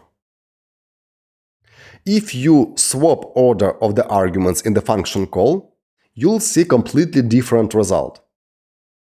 In this function, we create info variable and assign to it result of such expression, where we use f-strings syntax in Python, and we form a new string based on the values of the name and pos quantity parameters. And afterwards, we return info from this function. And again, if you change order of those 2 elements, you'll see, instead of Bogdan wrote 25 pos, a string 25 wrote Bogdan pos. So that's how positional arguments work. Order of the positional arguments does matter in Python. And next, let's talk about other type of arguments in the Python, which is called keyword arguments. But for now, you already know what are positional arguments, and how you could combine all arguments into one tuple inside of the function. And for that, before parameter name, you have to add a star. And usually such parameter is called args.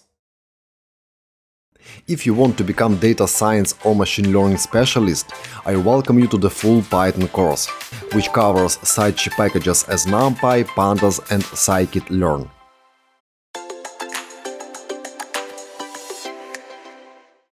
Now let's create a function, and we will call that function with different quantity of arguments.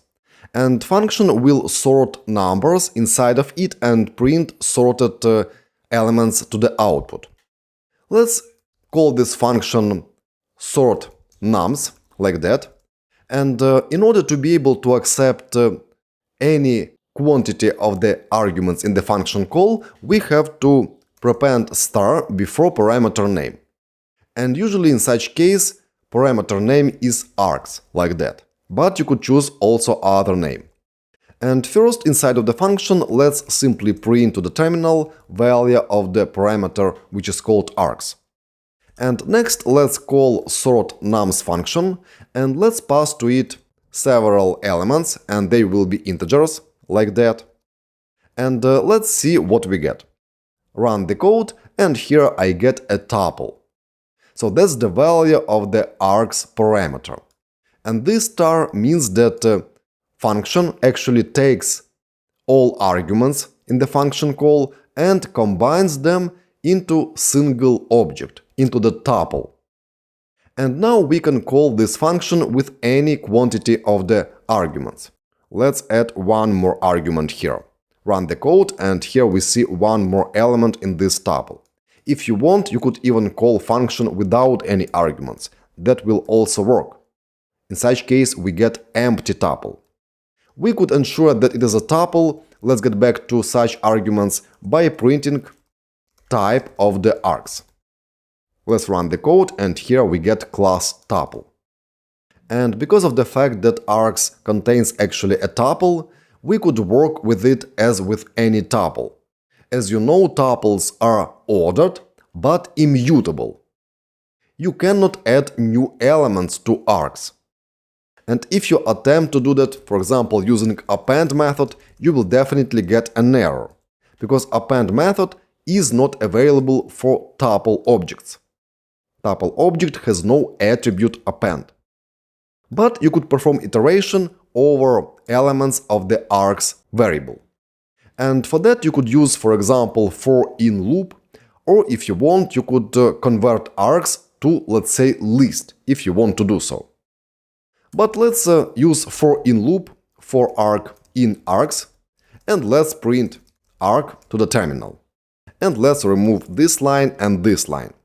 Let's run the code, and now here I see different arguments in different print outputs, 10, 3, 15 and so on.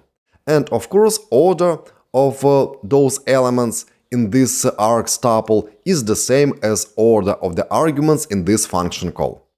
Because here in this function call we use basically positional arguments. Here are positional arguments. And all positional arguments are gathered into one tuple here inside of the function. And as I already mentioned, it's possible to use any other variable for this parameter, not necessarily args. And here we could call this parameter nums, for example. Here we will also rename args to nums, and here instead of arg will be num, and let's rename arg here as well to num, like that. Let's run the code, and result is the same. So name of this parameter doesn't matter. And now if you hover mouse over sort nums function name, you'll get actually information what this function actually expects from you. And here you see that it gathers all arguments into the nums parameter. So here is star in front of it. And this function at the moment returns none. Here you see that as well. Great. Let's now remove this iteration and let's get back to args parameter name, because it's a common convention to name such parameter like that. And now let's, in this function, sort all arguments from the function call and return sorted list, not a tuple, list.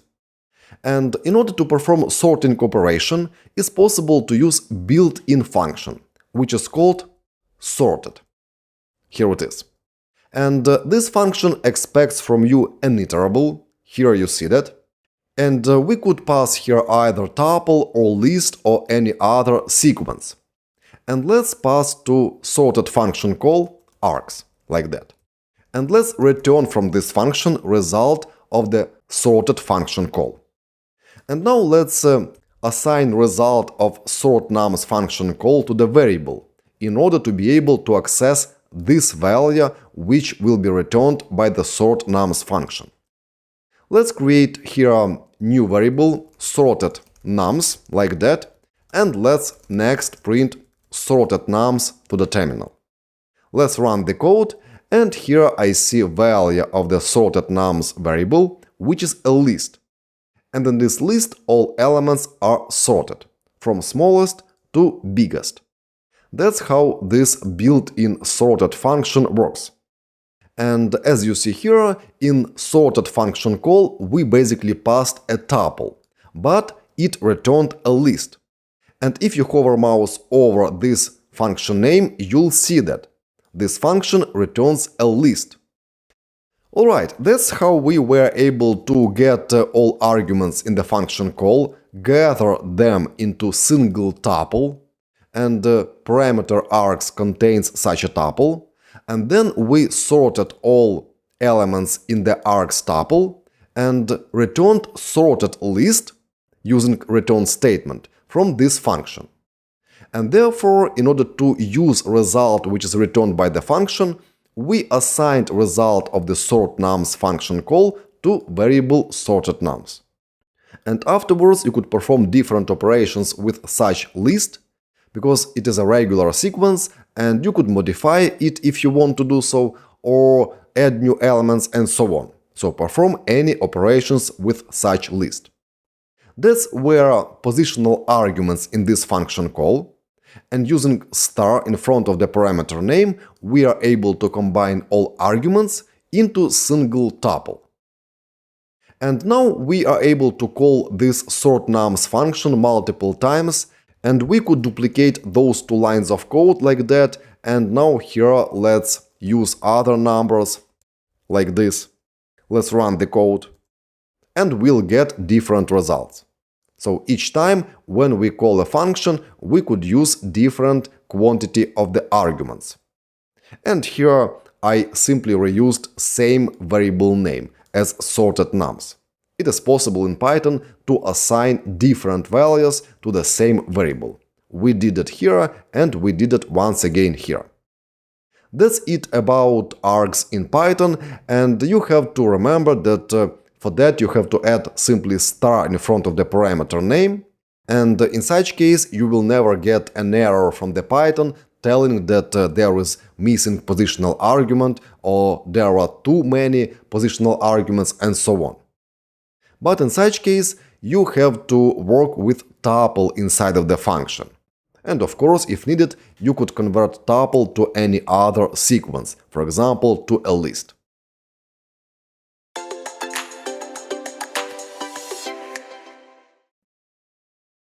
We just talked about positional arguments in Python, and the order of the positional arguments in the function call does matter. And also we talked how you could combine all arguments just into one parameter. And for that you have to add star in front of the parameter name, which is normally called args. And in such case you'll get a tuple which contains all positional arguments which are passed in the function call. And now let's talk about keyword arguments in the Python. Here we have same function as before, it is called getPoseInfo, and this function has two parameters, name and pose quantity. And those names are actually names of the variables which are available inside of the function. And here we form such f-string and return it from the function. In this case, you could call such function using positional arguments, as we did before, But it's also possible to call such function using keyword arguments. And keyword argument looks like this. First comes name of the parameter, it matches with this name, then equal sign, and after equal sign comes value for specific parameter. So this is called keyword argument in Python. And here we supply another keyword argument, postQuantity. Again, name here and name here match. And after equal sign comes value for this specific parameter in the function. And in such case, we'll get such string which is returned from the function. So in this example, you could either use positional arguments or keyword arguments. And please notice that order of the keyword arguments in the function call does not matter. And you could first pass this keyword argument and next postQuantity or change order. So order of the keyword arguments doesn't matter. Same as order of the key value pairs doesn't matter in dictionaries in Python. So same rule applies here. And keyword arguments are more readable, and in each function call it is clear which parameter gets assigned specific value. So parameter name gets value Bogdan and parameter postQuantity gets value 25. When you use positional arguments, it is not clear which parameters are utilized inside of the function. So I suggest to you to use keyword arguments whenever possible. They improve readability of the code in Python programs. So I suggest to you to use keyword arguments because it makes Python code more readable. And of course, order of such keyword arguments doesn't matter. Also, it's possible to merge arguments to the dictionary. You know that it is possible to merge positional arguments into the tuple, and it is possible to merge keyword arguments into the dictionary. And that's as easy as adding two stars in front of the parameter name. So here this function getPosInfo has just single parameter, person. And you could call such function by supplying any keyword arguments, or so-called named arguments. Here we pass two keyword arguments, name Bogdan and postQuantity 25, and after such function call, there will be a dictionary inside of the function, and this dictionary will contain keys according to names of the keyword arguments which were used in the function call. So here you'll get such dictionary. Two keys and two values. And type of the person object is of course dictionary, so it is an instance of the dict class in Python. And afterwards in the function you could access any value of such dictionary. And here I used f-strings again, and in order to avoid very long f-string, I split it into multiple lines, and in Python it is possible to do in such way. Here on the right side of the assignment operator there are brackets, here is opening one and here is closing one, and here are two parts of the same f-string. Notice that here there is no comma, and it makes possible to merge results of those two expressions together. And we'll get simply such string as is shown here at the bottom of this example.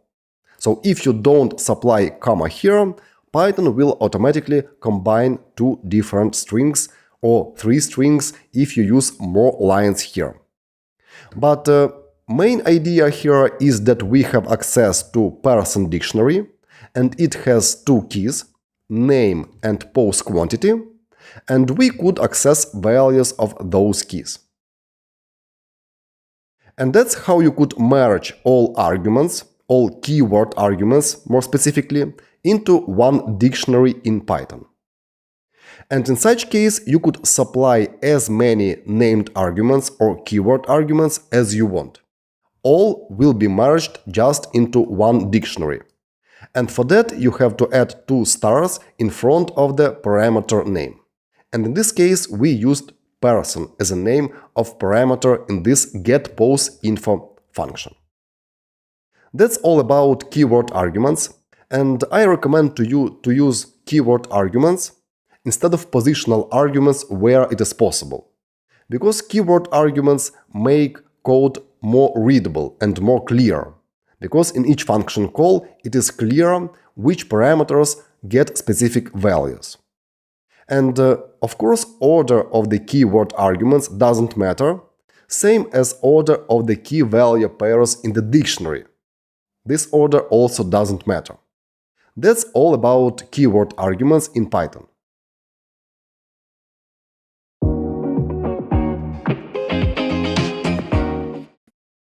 Let's now explore keyword arguments in the function. And let's create a function which will print information about quantity of the comments which were posted by a specific user on specific day. And let's call this function comments.info. And it will have two parameters, and first one will be comments quantity, and second one will be day. And it will be like Monday, Tuesday or Wednesday. Let's add colon, and in the function body let's print to the terminal result of the expression, and here I'll use f string. F single quotes or double quotes, then pair of curly braces, here will be comments quantity, then where posted, on, and again pair of curly braces, and here will be day. And next let's call comments.info function with two arguments. First one will be, let's say, 50, and second one will be Monday. Let's call comments.info once again, and here will be quantity 20, and the day will be, let's say, Sunday. Let's run the code, and here in the output I see that 50, let's say, add here, comments were posted on. Let's run the code, and here I get two strings. 50 comments were posted on Monday and 20 comments were posted on Sunday. And those are results of those two function calls. Let's remove one function call and discuss what happens here. We have two parameters, comments quantity and day. And here we use two positional arguments, 50 and Monday. And that means that comments quantity parameter gets value 50 and day gets value Monday. If I change order of those two arguments here, and Monday will be first and second will be 50, I'll get opposite result. Monday comments were posted on 50. So that's not what we actually expect. But from such function call, we basically don't know what we actually do inside of the function and what are names of corresponding parameters. We simply pass two arguments in the function call. And someone who will look on this code without looking at the function will not be able to understand what function actually does and what those two values actually represent. And therefore, we are able in Python use keyword arguments. And here in front of 50 we could add comments quantity equals sign 50, like that. And here we could add day equals sign Monday. Let's run the code, and result is the same as before, 50 comments were posted on Monday. But now from this function call, it's clear to everybody that function actually expects from us comments quantity and day. And it is relatively easy to understand what function actually does from parameter names. And here we just used keyword arguments. And there are two of them, comments quantity and day. And now we are able to change order of the arguments here in this function call. Because with keyword arguments, order of the arguments doesn't matter. Let's check result, and result is same as before. Because now we actually add here names of the parameters, and for Python it's very easy to understand which value is for which parameter. But definitely names here and here must match, and names here and here must match. These are keyword arguments in the function call. And we just saw that we are able to use either positional arguments or keyword arguments. But now question, is it possible to mix positional arguments and keyword arguments? Let's try that. Let's pass here 50 as positional argument and leave here day Monday as keyword argument. And let's run the code. And I see no error, and result is as expected. This means that you are able to mix positional arguments and keyword arguments if you have, for example, such function definition, which has two different parameters. But what if I try to change order of the arguments here, like that? Day Monday and next will be 50.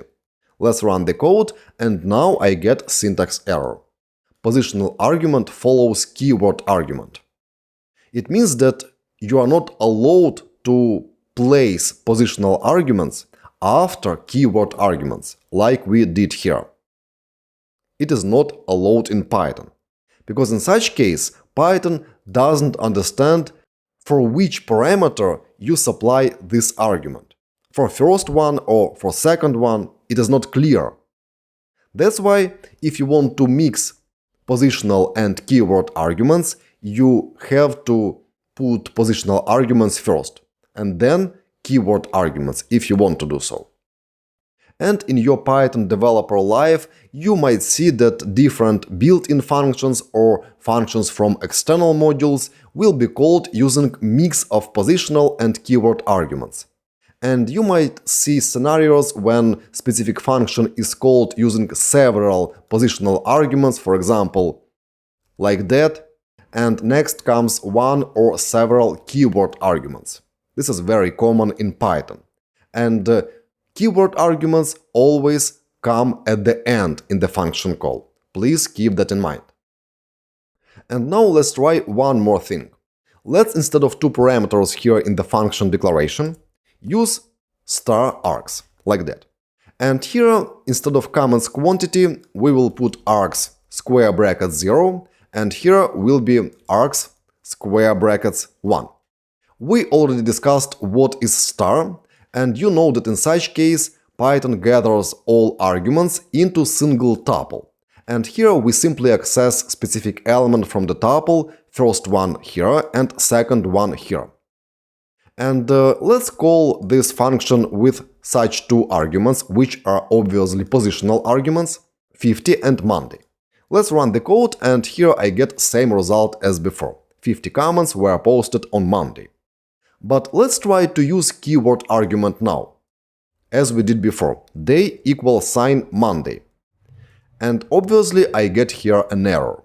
Type error comments info got an unexpected keyword argument, which is called day. This means that if your function has just single parameter with star in front of it, you are not allowed to use any keyword arguments.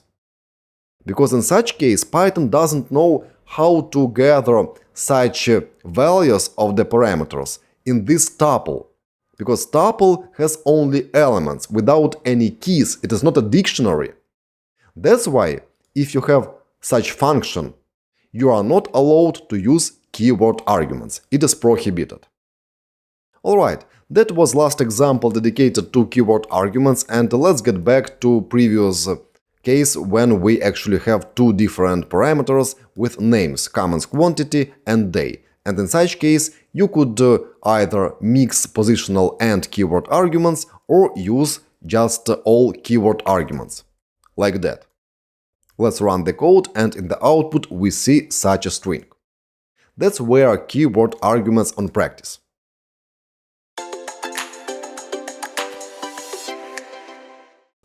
We already explored how to use keyword arguments in the function call, and now let's explore how to merge all keyword arguments in the function call into the dictionary inside of the function.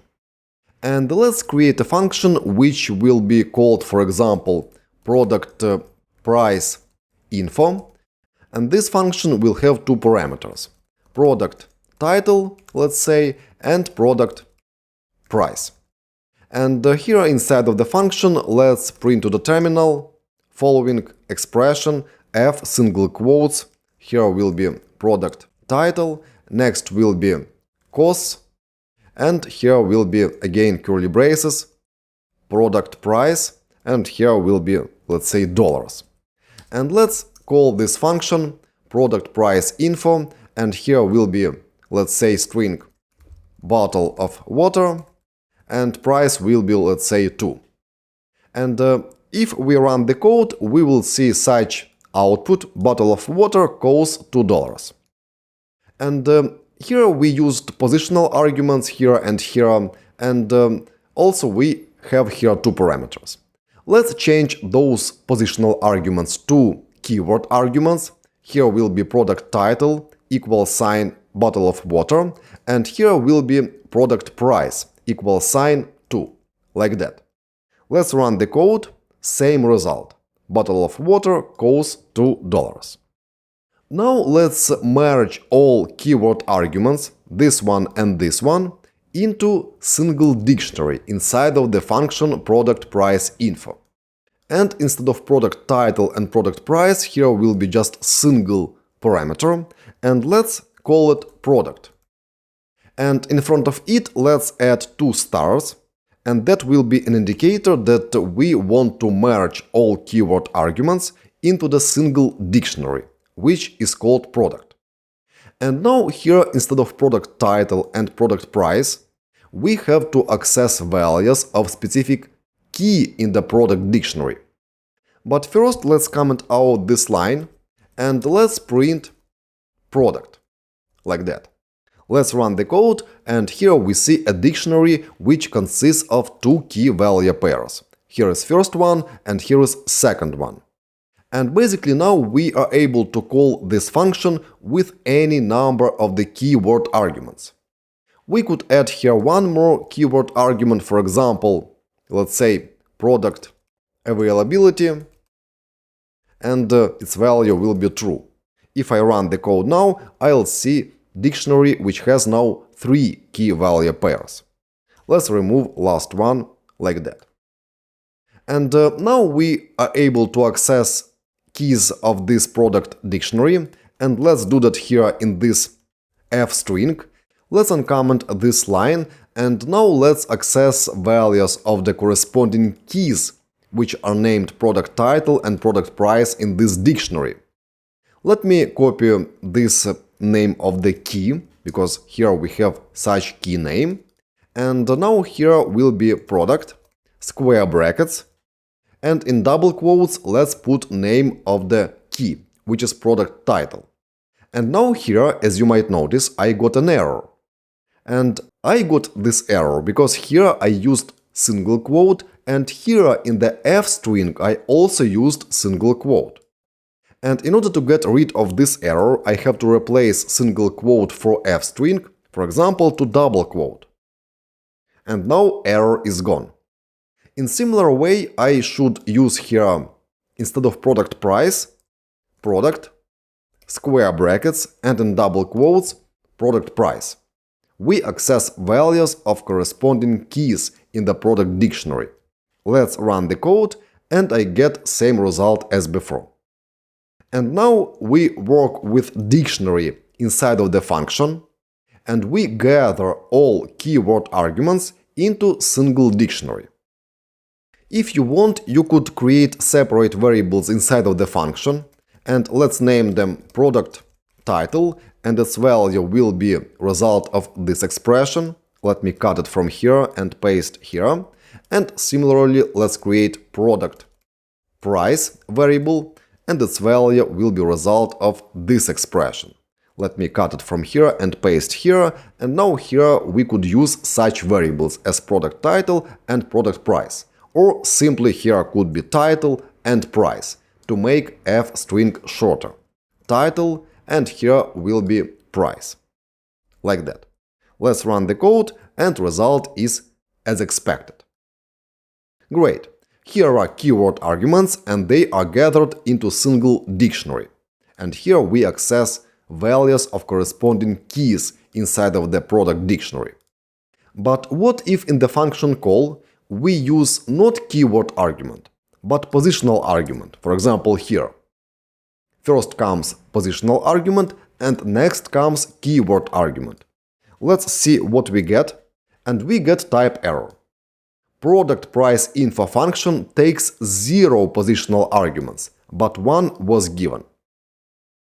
It means that with such syntax in place, it is not allowed to use positional arguments in the function call.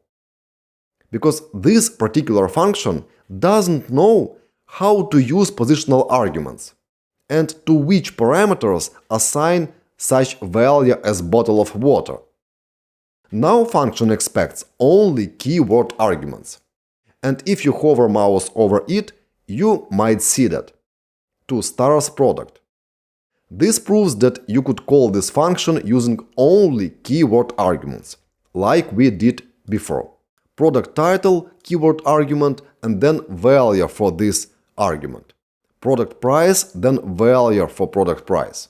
That's how it works when you use 2 stars in front of the parameter name in the function. To summarize, using 2 stars, it's very easy to merge all keyword arguments into single dictionary in the function, and now function basically could expect from you any quantity of the keyword arguments.